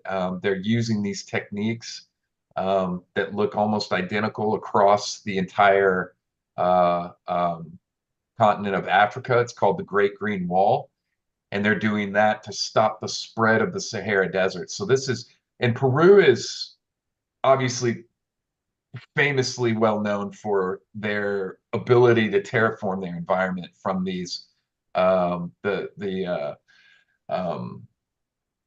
ledges, what it's slipping my mind right now, terraces, and their irrigation system, their advanced irrigation systems in the areas and stuff like that. So I feel like this really falls in line with that. And from what I've seen firsthand with the Band of Holes now, in comparison, I think we're kind of on track here, which is definitely encouraging and exciting stuff. So that's kind of my main focus right now. I'll be working on cart ruts over there as well. We have cart ruts where I'm at in Austin, Texas, in the US, and I've documented those recently. And so I can't pass that up. There's cart ruts in the Canary Islands as well as Malta, which I'll be going to as well. So I'll be doing some comparison work on that also. Mike, first of all, fascinating. Second of all, you know we're neighbors. I live 3 hours away from him. I'm in Millsap, Texas, near Fort Worth. My wife and I have 8 acres out here. Really? Yeah, well, dude, we got to connect, man. We got to connect. We got to connect. Yeah. We're going to be down there for the a fellow Texan. Yeah, we're going to be down there for the event in April, the solar eclipse event. So we'll get connected. Yeah, where are you going about? There's 2, the Convergence and then the Utopia one for Contact at the Canyon with Grimerica. They have a whole thing with the Snake Bros Ranch out there. Oh, yeah. They gave me an invite, but I'm doing the I'm hanging with some friends here locally. I think they're down in Bandera, which is a few hours south. Well, but, maybe it's yeah, an absolutely. We got to maybe connect. pop by for a couple hours, man. We'll make it work. But either way, Yeah. fascinating what you're talking about, and I love the fact that it doesn't need to be aliens to be awesome. Like maybe it's aliens, maybe they taught them the technique and they burn the holes in the wall with some super cool technology. But fascinating alone, or some amazing, simple yet fascinating explanations here, because that takes. I mean, what then at that scale would you say would it take to create something like that where you found in Peru? There's if you guys are seeing that as well, it would take quite a bit of work. So the best example for work, if we're using a comparable site, is what they're doing at the Great Green Wall in Africa. It takes about a full day for one person to dig one of these holes and create it and line it. So it takes about a day per hole per person. And there's around 6,000 of these holes stretching from where you see it going down into the valley there, all the way up the sides of the mountains. So that's a lot of holes. And if I remember correctly, it's alternating odd numbers somewhat. They are in patterns, which is easier to see when you get directly overhead from, I believe, 9, 7, 9, 7, 9, 7. And these holes are lined with rocks, at least partially on one side, which is very similar to the techniques used in the Canary Islands and in Africa now in modern times. And they dig out the holes, and then they use the dug out dirt to elevate around the hole as well. Now, this would give you a blockage from the wind and dust that could be damaging to the crops. It also helps funnel dew down to the bottom, and then you're digging through that top layer of rock down to the soil, so that the any kind of agriculture that you're planting there, so that it can take root. Now, this isn't usually my area of interest in topics, I'm usually, primarily focused on megalithic structures around the world. But this one just kind of fascinated me, and it just kind of clicked, and I couldn't help but follow up on it.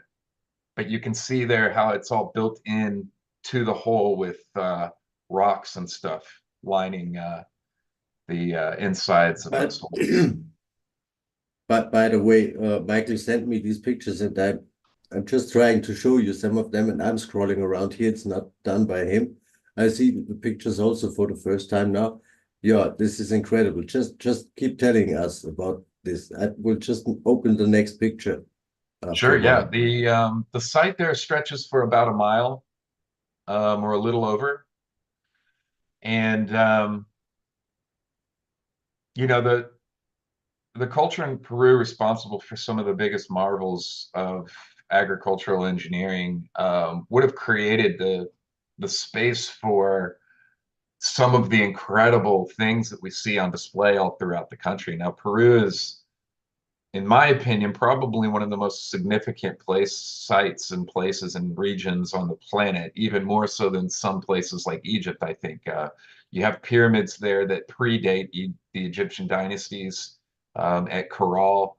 You have examples of almost every major type of megalithic construction, from what looks like geopolymer type of rocks and melting and working of stone, to absolutely perfectly cut looking stone as well.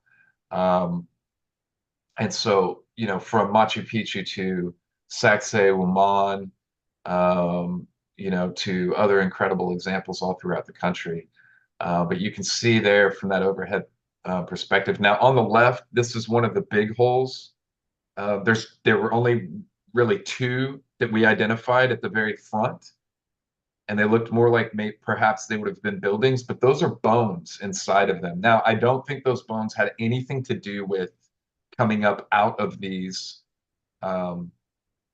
specific sites. It seems more like they were dumped there, but they did look like human bones, which kind of set a creepy mood for us when we first walked up onto the site. Not to mention that as we got about midway up, when we looked back, someone had come over and set a fire by our vehicle. So it kind of hastened our journey a little bit. I was with a group of other content creators, Nikiana Jones and Will from Incredible History. Do you have any knowledge if there is some underground structures below these places? We don't, but I would tell you, if you get onto Google Earth and you look at the area, so if you come in on Google Earth or just Google Maps, and you go in on this location, you can simply look up Mount Sierpe and then Band of Holes. You'll see off to the right and left that it does look like there are possibly other types of structures up into the hills. Now, whether those, I haven't walked those areas, but that's one of the larger sites. That's unique and not typical of the rest of the holes there. But that is one of the larger Michael, holes at the very beginning of the Band of Holes. Michael, I'm sorry. You can have a bit of fun exploring on the maps there up and down the sides of the mountain range. It does look there like there's possibly some other. Now, there's other sites in that whole area. That whole area was used. There are other ruins all throughout that valley, and that are known. But what's so cool about Peru is that there is still so much that's unknown. There's evidence of quarrying right in the city of Cusco that's not even identified on a map, that Shirley has known about it. It's right next to the aquifer, the aqueduct there in town.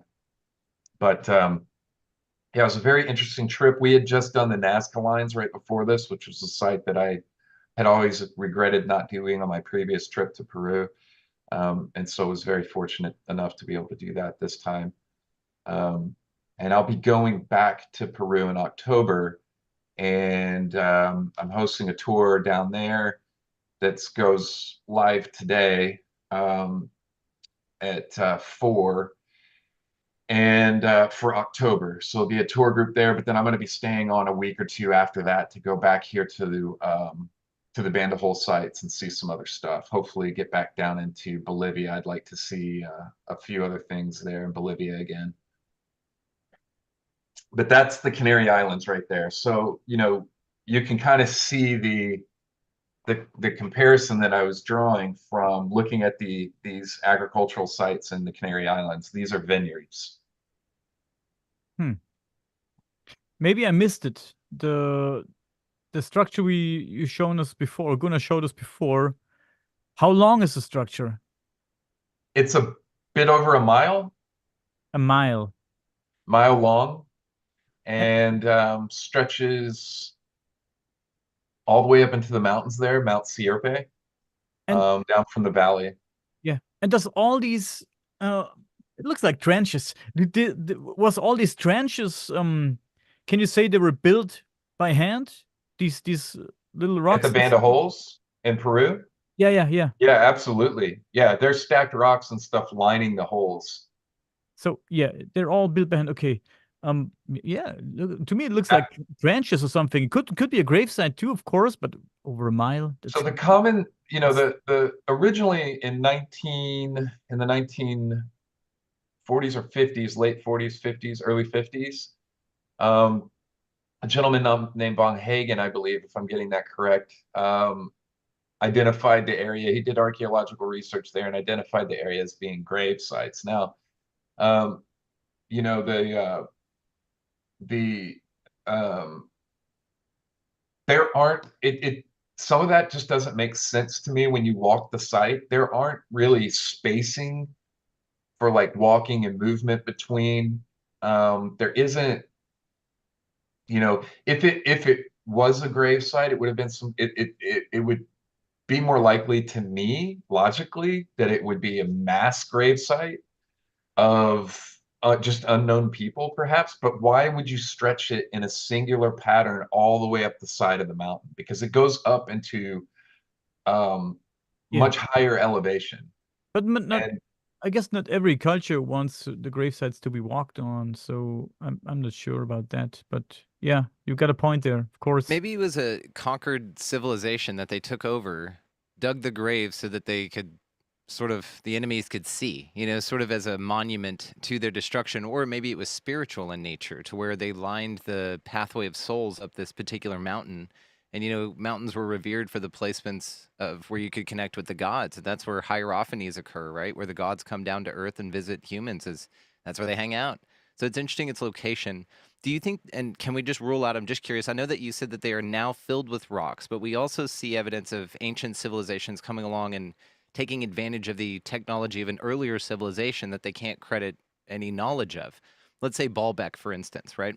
How they built on the top of those stones. But in this instance, could it be something that maybe, as fanciful as it sounds, and I know I mentioned that maybe it doesn't need to be freaky woo-woo, but maybe an ancient machine of some type that left those impressions that somebody then maybe found at a later civilization, said, you know what, if we stack rocks in here, we can actually protect from the weather and stuff. It was fortuitous that this UFO type machine just happened to land right here for a little bit and take off. You know, we don't have any other, it's just one singular track. The stones, the way the circles, because of the patterning and the layout, it seems very intentional in the patterning in which they're laid out. And the picture that we're on right here, that's not the typical formation for the entire Band of Holes. This is found at the front of the site. So this one right here clearly looks more like the foundation of a structure down at the bottom of the base of the Band of Holes where it all starts. And while we are looking at a site with bones in it, as far as the graves part is concerned, there's never been found any types of bones or human remains or anything else as far as the other theories that based around tribute holes and things like that. But that's kind of a good picture there. The elevation is hard to tell, but it does go quite a ways up. And you don't, I've spent some time looking, you don't have this anywhere else in the region. There isn't another band like this. You can find examples, I think, of holes and different stuff that are kind of maybe constructed, but not like this and not to this extent. And now it is possible that entire areas have been washed out. You can see that there's ravines going from the top of the mountain down. Could other things have existed and been washed out? Yeah, I suppose so. But these do maintain their shape over the contour of the land as far as like their depth and construction, which is interesting. So as you can see there about in the middle of the picture, you have these dips and the holes go in alignment with that. There are areas where there's breaks and gaps. You can kind of see one here towards the middle where there's a space of no holes. And those kind of are periodically going up the band of holes. You find them every so often. But it's an interesting site, and looking forward to kind of exploring that and bringing more attention to it, because the entire area is fascinating. This is where you're getting into all the Nazca lines and different stuff. A lot of unexplained things. The Paracas skulls are out there and very nearby. And, a lot of stuff like that. Hey, Michael, is there any reference point or is there any chance to tell if this structure was made over a long period of time, or was it built in one, so to speak? I mean, it took a long time probably, but you know what I mean. Is there any chance or reference point that tells us this was built over the course of, let's say, 10 years, 20 years, 2 years, 100 years? And another question, I will add another question. Did you find any rocks or stones, something like that, that were out of the ordinary? Did you find extraordinary stones or artifacts, stuff like that? No. As far as I know, nothing's ever been found in the holes. And could this have been done in phases, so to speak? Is that kind of what you're asking? Like, could there have been then sections and then at a later date sections? I imagine so. But I think they date it back to the mid 1400s to 1500s. But I tend to also take with a grain of salt dates that are thrown to me from experts. You know, I've seen too many examples around the world that just don't really fit that narrative, specifically traveling to China and places like that. When you get to the Yangshan Quarry, China, when I visited and documented the Yangshan Quarry, they have a date of creation there for about 1400s. And Yangshan Quarry has all the telltale signs of megalithic construction that typically date far back, much further than that, with nubs and machining and tool marks and lots of different types of stoneworking there in China. And then when you get to Peru, also the dates, you know, you can literally see the levels of like loss of technology for a lot of these sites. So you can be walking around the streets of Cusco and see these megalithic blocks perfectly fitted together, and then right above, stacked on top of that, is ancient stoneworking that's very precise and it has precision fittings and everything else, but they aren't these megalithic blocks. And then above that, you have, which that second layer, I believe, is actually the Inca. Then above that, you have Spanish influence, which is basically just stacking rocks using mortar. And then above that, you have modern construction, which is even worse, right? So it looks like the further back we go, the more advanced people were. Yeah. And we've lost a lot. I agree with that. technology Here, or I agree with understanding that. stuff. Yeah. Here. Mm. But Just a second, Michael. Daniel, I asked Richard and Matt again, since the next half an hour is actually my spot, and we could give it a retry, and all you guys, you just don't stay with us. If we can manage this now, this time, to bring Matt Turner and Richard Gabriel into the game for the next half an hour until Gabriela it's on her turn. This would be great. Just I didn't intend now to really interrupt you. You still have time to go. I will see if I can manage this. Yeah, Michael, what have you done in let's say the course of your research to make sense of the structure? What did you try out? Have you observed it from the plane? What did you do? Did you sit in it? I don't know, man.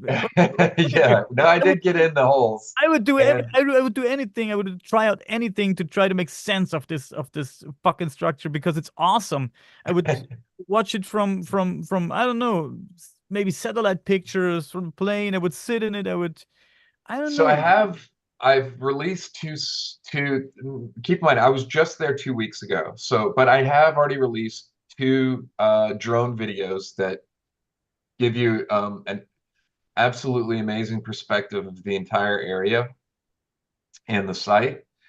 Those are out now on my channel, Wandering Wolf, on YouTube. And I have plenty of pictures and different stuff. I'm currently working on a full-length video to kind of explain what I'm working on, and I'm hoping to have that out here in the next week or so.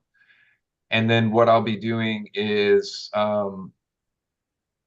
releasing a lot of that footage, those pictures and different stuff, the full-length video. It's describing some of this.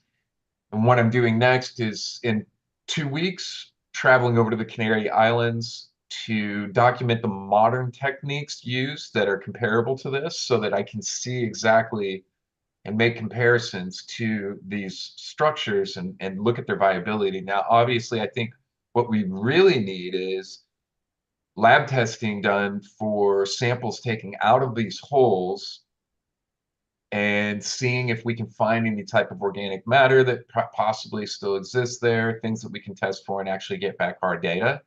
This is pretty similar to some of the work that I've done up in Sage Wall in Montana. We've been testing and getting lab results back up there for that site, which has had some interesting results. And so hopefully that's where this will progress to.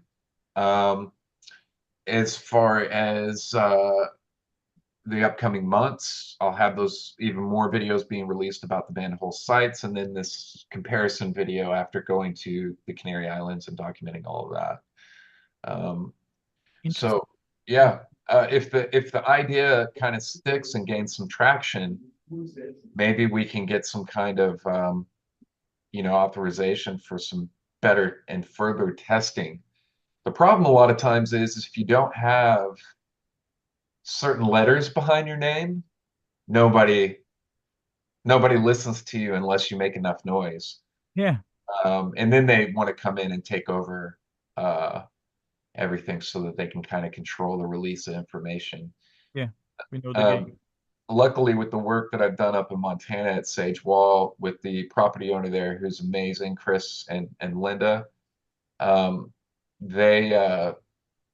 that's on private land, so they have authorized all that type of work and are even funding a lot of it themselves, which is great. I can help it, but this structure to me, it looks like trenches, like war trenches. I imagine people, the warriors lane in every single hole is a warrior line, and from the left or from the right. No, You call that a foxhole. I served in the army. I was in the infantry, and I've dug a few foxholes, but generally you wouldn't build so many like one after the other behind each other. If you were facing one direction, you want line of sight. So you would kind of arrange things in sections that are offset from each other so that you're not shooting at each other, so to speak, or having accidental fire.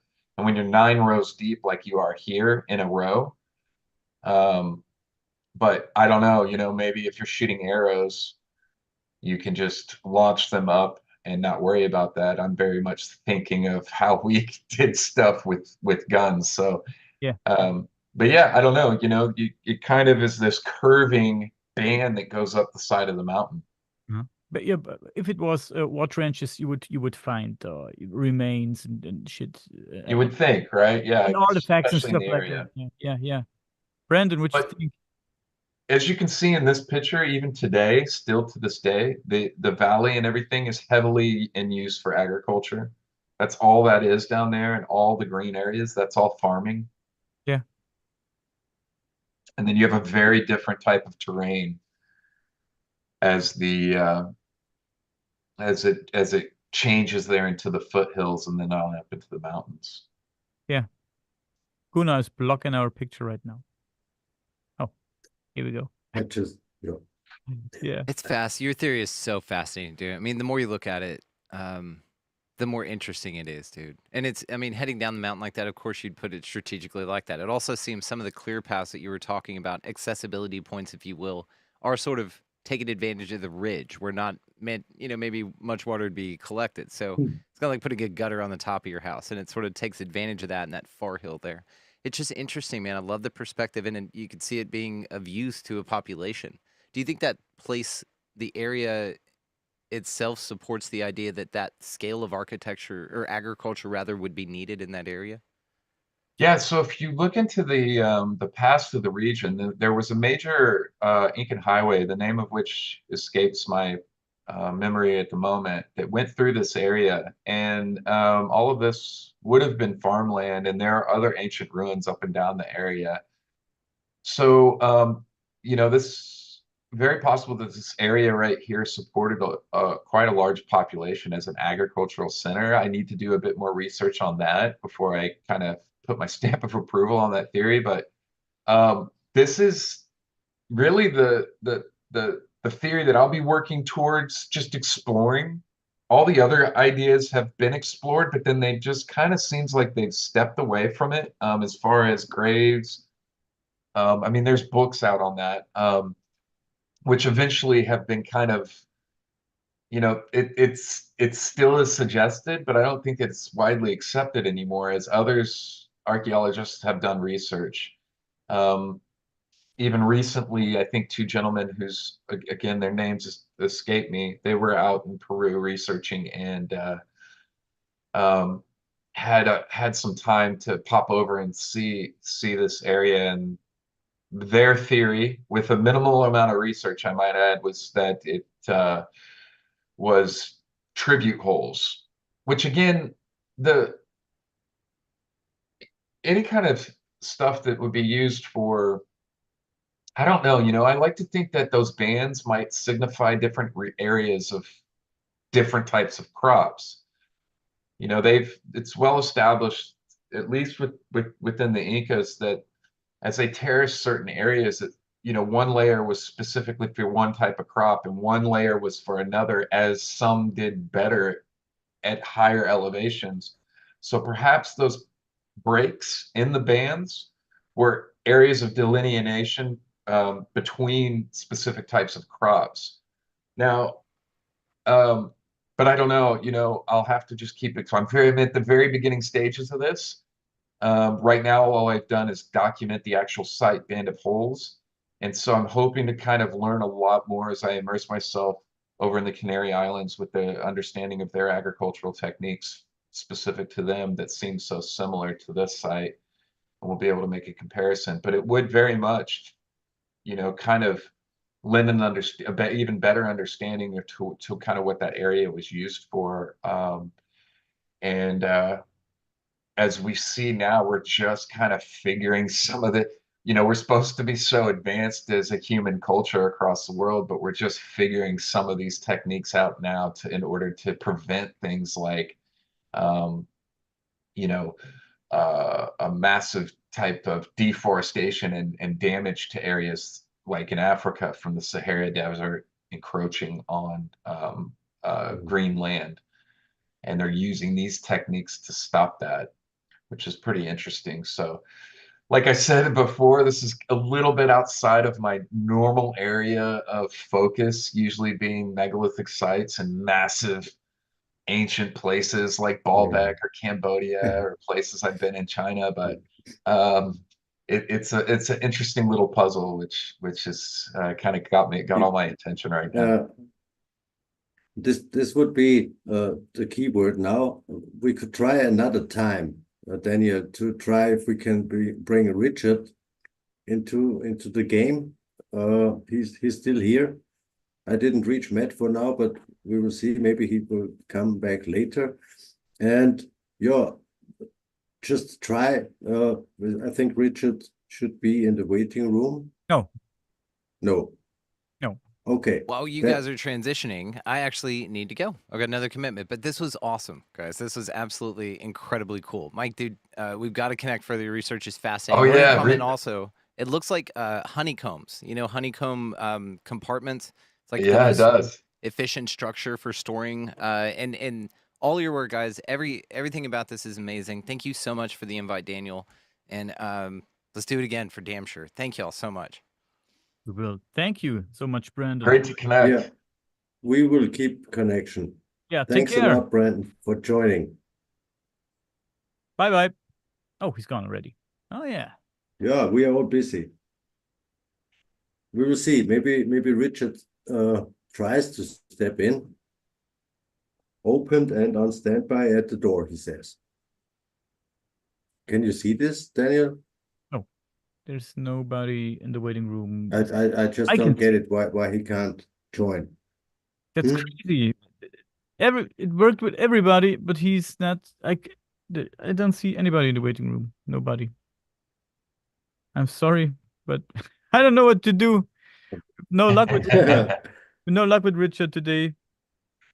But Mike, we also need to connect because I love this topic and I would love to have a whole episode about you and your work, if you don't mind. So absolutely, let's also connect and have a chat for the podcast. That would be awesome. It's an awesome topic. The structure is crazy, man. Yeah, it is. And it could be everything, right? It could be anything. Could be storages, could be war trenches, could be, I don't know, hiding spot, could be graves, could be everything. No, it can't. It's an interesting mystery for sure. Yeah, it's so awesome. Okay, guys, since it seems that we have no chance today whatsoever to bring Richard on the show, now he says he's in the waiting room and we can't still see him there. Richard, if you can hear us, go and get some food now and a cup of tea or coffee or whatever. We will try this another time. It just doesn't allow us today for whatever reason. Maybe it's best. And since Gabi is already here with us, and the next half an hour would be like partially my spot, I will just at least show a little bit of my stuff. We quickly go through some of my pictures, which are also known to Gabriele. Meanwhile, and Michael, I don't know how much you have seen from my megalithic research. You've heard of this stuff in the resonance chamber, I think, but I don't know if you have ever seen my initial start actually on the megalithic site here in Central Europe. I would just step into this and show you some pictures, and we just have a conversation. I'm not giving a presentation. I think you showed me some stuff briefly before when we connected, and I love the getting into the frequency aspect of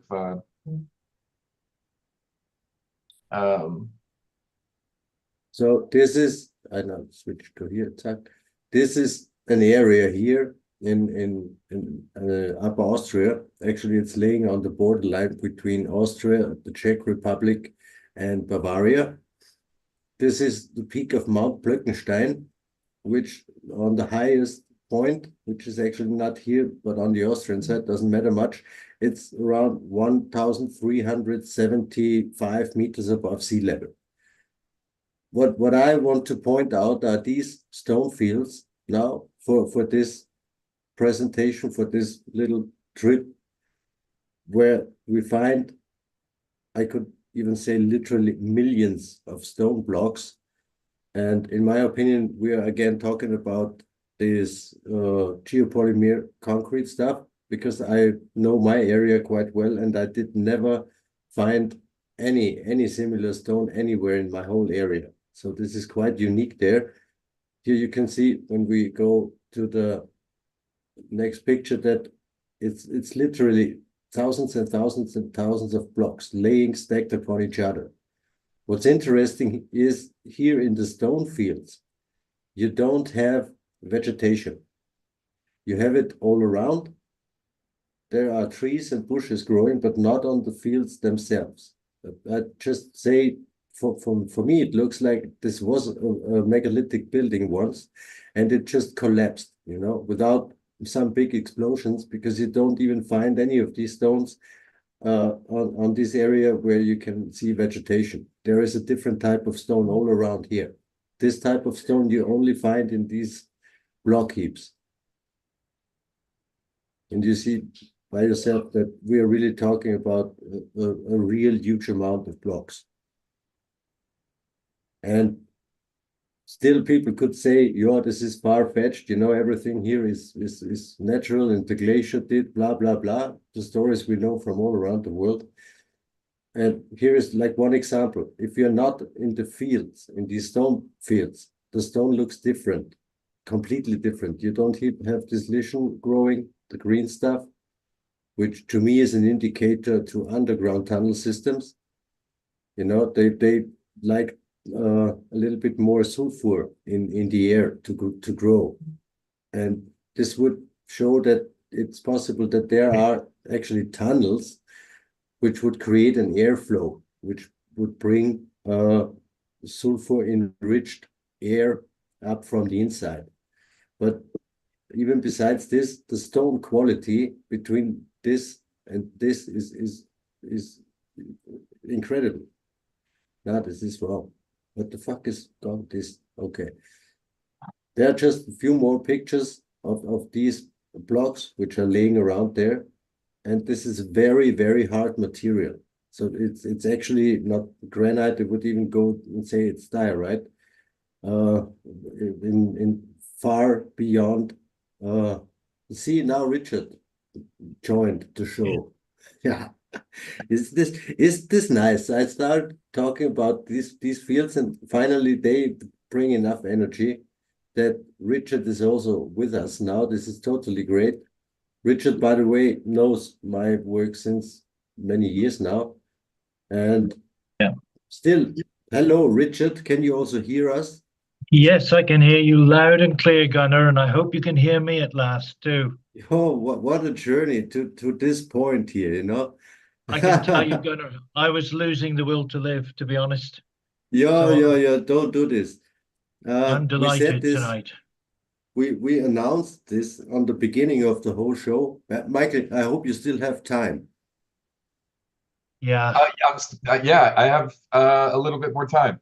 Good. Then stay with us. I will immediately cancel my own show again. Switch quickly through the pictures, because on the end there are two pictures Richard sent me and asked me if I can show them. I don't know if he prepared some pictures by himself to share on the screen. Richard does his investigations on the Giza Plateau below ground since more than 30 years. This is also the reason why you can't see his face. I really need to keep him safe. He's working far below the radar, and therefore we don't want to endanger him in any way, because some people know already what's going on down there, and it's not the funniest thing. I just wanted to show Michael a few of my pictures, Richard, from the Sea of Stones. Absolutely, yes. That he can at least get a little idea, you know. I don't know, did I send you my written work, Michael? If not, I will do this. Then you can go through this in peace and read these explanations. But just that you can see what type of blocks we are talking about here, you know, and that some of them really look like parts of ancient buildings in the past. No one can convince me anymore that any of these blocks are natural, This is just another hocus pocus story from the academics. Gabi also knows this area. She has been with me there many times. She has been roaming through the forests of Upper Austria now for herself also. And yeah, these are the structures, some of them, they look like totally eroded sculptures to me, actually. This is not, to me, this is not a natural stone formation. And yeah, this is one point I wanted to talk about even with Matt before in regards of this geopolymer stuff from Mr. Joseph Davidovits. We had this topic before. One of the mixes Mr. Davidovits made, and I have seen pictures, they look quite the same as this crystalline structure looks like. And here we are really talking about very, very dense material. It's above 8.5, almost close to 9, so no one can work with this. And you can even see on the fields in these block heaps that there is almost no erosion. Other blocks would erode away, and then you find things like this, this looks like joint pieces holding walls together, like we know from other megalithic structures all around the world. Yeah, this would be again, and there are blocks and blocks and blocks like this. And like I said before, I don't even know how many layers of blocks are laying there, one on top of the other. And this is all the same type of stone. Whatever you find there is this whitish, I would call it diorite. There is no other thing than this, and it all has the same structure, totally the same.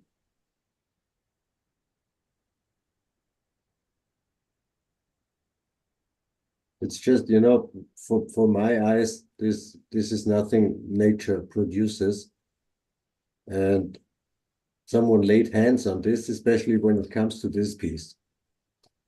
This is no water erosion or anything like this, Today, this stone is laying somewhere in these stone fields, and there is no chance whatsoever that water can create this carved pieces, For me, it's a little bit sad that I don't have any bigger area where you can say, yeah, at least we could find out what this should be. I don't know if this needs to be turned upside down or whatever. I don't know how the position would be right. But this is, again, another hint for me that something was done artificially there. Even if you go closer, you have these two lines here, and yeah. But it's the same for myself. I've seen this throughout this day and evening that we don't have enough time to go deeper into this. It would be so great to have the chance to discuss this with all of you people. I just quickly go through, because since it works now, I would really like to hear Richard, and maybe Mr. Matt also will wake up during this conversation. He would really also want to talk to Richard. But I think at least you can see what I mean with these forms and structures. And there are really literally millions of these blocks. I have to say, Gunnar, that I noticed on some of the stones there, there is the potential there for some illustrations. I'd have to put it to the test, but I've noticed one or two markers that I would consider to be sufficiently of interest to try them out on the screen on the analysis. So, yeah, we can surely do this. This is, by the way, one of the specialties of Richard. He's doing these, he runs his pictures through the filters. He's playing with the contrast, with the shadows, with the colors to enhance things which are not visible to the naked eye. Yeah, you could be right that there are some of these blocks still having this some kind of carvings. And this is our Sphinx in this area, heavily eroded, and interestingly, she's not looking towards the sunrise like the Sphinx in Giza does. She's looking the opposite way. And we heard stories, that there is maybe even the possibility that there was a time when the sun was rising on the other side, rising and setting on different areas. And we have seen other places on the world where heavily eroded sphinxes are found. It's just that, this is actually in Bavaria, and we have another sphinx up there. And some of the pictures, I have millions of pictures also, by the way. Gabi also knows that we would be able to provide you some pictures. And if we wouldn't explain to you, you would think this is from Guatemala or anywhere else in Southern America. Can you zoom in on your screen, Gunnar? Sorry? Can you zoom in on your screen? I can zoom in, like on that previous photograph, the previous one. And the one before. Yeah, go to the bottom left, a bit lower. Okay, zoom in to that bottom left-hand block. Yeah, I see. Zoom in a bit more, stop, go to the left a little. Okay, that would be a definite candidate. That's got an illustration on it. Okay. Yeah, my eyes can tell me that it has something. In fact, if you hold that a moment, if this screen will let me, it won't, damn. This screen fills my space, so I can't get at my snip tool to Doesn't matter. just capture that corner. Doesn't matter. I can provide you with these pictures, Richard, and we will take time for this on another day. Today we're really limited in time. It's nice that you have such a well-trained eye that you can see this even when I'm clicking through here very fast. I mean, for those that don't know, Gunnar, it's worth, because I would mention it at some stage, to take just a couple of minutes to say that I mean, it's many years now. I mean, it must be getting on towards 10 years now since I came out of one sortie underground at the Giza Plateau, many feet under, and I take photographs, high definition or ultra high definition photographs, by the bucketful, by the thousand. And I get back home and I do analysis on them, full digital analysis to clarify them and see if there's something I've missed. If the light is bad, then when I take it home, there's enough definition there in the darkness for me to enhance them and see what it was that I couldn't see with the naked eye. And what I found was, on one particular picture, I spent ages and ages playing with it. And there was something there that just attracted me. And it was very much like, I describe it like tuning an old-fashioned radio. You've got the dial, you tune away and you get white noise and crackle and everything. And you can just get it to that millimeter space where you turn the dial, bang, and you're on a station as loud and as clear and crisp as if you were in the studio with them. Well, it's the same with these illustrations. If you do the deep digital analysis, you have literally infinite possibilities of combination. But you do, after years at it really, get used to following a certain sequence of investigation. And if there is an illustration within the surface that's faded away from normal sight, the digital analysis will push back the predominant color of the rock to allow any strength of pigment to come forward for the, in many cases, for the full image to be recovered. And the cracking thing about this is that those illustrations from a time that traditionally people think of cavemen as all called Uggy, with clubs in their hands, walking around with no language, no sophistication. In fact, many of the illustrations, their friezes, their frescoes, they would do justice to Michelangelo. Some of them are absolutely just, they explode your mind. They are so sophisticated and so detailed. And if I just pull one example, as I say, I'm going to have to skip from one subject to another tonight. Just the one example that I quote, there's one wall in NC2, deep underground, where I pulled back. I did the deep analysis on it. It's one of the first ones I tried, and I decided that I knew there was something on this picture. So I had it blown up at the Photoshop into poster size, A3 size. And I worked on it. I'll need those presently, not yet though. I worked on this one poster size, and I turned it upside down. So, and then I went for delineation with the finest point down to pixel, single pixel level, where I would delineate every change of shade, color, or difference on the picture. And when I finally allowed myself to turn it around to see what it was producing, I found it was producing a picture of secondary jungle with pyramids emerging out of the jungle.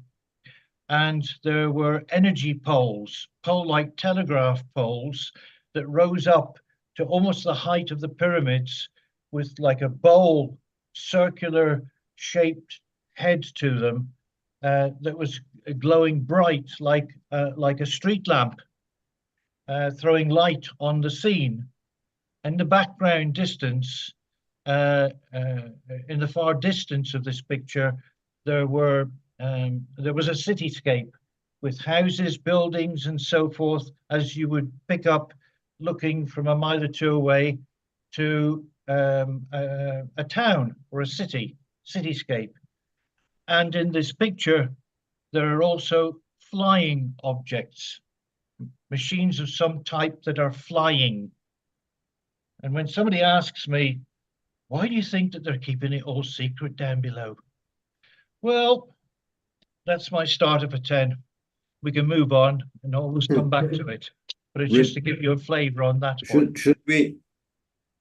Should we at least put this one picture of yours on the screen? What you sent The me? one that I need first. The one with the one that I need first, Gunnar, is the one from the plateau, not that one, no, the one from the plateau. Gunnar, hate to interrupt, but my time's up. I appreciate you guys having me here. You're welcome. Yeah, if you need to run, go for it. No problem. Thank you for being our guest tonight. Awesome topic, and let's connect, man. Thank you guys so much for having me. I really enjoyed it. We will stay in contact, you know. Okay, Michael, we keep contact and we schedule another conversation just between you and me and maybe Daniel or whoever wants to join. Perfect. I'd love to connect. Thank you guys. Nice to see you there, Mike. Okay, take care. Okay. Yeah, bye-bye. Bye-bye for now. Richard, can you share your own screen? Does it work? It's better when I stop this. It's covering up a little. I gotta go find the thing. I've sort of buried them as soon as I sent them to you. I thought the easiest thing now is just to shut all the screens down. Gabi, du schaust schon müde aus. Yeah. It's a long session, yeah? Yeah, that picture I sent you originally. No, not originally. Just a very short while ago of the plateau. It's all numbers. I sent it in Messenger with the same as I did the other two. So there were 3 pictures in total. I will try to find it. I thought it was too. You put a thumbs up after it. Yeah, it's not that easy. You know, today many things are tricky, but you can, until I find it, you can keep talking and explaining a little. I need it to refer to it. I'm just bringing it up now. I'm trying to. Let's see now, where the hell can I bring that one? Now Gabi, du kannst dir aber einloggen, gleich mitreden. So video share screen. Foto vom Richard. Yeah, but Richard, you only is it up on your screen now? Oh yeah. Here we go. Works. Right. Okay then, good. So okay, I'm going to run myself around this screen a little bit. Perhaps now see your application. Okay, thank you. So in front of me is the Giza Plateau, and I thought in order to be able to talk about a whole bunch of things, as if I'm running around on speed across the Giza Plateau, and we need to have some sort of orientation. I mean, even throughout the other things that have been discussed this evening, some fantastic subjects and with fantastic information, but in regards to the Giza Plateau, there's so much on there to talk about that for people listening or just watching for the first time, really it's great to have a point of reference. So here it is. What you see in front of you is a section, the main section of the Giza Plateau. It's about 2.5 miles or 2.5 kilometers square, you could say, of the area that we're covering here. And I've dropped numbers all over it, so I can use those numbers to refer. The orientation of this is the right-hand side of the picture is north, left-hand south, the lower part is east, the top half is west. So you can see that the 3 pyramids are there, the Great Pyramid under the number 1, and then you've got Khafre number 2, Middle Pyramid, and smaller, that's Menkora number 3. Okay, if I come from the left-hand side across the plateau, and I'll just drop a few interesting little snippets about these. On the left-hand side, you see number 5 there. Well, just to the left of that, that's actually the road that goes around the back and follows what we call the Great Wall of Giza that Zayawas had built around the whole plateau to protect things. In fact, we know darn well it was really so that he could possess the plateau. If I take you back in time, anecdotally from friends and people that we know there, and families, when they were young, they guarded the plateau themselves. When they were young, it was their backyard. It was their plaything. There were entrances that they explored that went deep down, and where number 5 is shown, that's the Solar Cross area. Now that's a high area, one of the highest areas of the plateau. At one time there were temples on the top there, and there's shafts there going down beyond 100 feet. They're some of the deepest shafts on the plateau. And through the levels that they've gone down through, there's been a build-up there because when you penetrate down through some of those entrances, they go down to one layer where there are robbed out tombs or rough burials, go down another level and the same thing. Then the shafts take over from there and go very, very deep down into the ground. Now, we've had first-hand stories from people that were children then, whose friends went missing and were never found down there. And at the same time, stories regale of them going down there and having their candles blown out, torches that were blown out, and having great difficulty to find their way back out again. There were energies, and in fact, on the Solar Cross there, anybody that's sensitive enough can feel these energies. They're colossal. And it was on the Solar Cross, in fact, where I met up with, or we met up with the then guardian who'd been guardian of the area for decades. And he was the one I referred to in my little message I shoved through to you, Gunnar, where, cut a long story short, he didn't entertain anybody over there, but we had a couple of policemen friends were on the good side, the white side, who guided us there on horseback and pleaded with him. Eventually he agreed to see us. When I say us, I'm talking about myself and Judith, my partner in research. And when we got up there, it was very frosty to start. It was very clear that he wasn't happy that there were intruders, anybody had come there at all. But gradually we talked with the policeman doing the interpretation for us. And it went on for a considerable time, gradually built up trust as we were talking. And as time was starting to fade, and I really wanted to ask 1 or 2 key questions that I'd held back from asking or even touching on, because I didn't want to alienate him. I mean, I'd heard of the stories and we knew from there, we were able to point out and we knew where there were tunnels below ground. It's like a cheesecake. And, you know, over time you build up a knowledge of some of the tunnel networks that are below ground. It goes down from many levels. And we haven't been to the bottom anywhere near. But in any event, I've been referring to these with him. And I wound round to the question, and I said to policeman guide, look, I've got a particularly difficult question to ask. Could you say to him, would he be patient and just give me a moment to explain to you so that you can translate to him? He had no English. You could translate to him, and then we can communicate. Okay, fine. So I went on to elaborate, and I said to him, look, what I really want to know is, we know of all the network below ground, and we know so many things about so much going on out there, things that the authorities would far rather that we didn't know.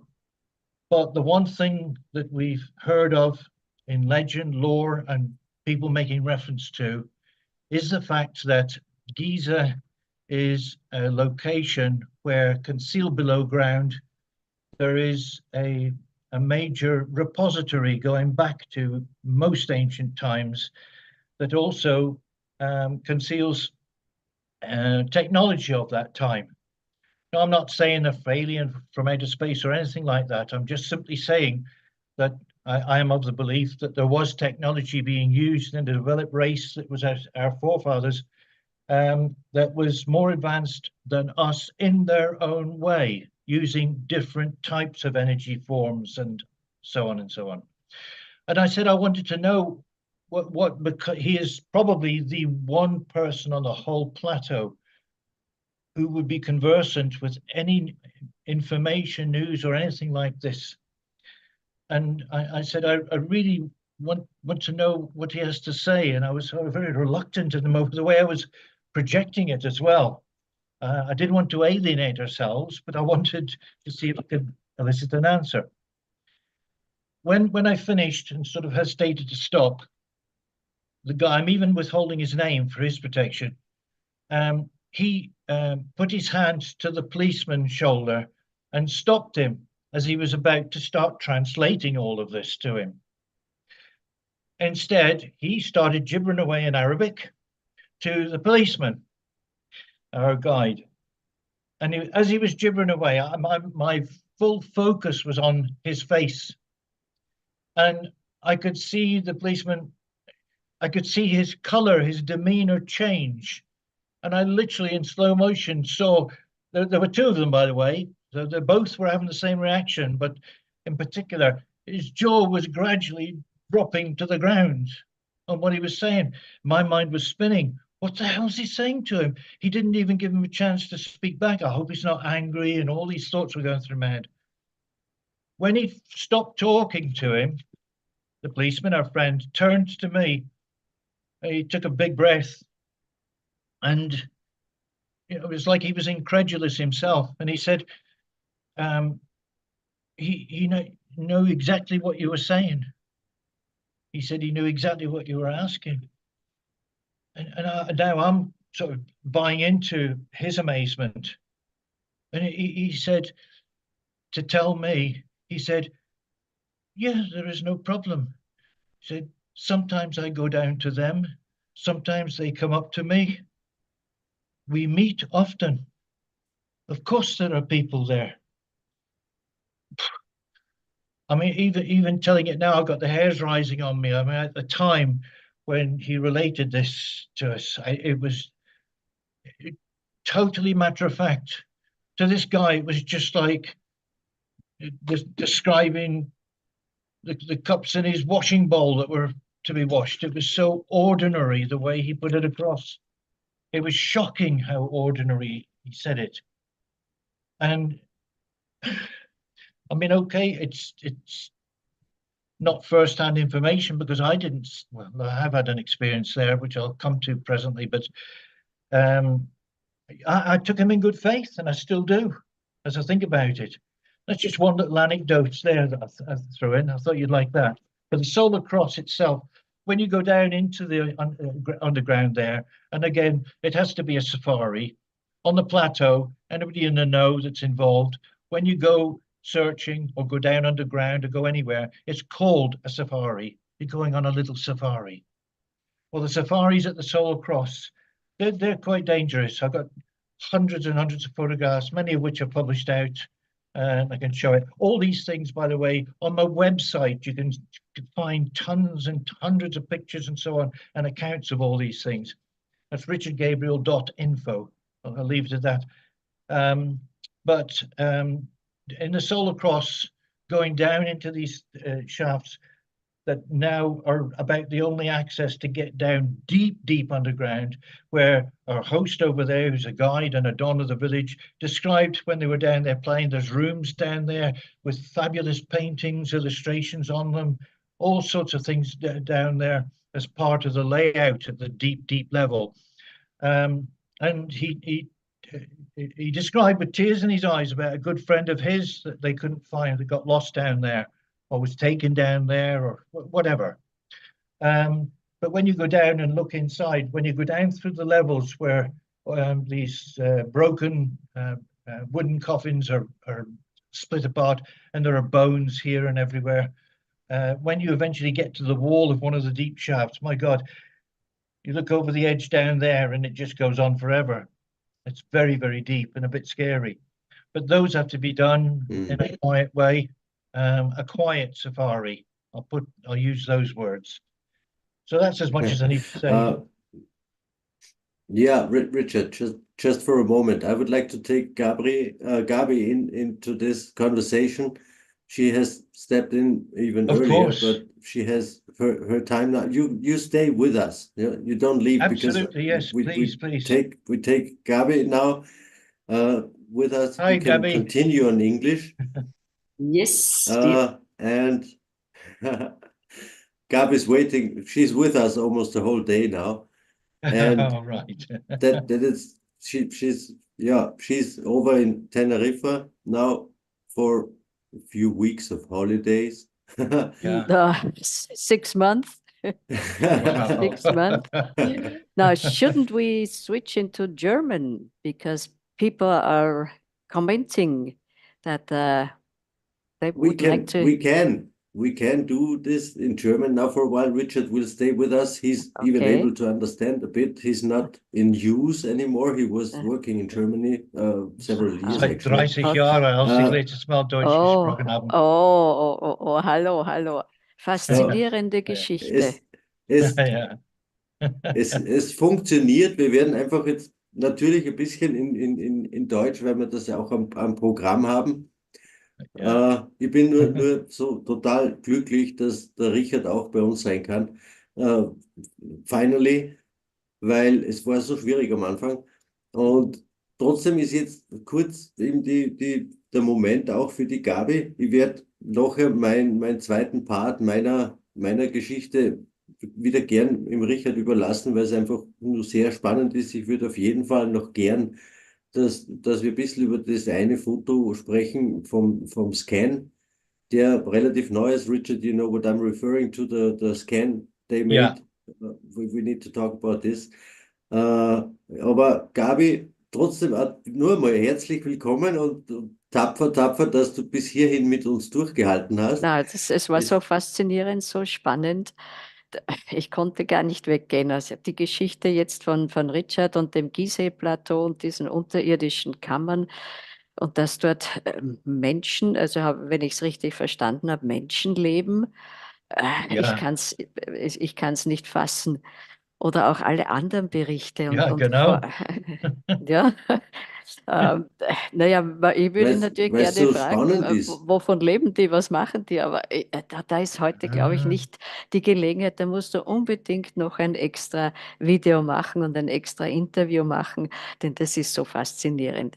Aber wie gesagt, auch die anderen Beiträge waren spannend, vor allem für mich, weil viel Teneriffa, viel Kanarische Insel dabei war, denn was Herr Dr. Dominik Görlitz und Ramon Zürcher dort gefunden, entdeckt haben und immer noch suchen, ist ja auch, die haben ja wirklich Geschichte geschrieben, denn wie die gesagt haben, wenn der Zahn, dieser menschliche Zahn, wirklich über 5000 Jahre alt ist, dann muss man die Geschichte von den Kanaren völlig neu schreiben. Und nachdem ich ja hier lebe, 6 Monate im Jahr und die Insel sehr gut kenne, war das für mich ja auch eine faszinierende Geschichte. Und jetzt der letzte Beitrag von unserem Kollegen aus den USA, der ja jetzt auf die Kanaren kommt, um diese Anbautechnik zu studieren, weil er in Peru diese Löcher, dieses Lochband, wie wir es nennen, dieses Lochband ja studieren möchte, was das sein soll. Also ich wollte mich einklinken, aber die Geschichte, ich wollte nicht unterbrechen. Ich will nur kurz dazu sagen, dieses Lochband in Peru, ich kenne es, meint er vergleichen zu können mit der Anbaumethode in Lanzarote. Die bauen dort Wein an, den Malvasier, ganz berühmter Wein, und machen solche Löcher, so kreisrunde Löcher, wo sie die Pflanze hineinsetzen. Und der Sinn ist der, dass die Pflanze dort vom Wind geschützt ist. Denn Lanzarote ist eine windige Insel.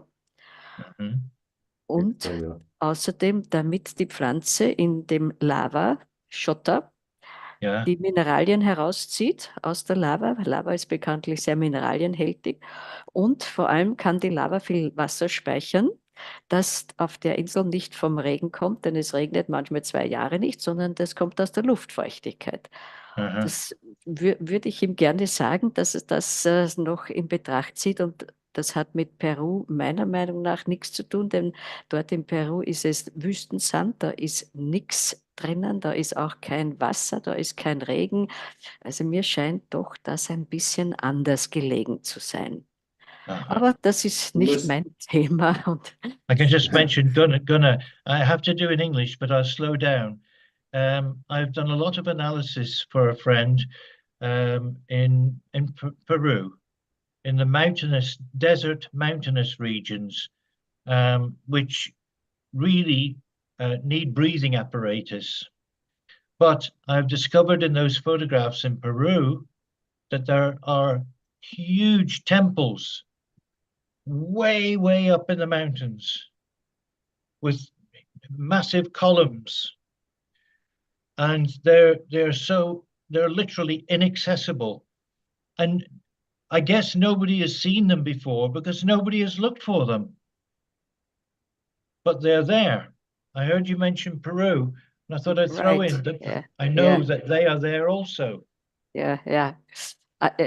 You're completely right. And I've been to Peru too several times, and I know what you mentioned. And I have also been at the Chachapoya region, the Chachapoya you sure have heard, who live high above in the mountains, and you really wonder how can they live there, how accessible, and where's the water coming from, because they had to get the water from somewhere, and they bury their dead high up in the mountain in caves, which are not accessible even nowadays. So how did they do it?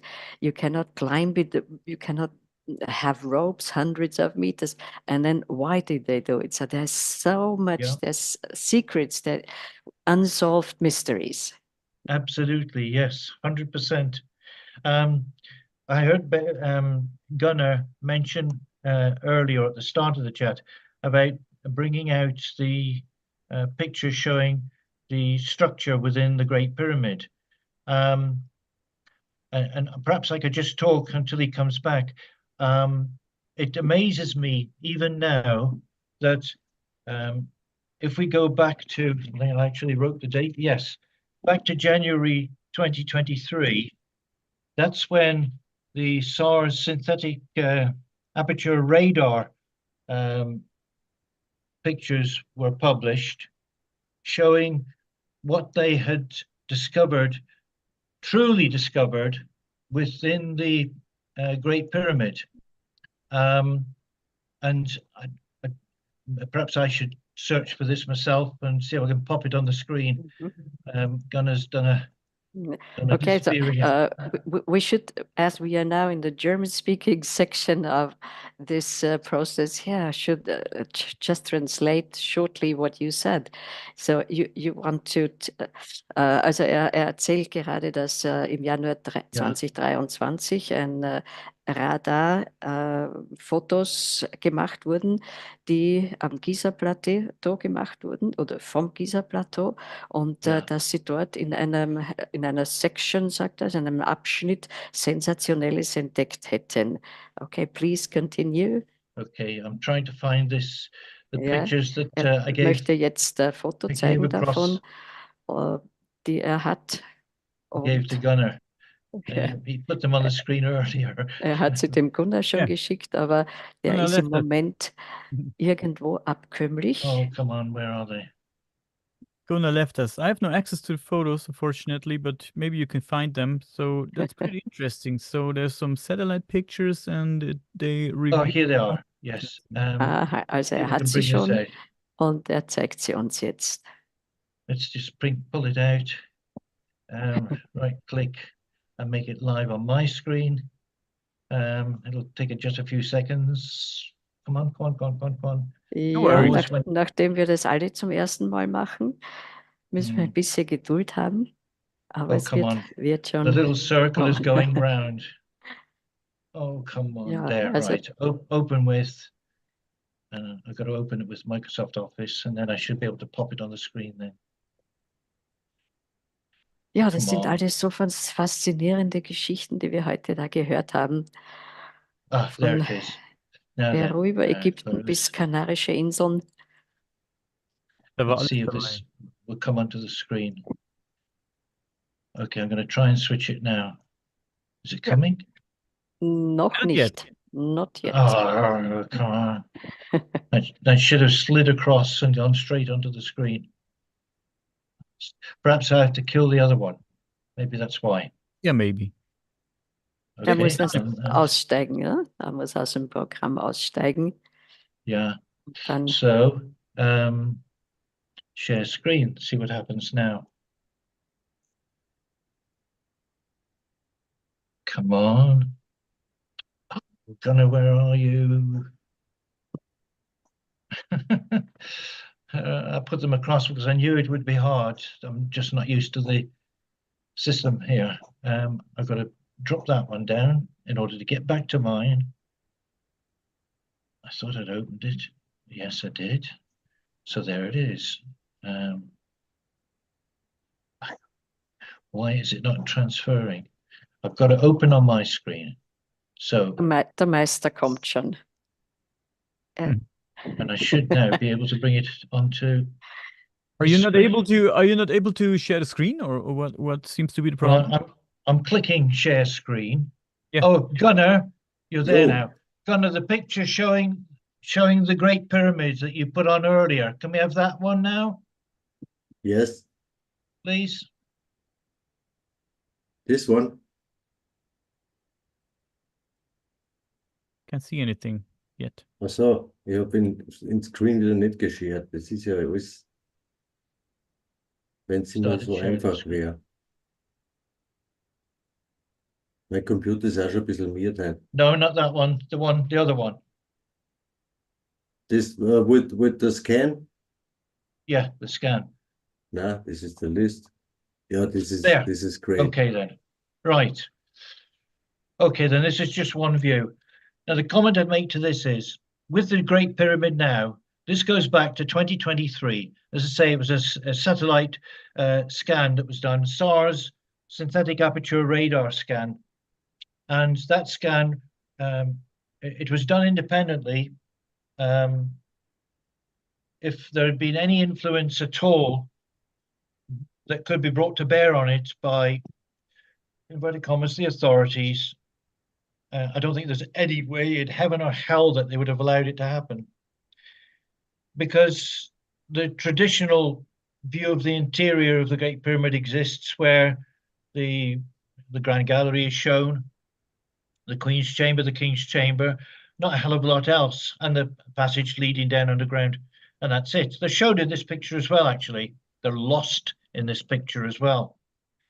So the aperture radar scan was done, and the guys that did it published these pictures. I'm sure they didn't show everything, but nevertheless, these pictures show what everybody has always known, suspected, anybody in the know, that the thing is an absolute labyrinth. As you can see, there it is. There's the layout. You have those two shafts that disappear down into the ground and they stop. Well, they don't stop. I think we've figured out where they go to. Because we're involved with an excavation or investigation off into the village where those link up to on one side. Bill Brown has been publishing some of the drawings and pictures that I prepared for this from ground penetrating radar scans. But in any event, just looking at that, we still see in all publications referrals to Great Pyramid, the standard view of the Grand Gallery and all the rest of it. Look at this. Why isn't this being screamed about? Why isn't it being shown on all TVs across the world? That's closer to what's inside the GP. And clearly, or say clearly, but almost certainly belongs to this ancient, advanced civilization that rose and fell before us. It's an absolute cheesecake labyrinth of construction in there. And it asks 1,000 more questions than it answers. It certainly confirms what people have commented about. And what are they doing? What are the authorities doing? They're dribbling on and talking about, oh, the void that they discovered above the Grand Gallery. If you look at that and look at the green box, that green box represents a huge space, along with the corridors that come off it, and the corridors that come off them, that surround the King's Chamber. There's the gallery above it. You can pick out in the center there, the King's Chamber, and look at it. It's dwarfed next to all of these. Now, they've been scanned, they're known, and as logic, just straight logic tells you that although they published this, there's a hell of a lot in the scans that they've chopped out. Es ist wirklich ein faszinierendes Dasha-Grafik, auf der wir da sehen, wie viel unterirdische Bereiche, alle die Farben, das Grün, das Gelb, das Blau, das Grau, sind alles Schächte, so habe ich das verstanden. Also ich nehme an, es stimmt. Also das sind alles Schächte, die im Untergrund sich unter der Pyramide befinden. Ja. Die weißen Zacken da, das sind also offenbar die Wände der Pyramide. Ja, das sind zum Teil auch Hohlräume, die da drinnen existieren. Es gibt von dem, das ist ja eigentlich aus einem Video aus, es gibt da ungefähr 2 Minuten Video, 3D, wo das ganze Modell gedreht wird. Ich kann dir das einmal schicken, aber ich sage das gleich, dreh den Sound weg. Da ist irgendeine fürchterliche Technomusik drauf, die macht dein Gehirn kaputt. Ja. Na, da machst du eine eigene Sendung und ihr erklärt dann. Ja. Der Scan ist fantastisch. Und ich wollte es vorher noch dazu sagen, ich habe jetzt kurz weg müssen wegen meiner Tochter, aber die Gabi ist ja auch im Untergrund unterwegs. Die Absolut, Gabi macht in Wien Führungen im Untergrund, auch einige Etagen tief, und die kennt dort die ganzen Untergründe. Und sie ist, ja, ich kenne sie gut genug, sowas von interessiert an allen diesen Untergrunddingen, die wir weltweit haben, und deswegen weiß ich genau, sie klebt Richard an den Lippen, wenn er da diese Geschichten erzählt. Ich kann da nur sagen, Gabi, ich hab super, super tolle Gespräche schon gehabt mit Richard, wo er mir auch Bilder gezeigt hat, was er da wirklich dokumentiert hat von unterhalb der Gizeh-Pyramide. Und ich muss einfach ganz ehrlich sagen, aus meiner Sicht, das ist, wie er erst selbst gerade gesagt hat, das ist eine der most ancient Kulturen oder Zivilisationen, die wir da jemals auf dem Planeten gehabt haben. Die Tunnelsysteme da unten drunter, das ist nicht wie bei uns die Tunnelgänge von was man kennt von Dr. Kusch, sondern das ist uralt. Und sie sind total zerstört. Und trotzdem findest du da unten drin Bilder. Also der Richard hat Sachen, letztes Mal haben wir diesen Stierkopf gesehen. Das ist unglaublich. Das ist also wirklich in einem Tunnelsystem, das eigentlich ausschaut wie so ein Höhlensystem in den Kalkalpen, was total zerklüftet auf der Seite. Und wenn man mit dem Richard diese Tour ein bisschen macht, dann er kann dir das zeigen. Von selbst siehst du ganz viele Dinge nicht. Manche sieht man von selbst, aber ohne Richards Hilfe mit seinem Auge und auch mit seinen gefilterten Fotos zum Teil. Also eine virtuelle Tour meinst du, nicht die physische, wo wir körperlich hinein können, oder? Es ist momentan ist so, dass der Richard aus gesundheitlichen Gründen ein bisschen limitiert ist. Er würde selbst gern momentan wieder nach Kairo fahren, weil es eigentlich seine Anwesenheit vonnöten wäre, wegen diesen Forschungen, die die Jungs mit dem Forscherteam schon viele, viele Jahre machen und das einfach konträr läuft zu dem, was die Offiziellen machen. Und sie haben auch versucht, die letzten Jahre die Öffentlichkeit oder die offiziellen Forscher dort unten so weit zu bringen, dass sie mit ihnen zusammenarbeiten, weil die Jungs vom Richard und auch der Richard selbst dort im Untergrund von Giza so viele unglaubliche Dinge gefunden haben und einfach sie wissen das, wie wir alle das wissen. Das ist Wissen, das uns allen gehört. Und wir wissen halt leider auch, das ist überall so wieder, auch in Ägypten, ganz extrem in Ägypten, dass die offizielle Seite dort uns natürlich nicht, bei weitem nicht alles zeigt oder nicht einmal annähernd, ganz ehrlich gesagt, nur Bruchteile davon gesagt und gezeigt wird, was los ist. Tatsache ist für mich einfach durch das, was ich weiß, was der Richard bis jetzt gemacht hat, er hat nie irgendetwas berührt. Das weiß ich und das glaube ich ihm auch. Er ist nur in vielen Etagen unterhalb dieser Pyramide gewesen, hat dort Vermessungen gemacht, hat dort Fotos gemacht, diese Dinge dokumentiert, die zum Teil, wie er selbst sagt, Holzsärge oder Artefakte, die dort gelegen sind, muss ich einfach sagen, weil wenn man heute in diese Tunnelsysteme hineingeht, ist nichts mehr drin. Und wir wissen einfach, was da von offizieller Seite an vielen archäologischen Städten weltweit passiert mit gewissen Artefakten. Die verschwinden entweder im Archiv oder in irgendwelche Privatsammlungen. Die sind einfach weg und werden der Öffentlichkeit nie gezeigt. Und es ist uns, glaube ich, auch alle bewusst, dass in Bezug auf diese Dinge ja Ägypten sowieso immer eine Ausnahmestellung hatte durch die sehr klare Sichtbarkeit der Pyramiden. Und viele, viele Menschen haben den Fokus auf dem Gizeh-Plateau und eben auf der anderen Seite auch, weil diese Bauwerke dort wirklich zu dem perfektesten gehören oder vielleicht mit das perfekteste sind, was wir an Bauwerken auf der Welt stehen haben. Und es wird immer noch die Hand drauf gehalten. Wir wissen das natürlich auch bei den Forschungen bei uns, dass so viele Dinge immer noch im Verborgenen gehalten werden. Warum auch immer, ich will da gar nicht jetzt groß hineinspekulieren. Nur wir wissen einfach we know for a fact, dass das einfach so ist. Deswegen, wie gesagt, ist auch für mich sehr wichtig, dass der Richard da in Sicherheit bleibt, weil er ganz, ganz viel Information hat, die mit Sicherheit in den nächsten Jahren publiziert werden.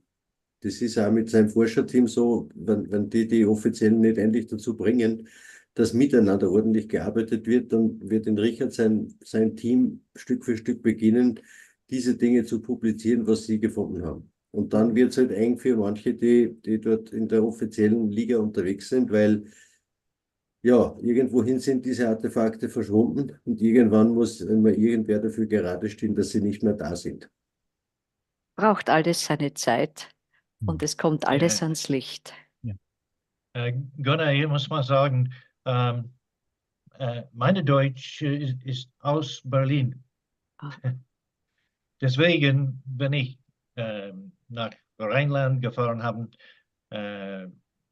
every time when I speak, I have to say, bitte langsamer, langsamer, Ja. bitte. Ja. Ein bisschen mehr deutlich. Wir werden deutlich. Wir werden das ein bisschen üben, Richard. Ich weiß, ich springe manchmal in den Dialekt, aber wir können das gern bei unseren Konversationen auf privater Ebene manchmal üben. Ich glaube, es wird nicht lange dauern und du kannst wieder halbwegs fließend Deutsch. Ich finde das toll, dass wir so multikulti sind, alle miteinander. Und es ist auch Teil dieser Geschichte da mit dem Podcast Marathon, einfach auch wirklich da, wie soll ich sagen, ein bisschen völkerverbindend arbeiten, weil wir diese Dinge, die da geredet und erzählt werden, ja im Laufe der Zeit auch übersetzen werden in eben die andere Sprache, damit wir wirklich gewährleisten können, dass ganz, ganz, ganz viele Menschen Zugriff haben auf das, was wir da präsentieren.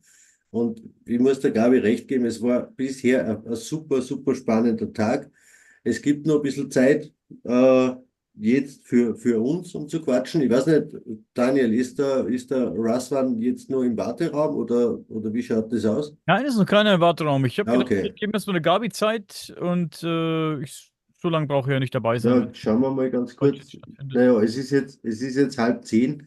Um 10 wäre dann der Plan die Deborah Simpson aus Australien, über die Meltology, also über die geschmolzenen Ziegelbauwerke. Das ist eine sehr, sehr, sehr spannende Geschichte. Und wir würden dann noch ein bisschen einen Einblick kriegen, eben nach Australien. Das ist der nächste große Sprung über den nächsten großen Teich. Und ja, bis dorthin, natürlich haben wir Zeit und Gelegenheit, einfach einmal auch unter uns jetzt zu quatschen. Die Gabi kann gern weiterreden, und wenn der Richard noch die eine oder andere Geschichte weiß, dann natürlich gern. Ich muss von mir nichts präsentieren, weil ich habe immer Gelegenheit dazu. Meins ist halt nicht so wichtig. Ich würde sagen, wir geben der Gabi mal ein bisschen Gelegenheit. Die ist ein bisschen zu kurz gekommen heute und Ja, ist ja auch schon danke. den ganzen Tag dabei und ist dem Thema gar nicht gekommen. Über was wolltest du heute sprechen, Gabi? Ja, zuerst einmal sagen wir dem Richard Danke für seine Präsentation. Das war ganz spannend, dieses Grafik zu sehen von Gizeh, und das leitet zu mir über, zu den unterirdischen Bereichen, die ich erforsche und wo ich auch in Wien Führungen mache, also die Keller, die Grüfte, die Bunker. Natürlich nicht zu vergleichen mit dem Gizeh-Plateau, das ist schon klar. Aber trotzdem, wir haben ja danke. wir haben in Österreich auch die Erdstelle, diese mysteriösen unterirdischen Gänge, wo wir nicht wissen, wer sie gebaut hat, wann sie gebaut wurden, warum sie gebaut wurden. Ja. Und ob es überhaupt Menschen gebaut haben, denn die sind so klein, ungefähr 60 Zentimeter hoch, und Aha. vielleicht manche Durchschlupfe nur 40 Zentimeter zum Ja. Durchschlüpfen. Du weißt sicherlich, dass die Taille einer Frau mehr als 40 Zentimeter hat, und die ist schon eng und schmal. Also es ist unmöglich, dass da ein normaler Mensch durchschlupfen kann. Und so Ja. wissen wir halt nicht, wer die gebaut hat. Ja, und über diese Erdstelle, da machen wir, der Gunnar und ich, auch Vorträge, und wird ja jetzt sein Steingeflüster-Kongress am 8. Juni stattfinden. Und wenn ihr euch für die Erdstelle interessiert, ich habe mit Charles Fleischhauer heute wird ein Interview veröffentlicht, und da sprechen wir, und nicht nur sprechen, wir zeigen auch Bilder, wo wir hineingekrochen sind in mehrere Erdställe. Ich habe hier, vielleicht kannst du das, meine Kamera das ja. aufnehmen. Ich weiß nicht, ob du das sehen kannst. Ja. Schlecht, das Bild Ja. muss man vergrößern. Moment. Also dieses Interview kannst du ab heute sehen. Heißt Erdstelle, Reise in die Mysterien. Und da berichten wir, wie wir in diese Erdstelle, wie gesagt, hineingeschlupft, hineingekrochen sind und was wir erfahren haben, und dass wir uns überhaupt nicht vorstellen können, dass das Menschen gemacht haben. Aha. Wir haben aber keine Erklärung, wer es Ja. gemacht hat. Wow. Die Mythologie spricht von Zwergen, von Aha. kleinen Wesen, Ja. die, Fantastisch. die das gemacht haben. Ja, weil sich der Mensch das nicht erklären kann.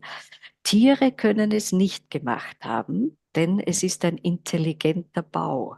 Ja, das hat man auch gesehen bei den Bildern meiner Resonanzkammer, mehr oder weniger. Ich nenne es halt immer wieder so, weil für mich ist das einfach eine komplette Sonderform der Erdstelle, und ich war gerade vor einiger Zeit mit dem Josef Weichenberger und mit zwei französischen Forschern da drinnen, die auch gerade ein Buch schreiben über Erdstelle, und die sagen eigentlich alle drei das Gleiche. Sie kennen ganz, ganz viele Dinge natürlich, von Malta bis Kappadokien oder eben auch die Erdstahlanlagen in Frankreich. Mittlerweile, Gabi, gibt es sogar einen in Spanien, ist einer entdeckt worden. Aha. Und die haben auch gesagt, dass die Kammer, in der ich arbeiten darf, eigentlich komplett einzigartig ist, von der Bauart, von der Struktur her.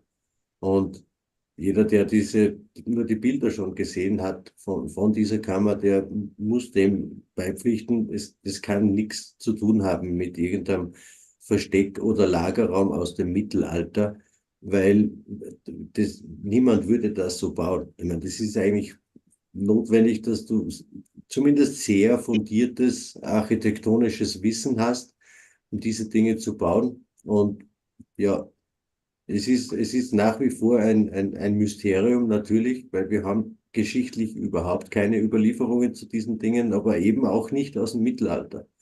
Es gibt keine Hinweise, wirklich wer das gebaut hätte und nach wie vor auch nicht zu welchem Zweck. Und was ich einfach momentan wieder gemerkt habe, was ich total schön finde an dem heutigen Gesprächstag, dass ich es geschafft habe, und der Daniel mit mir, Menschen zu verbinden, die sich vorher nicht gekannt haben.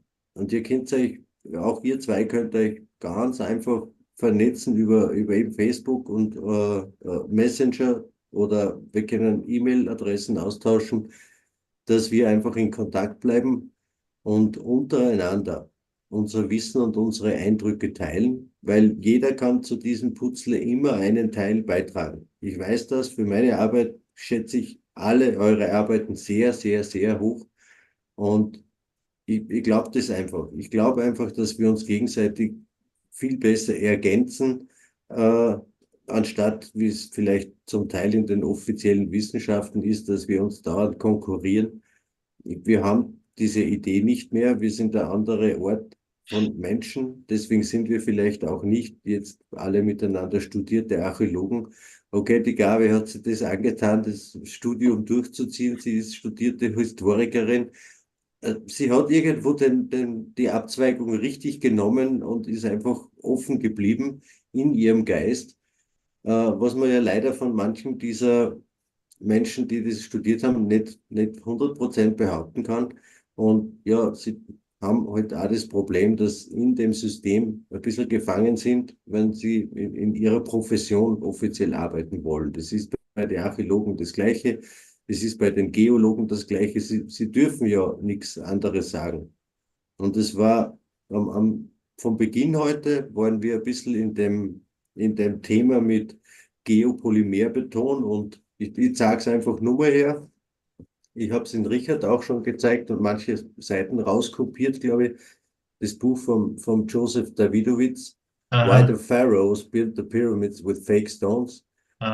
This is actually scientific proof from the 80s that it is possible. Es ist möglich, künstliche Gesteinsmischungen herzustellen, die ein Geologe einfach als Stein definiert. Und selbst wenn er es analysiert, die Gabi weiß das auch firsthand, dass das so ist. Und wir haben es, ja, das Thema bleibt auch bis zum Ende des Tages. Es kommt eben nachher noch die Deborah Simpson aus Australien und erzählt uns ein wenig was über hochenergetische oder I have information that can add to that also. This is why we will keep talking. Das ist der Grund, warum wir immer mehr miteinander arbeiten müssen und einfach unser geballtes Wissen in diese Thematik einbringen. Und wir werden immer mehr herausfinden. Wer fragt, dem wird Antwort gegeben, oder eben der wird Antworten finden.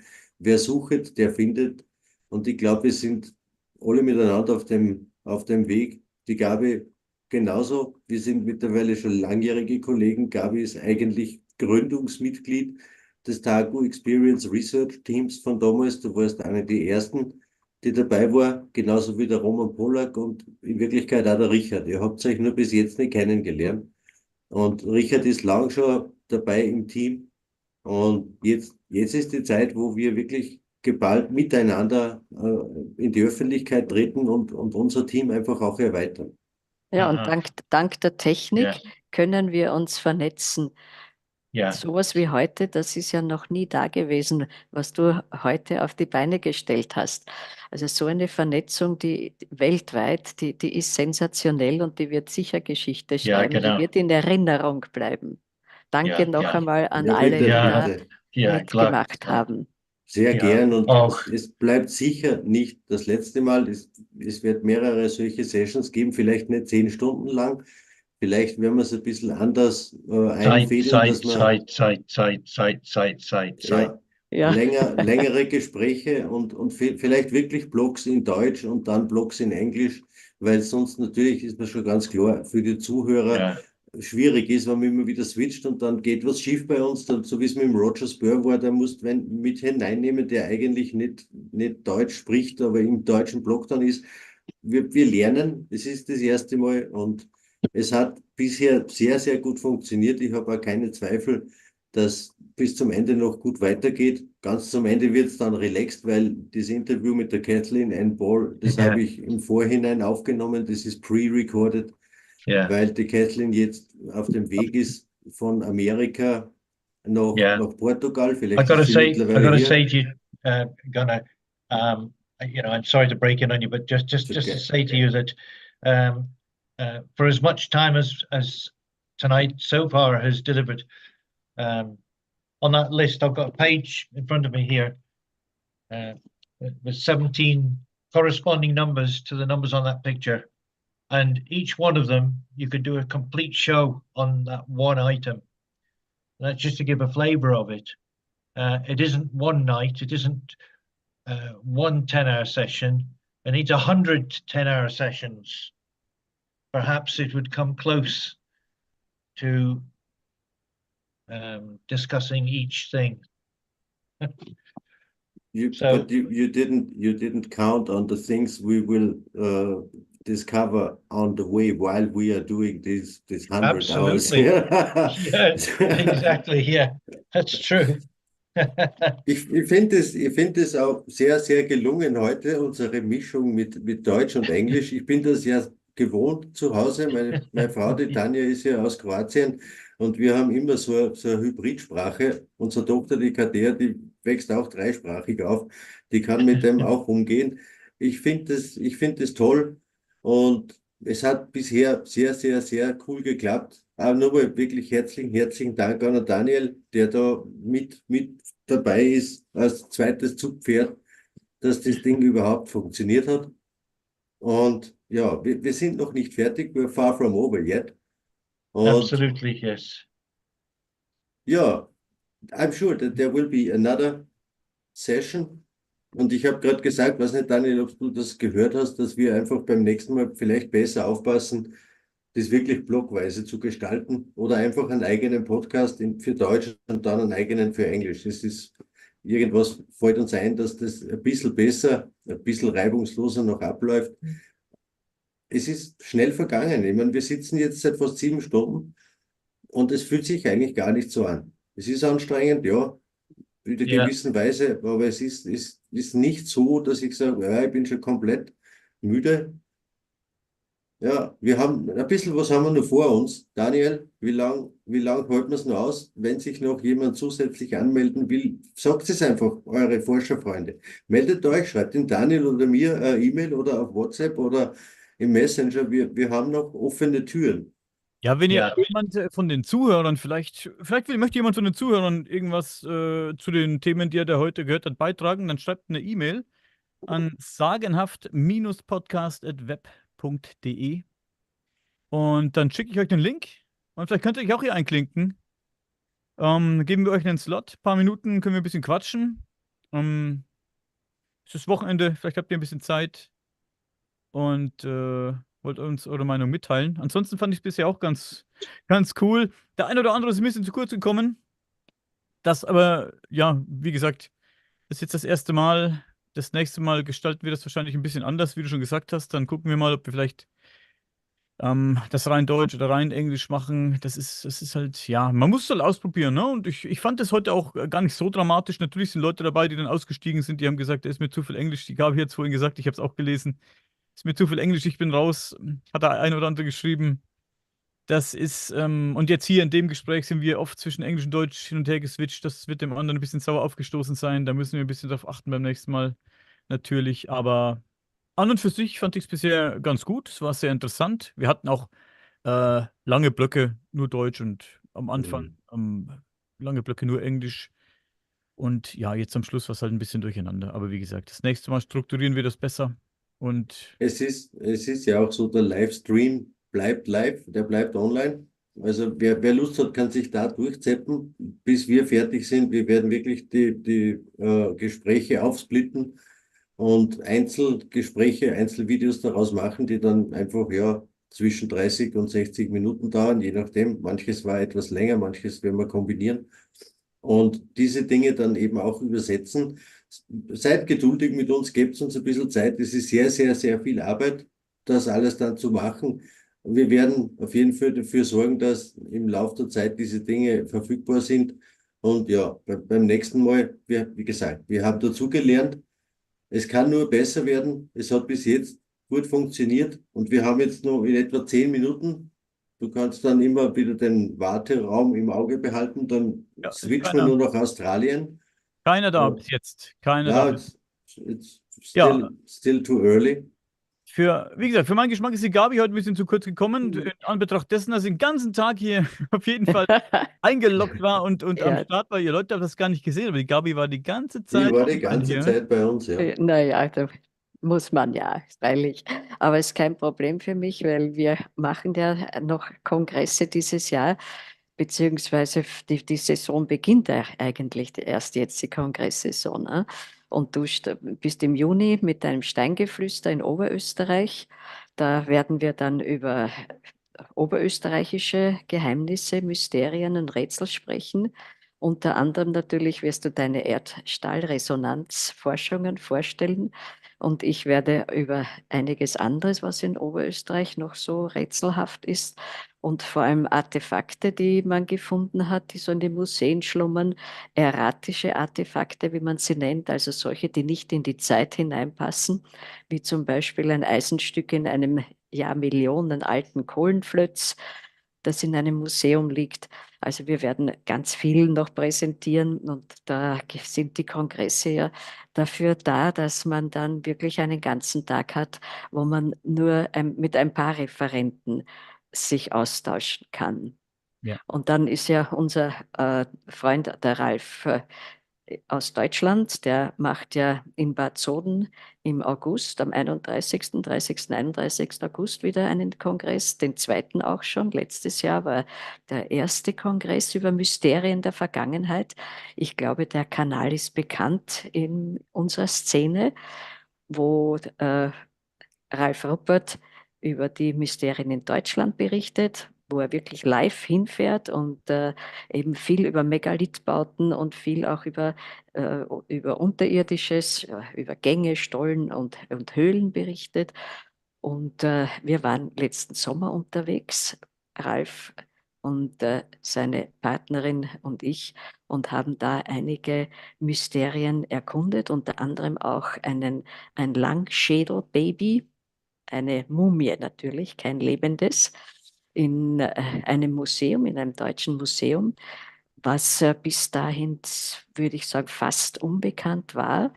Und auch da haben wir auch schon ein Video drüber gemacht. Sehr interessant, ein 6 Monate alte Babymumie aus Südamerika, aus Peru, die auf Umwegen über einen deutschen Kaufmann nach Deutschland kam, schon so in den 1930er Jahren und dann auf dem Dachboden des Hauses schlummerte, bis der Enkel das Haus geerbt hat und der Enkel hat es dann einem Museum vermacht und dort schlummerte diese Leiche, diese Mumie weiter im Keller. Und als irgendjemand das vermoderte Paket gefunden hat und es zur Analyse brachte, stellte sich heraus, es ist eine 6000 Jahre alte Babymumie aus Peru mit Langschädel. Und das ist ein Thema, über das ich auch schon lange forsche, über diese Langschädel. Die Elongated Skulls, wie sie heißen, aus Südamerika sind sehr bekannt. Da kennen wir sie alle aus Paracas. Aber hier in Europa haben wir sie genauso. Und wir haben in Österreich 50 Stück gefunden. Und die sind in den Museen zu besichtigen. Also das Langschädel-Thema ist auch ein ganz großes Rätsel der Geschichte. Auch darüber werden wir berichten. Ja. Amazing. Ja, und das Faszinierende ist eben, dass wir das in unseren Museen alles haben. Wir wissen es nur nicht. Wir haben diese erratischen Artefakte, wir haben die Langschädel, wir haben diese Mumien und auch zum Beispiel die Goldflieger sind heute ja schon gezeigt worden, diese Goldflieger aus Bogotá, aus dem Goldmuseum. Und die gibt es im Überseemuseum in Bremen. Auch da hat ein deutscher Handelsreisender sie aus Südamerika mitgebracht und sie dem Museum geschenkt.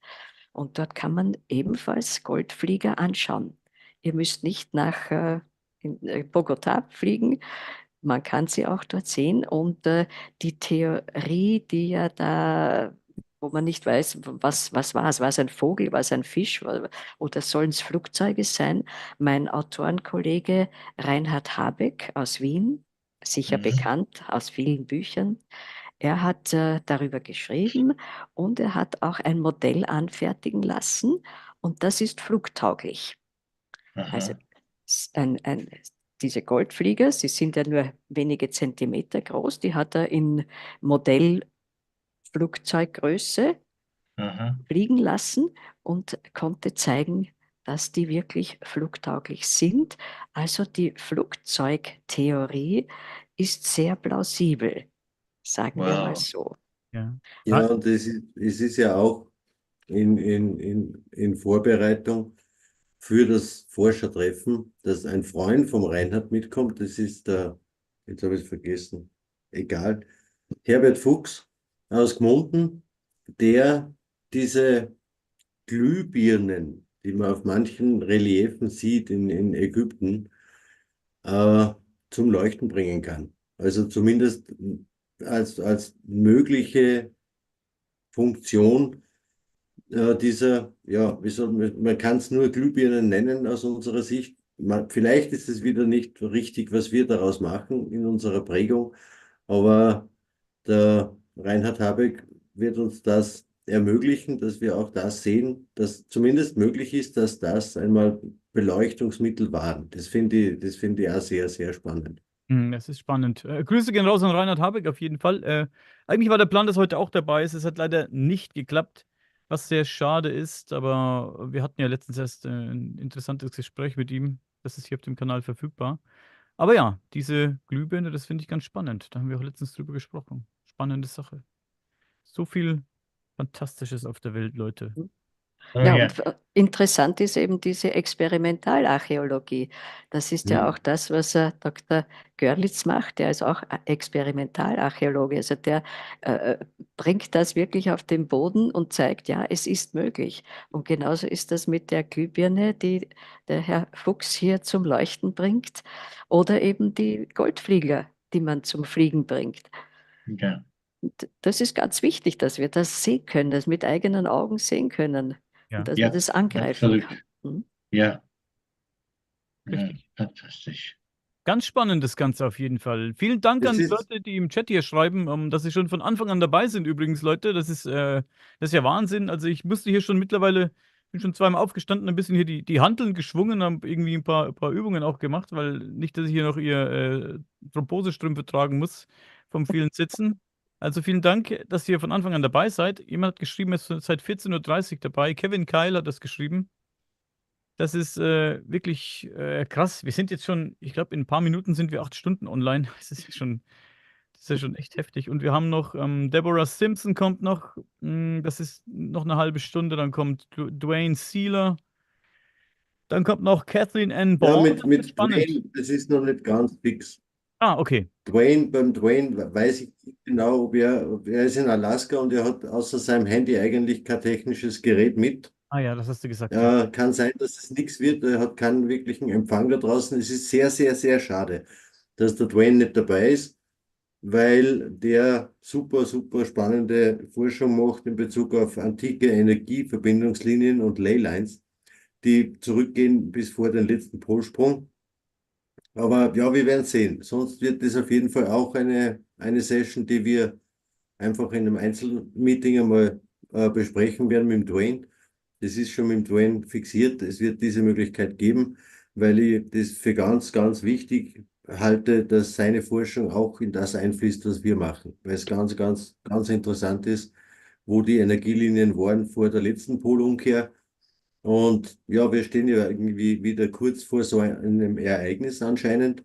Und es ist gut, wie mehr wir darüber wissen, umso besser ist. Ja, richtig, Leute. Und wie vorhin schon erwähnt, ich sage es nochmal, wenn jemand Lust hat, zu einem dieser Themen, die ihr heute gehört habt, was beizutragen, eine E-Mail an sagenhaft-podcast@web.de. Dann schicken wir euch einen Zoom-Link. Ihr könnt euch einklinken und könnt ja, über die Dinge sprechen, die euch so bewegen, was ihr auf dem Herzen habt, zu den hier heute gehörten Themen. Same goes for our English-speaking audience. If you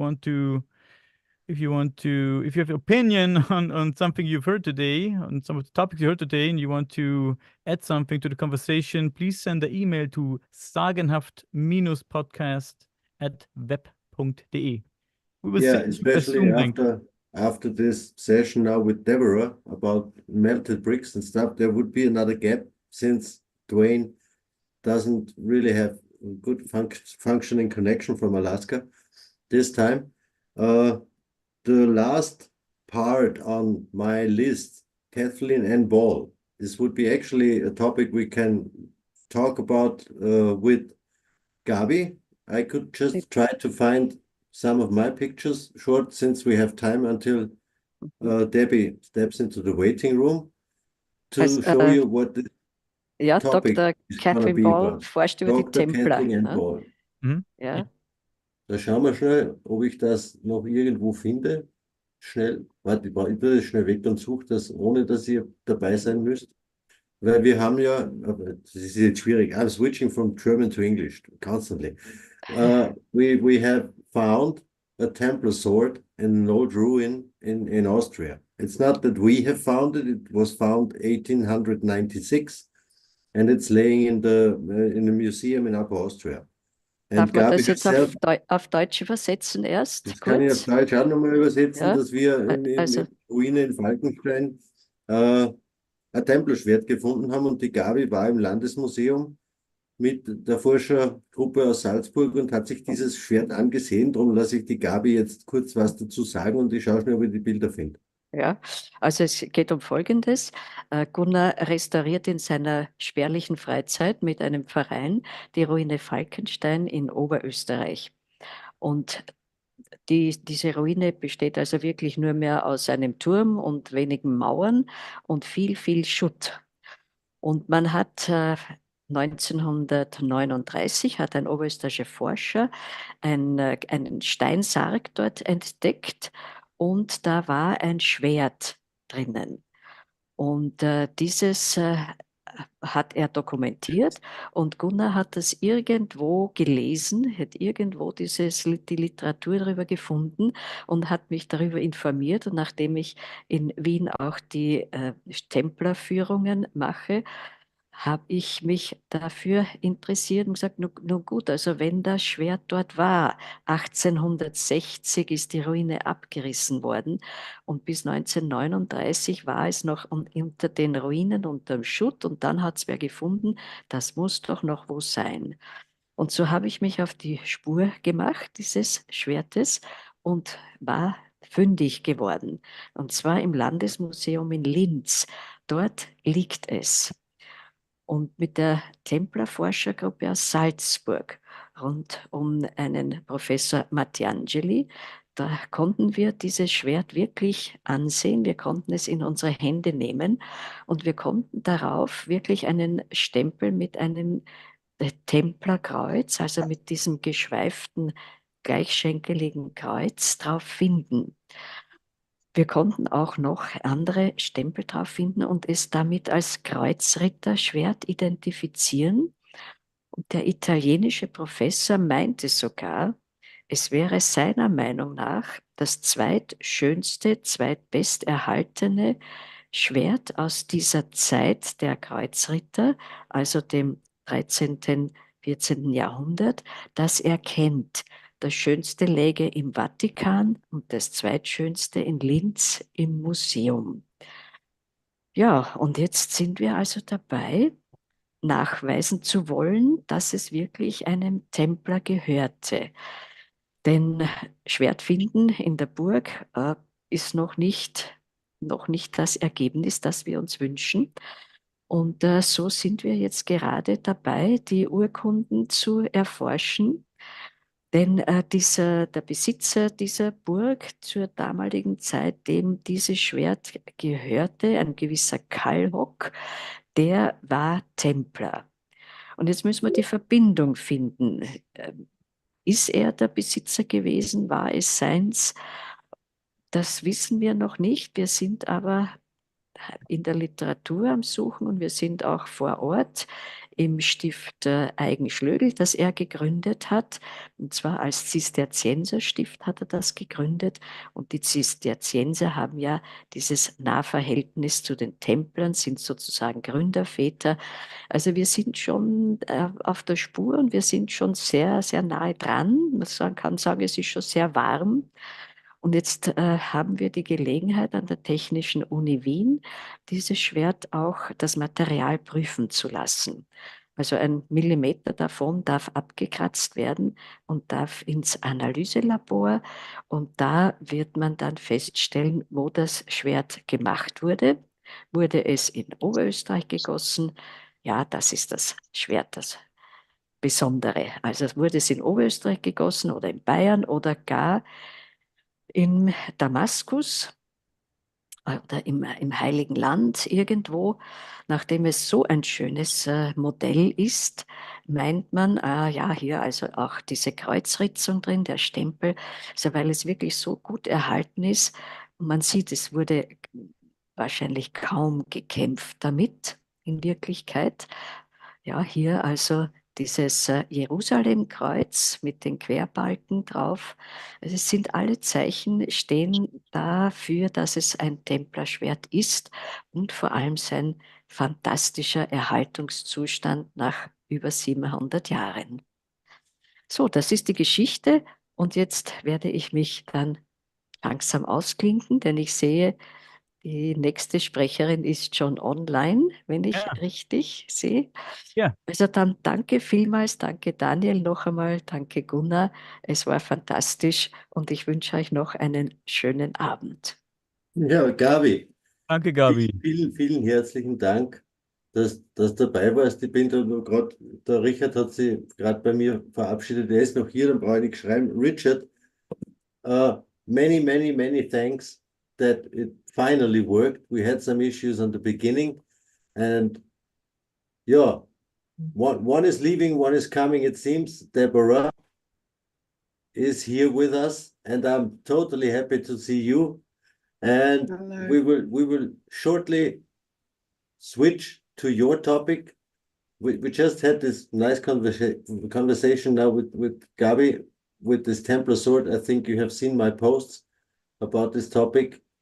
It's still very, very intriguing story for myself that we found this incredible sword here in Austria.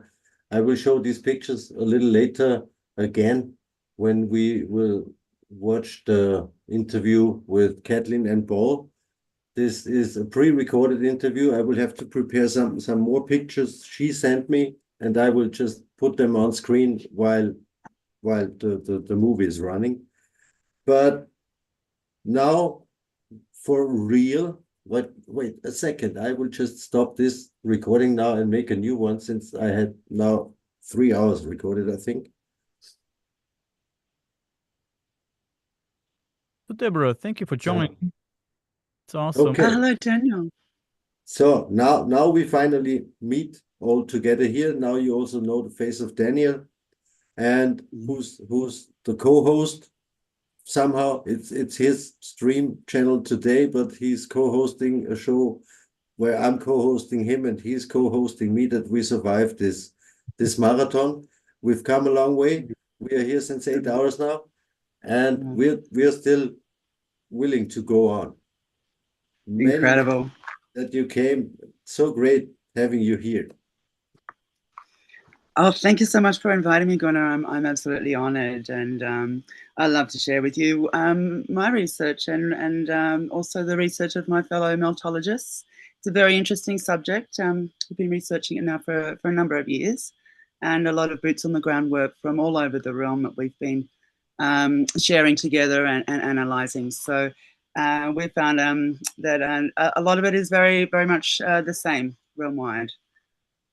Yeah, talking about meltology, never heard of that. I'm super pumped to learn about meltology. So give us a brief overview. What is meltology and how did you slip into the topic? Yeah, sure. Well, meltology, it's the study and exploration of melted structures around the world. And when we use the word melted, it's a blanket term for altered states of matter. So there's all sorts of things we're seeing. We're seeing expansion of things that get very, very hot and they expand from air and gases. And there's a lot of compression of matter as well, where things get pancaked, things get even turned into a sand. You know, it's an altered states of matter. And this is something we can see, observable stuff that we can see realm-wide. And I found a lot of it in Australia, everywhere I go, actually. When I first heard about meltology and that mountains aren't necessarily just mountains, they're mountains of something. We are taught that they are tectonic plates that push together and the mountains grow up. But from what we've seen, that there's a lot of, well, this just isn't true. I mean, the word tectonic comes from the Greek word tekton, which means master builder. And there's also another etymology word, it's architectonics.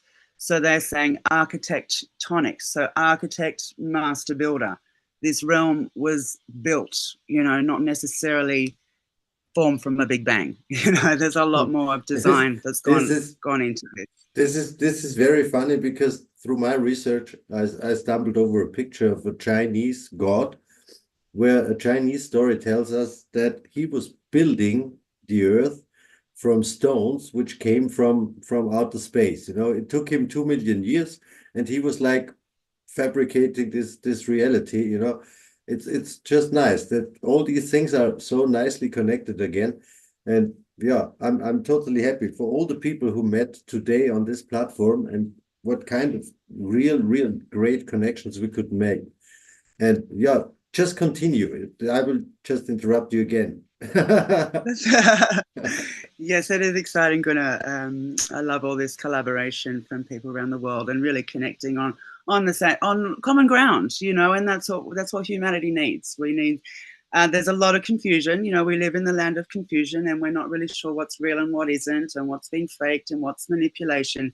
But I can say that with meltology, it has given me some firm grounding. You know, it's one thing I know for sure. I found out for myself. It's not something I've learned online. I've gone out and seen it for myself. So I can show you some of the things I've seen. I'm so sorry at my dogs. I have two little rambunctious puppies. I hope they just go back to sleep soon. Give me a heart attack, bro. So sharing screen, guys. I just down here. This share screen, and then yeah, go for it. Select entire screen. Let me know if this works. Do I click here? Okay, share. Sorry, I'm new at this. No worries. Got all the time in the world. Is that sharing? Oh, that's me. Am I sharing? Because I can't see the screen. Yes, we can see it. We can see it. Yeah. Okay, fabulous. Now I did prepare this folder, but of course everything is out of order. So give me a minute. No. So I'm just going to go to where I'd like to start. Excuse me for this. No worries. Now, when I first heard about meltology, I thought, you know, in the concept of mountains being buildings. I am from Australia in a place called the Blue Mountains. And, you know, I looked at the evidence that the meltologists have been showing, and I thought, well, you know, I should be able to find evidence of this. I live in mountains, so I'm going to go and look. So I'll show you the first thing I found. It was jaw-dropping, absolutely compelling. I'm going through all my pictures here to find the one I want. So my apologies. Oh gosh. Now there'll be no surprises. And I can't find it. Hang on a second. I might use my mouse, it's easier. I see a lot of interesting pictures already. All these pictures are from Australia, actually. No, there's a whole range here. I've even got a lot from Germany, actually. I've brought a lot of underground pics from Germany. I'm very happy to say. Yes, from Meltology, we have learnt that what they call mines. This is what I'm very happy to say hello to Kathleen and Bob. Yeah, I muted him. So. All right, this is my first finding here, guys.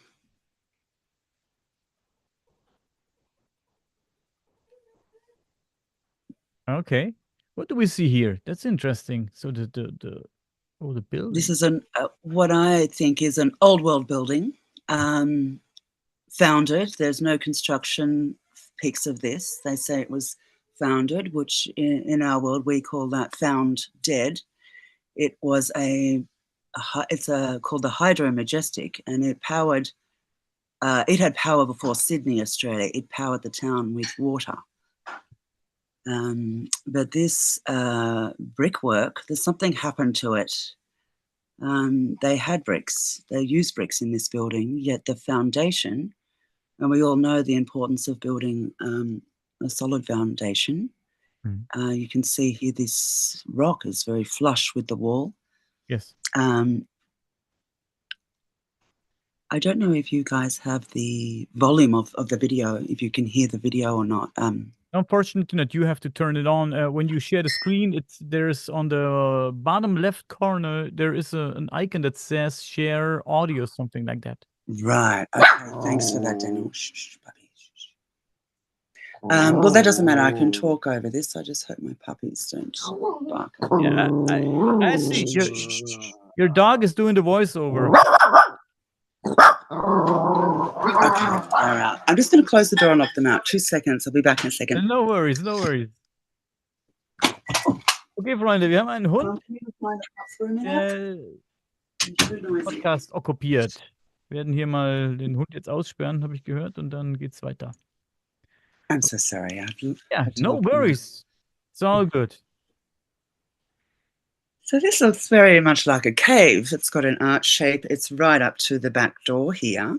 But this is, sorry to interrupt you. This is a rock formation we see here. It looks very, very strange. Yes, they don't normally build like this. I mean, it's right at the back door. It goes inside the arched doorway. It would make it very hard to get furnishings and things How was in that and out of created? there. How did it form out? Well, this is where the brick study comes into it. I'm going to pause this because I can't hear over the. 2 seconds. Sorry,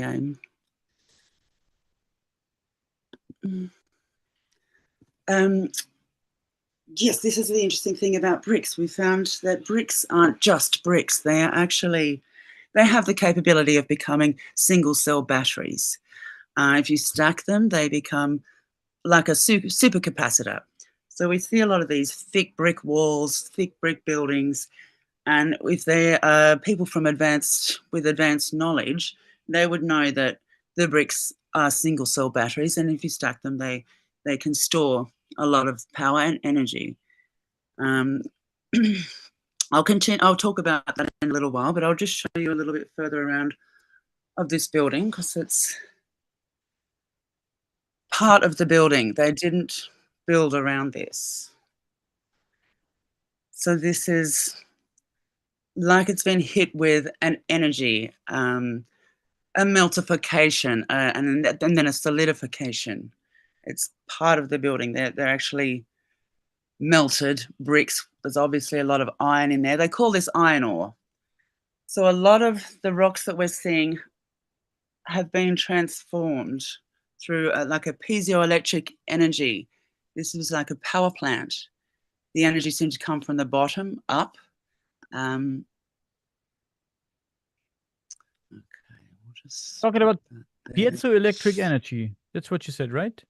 yes, a piezoelectric energy. So Yeah. pressure as well from the weight of the buildings. I will. This is actually what some other people talk about in this Tartaria research, where I would say almost all of these buildings were power plants, harvesting energy. And when you say that there is this raising energy from the ground, this is what is known as chi energy, because actually this is a force which has a moving direction. This is always moving from the ground upwards. And by the way, it's not the same as what is referred to as prana energy. This is the opposite. Right. Well, Gunnar, I have not looked into all of that. That's fantastic. So as we can see here, this is a fort in Russia. Bricks can melt. We've gone through that with a lot of the public saying bricks don't melt. Bricks, saying we are, not talking the truth. But obviously, we see melted bricks here. They say that some napalm thing went off, and I don't know the full story, but obviously here we see that bricks can melt. In here, we have the brick arch. Now, often we see the arches survive and the steps seem to survive, whether this is because of their structural integrity or the charge is not stored in the arch. I've heard arches being described as discharging arches, and I know that they're talking about the weight distribution, but with the advanced people, they knew about, they had multi-purposes for things. So not only could this arch be discharging the weight, it could also be discharging the energy. On the interior here, we see what we would think of as stone, yet there's bricks embedded in it and almost like a plaster coating that's been cooked off through the heat. So it's very indiscriminate, this melt. You can see how it just sort of cuts off here. It comes up and around. So we see this often and a lot when examining the evidence. But in this, what I was sorry, in this picture, I would even see this what is made of bricks as part of a repair work. Yes, most people think that this is repair. But to me, it doesn't look repaired. It looks damaged, and that these bricks are surviving. I'll show you some more pictures so that I can demonstrate that it's not a repair. It's more of a damage. This is what I was talking about earlier about architectonics, referring to architecture and design having qualities of design and structure, which we see a lot in the supposed natural formations, but it seems to have, architectural qualities and a design to it. And here's, about the tectonics pertaining to building, not necessarily, plates that push mountains up. We see a lot of these bricks not only on the surface, but many, many, many below. I mean, so many bricks below ground. I don't know where all these bricks came from. I don't know what came first, the brick or the kiln. It's a bit like the chicken and the egg. What came first, the brick or the kiln? There's, almost turning into rock. People would think this is all stone built, but yet I will show you further down that these are, it's bricks and mortar that have been cooked into stone. We know that clay can expand and compress. This here looks, look at the size of these blocks in here. Massive blocks underground, almost becoming natural rock, what they call natural rock. Yet you can see the brick lines, the mortar, a survivor brick here, and in here. The heat can cook out the color. We see a lot of the heat differentials can, you see yellow bricks, gray bricks, white bricks, but they were originally red. They compress into this sort of slate. It'd be very hard to build this out of these stones this dripping of mortar. People think stalagmites and stalactites, like what we've been taught in indoctrination camp. But do you think that this process of melting could be done by using frequencies instead of heat?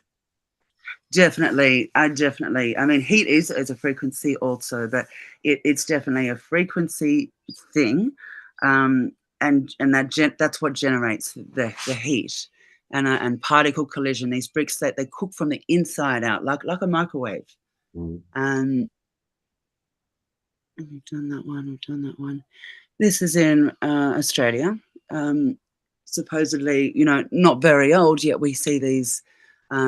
What they would say is erosion, but it's only 200 years compared to what we see in other countries. They say these steps are carved, yet I have found, and I've got evidence of this, of bricks being in the steps, and they're not repair bricks, they're actually embedded in these so-called carved stone steps, and they look melted to me. It's certainly not from wear and tear.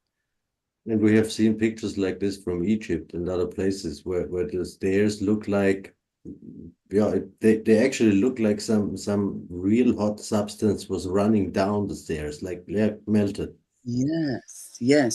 There's melted steps just everywhere. And then I live, in a national park. There's not much construction going on out here. So when I go into the bush and I see, stones like this, it's brick shaped. To me, I've had a lot of them. I'm picking them out of my backyard. They are everywhere. We call these brocks because they're in between a brick and a rock. It looks like it has almost turned into sandstone. I can play this one for you from the hotel that I just showed you, the Hydro Majestic. This is further down on one of the terraces. More steps there, obviously. We've got some red colouring. Do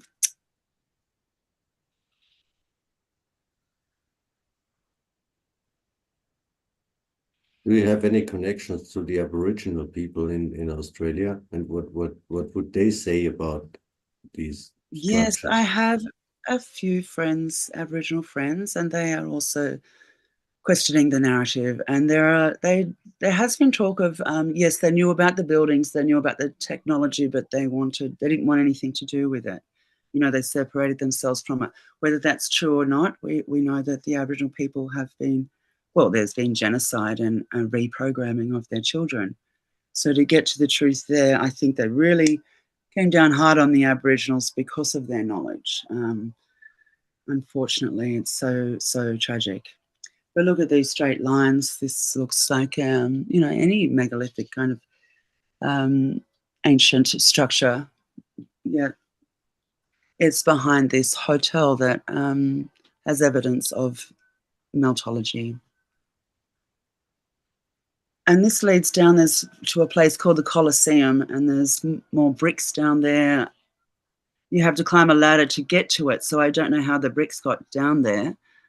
I believe them to be originally there. Okay. This is a place called the Catacombs in the Blue Mountains. I actually found, this is what it looks like from the outside. We've got this big column. We've got a row here. This is structural. An arch in here. Even below, we have an arch shaped here. This place, it just had room after room after room.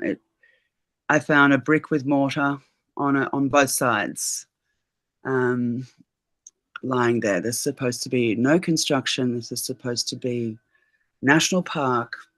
They say Aboriginals didn't build like this. They built with their sticks and things. So to find brick and mortar in Australia, in a melted cave is amazing. Even here, look, bricks. 1, 2. Even these are bricks. They are almost dustified.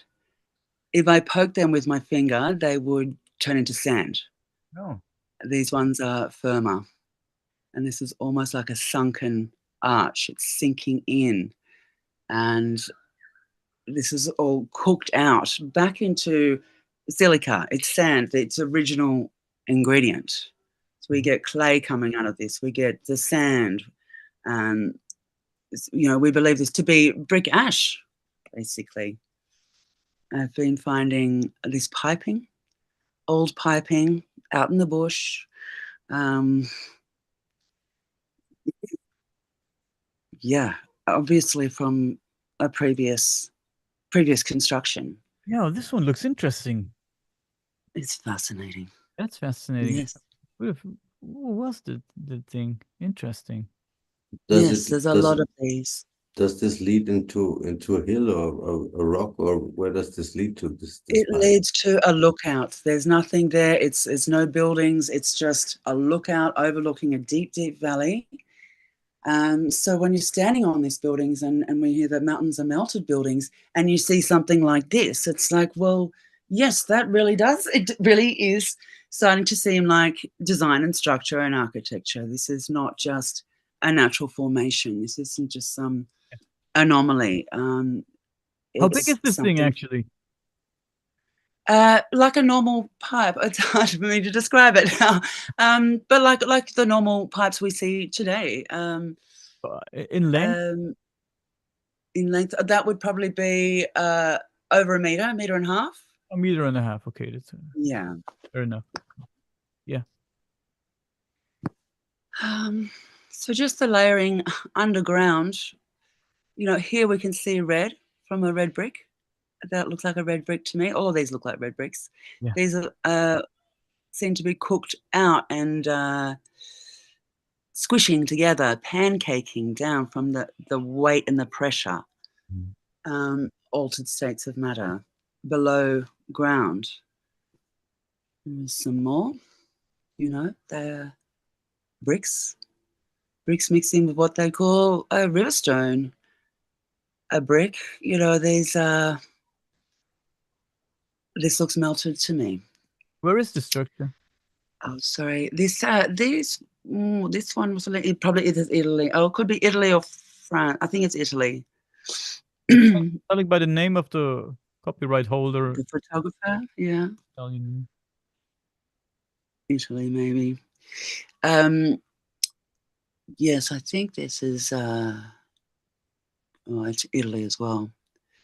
So, a lot of damage here. I can't see them building with mixed mediums. This is, to me, it looks cooked out, transformed, altered states of matter. And very blackened here, like it's almost been cooked into coal. Similar here, this looks like severe damage to me. It looks like a fire's been through there. It's all underground. Here we see this was obviously a brick construction, yet it's squished, squashed. Yeah, looking, not doing much in support there. I can't see someone coming in and building this like this. Something happened to it. Oh gosh, I've really messed up with my. I'm sorry, I have to go. No worries. It's all good. Interesting picture. Yeah, I'm new at this presentation stuff, and even just talking about it, guys. I spent a lot of time studying this, but I don't get. I mean, I have the opportunity to talk about it, but I don't necessarily speak about it except in my own community. So, but I'm really so happy to share this with you because it is fascinating. There certainly is something to it. As this is in Russia, it's a star fort embedded in what we call our topography or natural environments. Yet, it's all structure, guys. It's all architectonics, as they say. This is construction. All right, now this is a point that is really worth making. It's hard for me to bring up with you guys because of your megalithic blocks and things like that. But from a metallurgist's point of view, we believe these blocks to be brick originally that have cooked into the stone.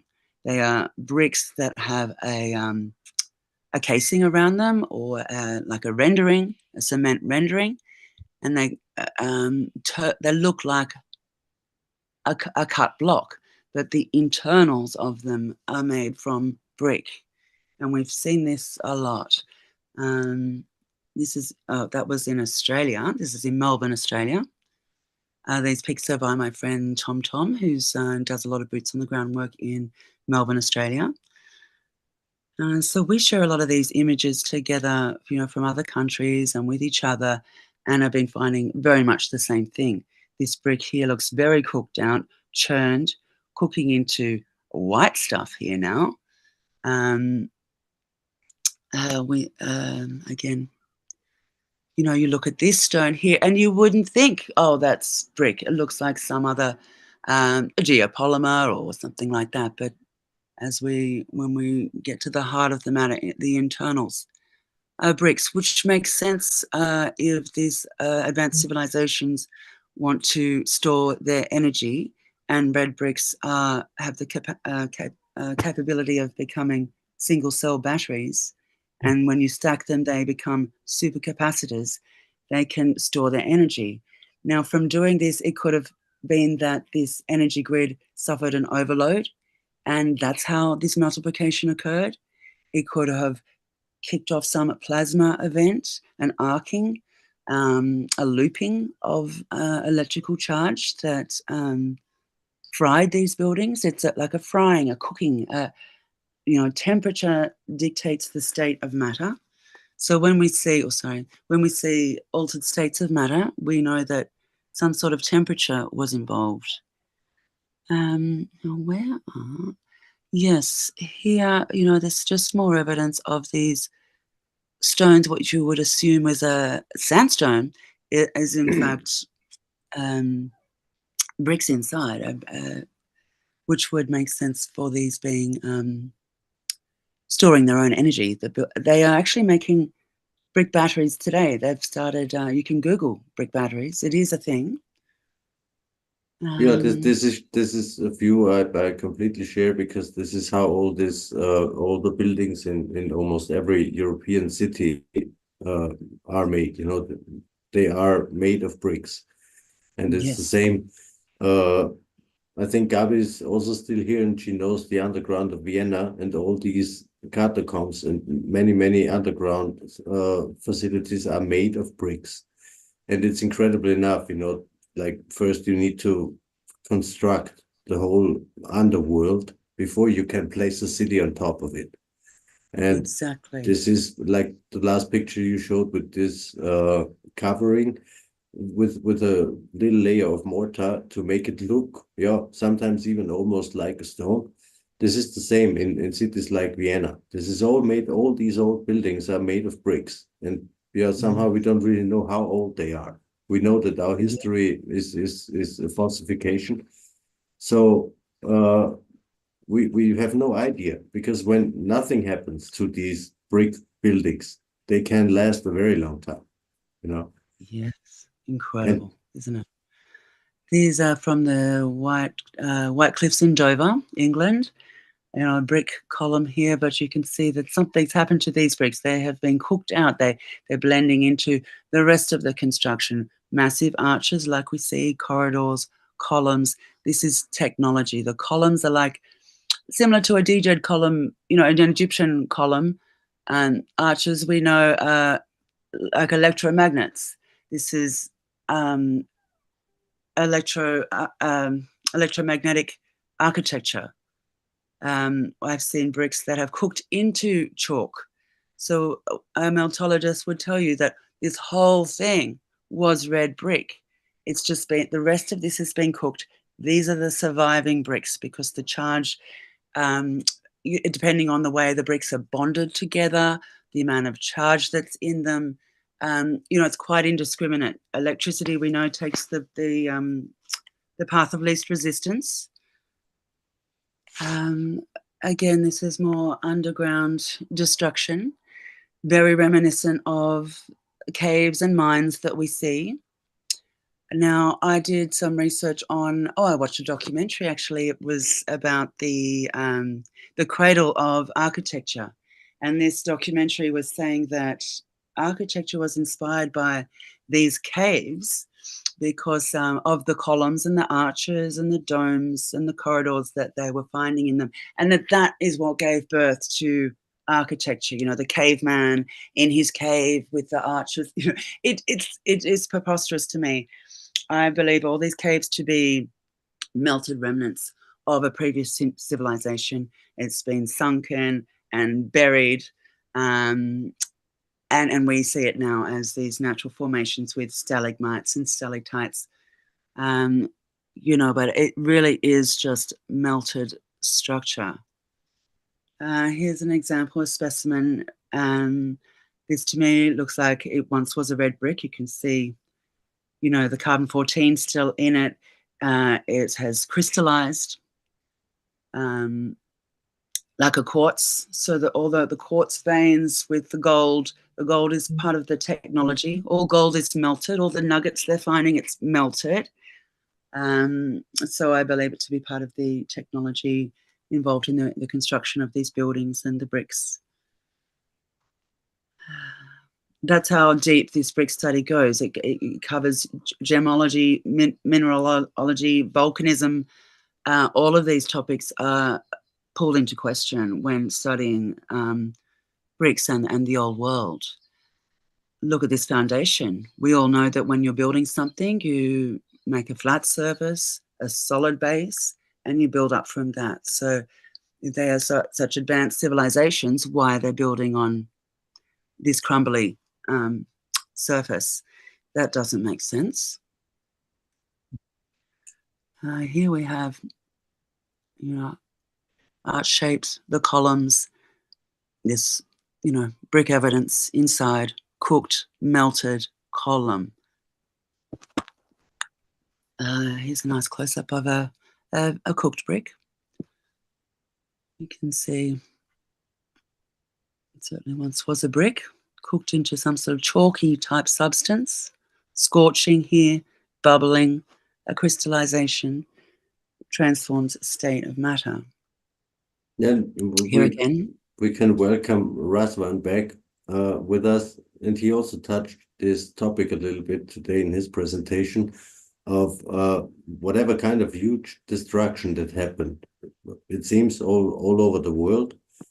And Yes. it's just interesting that we can find so much evidence. Like when you also take a look to Jordan, to this city of Petra, it's quite obvious that there was something going on. I'm just not sure for myself yet if we are talking about any kind of real heat influence, or if we talk about what I would call solitary waves, which have always depending on the frequency you tune it to, they can do all kind of things to matter. And yes, it can also cause heat inside, or at least the same effect as heat would have to matter, This would explain a lot about your theories also, that some things change really into another state of matter and others are not that affected.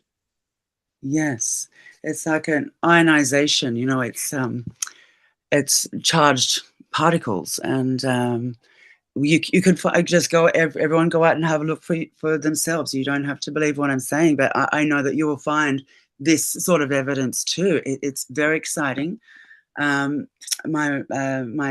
meltologists, my friends, they've all been working tirelessly on this for a few years, because it's thrilling when you see it for yourself. And that's the only way to truly grasp it, is to actually see it for yourself. Things like this, there's, like, we call these bricklets, they're cooked into little ones. This one has cooked into, almost crystallized into this block shape, but like the pictures I showed before of Melbourne, the encased bricks, you can certainly see how this could occur. I mean, these bricks underneath, yet you've got these stones mixed in, They wouldn't be building with these different materials. They think we're back in the poor ages and they just built with what they had at the time. They just made do, you know. But no, we know that there were advanced civilizations and that they weren't just making do, they were creating pure master craftsmanship. Yeah, it is quite interesting. Ras, do you have something to add to this topic? Hi guys, glad to see you again, and it's been a real marathon for sure.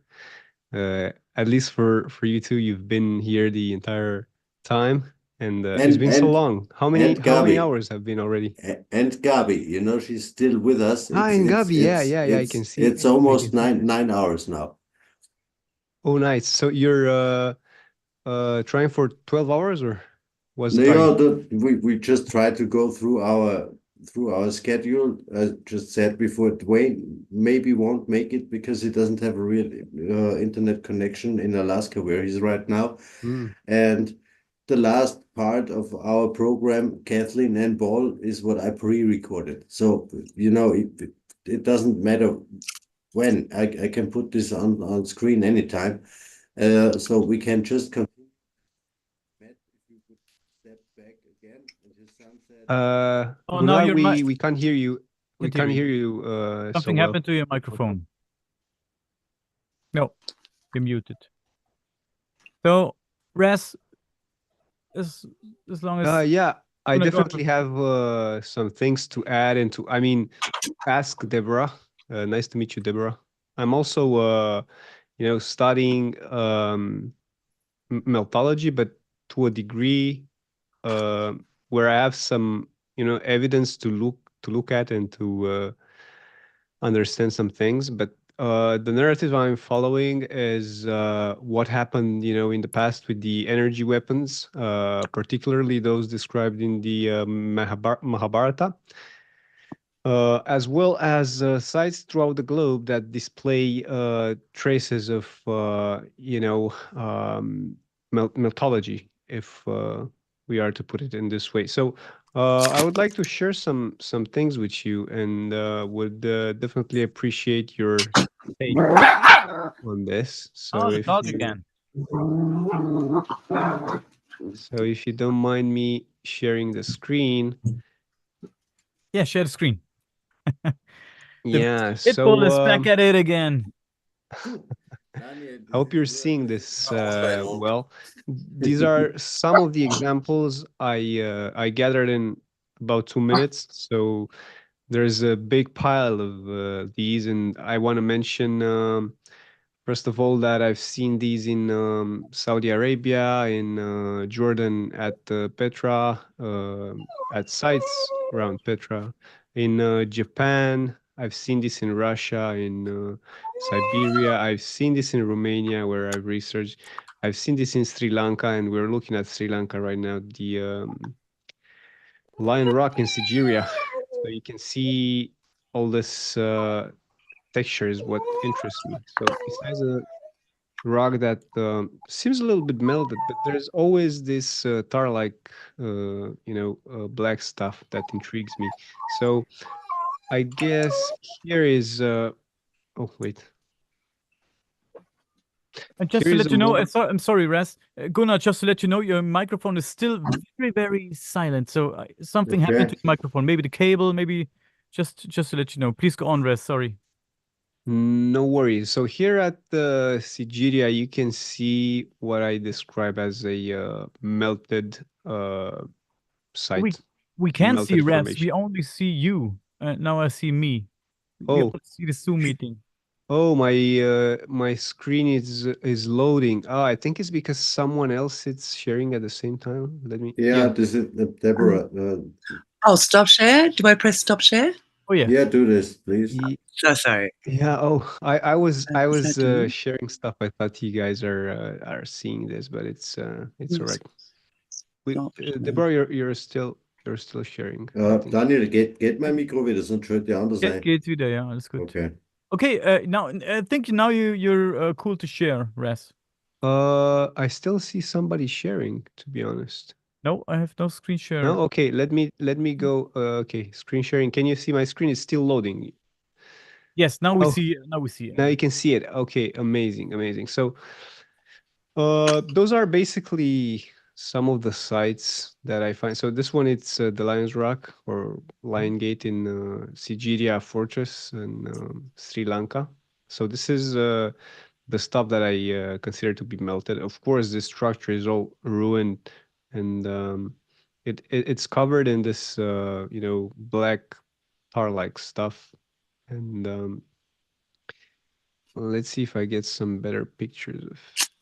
You can see it from afar, right? So here is like, but the image quality is kind of bad. But you can see how this kind of like drips down the megalith, the black stuff, and it looks like it's been like melted.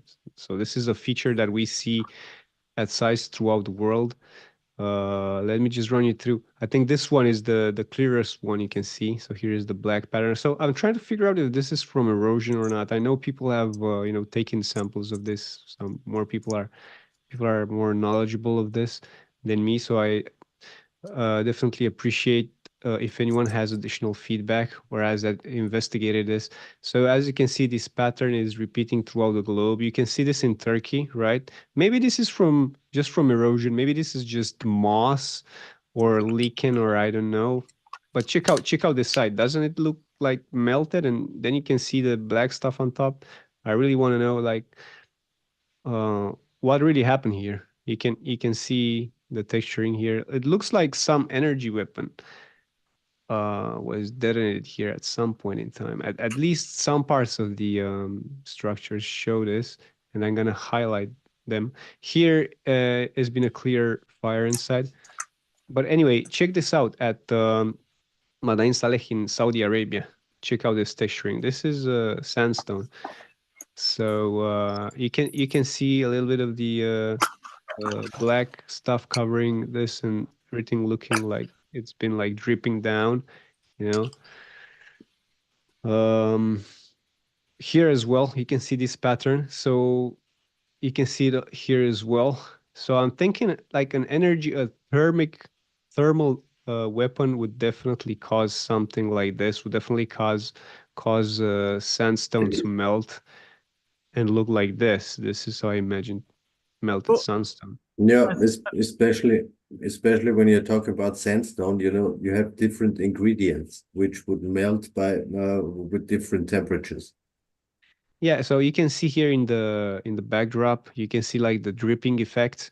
Looks like this entire hill has been melted. Check this out, where the site is, right? So this civilization, again, the guys at Madain Saleh, just like in Petra, they're telling us that nomads built those impressive sites. They're clearly built by like the most skilled stonemasons at some point in time, and the locations are like pretty secluded and between rocks, which for me like sends me thinking they chose that location to like escape in case something like that happens. So it feels to me like they've built those sites at a time where they were aware of these weapons, right? The energy, the thermal weapons, whatever they had, and so they built their settlements so that they would get the most protection, in case something like this erupted. So it's similar to what is happening today, right? We're still under the threat of nuclear war.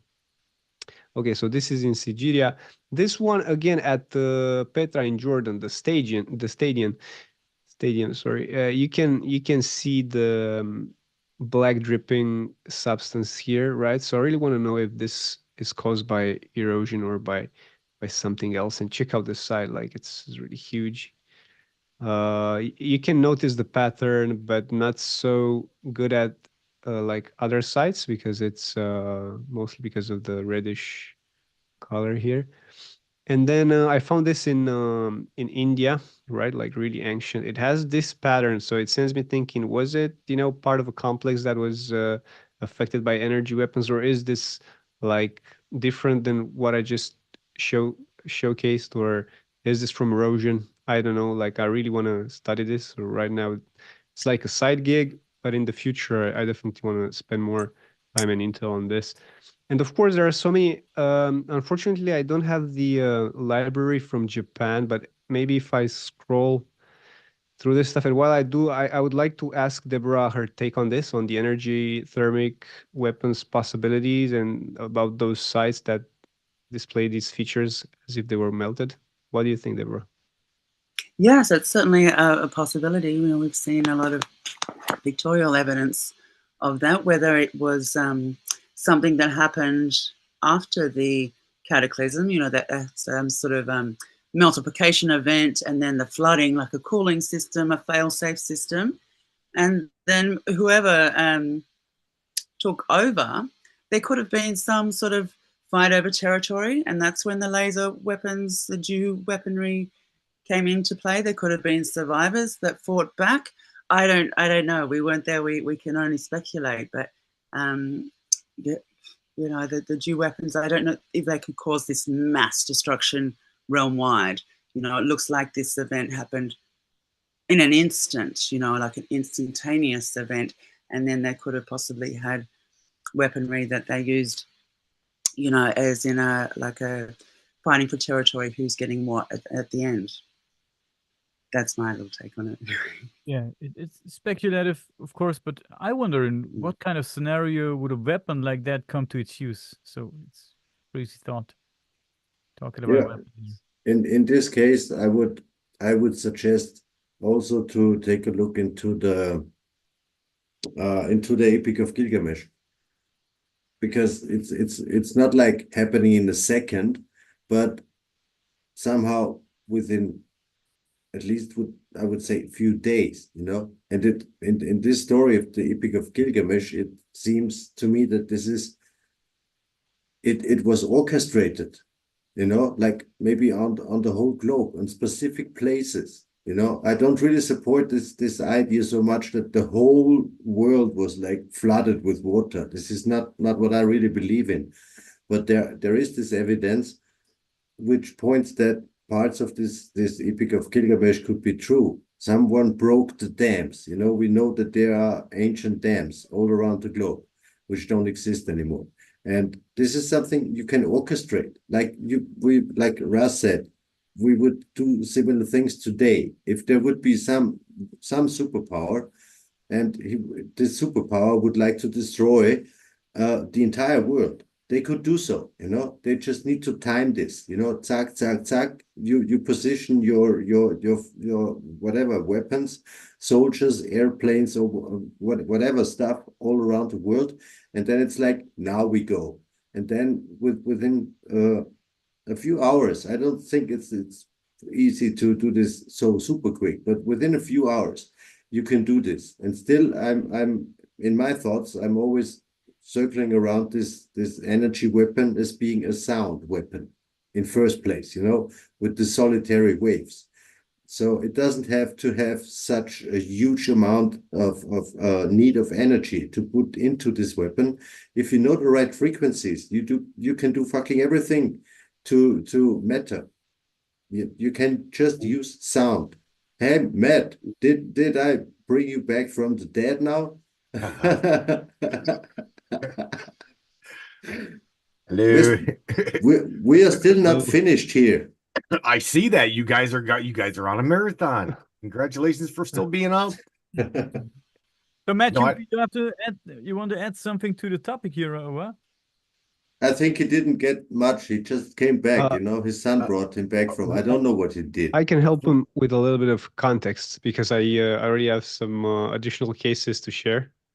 So if you don't mind, I'm just gonna get Matt on topic. So we were talking about, you know, melted buildings, melted structures, such as these. That's I mean, Petra, features right? features that look like, you know, those buildings were subjected to energy weapons, the ones described in the Mahabharata and other ancient texts. So this one at Petra again, the tomb of Urn, at least they say it's a tomb, but who knows? So you can clearly see the melted pattern here. What could have caused this? Can this be like a natural phenomenon that's like happening all at sites all over the world? Is it something that occurs in nature? I mean, look at this facade here. It's completely melted. I don't know if I can zoom in more, but check it out. It's like it's missing, and all this segment, looks like it's been melted, and some stuff's been dripping, and then it petrified back because it's the sandstone, that was like boiled, the heat was so powerful, the sandstone started pouring down, in such a way that it caused this pattern all over.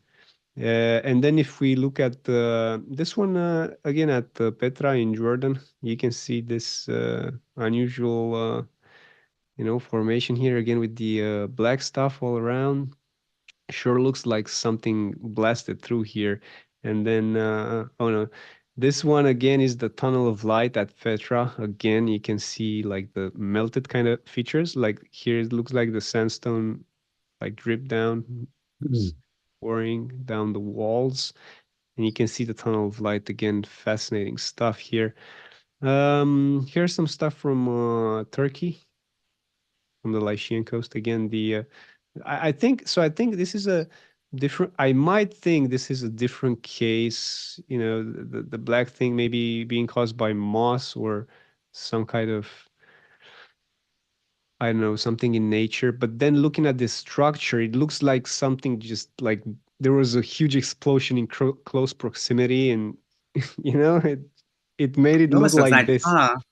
Yeah, but again, What I mean, look at those pillars over here, guys. I mean, it's again, I would have to say if there is an explosion close, a normal explosion as we know it doesn't have enough power to damage a building like this. Yeah, and it blasts through. This is the thing. If there's a nuke, it's gonna blast through. So those weapons, as described in the Mahabharata, the energy weapons, were different in a sense that they would melt stone. So then we should ask ourselves if this hypothesis has any truth to it, then it's only logical to assume they had the capabilities to melt stone at the elite level, right?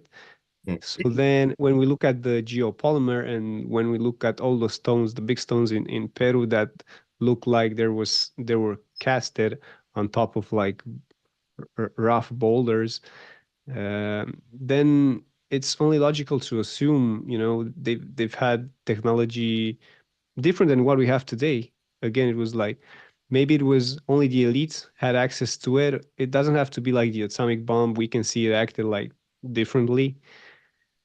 But they clearly had something, and at some point they decided to just leave Earth like this after they caused a lot of havoc. So they ended, because there's still layers of civilizations, layers upon layers upon layers. So some people, when they go, and that, like you talked, Gunnar, about the pole shifts. So there are civilizations that go beyond the pole shifts before the last ice age, and sometimes they overlap, but those remnants are so worn that it's hard to distinguish them. But they're like in the region of Russia and in Siberia, there are plenty of walls, and also in Kazakhstan, plenty of unusual formations that not many people get to see. So regarding this, check out what causes this to a structure. I mean, if it were like somebody trying to destroy this, they would definitely use like tools like hammers or whatever, just smashing bit by bit, seeing stones like at the Sea of Stone. But here is like it's been pushed back, the structure has been pushed back and melted at the same time, and it just look at this facade. Look at this. It looks like it's been pushed back by an explosion that melted the stone. So I don't know how this can happen. I don't think it's some kind of weapon that just goes boom and in an instant just goes through all this. I think it was like focused. Yeah, exactly. It was something like, for me it would be again like, look at if I think about how I see things here, and we use a solitary weapon, a sound weapon. You direct the sound, it comes from a certain point and it's directed towards the structure. Sound has the ability to create some kind of pressure, and when the frequency which is used is able to almost liquidify the stone, and still you have this pressure from sound, then it could cause this. This is surely not caused by an explosion, because an explosion is just a moment of a very hard push. It would just crack these pillars, They were like almost like wax, and something pushed, like a huge storm, was pushing against these things. And especially in places like this, or also again in Petra, in Jordan, half of the mountain is missing, half of the stuff is evaporated away. It's just not there. These structures, they don't make any fucking sense whatsoever, how the remains look like today, Check To out me, it this looks rock. like they had the chance to vaporize away a whole mountain, and then they I just think this kept one, flying. this one came from a mountain. What you're looking at looks like, a big boulder that was just dislodged, from the mountain and flew over this hill. You can imagine the size of the conflict and what kind of weapons they've been using there in the past is crazy, man. And the idea behind all this, why it's important to point this out and eventually maybe, overturn the paradigm, is that if we don't learn from those past mistakes, because if we had evidence of this and everybody would be aware that in the past we kind of blew up an entire civilization using those weapons because there was no understanding between parties, then we can, look at today's situation and be more concerned that the same thing can happen. And I wanted to point out earlier, so I talked about the Sumerians, I talked about the Petra connection, with the weapons, but then it's also interesting to mention the Amazon, right? So Graham Hancock, for quite some years, I think I heard this in 2018, although it might have been released earlier, he said that, the Amazon, there were structures there, and now it's common knowledge of that because they've scanned like 2/3 of the Amazon, excluding the Delta, and they found so many remnants of buildings that Hancock said that it would host at least 10 million people in one place. So that's more than the biggest cities that we have today, bigger than New York or London's population, which is like amazing to think as, because Graham Hancock says the Amazon was artificially planted. So it's almost like there's been a huge cataclysm there, wiped out an entire, region, entire peoples, and then they went on to plant the forest there to like maybe to commemorate or to just let people forget about what happened there. Yeah, Amazon, it's one of those places. By the way, check out what we have here close to. So this is in Russia, and it's close to the Japanese island where so many ruins lie, on the ocean bed. But this one intrigued me a lot. I mean, can any archaeologist tell me that nature does this? I mean, I understand maybe this, right? But this entire vertical block, I mean, is just something that, should overturn history right on the spot.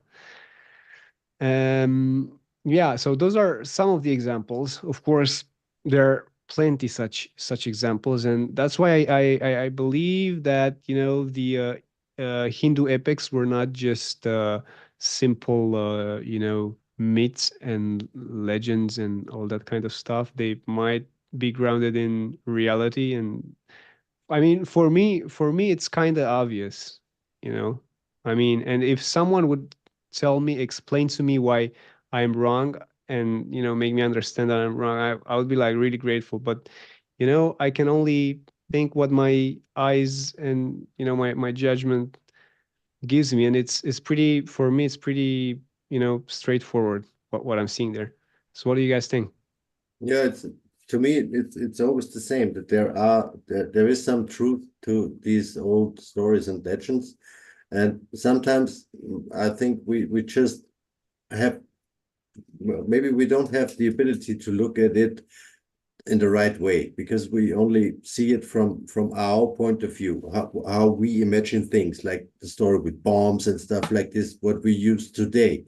And so many times I always stumble over these signs we see out there, and again I'm reminded to it's something which is not in the awareness of people, that we can cause so many things with the use of frequencies. No one really knows about what I talk about when I say solitary waves. What is this? You can't even find it easy to study this, because on Wikipedia or anywhere in the internet, you don't find explanations for what I'm talking about. I'm talking about solitary waves in sounds. If you go to Wikipedia, you will find an explanation of solitary waves in water, but solitary waves have total different properties,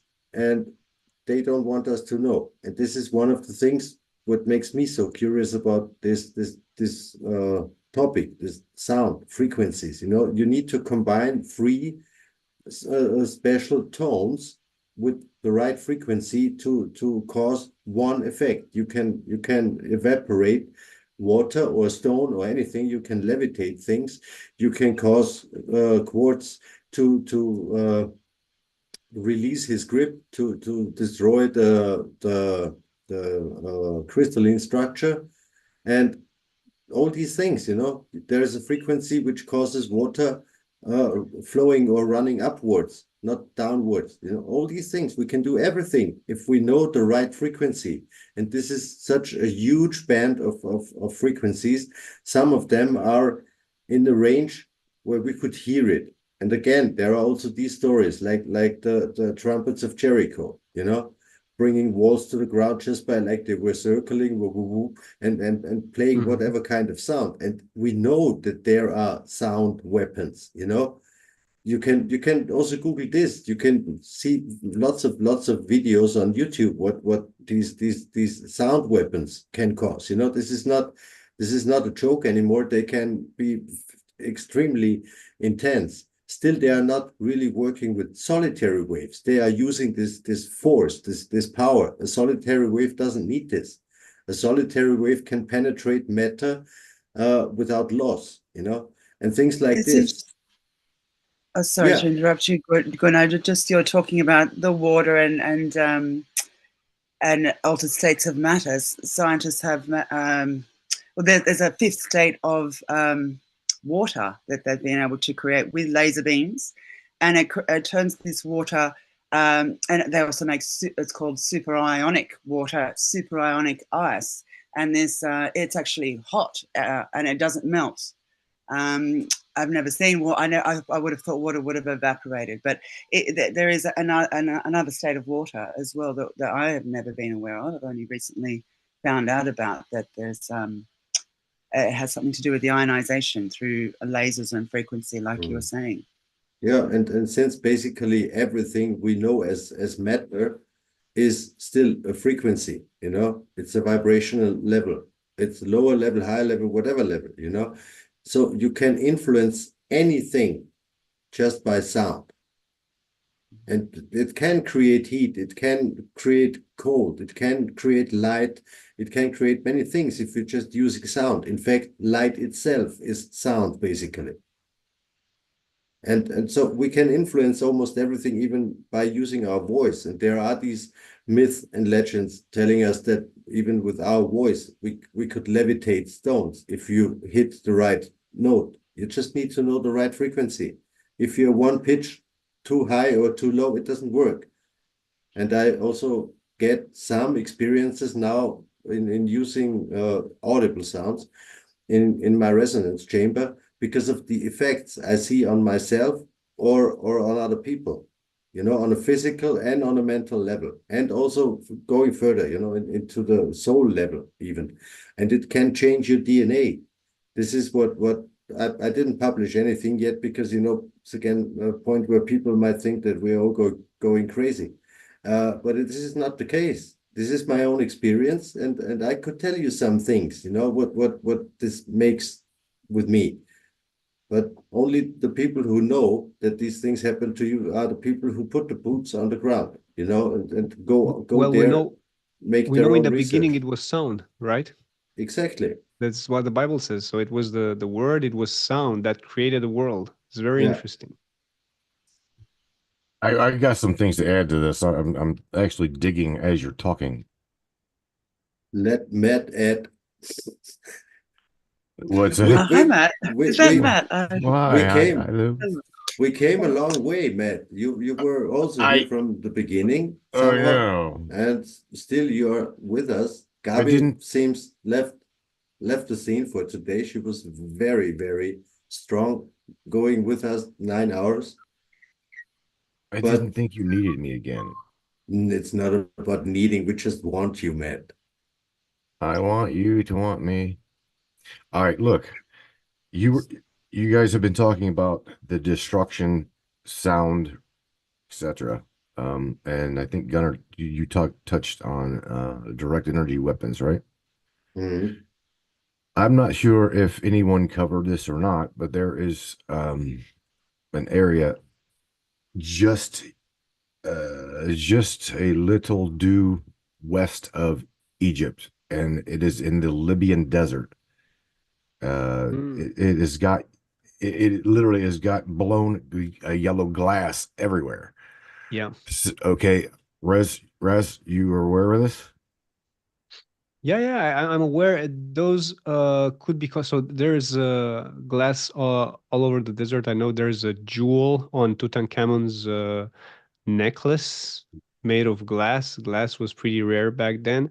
So this is caused when like a meteorite hits the ground and there's like sand, so quartz kind of melts from the impact. And this is what we see. So the green glass is when you what remains from the nukes. So when you detonate an atomic bomb, there's always a crater of glass that forms. Right. Usually green. So I thought about this because there should have been places left, at all those sites where we suspect energy weapons were used. So that's why I thought we're looking at a different technology. What Gunnar said with the sound hypothesis, it definitely makes sense. And then again, thermal weapons. I don't know. I've looked at radioactive clouds. They dissipate, so the area becomes habitable after a few tens of years. And then regarding the craters, so if you remove all that glass, then there's no more trace of the actual impact crater. So I don't really know. What's your take? I would have to add something, that the use of weapons with solitary waves can leave traces of radioactivity behind, you know, even years after, because it's a very, very, very high level frequency. So this is again stored in the quartz, you know. When we were talking about thousands of years, what is it that remains, Gunnar? The radiation, you know, there's after something. Thousands of years. Yes. I don't think that radiation is going to stay after thousands of years. You got to remember. No, maybe I put it in wrong. You know, it's not that the radiation stays, but if you give a certain vibration to a quartz crystal, the quartz crystal remembers this rhythm. You know, absolutely. You know, and this is what stays, not the radiation itself, but he's vibrating on such a high level that we, with some technical measurements, we could detect this as a radiation. This is true. Yeah, I put it wrong. I can't help but I've got to throw this in there. You guys, we're missing something. I don't know if you've talked about this, but we've got to remember. Let me see if I can share this real quick, if that's fine. If that's okay. It is. I absolutely want to share this with you, and that is we are kind of almost forgetting that there was a massive cataclysm at some point. and we are failing to realize that. I don't know. Again, I don't know if we're talking about this, but my thing is Egypt. My thing is also I study what is known as Baalbek, the Baalbek Temple. These structures, okay, have been absolutely, utterly obliterated. So it goes right along with either one of two things, either war or cataclysm. And again, look over here at the Temple of Luxor. We all been here. We've all seen these things, and that is there's mass destruction done to the blocks. The quarries, everything, the pillars. I mean, there's pillars that are absolutely huge, right? That have been knocked. Just it looks like again war. You can look beyond right there, back in the back. You see it, pillars blown in two, blown in half, and I'm not saying it's just Egypt, but we gotta realize and remember that. Are you guys familiar with a fellow by the name of Brad Olson? Mm-hmm. You know who Brad Olson is? I just had him on the broadcast, not even last week. It was the week before last.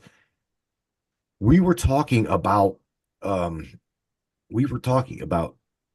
what we're all talking about at the moment is weapons and where is this stuff? One of the continents that all of us can agree that we're not allowed to visit is what continent? Antarctica. So listen, I don't believe that the problem is me. I don't believe that it is with me, Daniel. I'm talking our people. My people, Daniel's people, Dustin's people, Deborah's people, Raz's people. We all can get along. Do you agree? We can get along. Now, you're talking about factions. I think, Raz, you said you talked about the Sumerians, right? Yep. Something happened back. We can all agree something happened back in the day. And I truly, personally believe that we are dealing with the same entities today as we were dealing with back in that day. I believe in a reincarnation cycle, okay? That's what I feel. So we're dealing with the same people today in body that we were dealing with back then. Problem is they've taken this weaponry, these things, and they have ran with it. We're not allowed to see Antarctica. The technologies that they had is gone. It is either buried, or they either left with it, or it is literally in Antarctica. Admiral Byrd flew into the ice. I'm not saying ice wall as in the flat Earth. I'm saying he went into the ice and seen mammoths, seen green grass, lush forests, water. This shit is documented. They can't deny that. But my military, our Pentagon and everything else, oh no, it's you guys are crazy. Absolutely crazy. Sorry, but you're telling me that your general or your admiral was crazy? He come on a radio show. Everybody knows this. Right or wrong? Yeah, and we are still on the same playground. Yeah. We also know about satellite pictures from Antarctica that shows pyramid structures. It's also very interesting. Well, it has been a tropical paradise at some point, right? So also in Alaska. This is why I'm a little bit sad that Dwayne didn't make it today to put into the equation what he's up to, but we will bring this into the equation a little bit later. This is the same all around the globe. And Matt, I've shared some pictures before from my Sea of Stones. You can even see one of the structures here behind me. This is not natural stone, this is not just erosion. This is not just happened because the glacier went over. So why would he leave this shit piece standing there, and all these things and the stone fields. You all know now the pictures from the Sea of Stones. And this is not the only place. We have similar places in Russia, in megaliths in Montana, and all around the globe. And all of them show different types of huge destruction, Yeah. I even have one in Romania I would like to share with you guys. I shared a little bit of it earlier, but now I want to give you a better context. And I want to also add up regarding the destruction in Egypt and all those other places, besides the melted features that I've presented. I think humans are capable of doing like tremendous damage to sites And as a testament to this stands the fall of Babylon, when King Sennacherib conquered it and demolished it to the ground. Nothing remained of it. Of course, later on they rebuilt it, but the Assyrians again rebuilt it, but it was utterly destroyed. And what they used to do back then, when they hated each other too much, they would destroy the city completely, so nobody would return to their place, to settle there again, to have a life there. And also they would steal their idols. Actually, it's funny that every city back then had their own gods, had their own idols, and they were kept in the temple. And when somebody conquered a city, they would also capture the idols and move them to their own temples. But in regards to destruction, we know that humans are also capable of doing this. Yeah, the funny thing is we are touching so many topics now where history repeats itself. Like we said with the sorts of destruction we can see, and like what Matt said, that we are still the same players on the stage. And I could add to this that we are also in the how should I state this now, in society, back in the days, and I don't know when, I don't have numbers in years, but back then there was a time where there was some kind of war between the Lemurians and the Atlanteans, and this at one point it is again a war between natural life form and the technological life form. And we are facing the same issues again today, The opposing parties are those who want to go back to nature, towards the others who want to live in a world which is like driven almost by artificial intelligence. And I've been talking to Matt a while ago, with this stuff, which is known as the raw material, this channeled stuff. We have been playing around with this a while, at least Tanya and me, before we later switched into those tablets. And I found some very interesting things in regards of this raw material, that this material or the channel material, so the information says something like Ra in this case is not a personification, but something like a morphic field, like a full Akashic record, which is also about to create a physical planet, And then there is this channeling done by this lady, and you can step into this quite easy by yourself. And they were questioning Ra for a while. There are hundreds and hundreds of pages. I don't know how many sessions they made. This is an ongoing story continuously.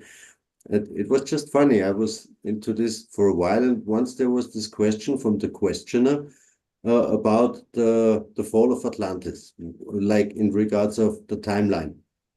And I don't know the numbers correctly anymore, but Ra answered some kind of numbers, like, I don't know, 12,000 years in the past. And immediately in the next sentence, it was like, oh, no, sorry, we made an error. So Ra, the morphic field, made an error, and he corrected the number. And I was a little surprised, But I said, okay, an error can happen. And we were continuing for pages and pages. And then it was funny enough. It was almost the same question, referring to the same topic, and Ra was giving the same answer. And again, he said, oh no, we made an error. And this was the moment where it made click in my mind, and I realized this is artificial intelligence, because an organic morphic field doesn't make any fucking single mistake. It's impossible. Only artificial intelligence does this. And this is, since then, I consider Ra not being part of what we are up to. And, they say that Ra is like some kind of father of Thoth. In the end, they were not the biggest friends anymore. Thoth had to leave Egypt, towards Europe. And there are traces. We are stumbling over so many strange things now, that some of the symbols on the emerald tablets are actually Eastern European symbols and not hieroglyphic at all. So we don't know where this leads us. The whole story we started, or we expanded now on in this podcast marathon. We had such a nice combination of people and talks and communication between all of us, and we are not finished yet. I find this great that we all put our thoughts on the table and we're not fighting each other. You know, no one called anyone else an idiot, and there are things which we see different, and this is the most important thing for me. Matt, don't laugh. You know, we have gone so deep into the tablets that you almost lost me. You remember? I want to touch on something because you're talking at the moment about channeling, and we cannot forget there was an era that's really, really close to even where we're at today, and this would be the channeling of the seer for Queen Elizabeth of John. His name is John Dee. Okay, he was a scryer. Are you guys aware of this? John Dee got in contact with who he refers to as the Enochians, or he came up with an Enochian language. Now, these spirits per se are told to have given him an entire alphabet. Okay, this would be the Enochian alphabet. The Golden Dawn still teaches this. Aleister Crowley searched for this. Things like that, you know. So there's a spiritual aspect to everything that we don't even know and or see. Or a lot of us know it and we research it, but however, it is all of this information has been buried from the mainstream and labeled as an occult wisdom. Ooh, God, can't talk about that, right? No, of course not. I mean, because, you know, who the hell, you believe in extraterrestrials and you talk about this thing, you whack, you end up with a 5250 and your ass is like hauled off to the mental institution for 14 days. You kidding me? So these things were told, like Dustin, or gotta go back in the beginning of the broadcast. The Golden Dawn, great teaching and occult wisdom. You'll learn more about your reality in that book right there. Fucking 1,000 pages. You know, wake up to the reality. You don't finish this book in one fucking lifetime. No, but we're not told anything. We're literally not told the way it is. Okay, we're told. I was raised Southern Pentecostal, where you don't even talk about the occultic science. Okay, even me thinking about it, I was going to burn in hell. It took me a long time to break out of that. That's another good teaching by Manly P. Hall. If anybody wants a great start, it's Manly P. Hall. The occult teaching is all online. Every single aspect of it is. Like Gunnar mentioned, the law of one by Ra. The law of one, same thing. If it's not enough with these little books here, then you go and take this one. You know, if you don't find enough stuff inside of them, try this. The Keys of Enoch. Yeah, I've got that one.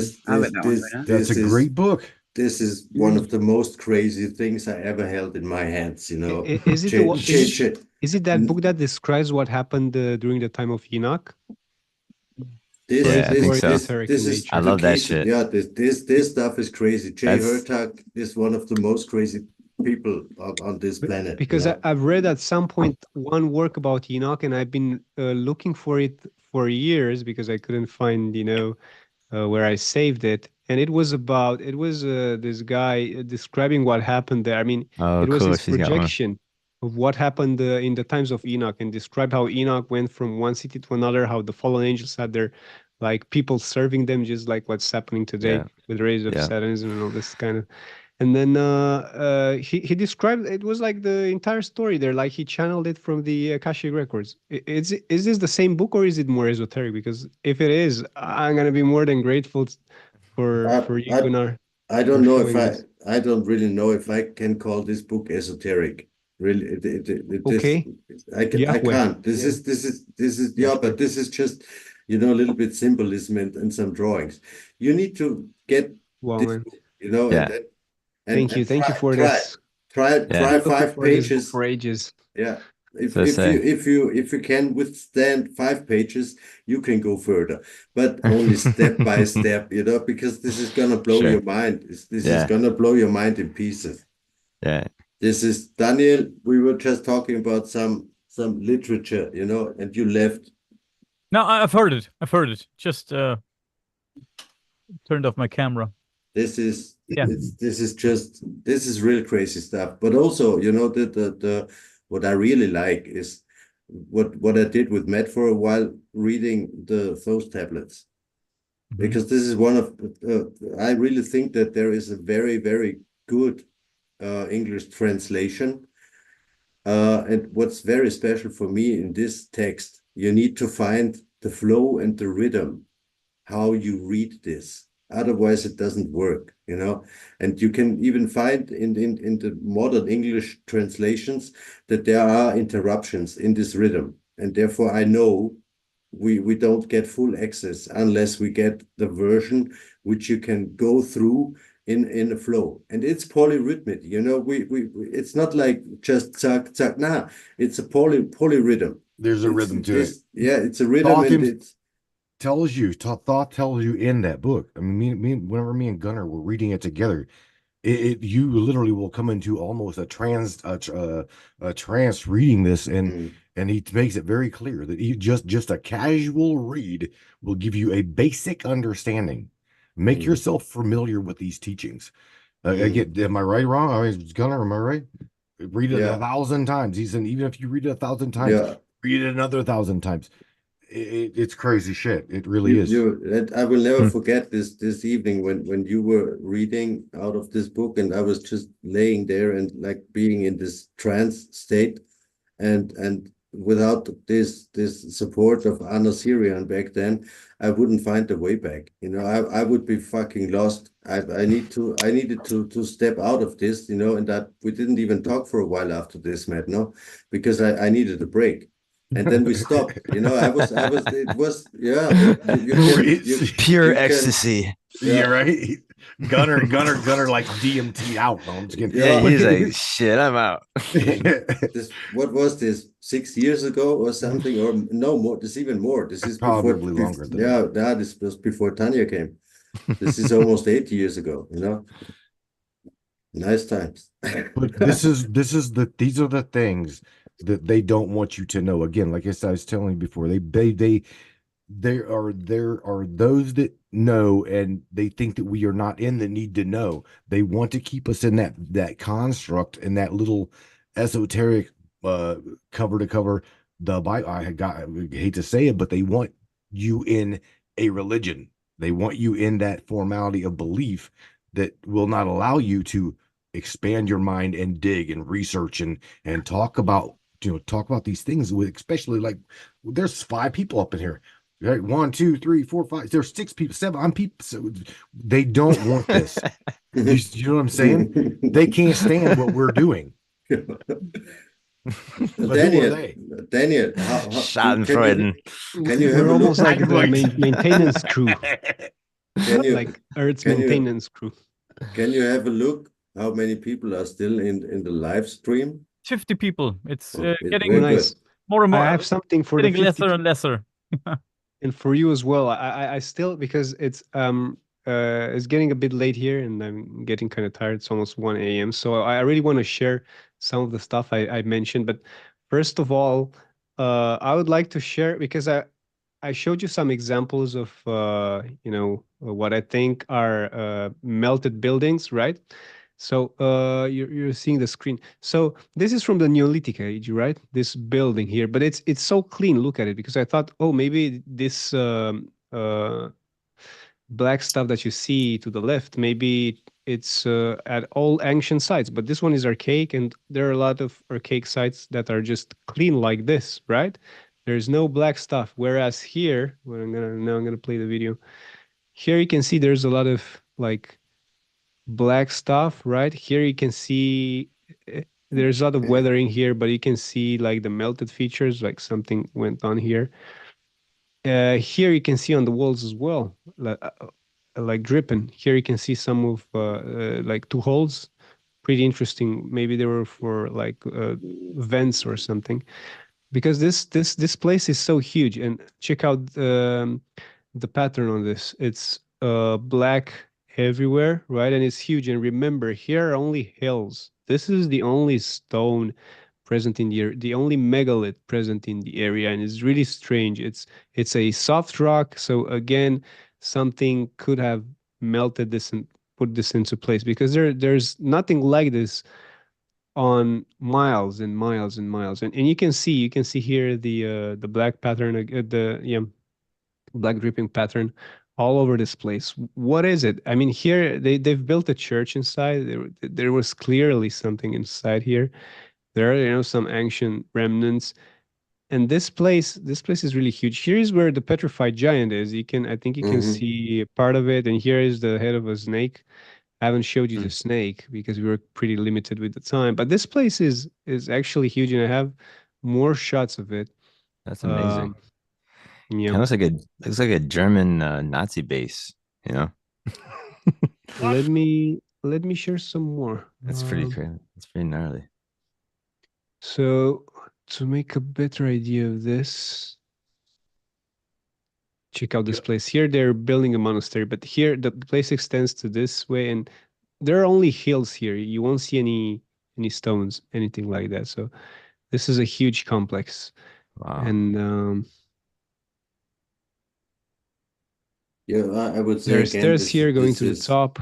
I really want to go and test the LiDAR imagery using the latest AI tech on this place. We had this topic before when you showed this giant on the side where we had this idea how this giant ended up there in between the stone, That was insane. I think that this is all an artificial structure. Yeah, I think so too. So this is the top of it. You don't distinguish it really from the top, but I mean it looks different than the rest of the area. So as you can see, only hills. I've been around here, so there's no stone, no stone like that. And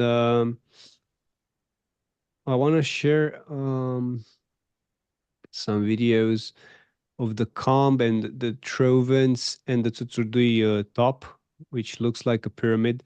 So let me just start with the trovents. I have them here in place. Those are the living stones. I think you've heard of this. They're found in many places, like in Romania. I've seen some in Kazakhstan and other places throughout the globe, but not so many. These stones are really strange, in nature by like how they look.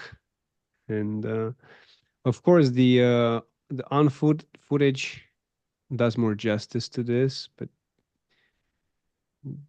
drone does a good job as well. And they extend all the way into the forest. And here, like inside the forest, there are like huge trovents, the size you've never seen. One that resembles a whale. And then there was one like in that forest, like a spiral, and it was laying there vertically. Right, those are the trovents from the top, and it had like 12 meters, something like that, and now it's collapsed, and it looks just like a rib, like a spine. That's how it was called. It was demolished when the communist regime came, and I have footage of that, but I don't have it available right now. But it's crazy when you see this trovent like 12 meters tall, vertical, and looking like a spine. It has like distinctive features. I really have to show you that at some point. This is really incredible stuff. And this is a special mixture. I don't know, maybe it's some type of geopolymer that they try to create in the past, but then again it's jotting out of this section here, that looks really weathered, right? Almost like being melted. You can see all those strange, round things that is really hard to explain what they are. I mean, they're during the rain, they gather minerals and they grow in size. Sometimes they even start rolling down the hills. That's why people said those are like the living rocks. Here you can see. I mean, the drone footage is not so good, but I'm gonna release a full video soon, so we'll have a better perspective of this. And then we have the next Russ, just the next great topic and the next, we are still ahead of the interview with Kathleen. And okay. Since it's getting late for all of us, I would suggest if there is no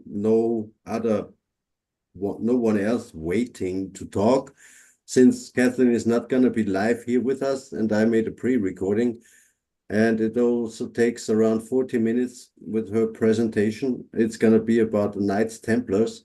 Sure, man. I would really like to start this slowly. We had a great conversation now, and we need to be careful that we just don't open one field after the other now, because this is not the frame here.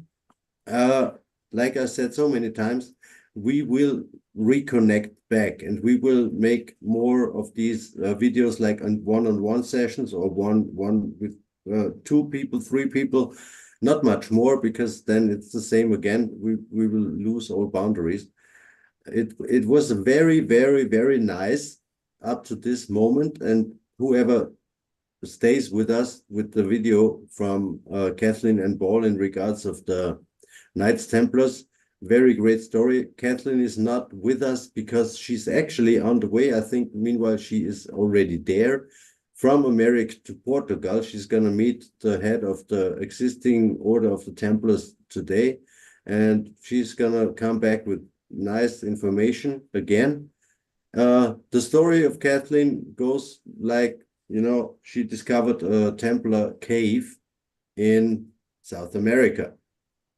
And it seems that the Templars were there a few hundred years before Columbus discovered America. This is a very great story. It's just an interview, so we don't have real much footage. She sent me some of the pictures about the symbols she discovered in the cave, but since this is a pre-recording, I can't really put also the pictures on screen. But whoever wants to see these things, we will stay in contact, and there will be another conversation also with Kathleen. And if you all guys don't mind, I would really slowly start this. We can all stay here, through this presentation of Kathleen. We can even stop once in a while also and talk. It was a very nice conversation I had with her. And Russ, if it's getting too late for you and you are about to leave, we also stay in contact. And awesome.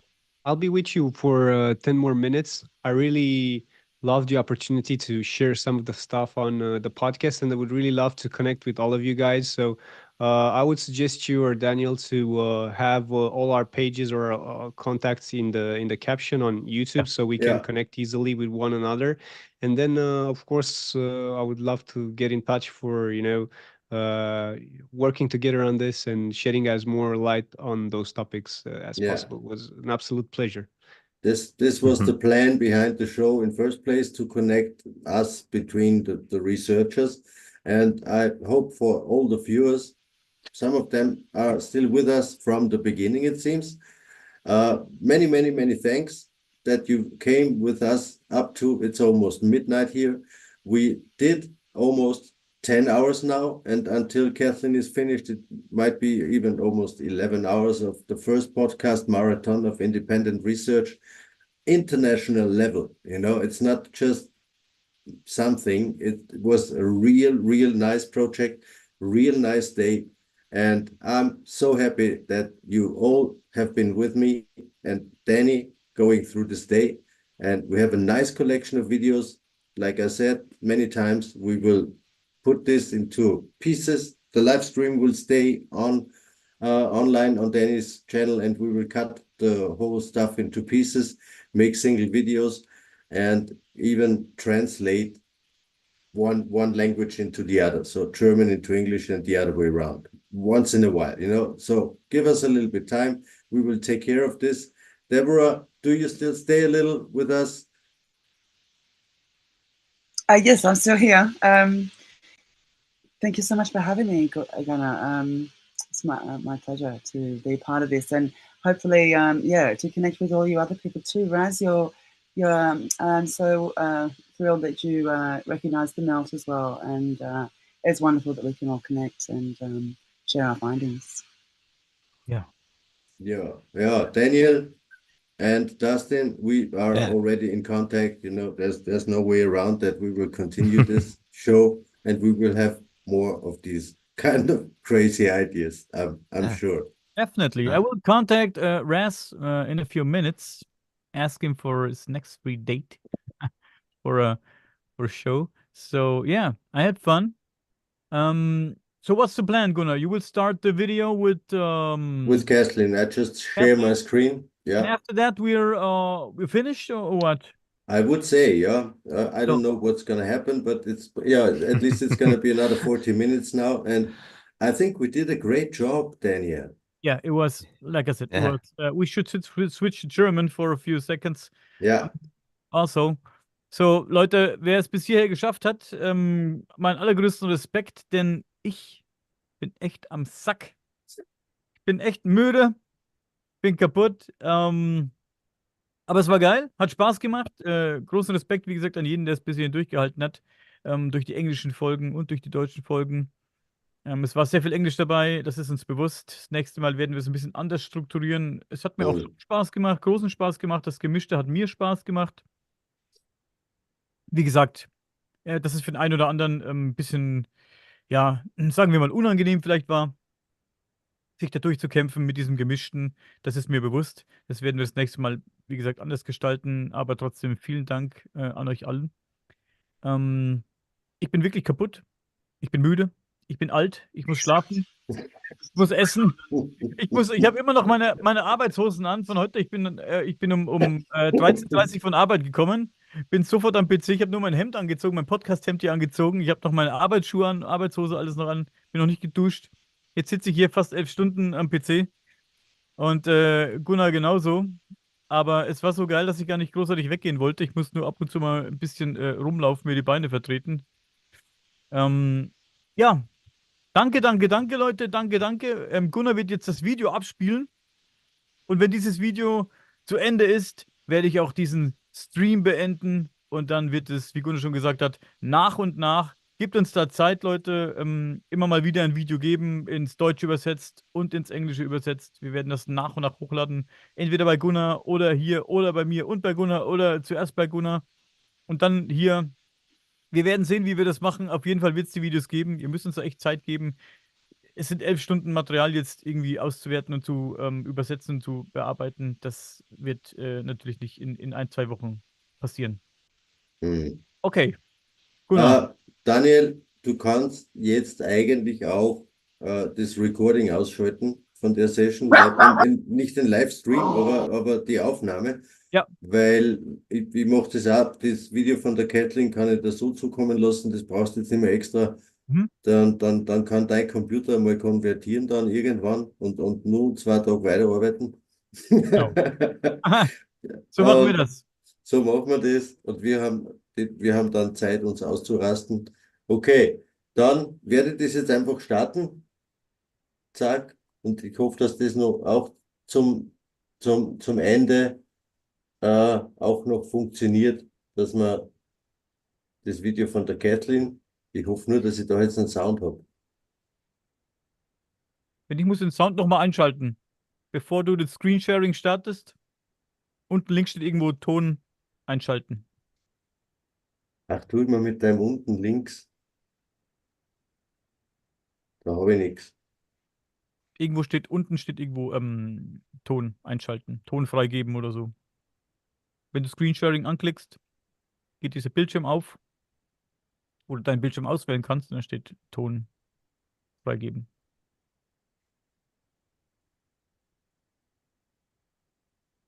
Ich sehe das Video. Ich bin so kaputt heute, Leute. Nichts gegessen. Ich kaue sogar Kaugummi jetzt. Das tut mir leid, wenn ich ein bisschen mich komisch anhöre. Das mache ich normalerweise nie im Podcast. Aber heute, irgendwas muss ich jetzt kauen, damit ich fit bleibe. Ja, jetzt kannst du ja ein bisschen relaxen. Daniel, jetzt ist nichts tragisch.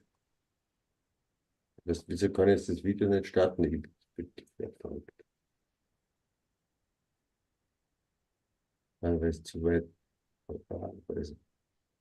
So. Yeah, I'm very happy to say hello to Kathleen and Ball. I think some of you don't know her yet, or the specific research topic she's onto. It's a little bit different topic than most of the other things we have here today, because it's about old civilizations. It's so many times about megalithic structures, underground facilities, and stuff like this. Kathleen is going to talk about something a little bit different, but not disconnected. Actually, we will find out and we will see that there are many, many points where this story she's going to bring us today is really connected. Yeah, and maybe you can see on my background and on my special shirt today, maybe you already have an idea. Kathleen, very, very big welcome. And yeah, just tell the people who you are, what you're onto, and Hi, I'm Kathleen Ball, and I have a PhD in metaphysical sciences and 2 master's degrees, 1 in world religion, 1 in fine art, and 2 bachelor's degrees. I'm actually a minister, not about any, not a Protestant or Christian or any of that. I'm an independent minister. Universal life is what it's called. Anyway, I spent a lot of years after a near-death. I had a near-death experience in 1990, March 11th of 1990. I came out of that experience a completely transformed person. I mean, it was a reset. It was complete intervention in my life. Before that point, I had had a lot of, devastation in my life. My first husband was murdered. There was a whole lot of things that happened. I had 3 children at this point that I was caring for alone, and it was a very, very difficult situation.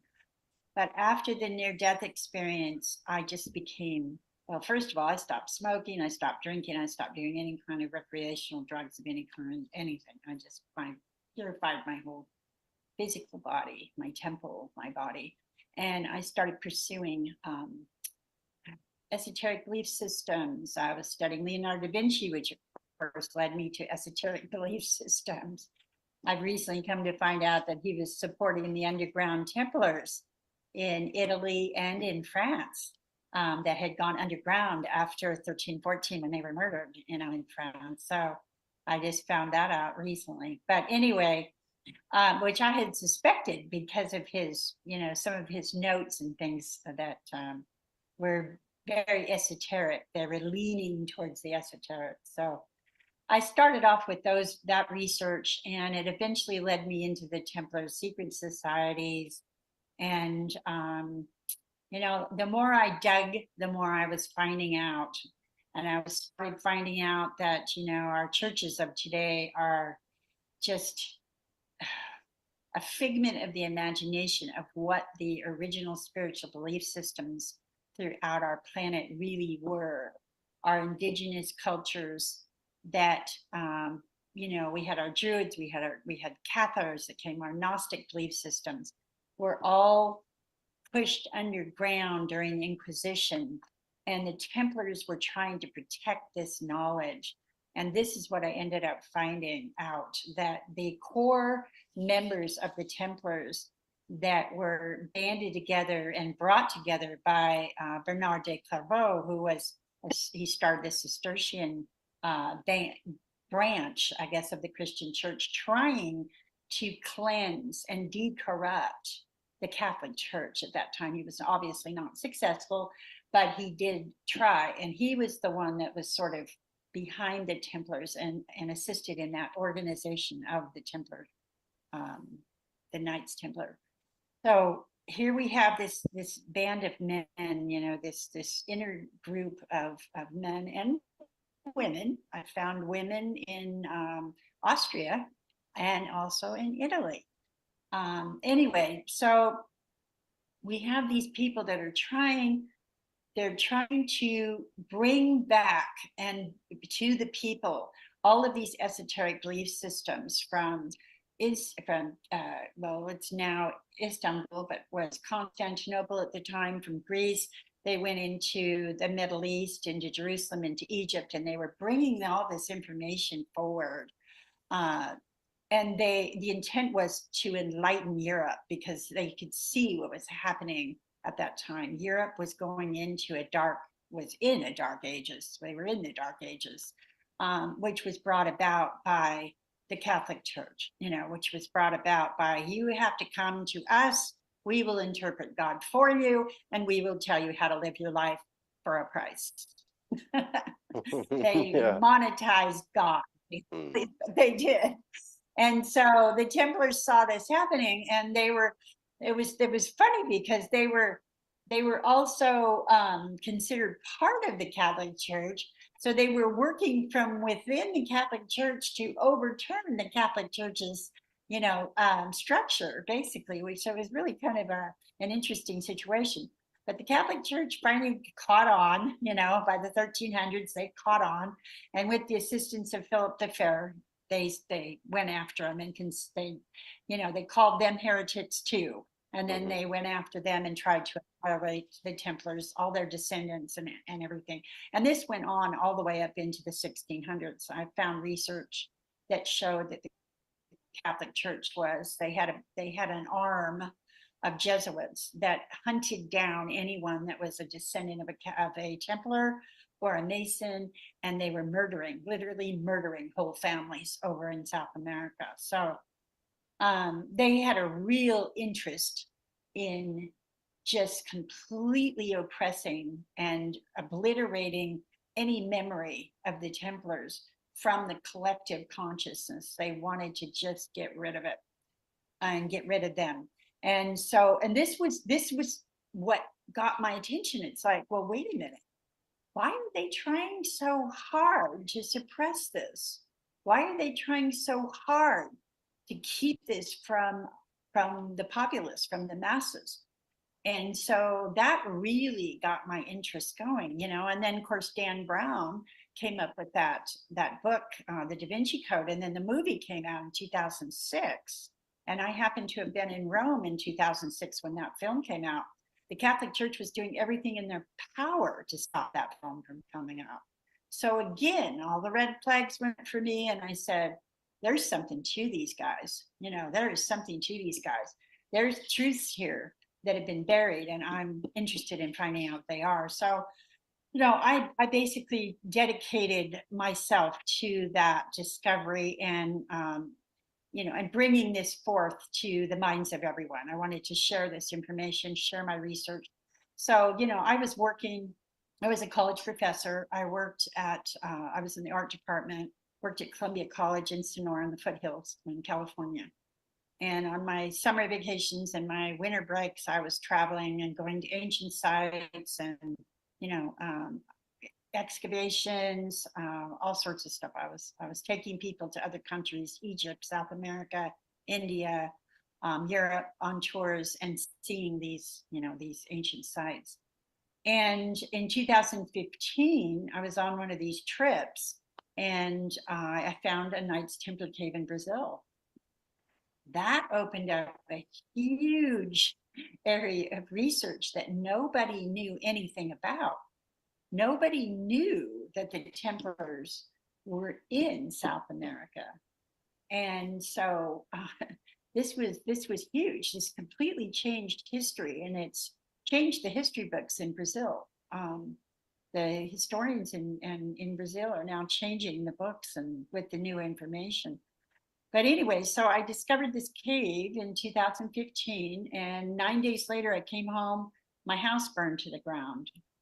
All my curriculum, everything, all my teaching materials, all my artwork, everything just burnt, boom, gone. 3,800 degrees, which is extremely hot fire. It turned my bronzes into vapor, vaporized my bronzes, metal, that's extremely hot.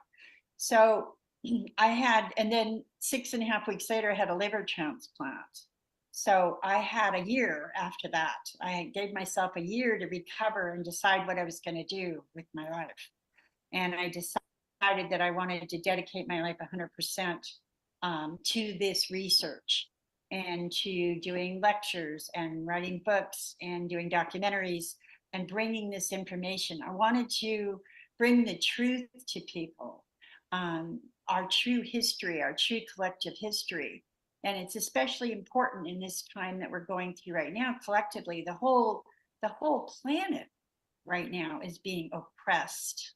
And, you know, and every single person that I talk to, I know people in just about every country, and they're telling me the same thing, you know, censorship and just financial oppression, every kind of oppression that could possibly be happening is happening right now. And that tells me that, you know, these powers that be, whatever they think they are, so powerful, are weakening and dying. Because anytime an entity tries that hard to oppress and suppress and, you know, control the narrative, it means they're losing control. Yeah, this Yeah, is so, something that so- is surely happening. Yeah, for sure. And it really seems, not to step too deep into this path, but it really seems that this game is over, and this is why they are fighting so hard.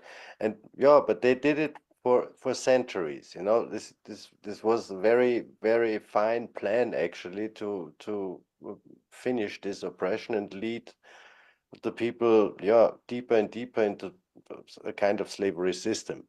And right. you said the Templars in South America. What kind of time frame would you say was when they went there first?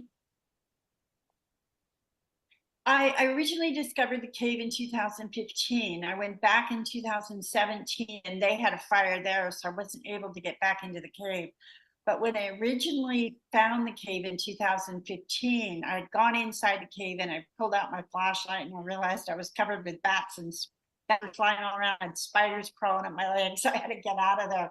But before I got out of the cave, I quickly videoed some symbols that were on the walls of the cave.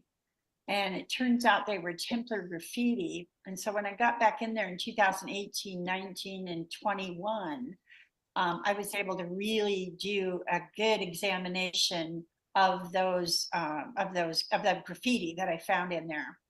And so from that graffiti, we are now dating the discovery and the original, the origin of the cave by the Templars, sometime between 1099 and 1315.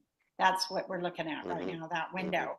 I have found some of the same symbols that are on the walls in that cave in Peniche, Portugal, on a cathedral that was built by the Templars in 1099. I have found some of the other symbols in Istanbul, in Italy, in Greece, in France, all through Portugal. They're all over. They're all over, and they are initiation symbols. Some of these symbols were used in initiation. In other words, when a Templar reached a certain stage in their esoteric practices and beliefs, initiations. They did a series of initiations. And these symbols were, you know, they were evidence of that. So when I found out that the cave, I think it was in 2019, 18 or 19, I found out that the cave was a gold mine. That they initially dug the cave out to extract the gold. And there was like a whole bunch of crushed crystal out in front of the cave for probably a good half acre, just surrounding the cave. And that was an indicator that it was a gold mine. And then found out from the locals that in fact it was a gold mine. Initially, after extracting the gold, however, I believe they used it as an initiation chamber. Because when they left in between 1307 and 1314, when they left Europe, many of the Templars came into Germany. They went into Scotland, they went into Portugal, and they left in Portugal. Many of them left on ships through Peniche, came into Bahia, the coast of Brazil, and on into and intermarried with the indigenous cultures that were there in Brazil.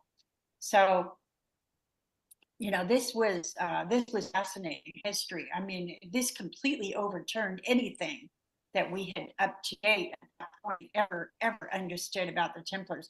A, we didn't know they were in South America, and B, we didn't know they were there that early, and C, that they were bringing gold back and forth from Brazil into Portugal, which makes sense that the king in Portugal would be protecting the Templars, because obviously they were bringing back gold and silver from Peru. By the way, they were also in Peru. They were bringing back gold and silver to replenish the coffers of the king in Portugal after the Crusades, and all the rest of the monarchies were broke. They didn't have any money. They had spent all their money on the Crusades, so they were all broke. Portugal was not. Portugal was flourishing. So anyway, so this helps us collectively to understand why Portugal was flourishing, because the Templars were going back and forth, and they were bringing back these precious metals, gold and silver, to the king in Portugal. And all the while, the king in Portugal was saying, oh, no, South America is just this small island. It's not a continent, it's a small island, and we've called it Veracruz, which means the true cross. But they did not. For centuries, nobody knew that South America was a continent. They believed that it was simply an island, and it wasn't worth anybody's, that's what they played it down intentionally. So no one else, none of the other monarchies would be interested in going there. And the way that they discovered it was while they were in the Holy Land during the Crusades. They were down under the Temple Mount. They stayed in the stables. They did not stay in the castle, right? They chose to stay in the stables. And they were underneath the Temple Mount excavating, and they found maps, Phoenician maps. They found many artifacts. There is also a line of research that gives evidence that they discovered an ark, possibly one of the Arks of the Covenant. There are several, is what I've come to find out. They were also very, very close with the king of Ethiopia that was traveling back and forth between Ethiopia and Portugal, specifically Tomar. And that is where the Ark of the Covenant is supposed to be. So there is some evidence that, that the Templars had access to at least one of these arks. And also, like I said, genealogies, bloodline, records of bloodlines, also the Phoenician maps, which allowed them, and boat building skills. They learned their boat building skills through the Phoenician records that they recovered there. They were the first people in Europe to actually put a functioning naval force together and build ships that were seaworthy. They were the first ones in Europe. And for many, many years, they were the only ones that had these ships. So all of a sudden they pop up, all of a sudden they pop up with these ships, and the rest of Europe they had lost that, they had lost that memory of how to build ships after the fall of the Phoenicians. So the Templars were traveling all over. They were traveling all over the globe with the consent of the king in Portugal, because it was a win-win situation. They supplied him with gold and silver. He said, okay, do whatever you want and I'll cover you. I will keep you safe from the Catholic Church. This is why in 1314, he converted the Templars, the Knights Templar organization, to the Knights of Christ, and allowed them to stay within and protected them from the Catholic Church. Yeah, and this is one of the points which is quite interesting for myself. I'm from Austria, and many years now we see that it is totally suppressed that the Templars were also here. There are people who want to convince us that there were never any Templars or anyone like these people here in our area. It's just in a historical point of view, it's interesting. Austria today, I could say, is a very small country. People might think we don't have much of an influence on a global scale and things like this, I very much doubt this. You know, as you can see on my screen in the back, this is something which was discovered 1988. You know, this is in an old in an abbey here in Upper Austria. What's very interesting for me in this case is this room is not really small, you know, and it was just closed. So whoever closed it up, they surely wanted to hide something from us. So, but why do you leave the symbols on the wall? You know, you can expect every once in a while, you know, someone would find out that there is another room, you know, and they opened something. There was some kind of reconstruction work, repair work going on, and in these times they discovered this room here. For myself, quite interesting. You know, my research is in one of these underground facilities, in one of these what I call resonance chambers. Funny enough that my chamber was discovered in the same year, you know, 1988, as they found this here. And my question now would go so far that you say they had the knowledge about building ships. They knew something what old, we could even say civilizations were aware of. And we have so many of these underground facilities here in Austria where we actually don't really have an idea who is the builder and for what purpose and all these things, you know. And since I'm also following your work and doing my own research into this direction, I really think that the Knights Templars were also aware of this stuff, what happened in regards of an older culture, a pagan culture, maybe in our areas here in Central Europe, because we surely have a different past than history makes us believe. And I would like to know from you, would you believe that the Knights Templars or some of the people associated to them, they still knew what you can do with these kind of resonance chambers, that it's possible to make some kind of rituals and you're using your voice, you know, frequencies? This is all going to be very modern research then, you know, in our time.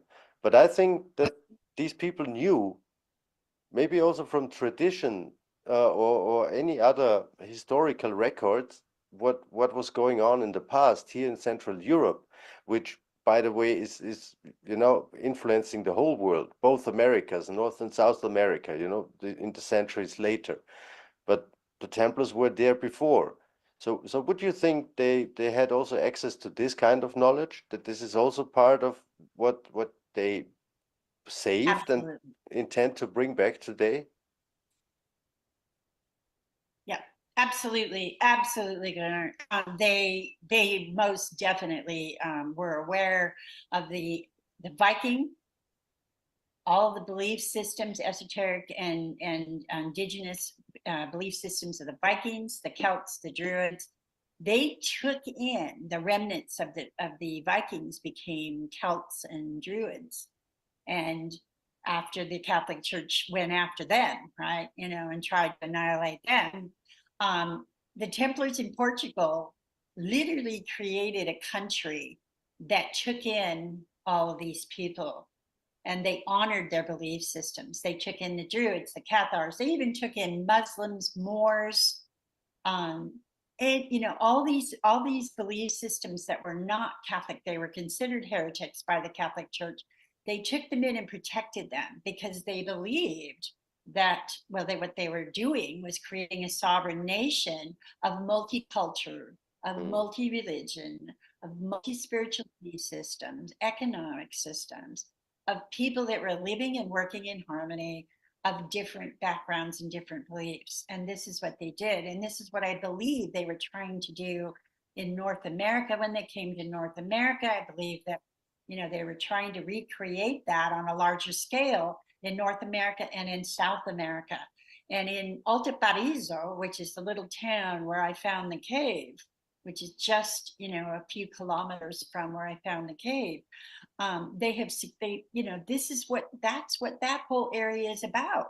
You walk down the street in Alto Paraiso from one end of the town to the other, you're gonna meet somebody from Japan, from Africa, from Germany, from France, from Australia. I mean, there are people from all over the world and all belief systems and backgrounds that live there collectively and in harmony, in a state of harmony, and they work with each other and they trade with each other, and it's a beautiful commingling of just, you know, the diversity, and very, you know, like an example of the diversity of our planet and how that can work and how people can just, you know, to be together. And I find it interesting because that was the area that the Templars colonized. That was the roots that they planted. And I believe that they literally planted with their initiations and their spiritual belief systems. I believe that they literally laid the spiritual groundwork for that to come about. And because that's what's happened in that area. You know, that's exactly what has taken place in that area. And I think that they envisioned that for the whole world. And I believe that they, you know, that they had planned to come back in 700 years. And I was there at the reorganization of the Templars in 2019 in Tomar, where they all met from all over, from all different countries, and signed a pact of an agreement. And I wasn't privy to that signing of that document, but they all came back together. I was there for the procession that followed this. And the Templars, from what I understand, are trying to recreate this heaven on earth, a new heaven, a new earth, a world of togetherness, of cooperation, of harmony, as opposed to what has been shoved down our throats for the last several thousand years. You know, what we are living today, talk to 10 people, just pull 10 people out of any country, any city, any town, and ask those 10 people, are you happy with the way that the world is being conducted? Are you happy with the government system that you have? And I'll guarantee you that at least 9 out of those 10 people are going to tell you no. They're not happy. No one is happy. You're surely right. And I would even add here that it's also up to us, you know, that we will be part of bringing this new existence into reality. This is why things happen to you in your personal experiences, the same as it happened to me. I was not really, my intention was not like to become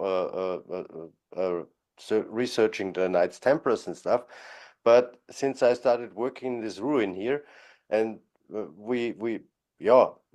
surely I'm interested in medieval stories also here in Austria, and I stumbled over this story and I chose to believe this, and finally we could see that this story is true. You have seen the pictures about the sword we found in this ruin here. It's not me who found it, you know, it was found in 1896, and you have seen the pictures, and this is it's not fully proven yet, but it seems to be a Knights Templar sword from the 13th century. And it was this time when they started hunting down the Templars, and Austria was one of only a few countries which did give them refuge, you know, so they could come here. And there are these connections up to today, and therefore I see myself lucky in this position that I'm actually allowed to take care of one of these old ruins, where seemingly one of these, I don't know what his function was, you know, I don't know, maybe you would even find his name mentioned in any of the documents, which maybe are residing in Portugal or elsewhere, you know. This would be very, very interesting for me once in a while.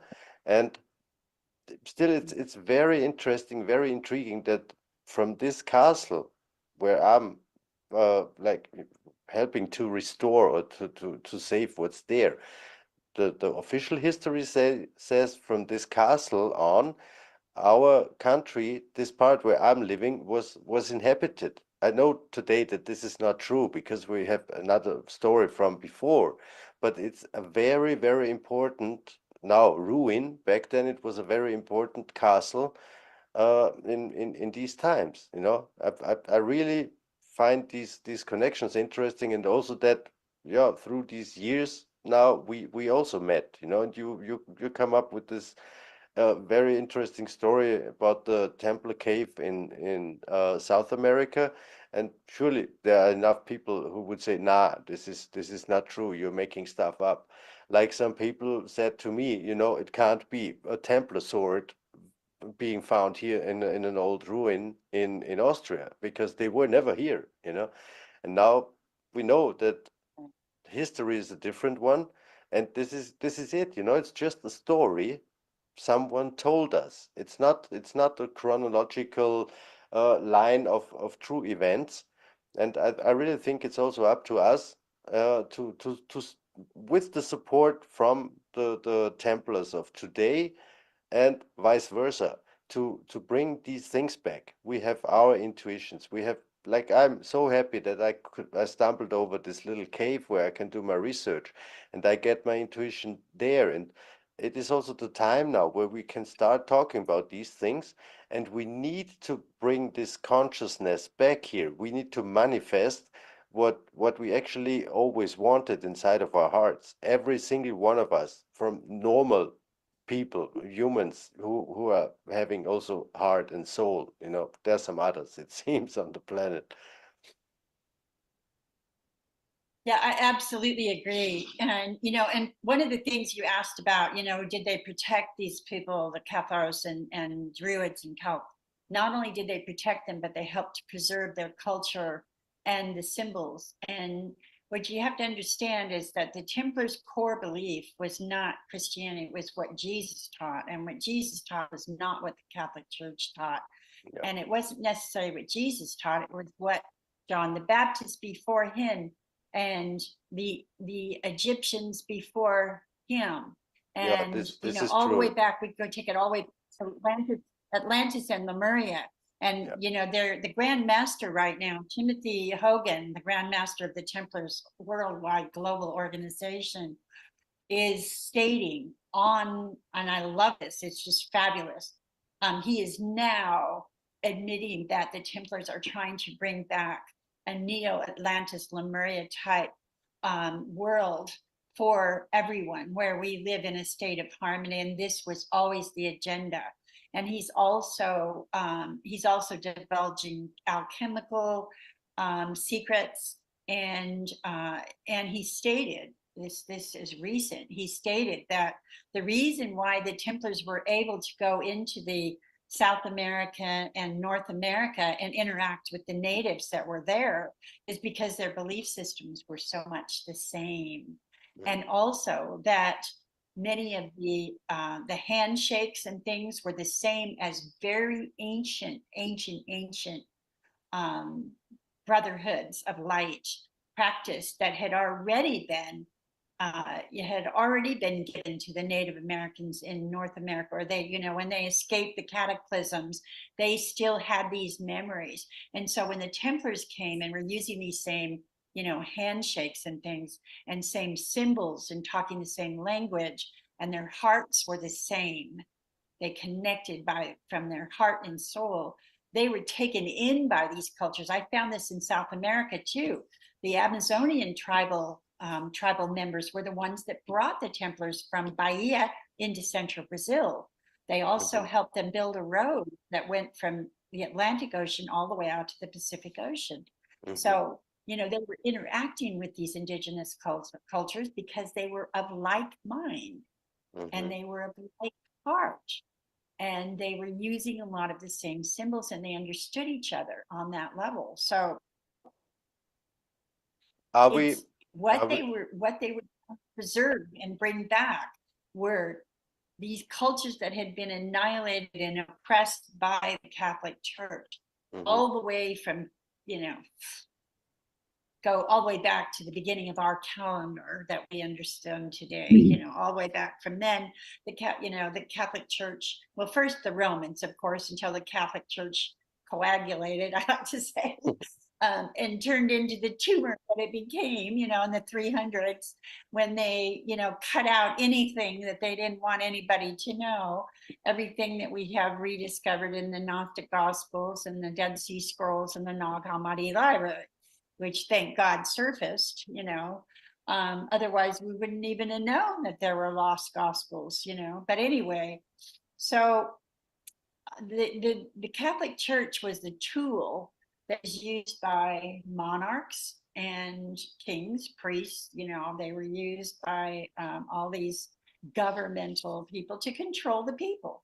This was the whole plan, was to control the people, remove them, don't let them know that they've got God inside of them. Don't let them know that they have the spark of the Creator within them. Don't let them know that they can go out into the forest and meditate and connect with the Creator. Don't let them know that. Tell them that they have to come to us.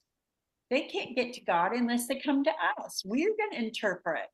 You know, let's keep them illiterate, so they can't read, they can't research for themselves, they can't find it. Let's keep them fearful. Let's keep them poor. Just enough so they can support our lifestyle and keep us in the lifestyle that we want to remain in. They'll be our slaves, they'll be our workers, they'll be our servants. And that was what the ideal of society should look like. And that is what we have been fighting with ever since, you know. You used one of very interesting keywords. To me, this is when you say illiterate, then it's also connected to a constant change of a script form, you know, like they did with Latin, and they changed what we used before, what we know as runic writings and things. And the interesting thing for me is that the people who are like running the show today, I think they even have less of an idea than we do what was actually going on in this past. And it just happens to be like a few weeks ago, we stumbled over a very interesting artifact. We don't know if this is real or if this is a forgery or anything. It doesn't matter so much. I activated some of my friends because there are letters and writing symbols which I didn't really know. You know, I know runic writings, I know about this glycolithic script and so many things, but it looked quite different. I took a little look into the Danube script, for example, and I found some similarities. But then it went even more crazy, I say. I had also a look, because I made a presentation a while ago about these old European script forms. And I also took the Emerald tablet and had a look onto these symbols, because I could feel that there are some similarities. And I asked a friend of mine also to help me to find similarities. Just give me your thoughts on this topic, you know. And this friend of mine opened a completely new field of research for us, because she said, hey, wait, she has seen these tablets 100 times before. It just didn't make a click in her mind. And she said, you know what? Some of these symbols happen to be Slavonic writing form, an old one, which is not in use anymore. So from Eastern Europe, you know. And then she came up with some additional stories from Armenia, that there are delivered traditional beliefs that thought the Atlantean was visiting this country. And you know, now it's getting really interesting, because some of these symbols are very old, like from Atlantean times, and we find these symbols all over the planet, you know. And so they don't have an idea what we are up to, you know. And I'm not afraid anymore, so about censorship or anything, because they have no idea what we're talking about. And that brings up an important point too. In the cave, I found a star. It's called the Lemurian star that's inside my cave in Brazil. This was another.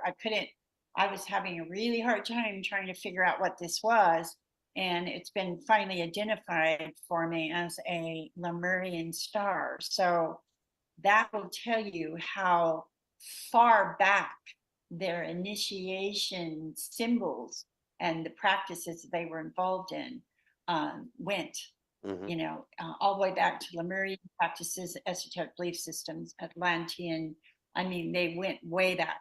And these were all nature-based. These were all nature-based belief systems, indigenous cultural belief systems that were passed down. And I believe that the Celts and the Druids and the Vikings actually brought these forward from those times.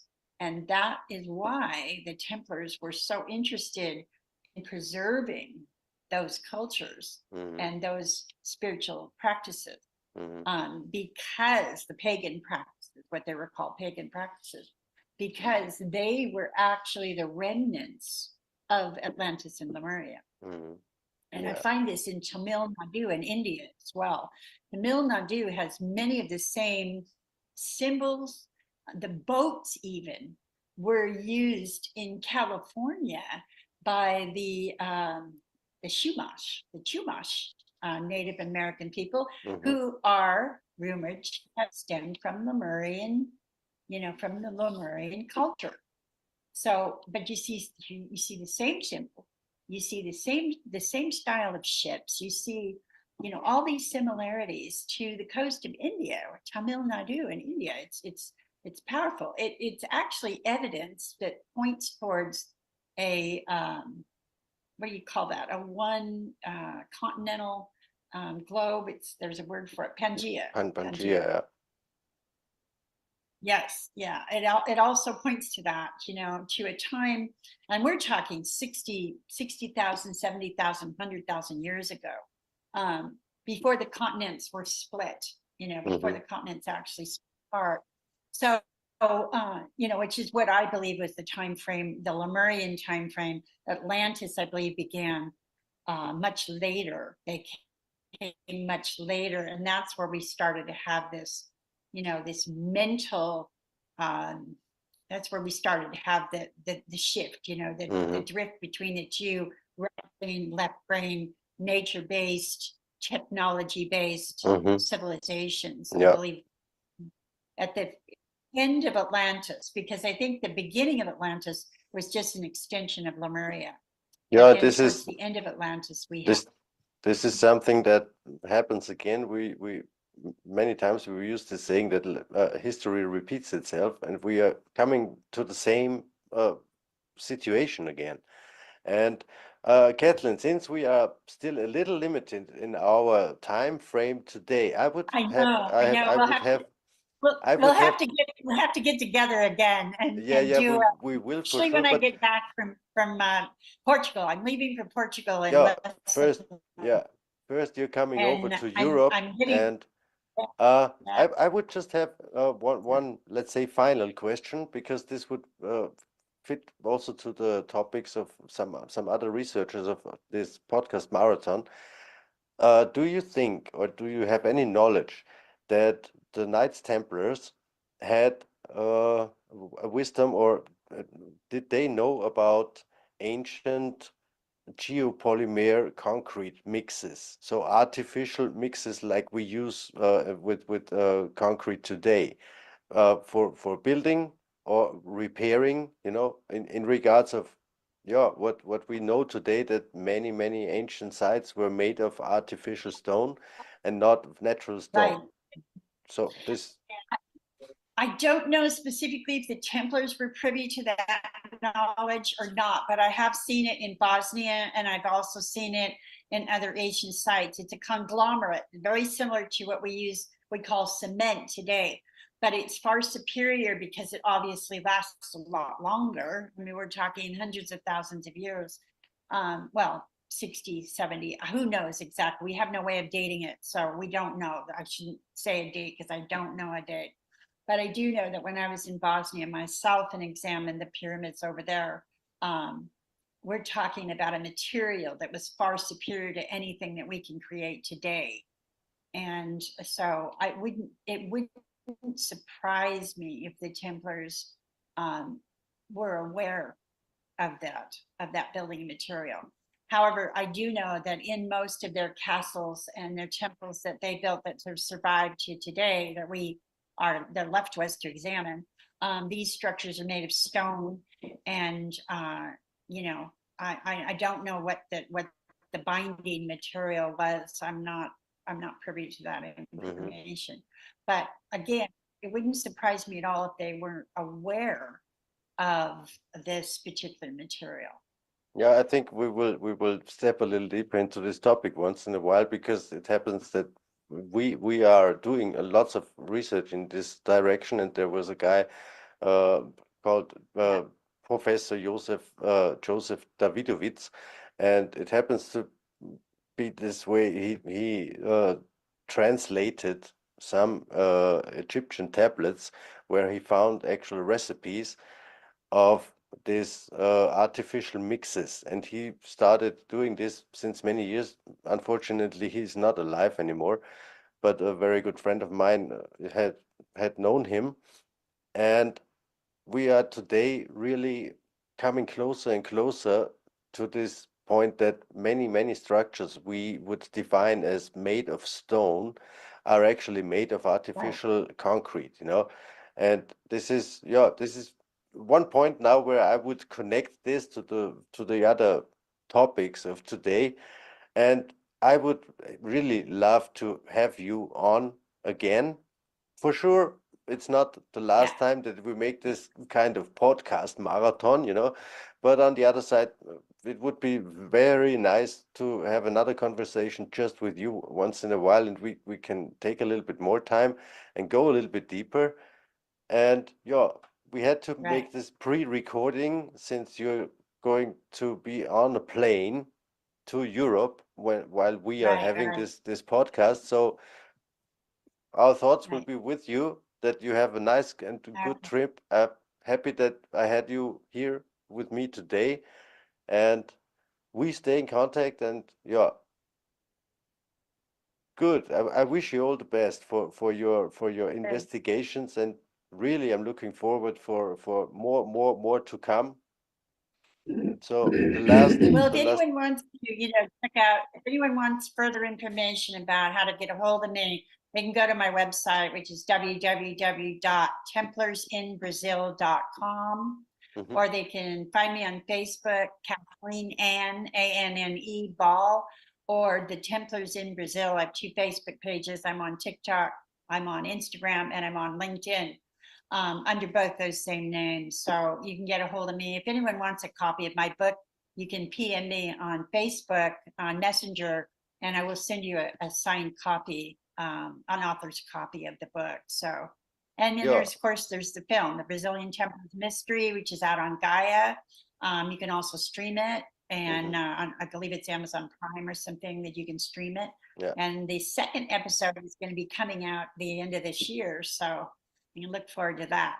Yeah, and for sure we will link all this information below this video, and also we will talk more about this. It will also be linked in the podcast itself. Be sure to send me a link. Yes, be sure and send me a link. Yeah, okay? For sure. Yeah. Okay, Kathleen, this is wonderful to talk with you. For the official part, I say thanks having you on. Okay. Just stay with me another minute, okay? Okay, great. Bye-bye. You have a great evening, I guess, for you. Okay. Yeah, Bye-bye. it's no time, you know, here.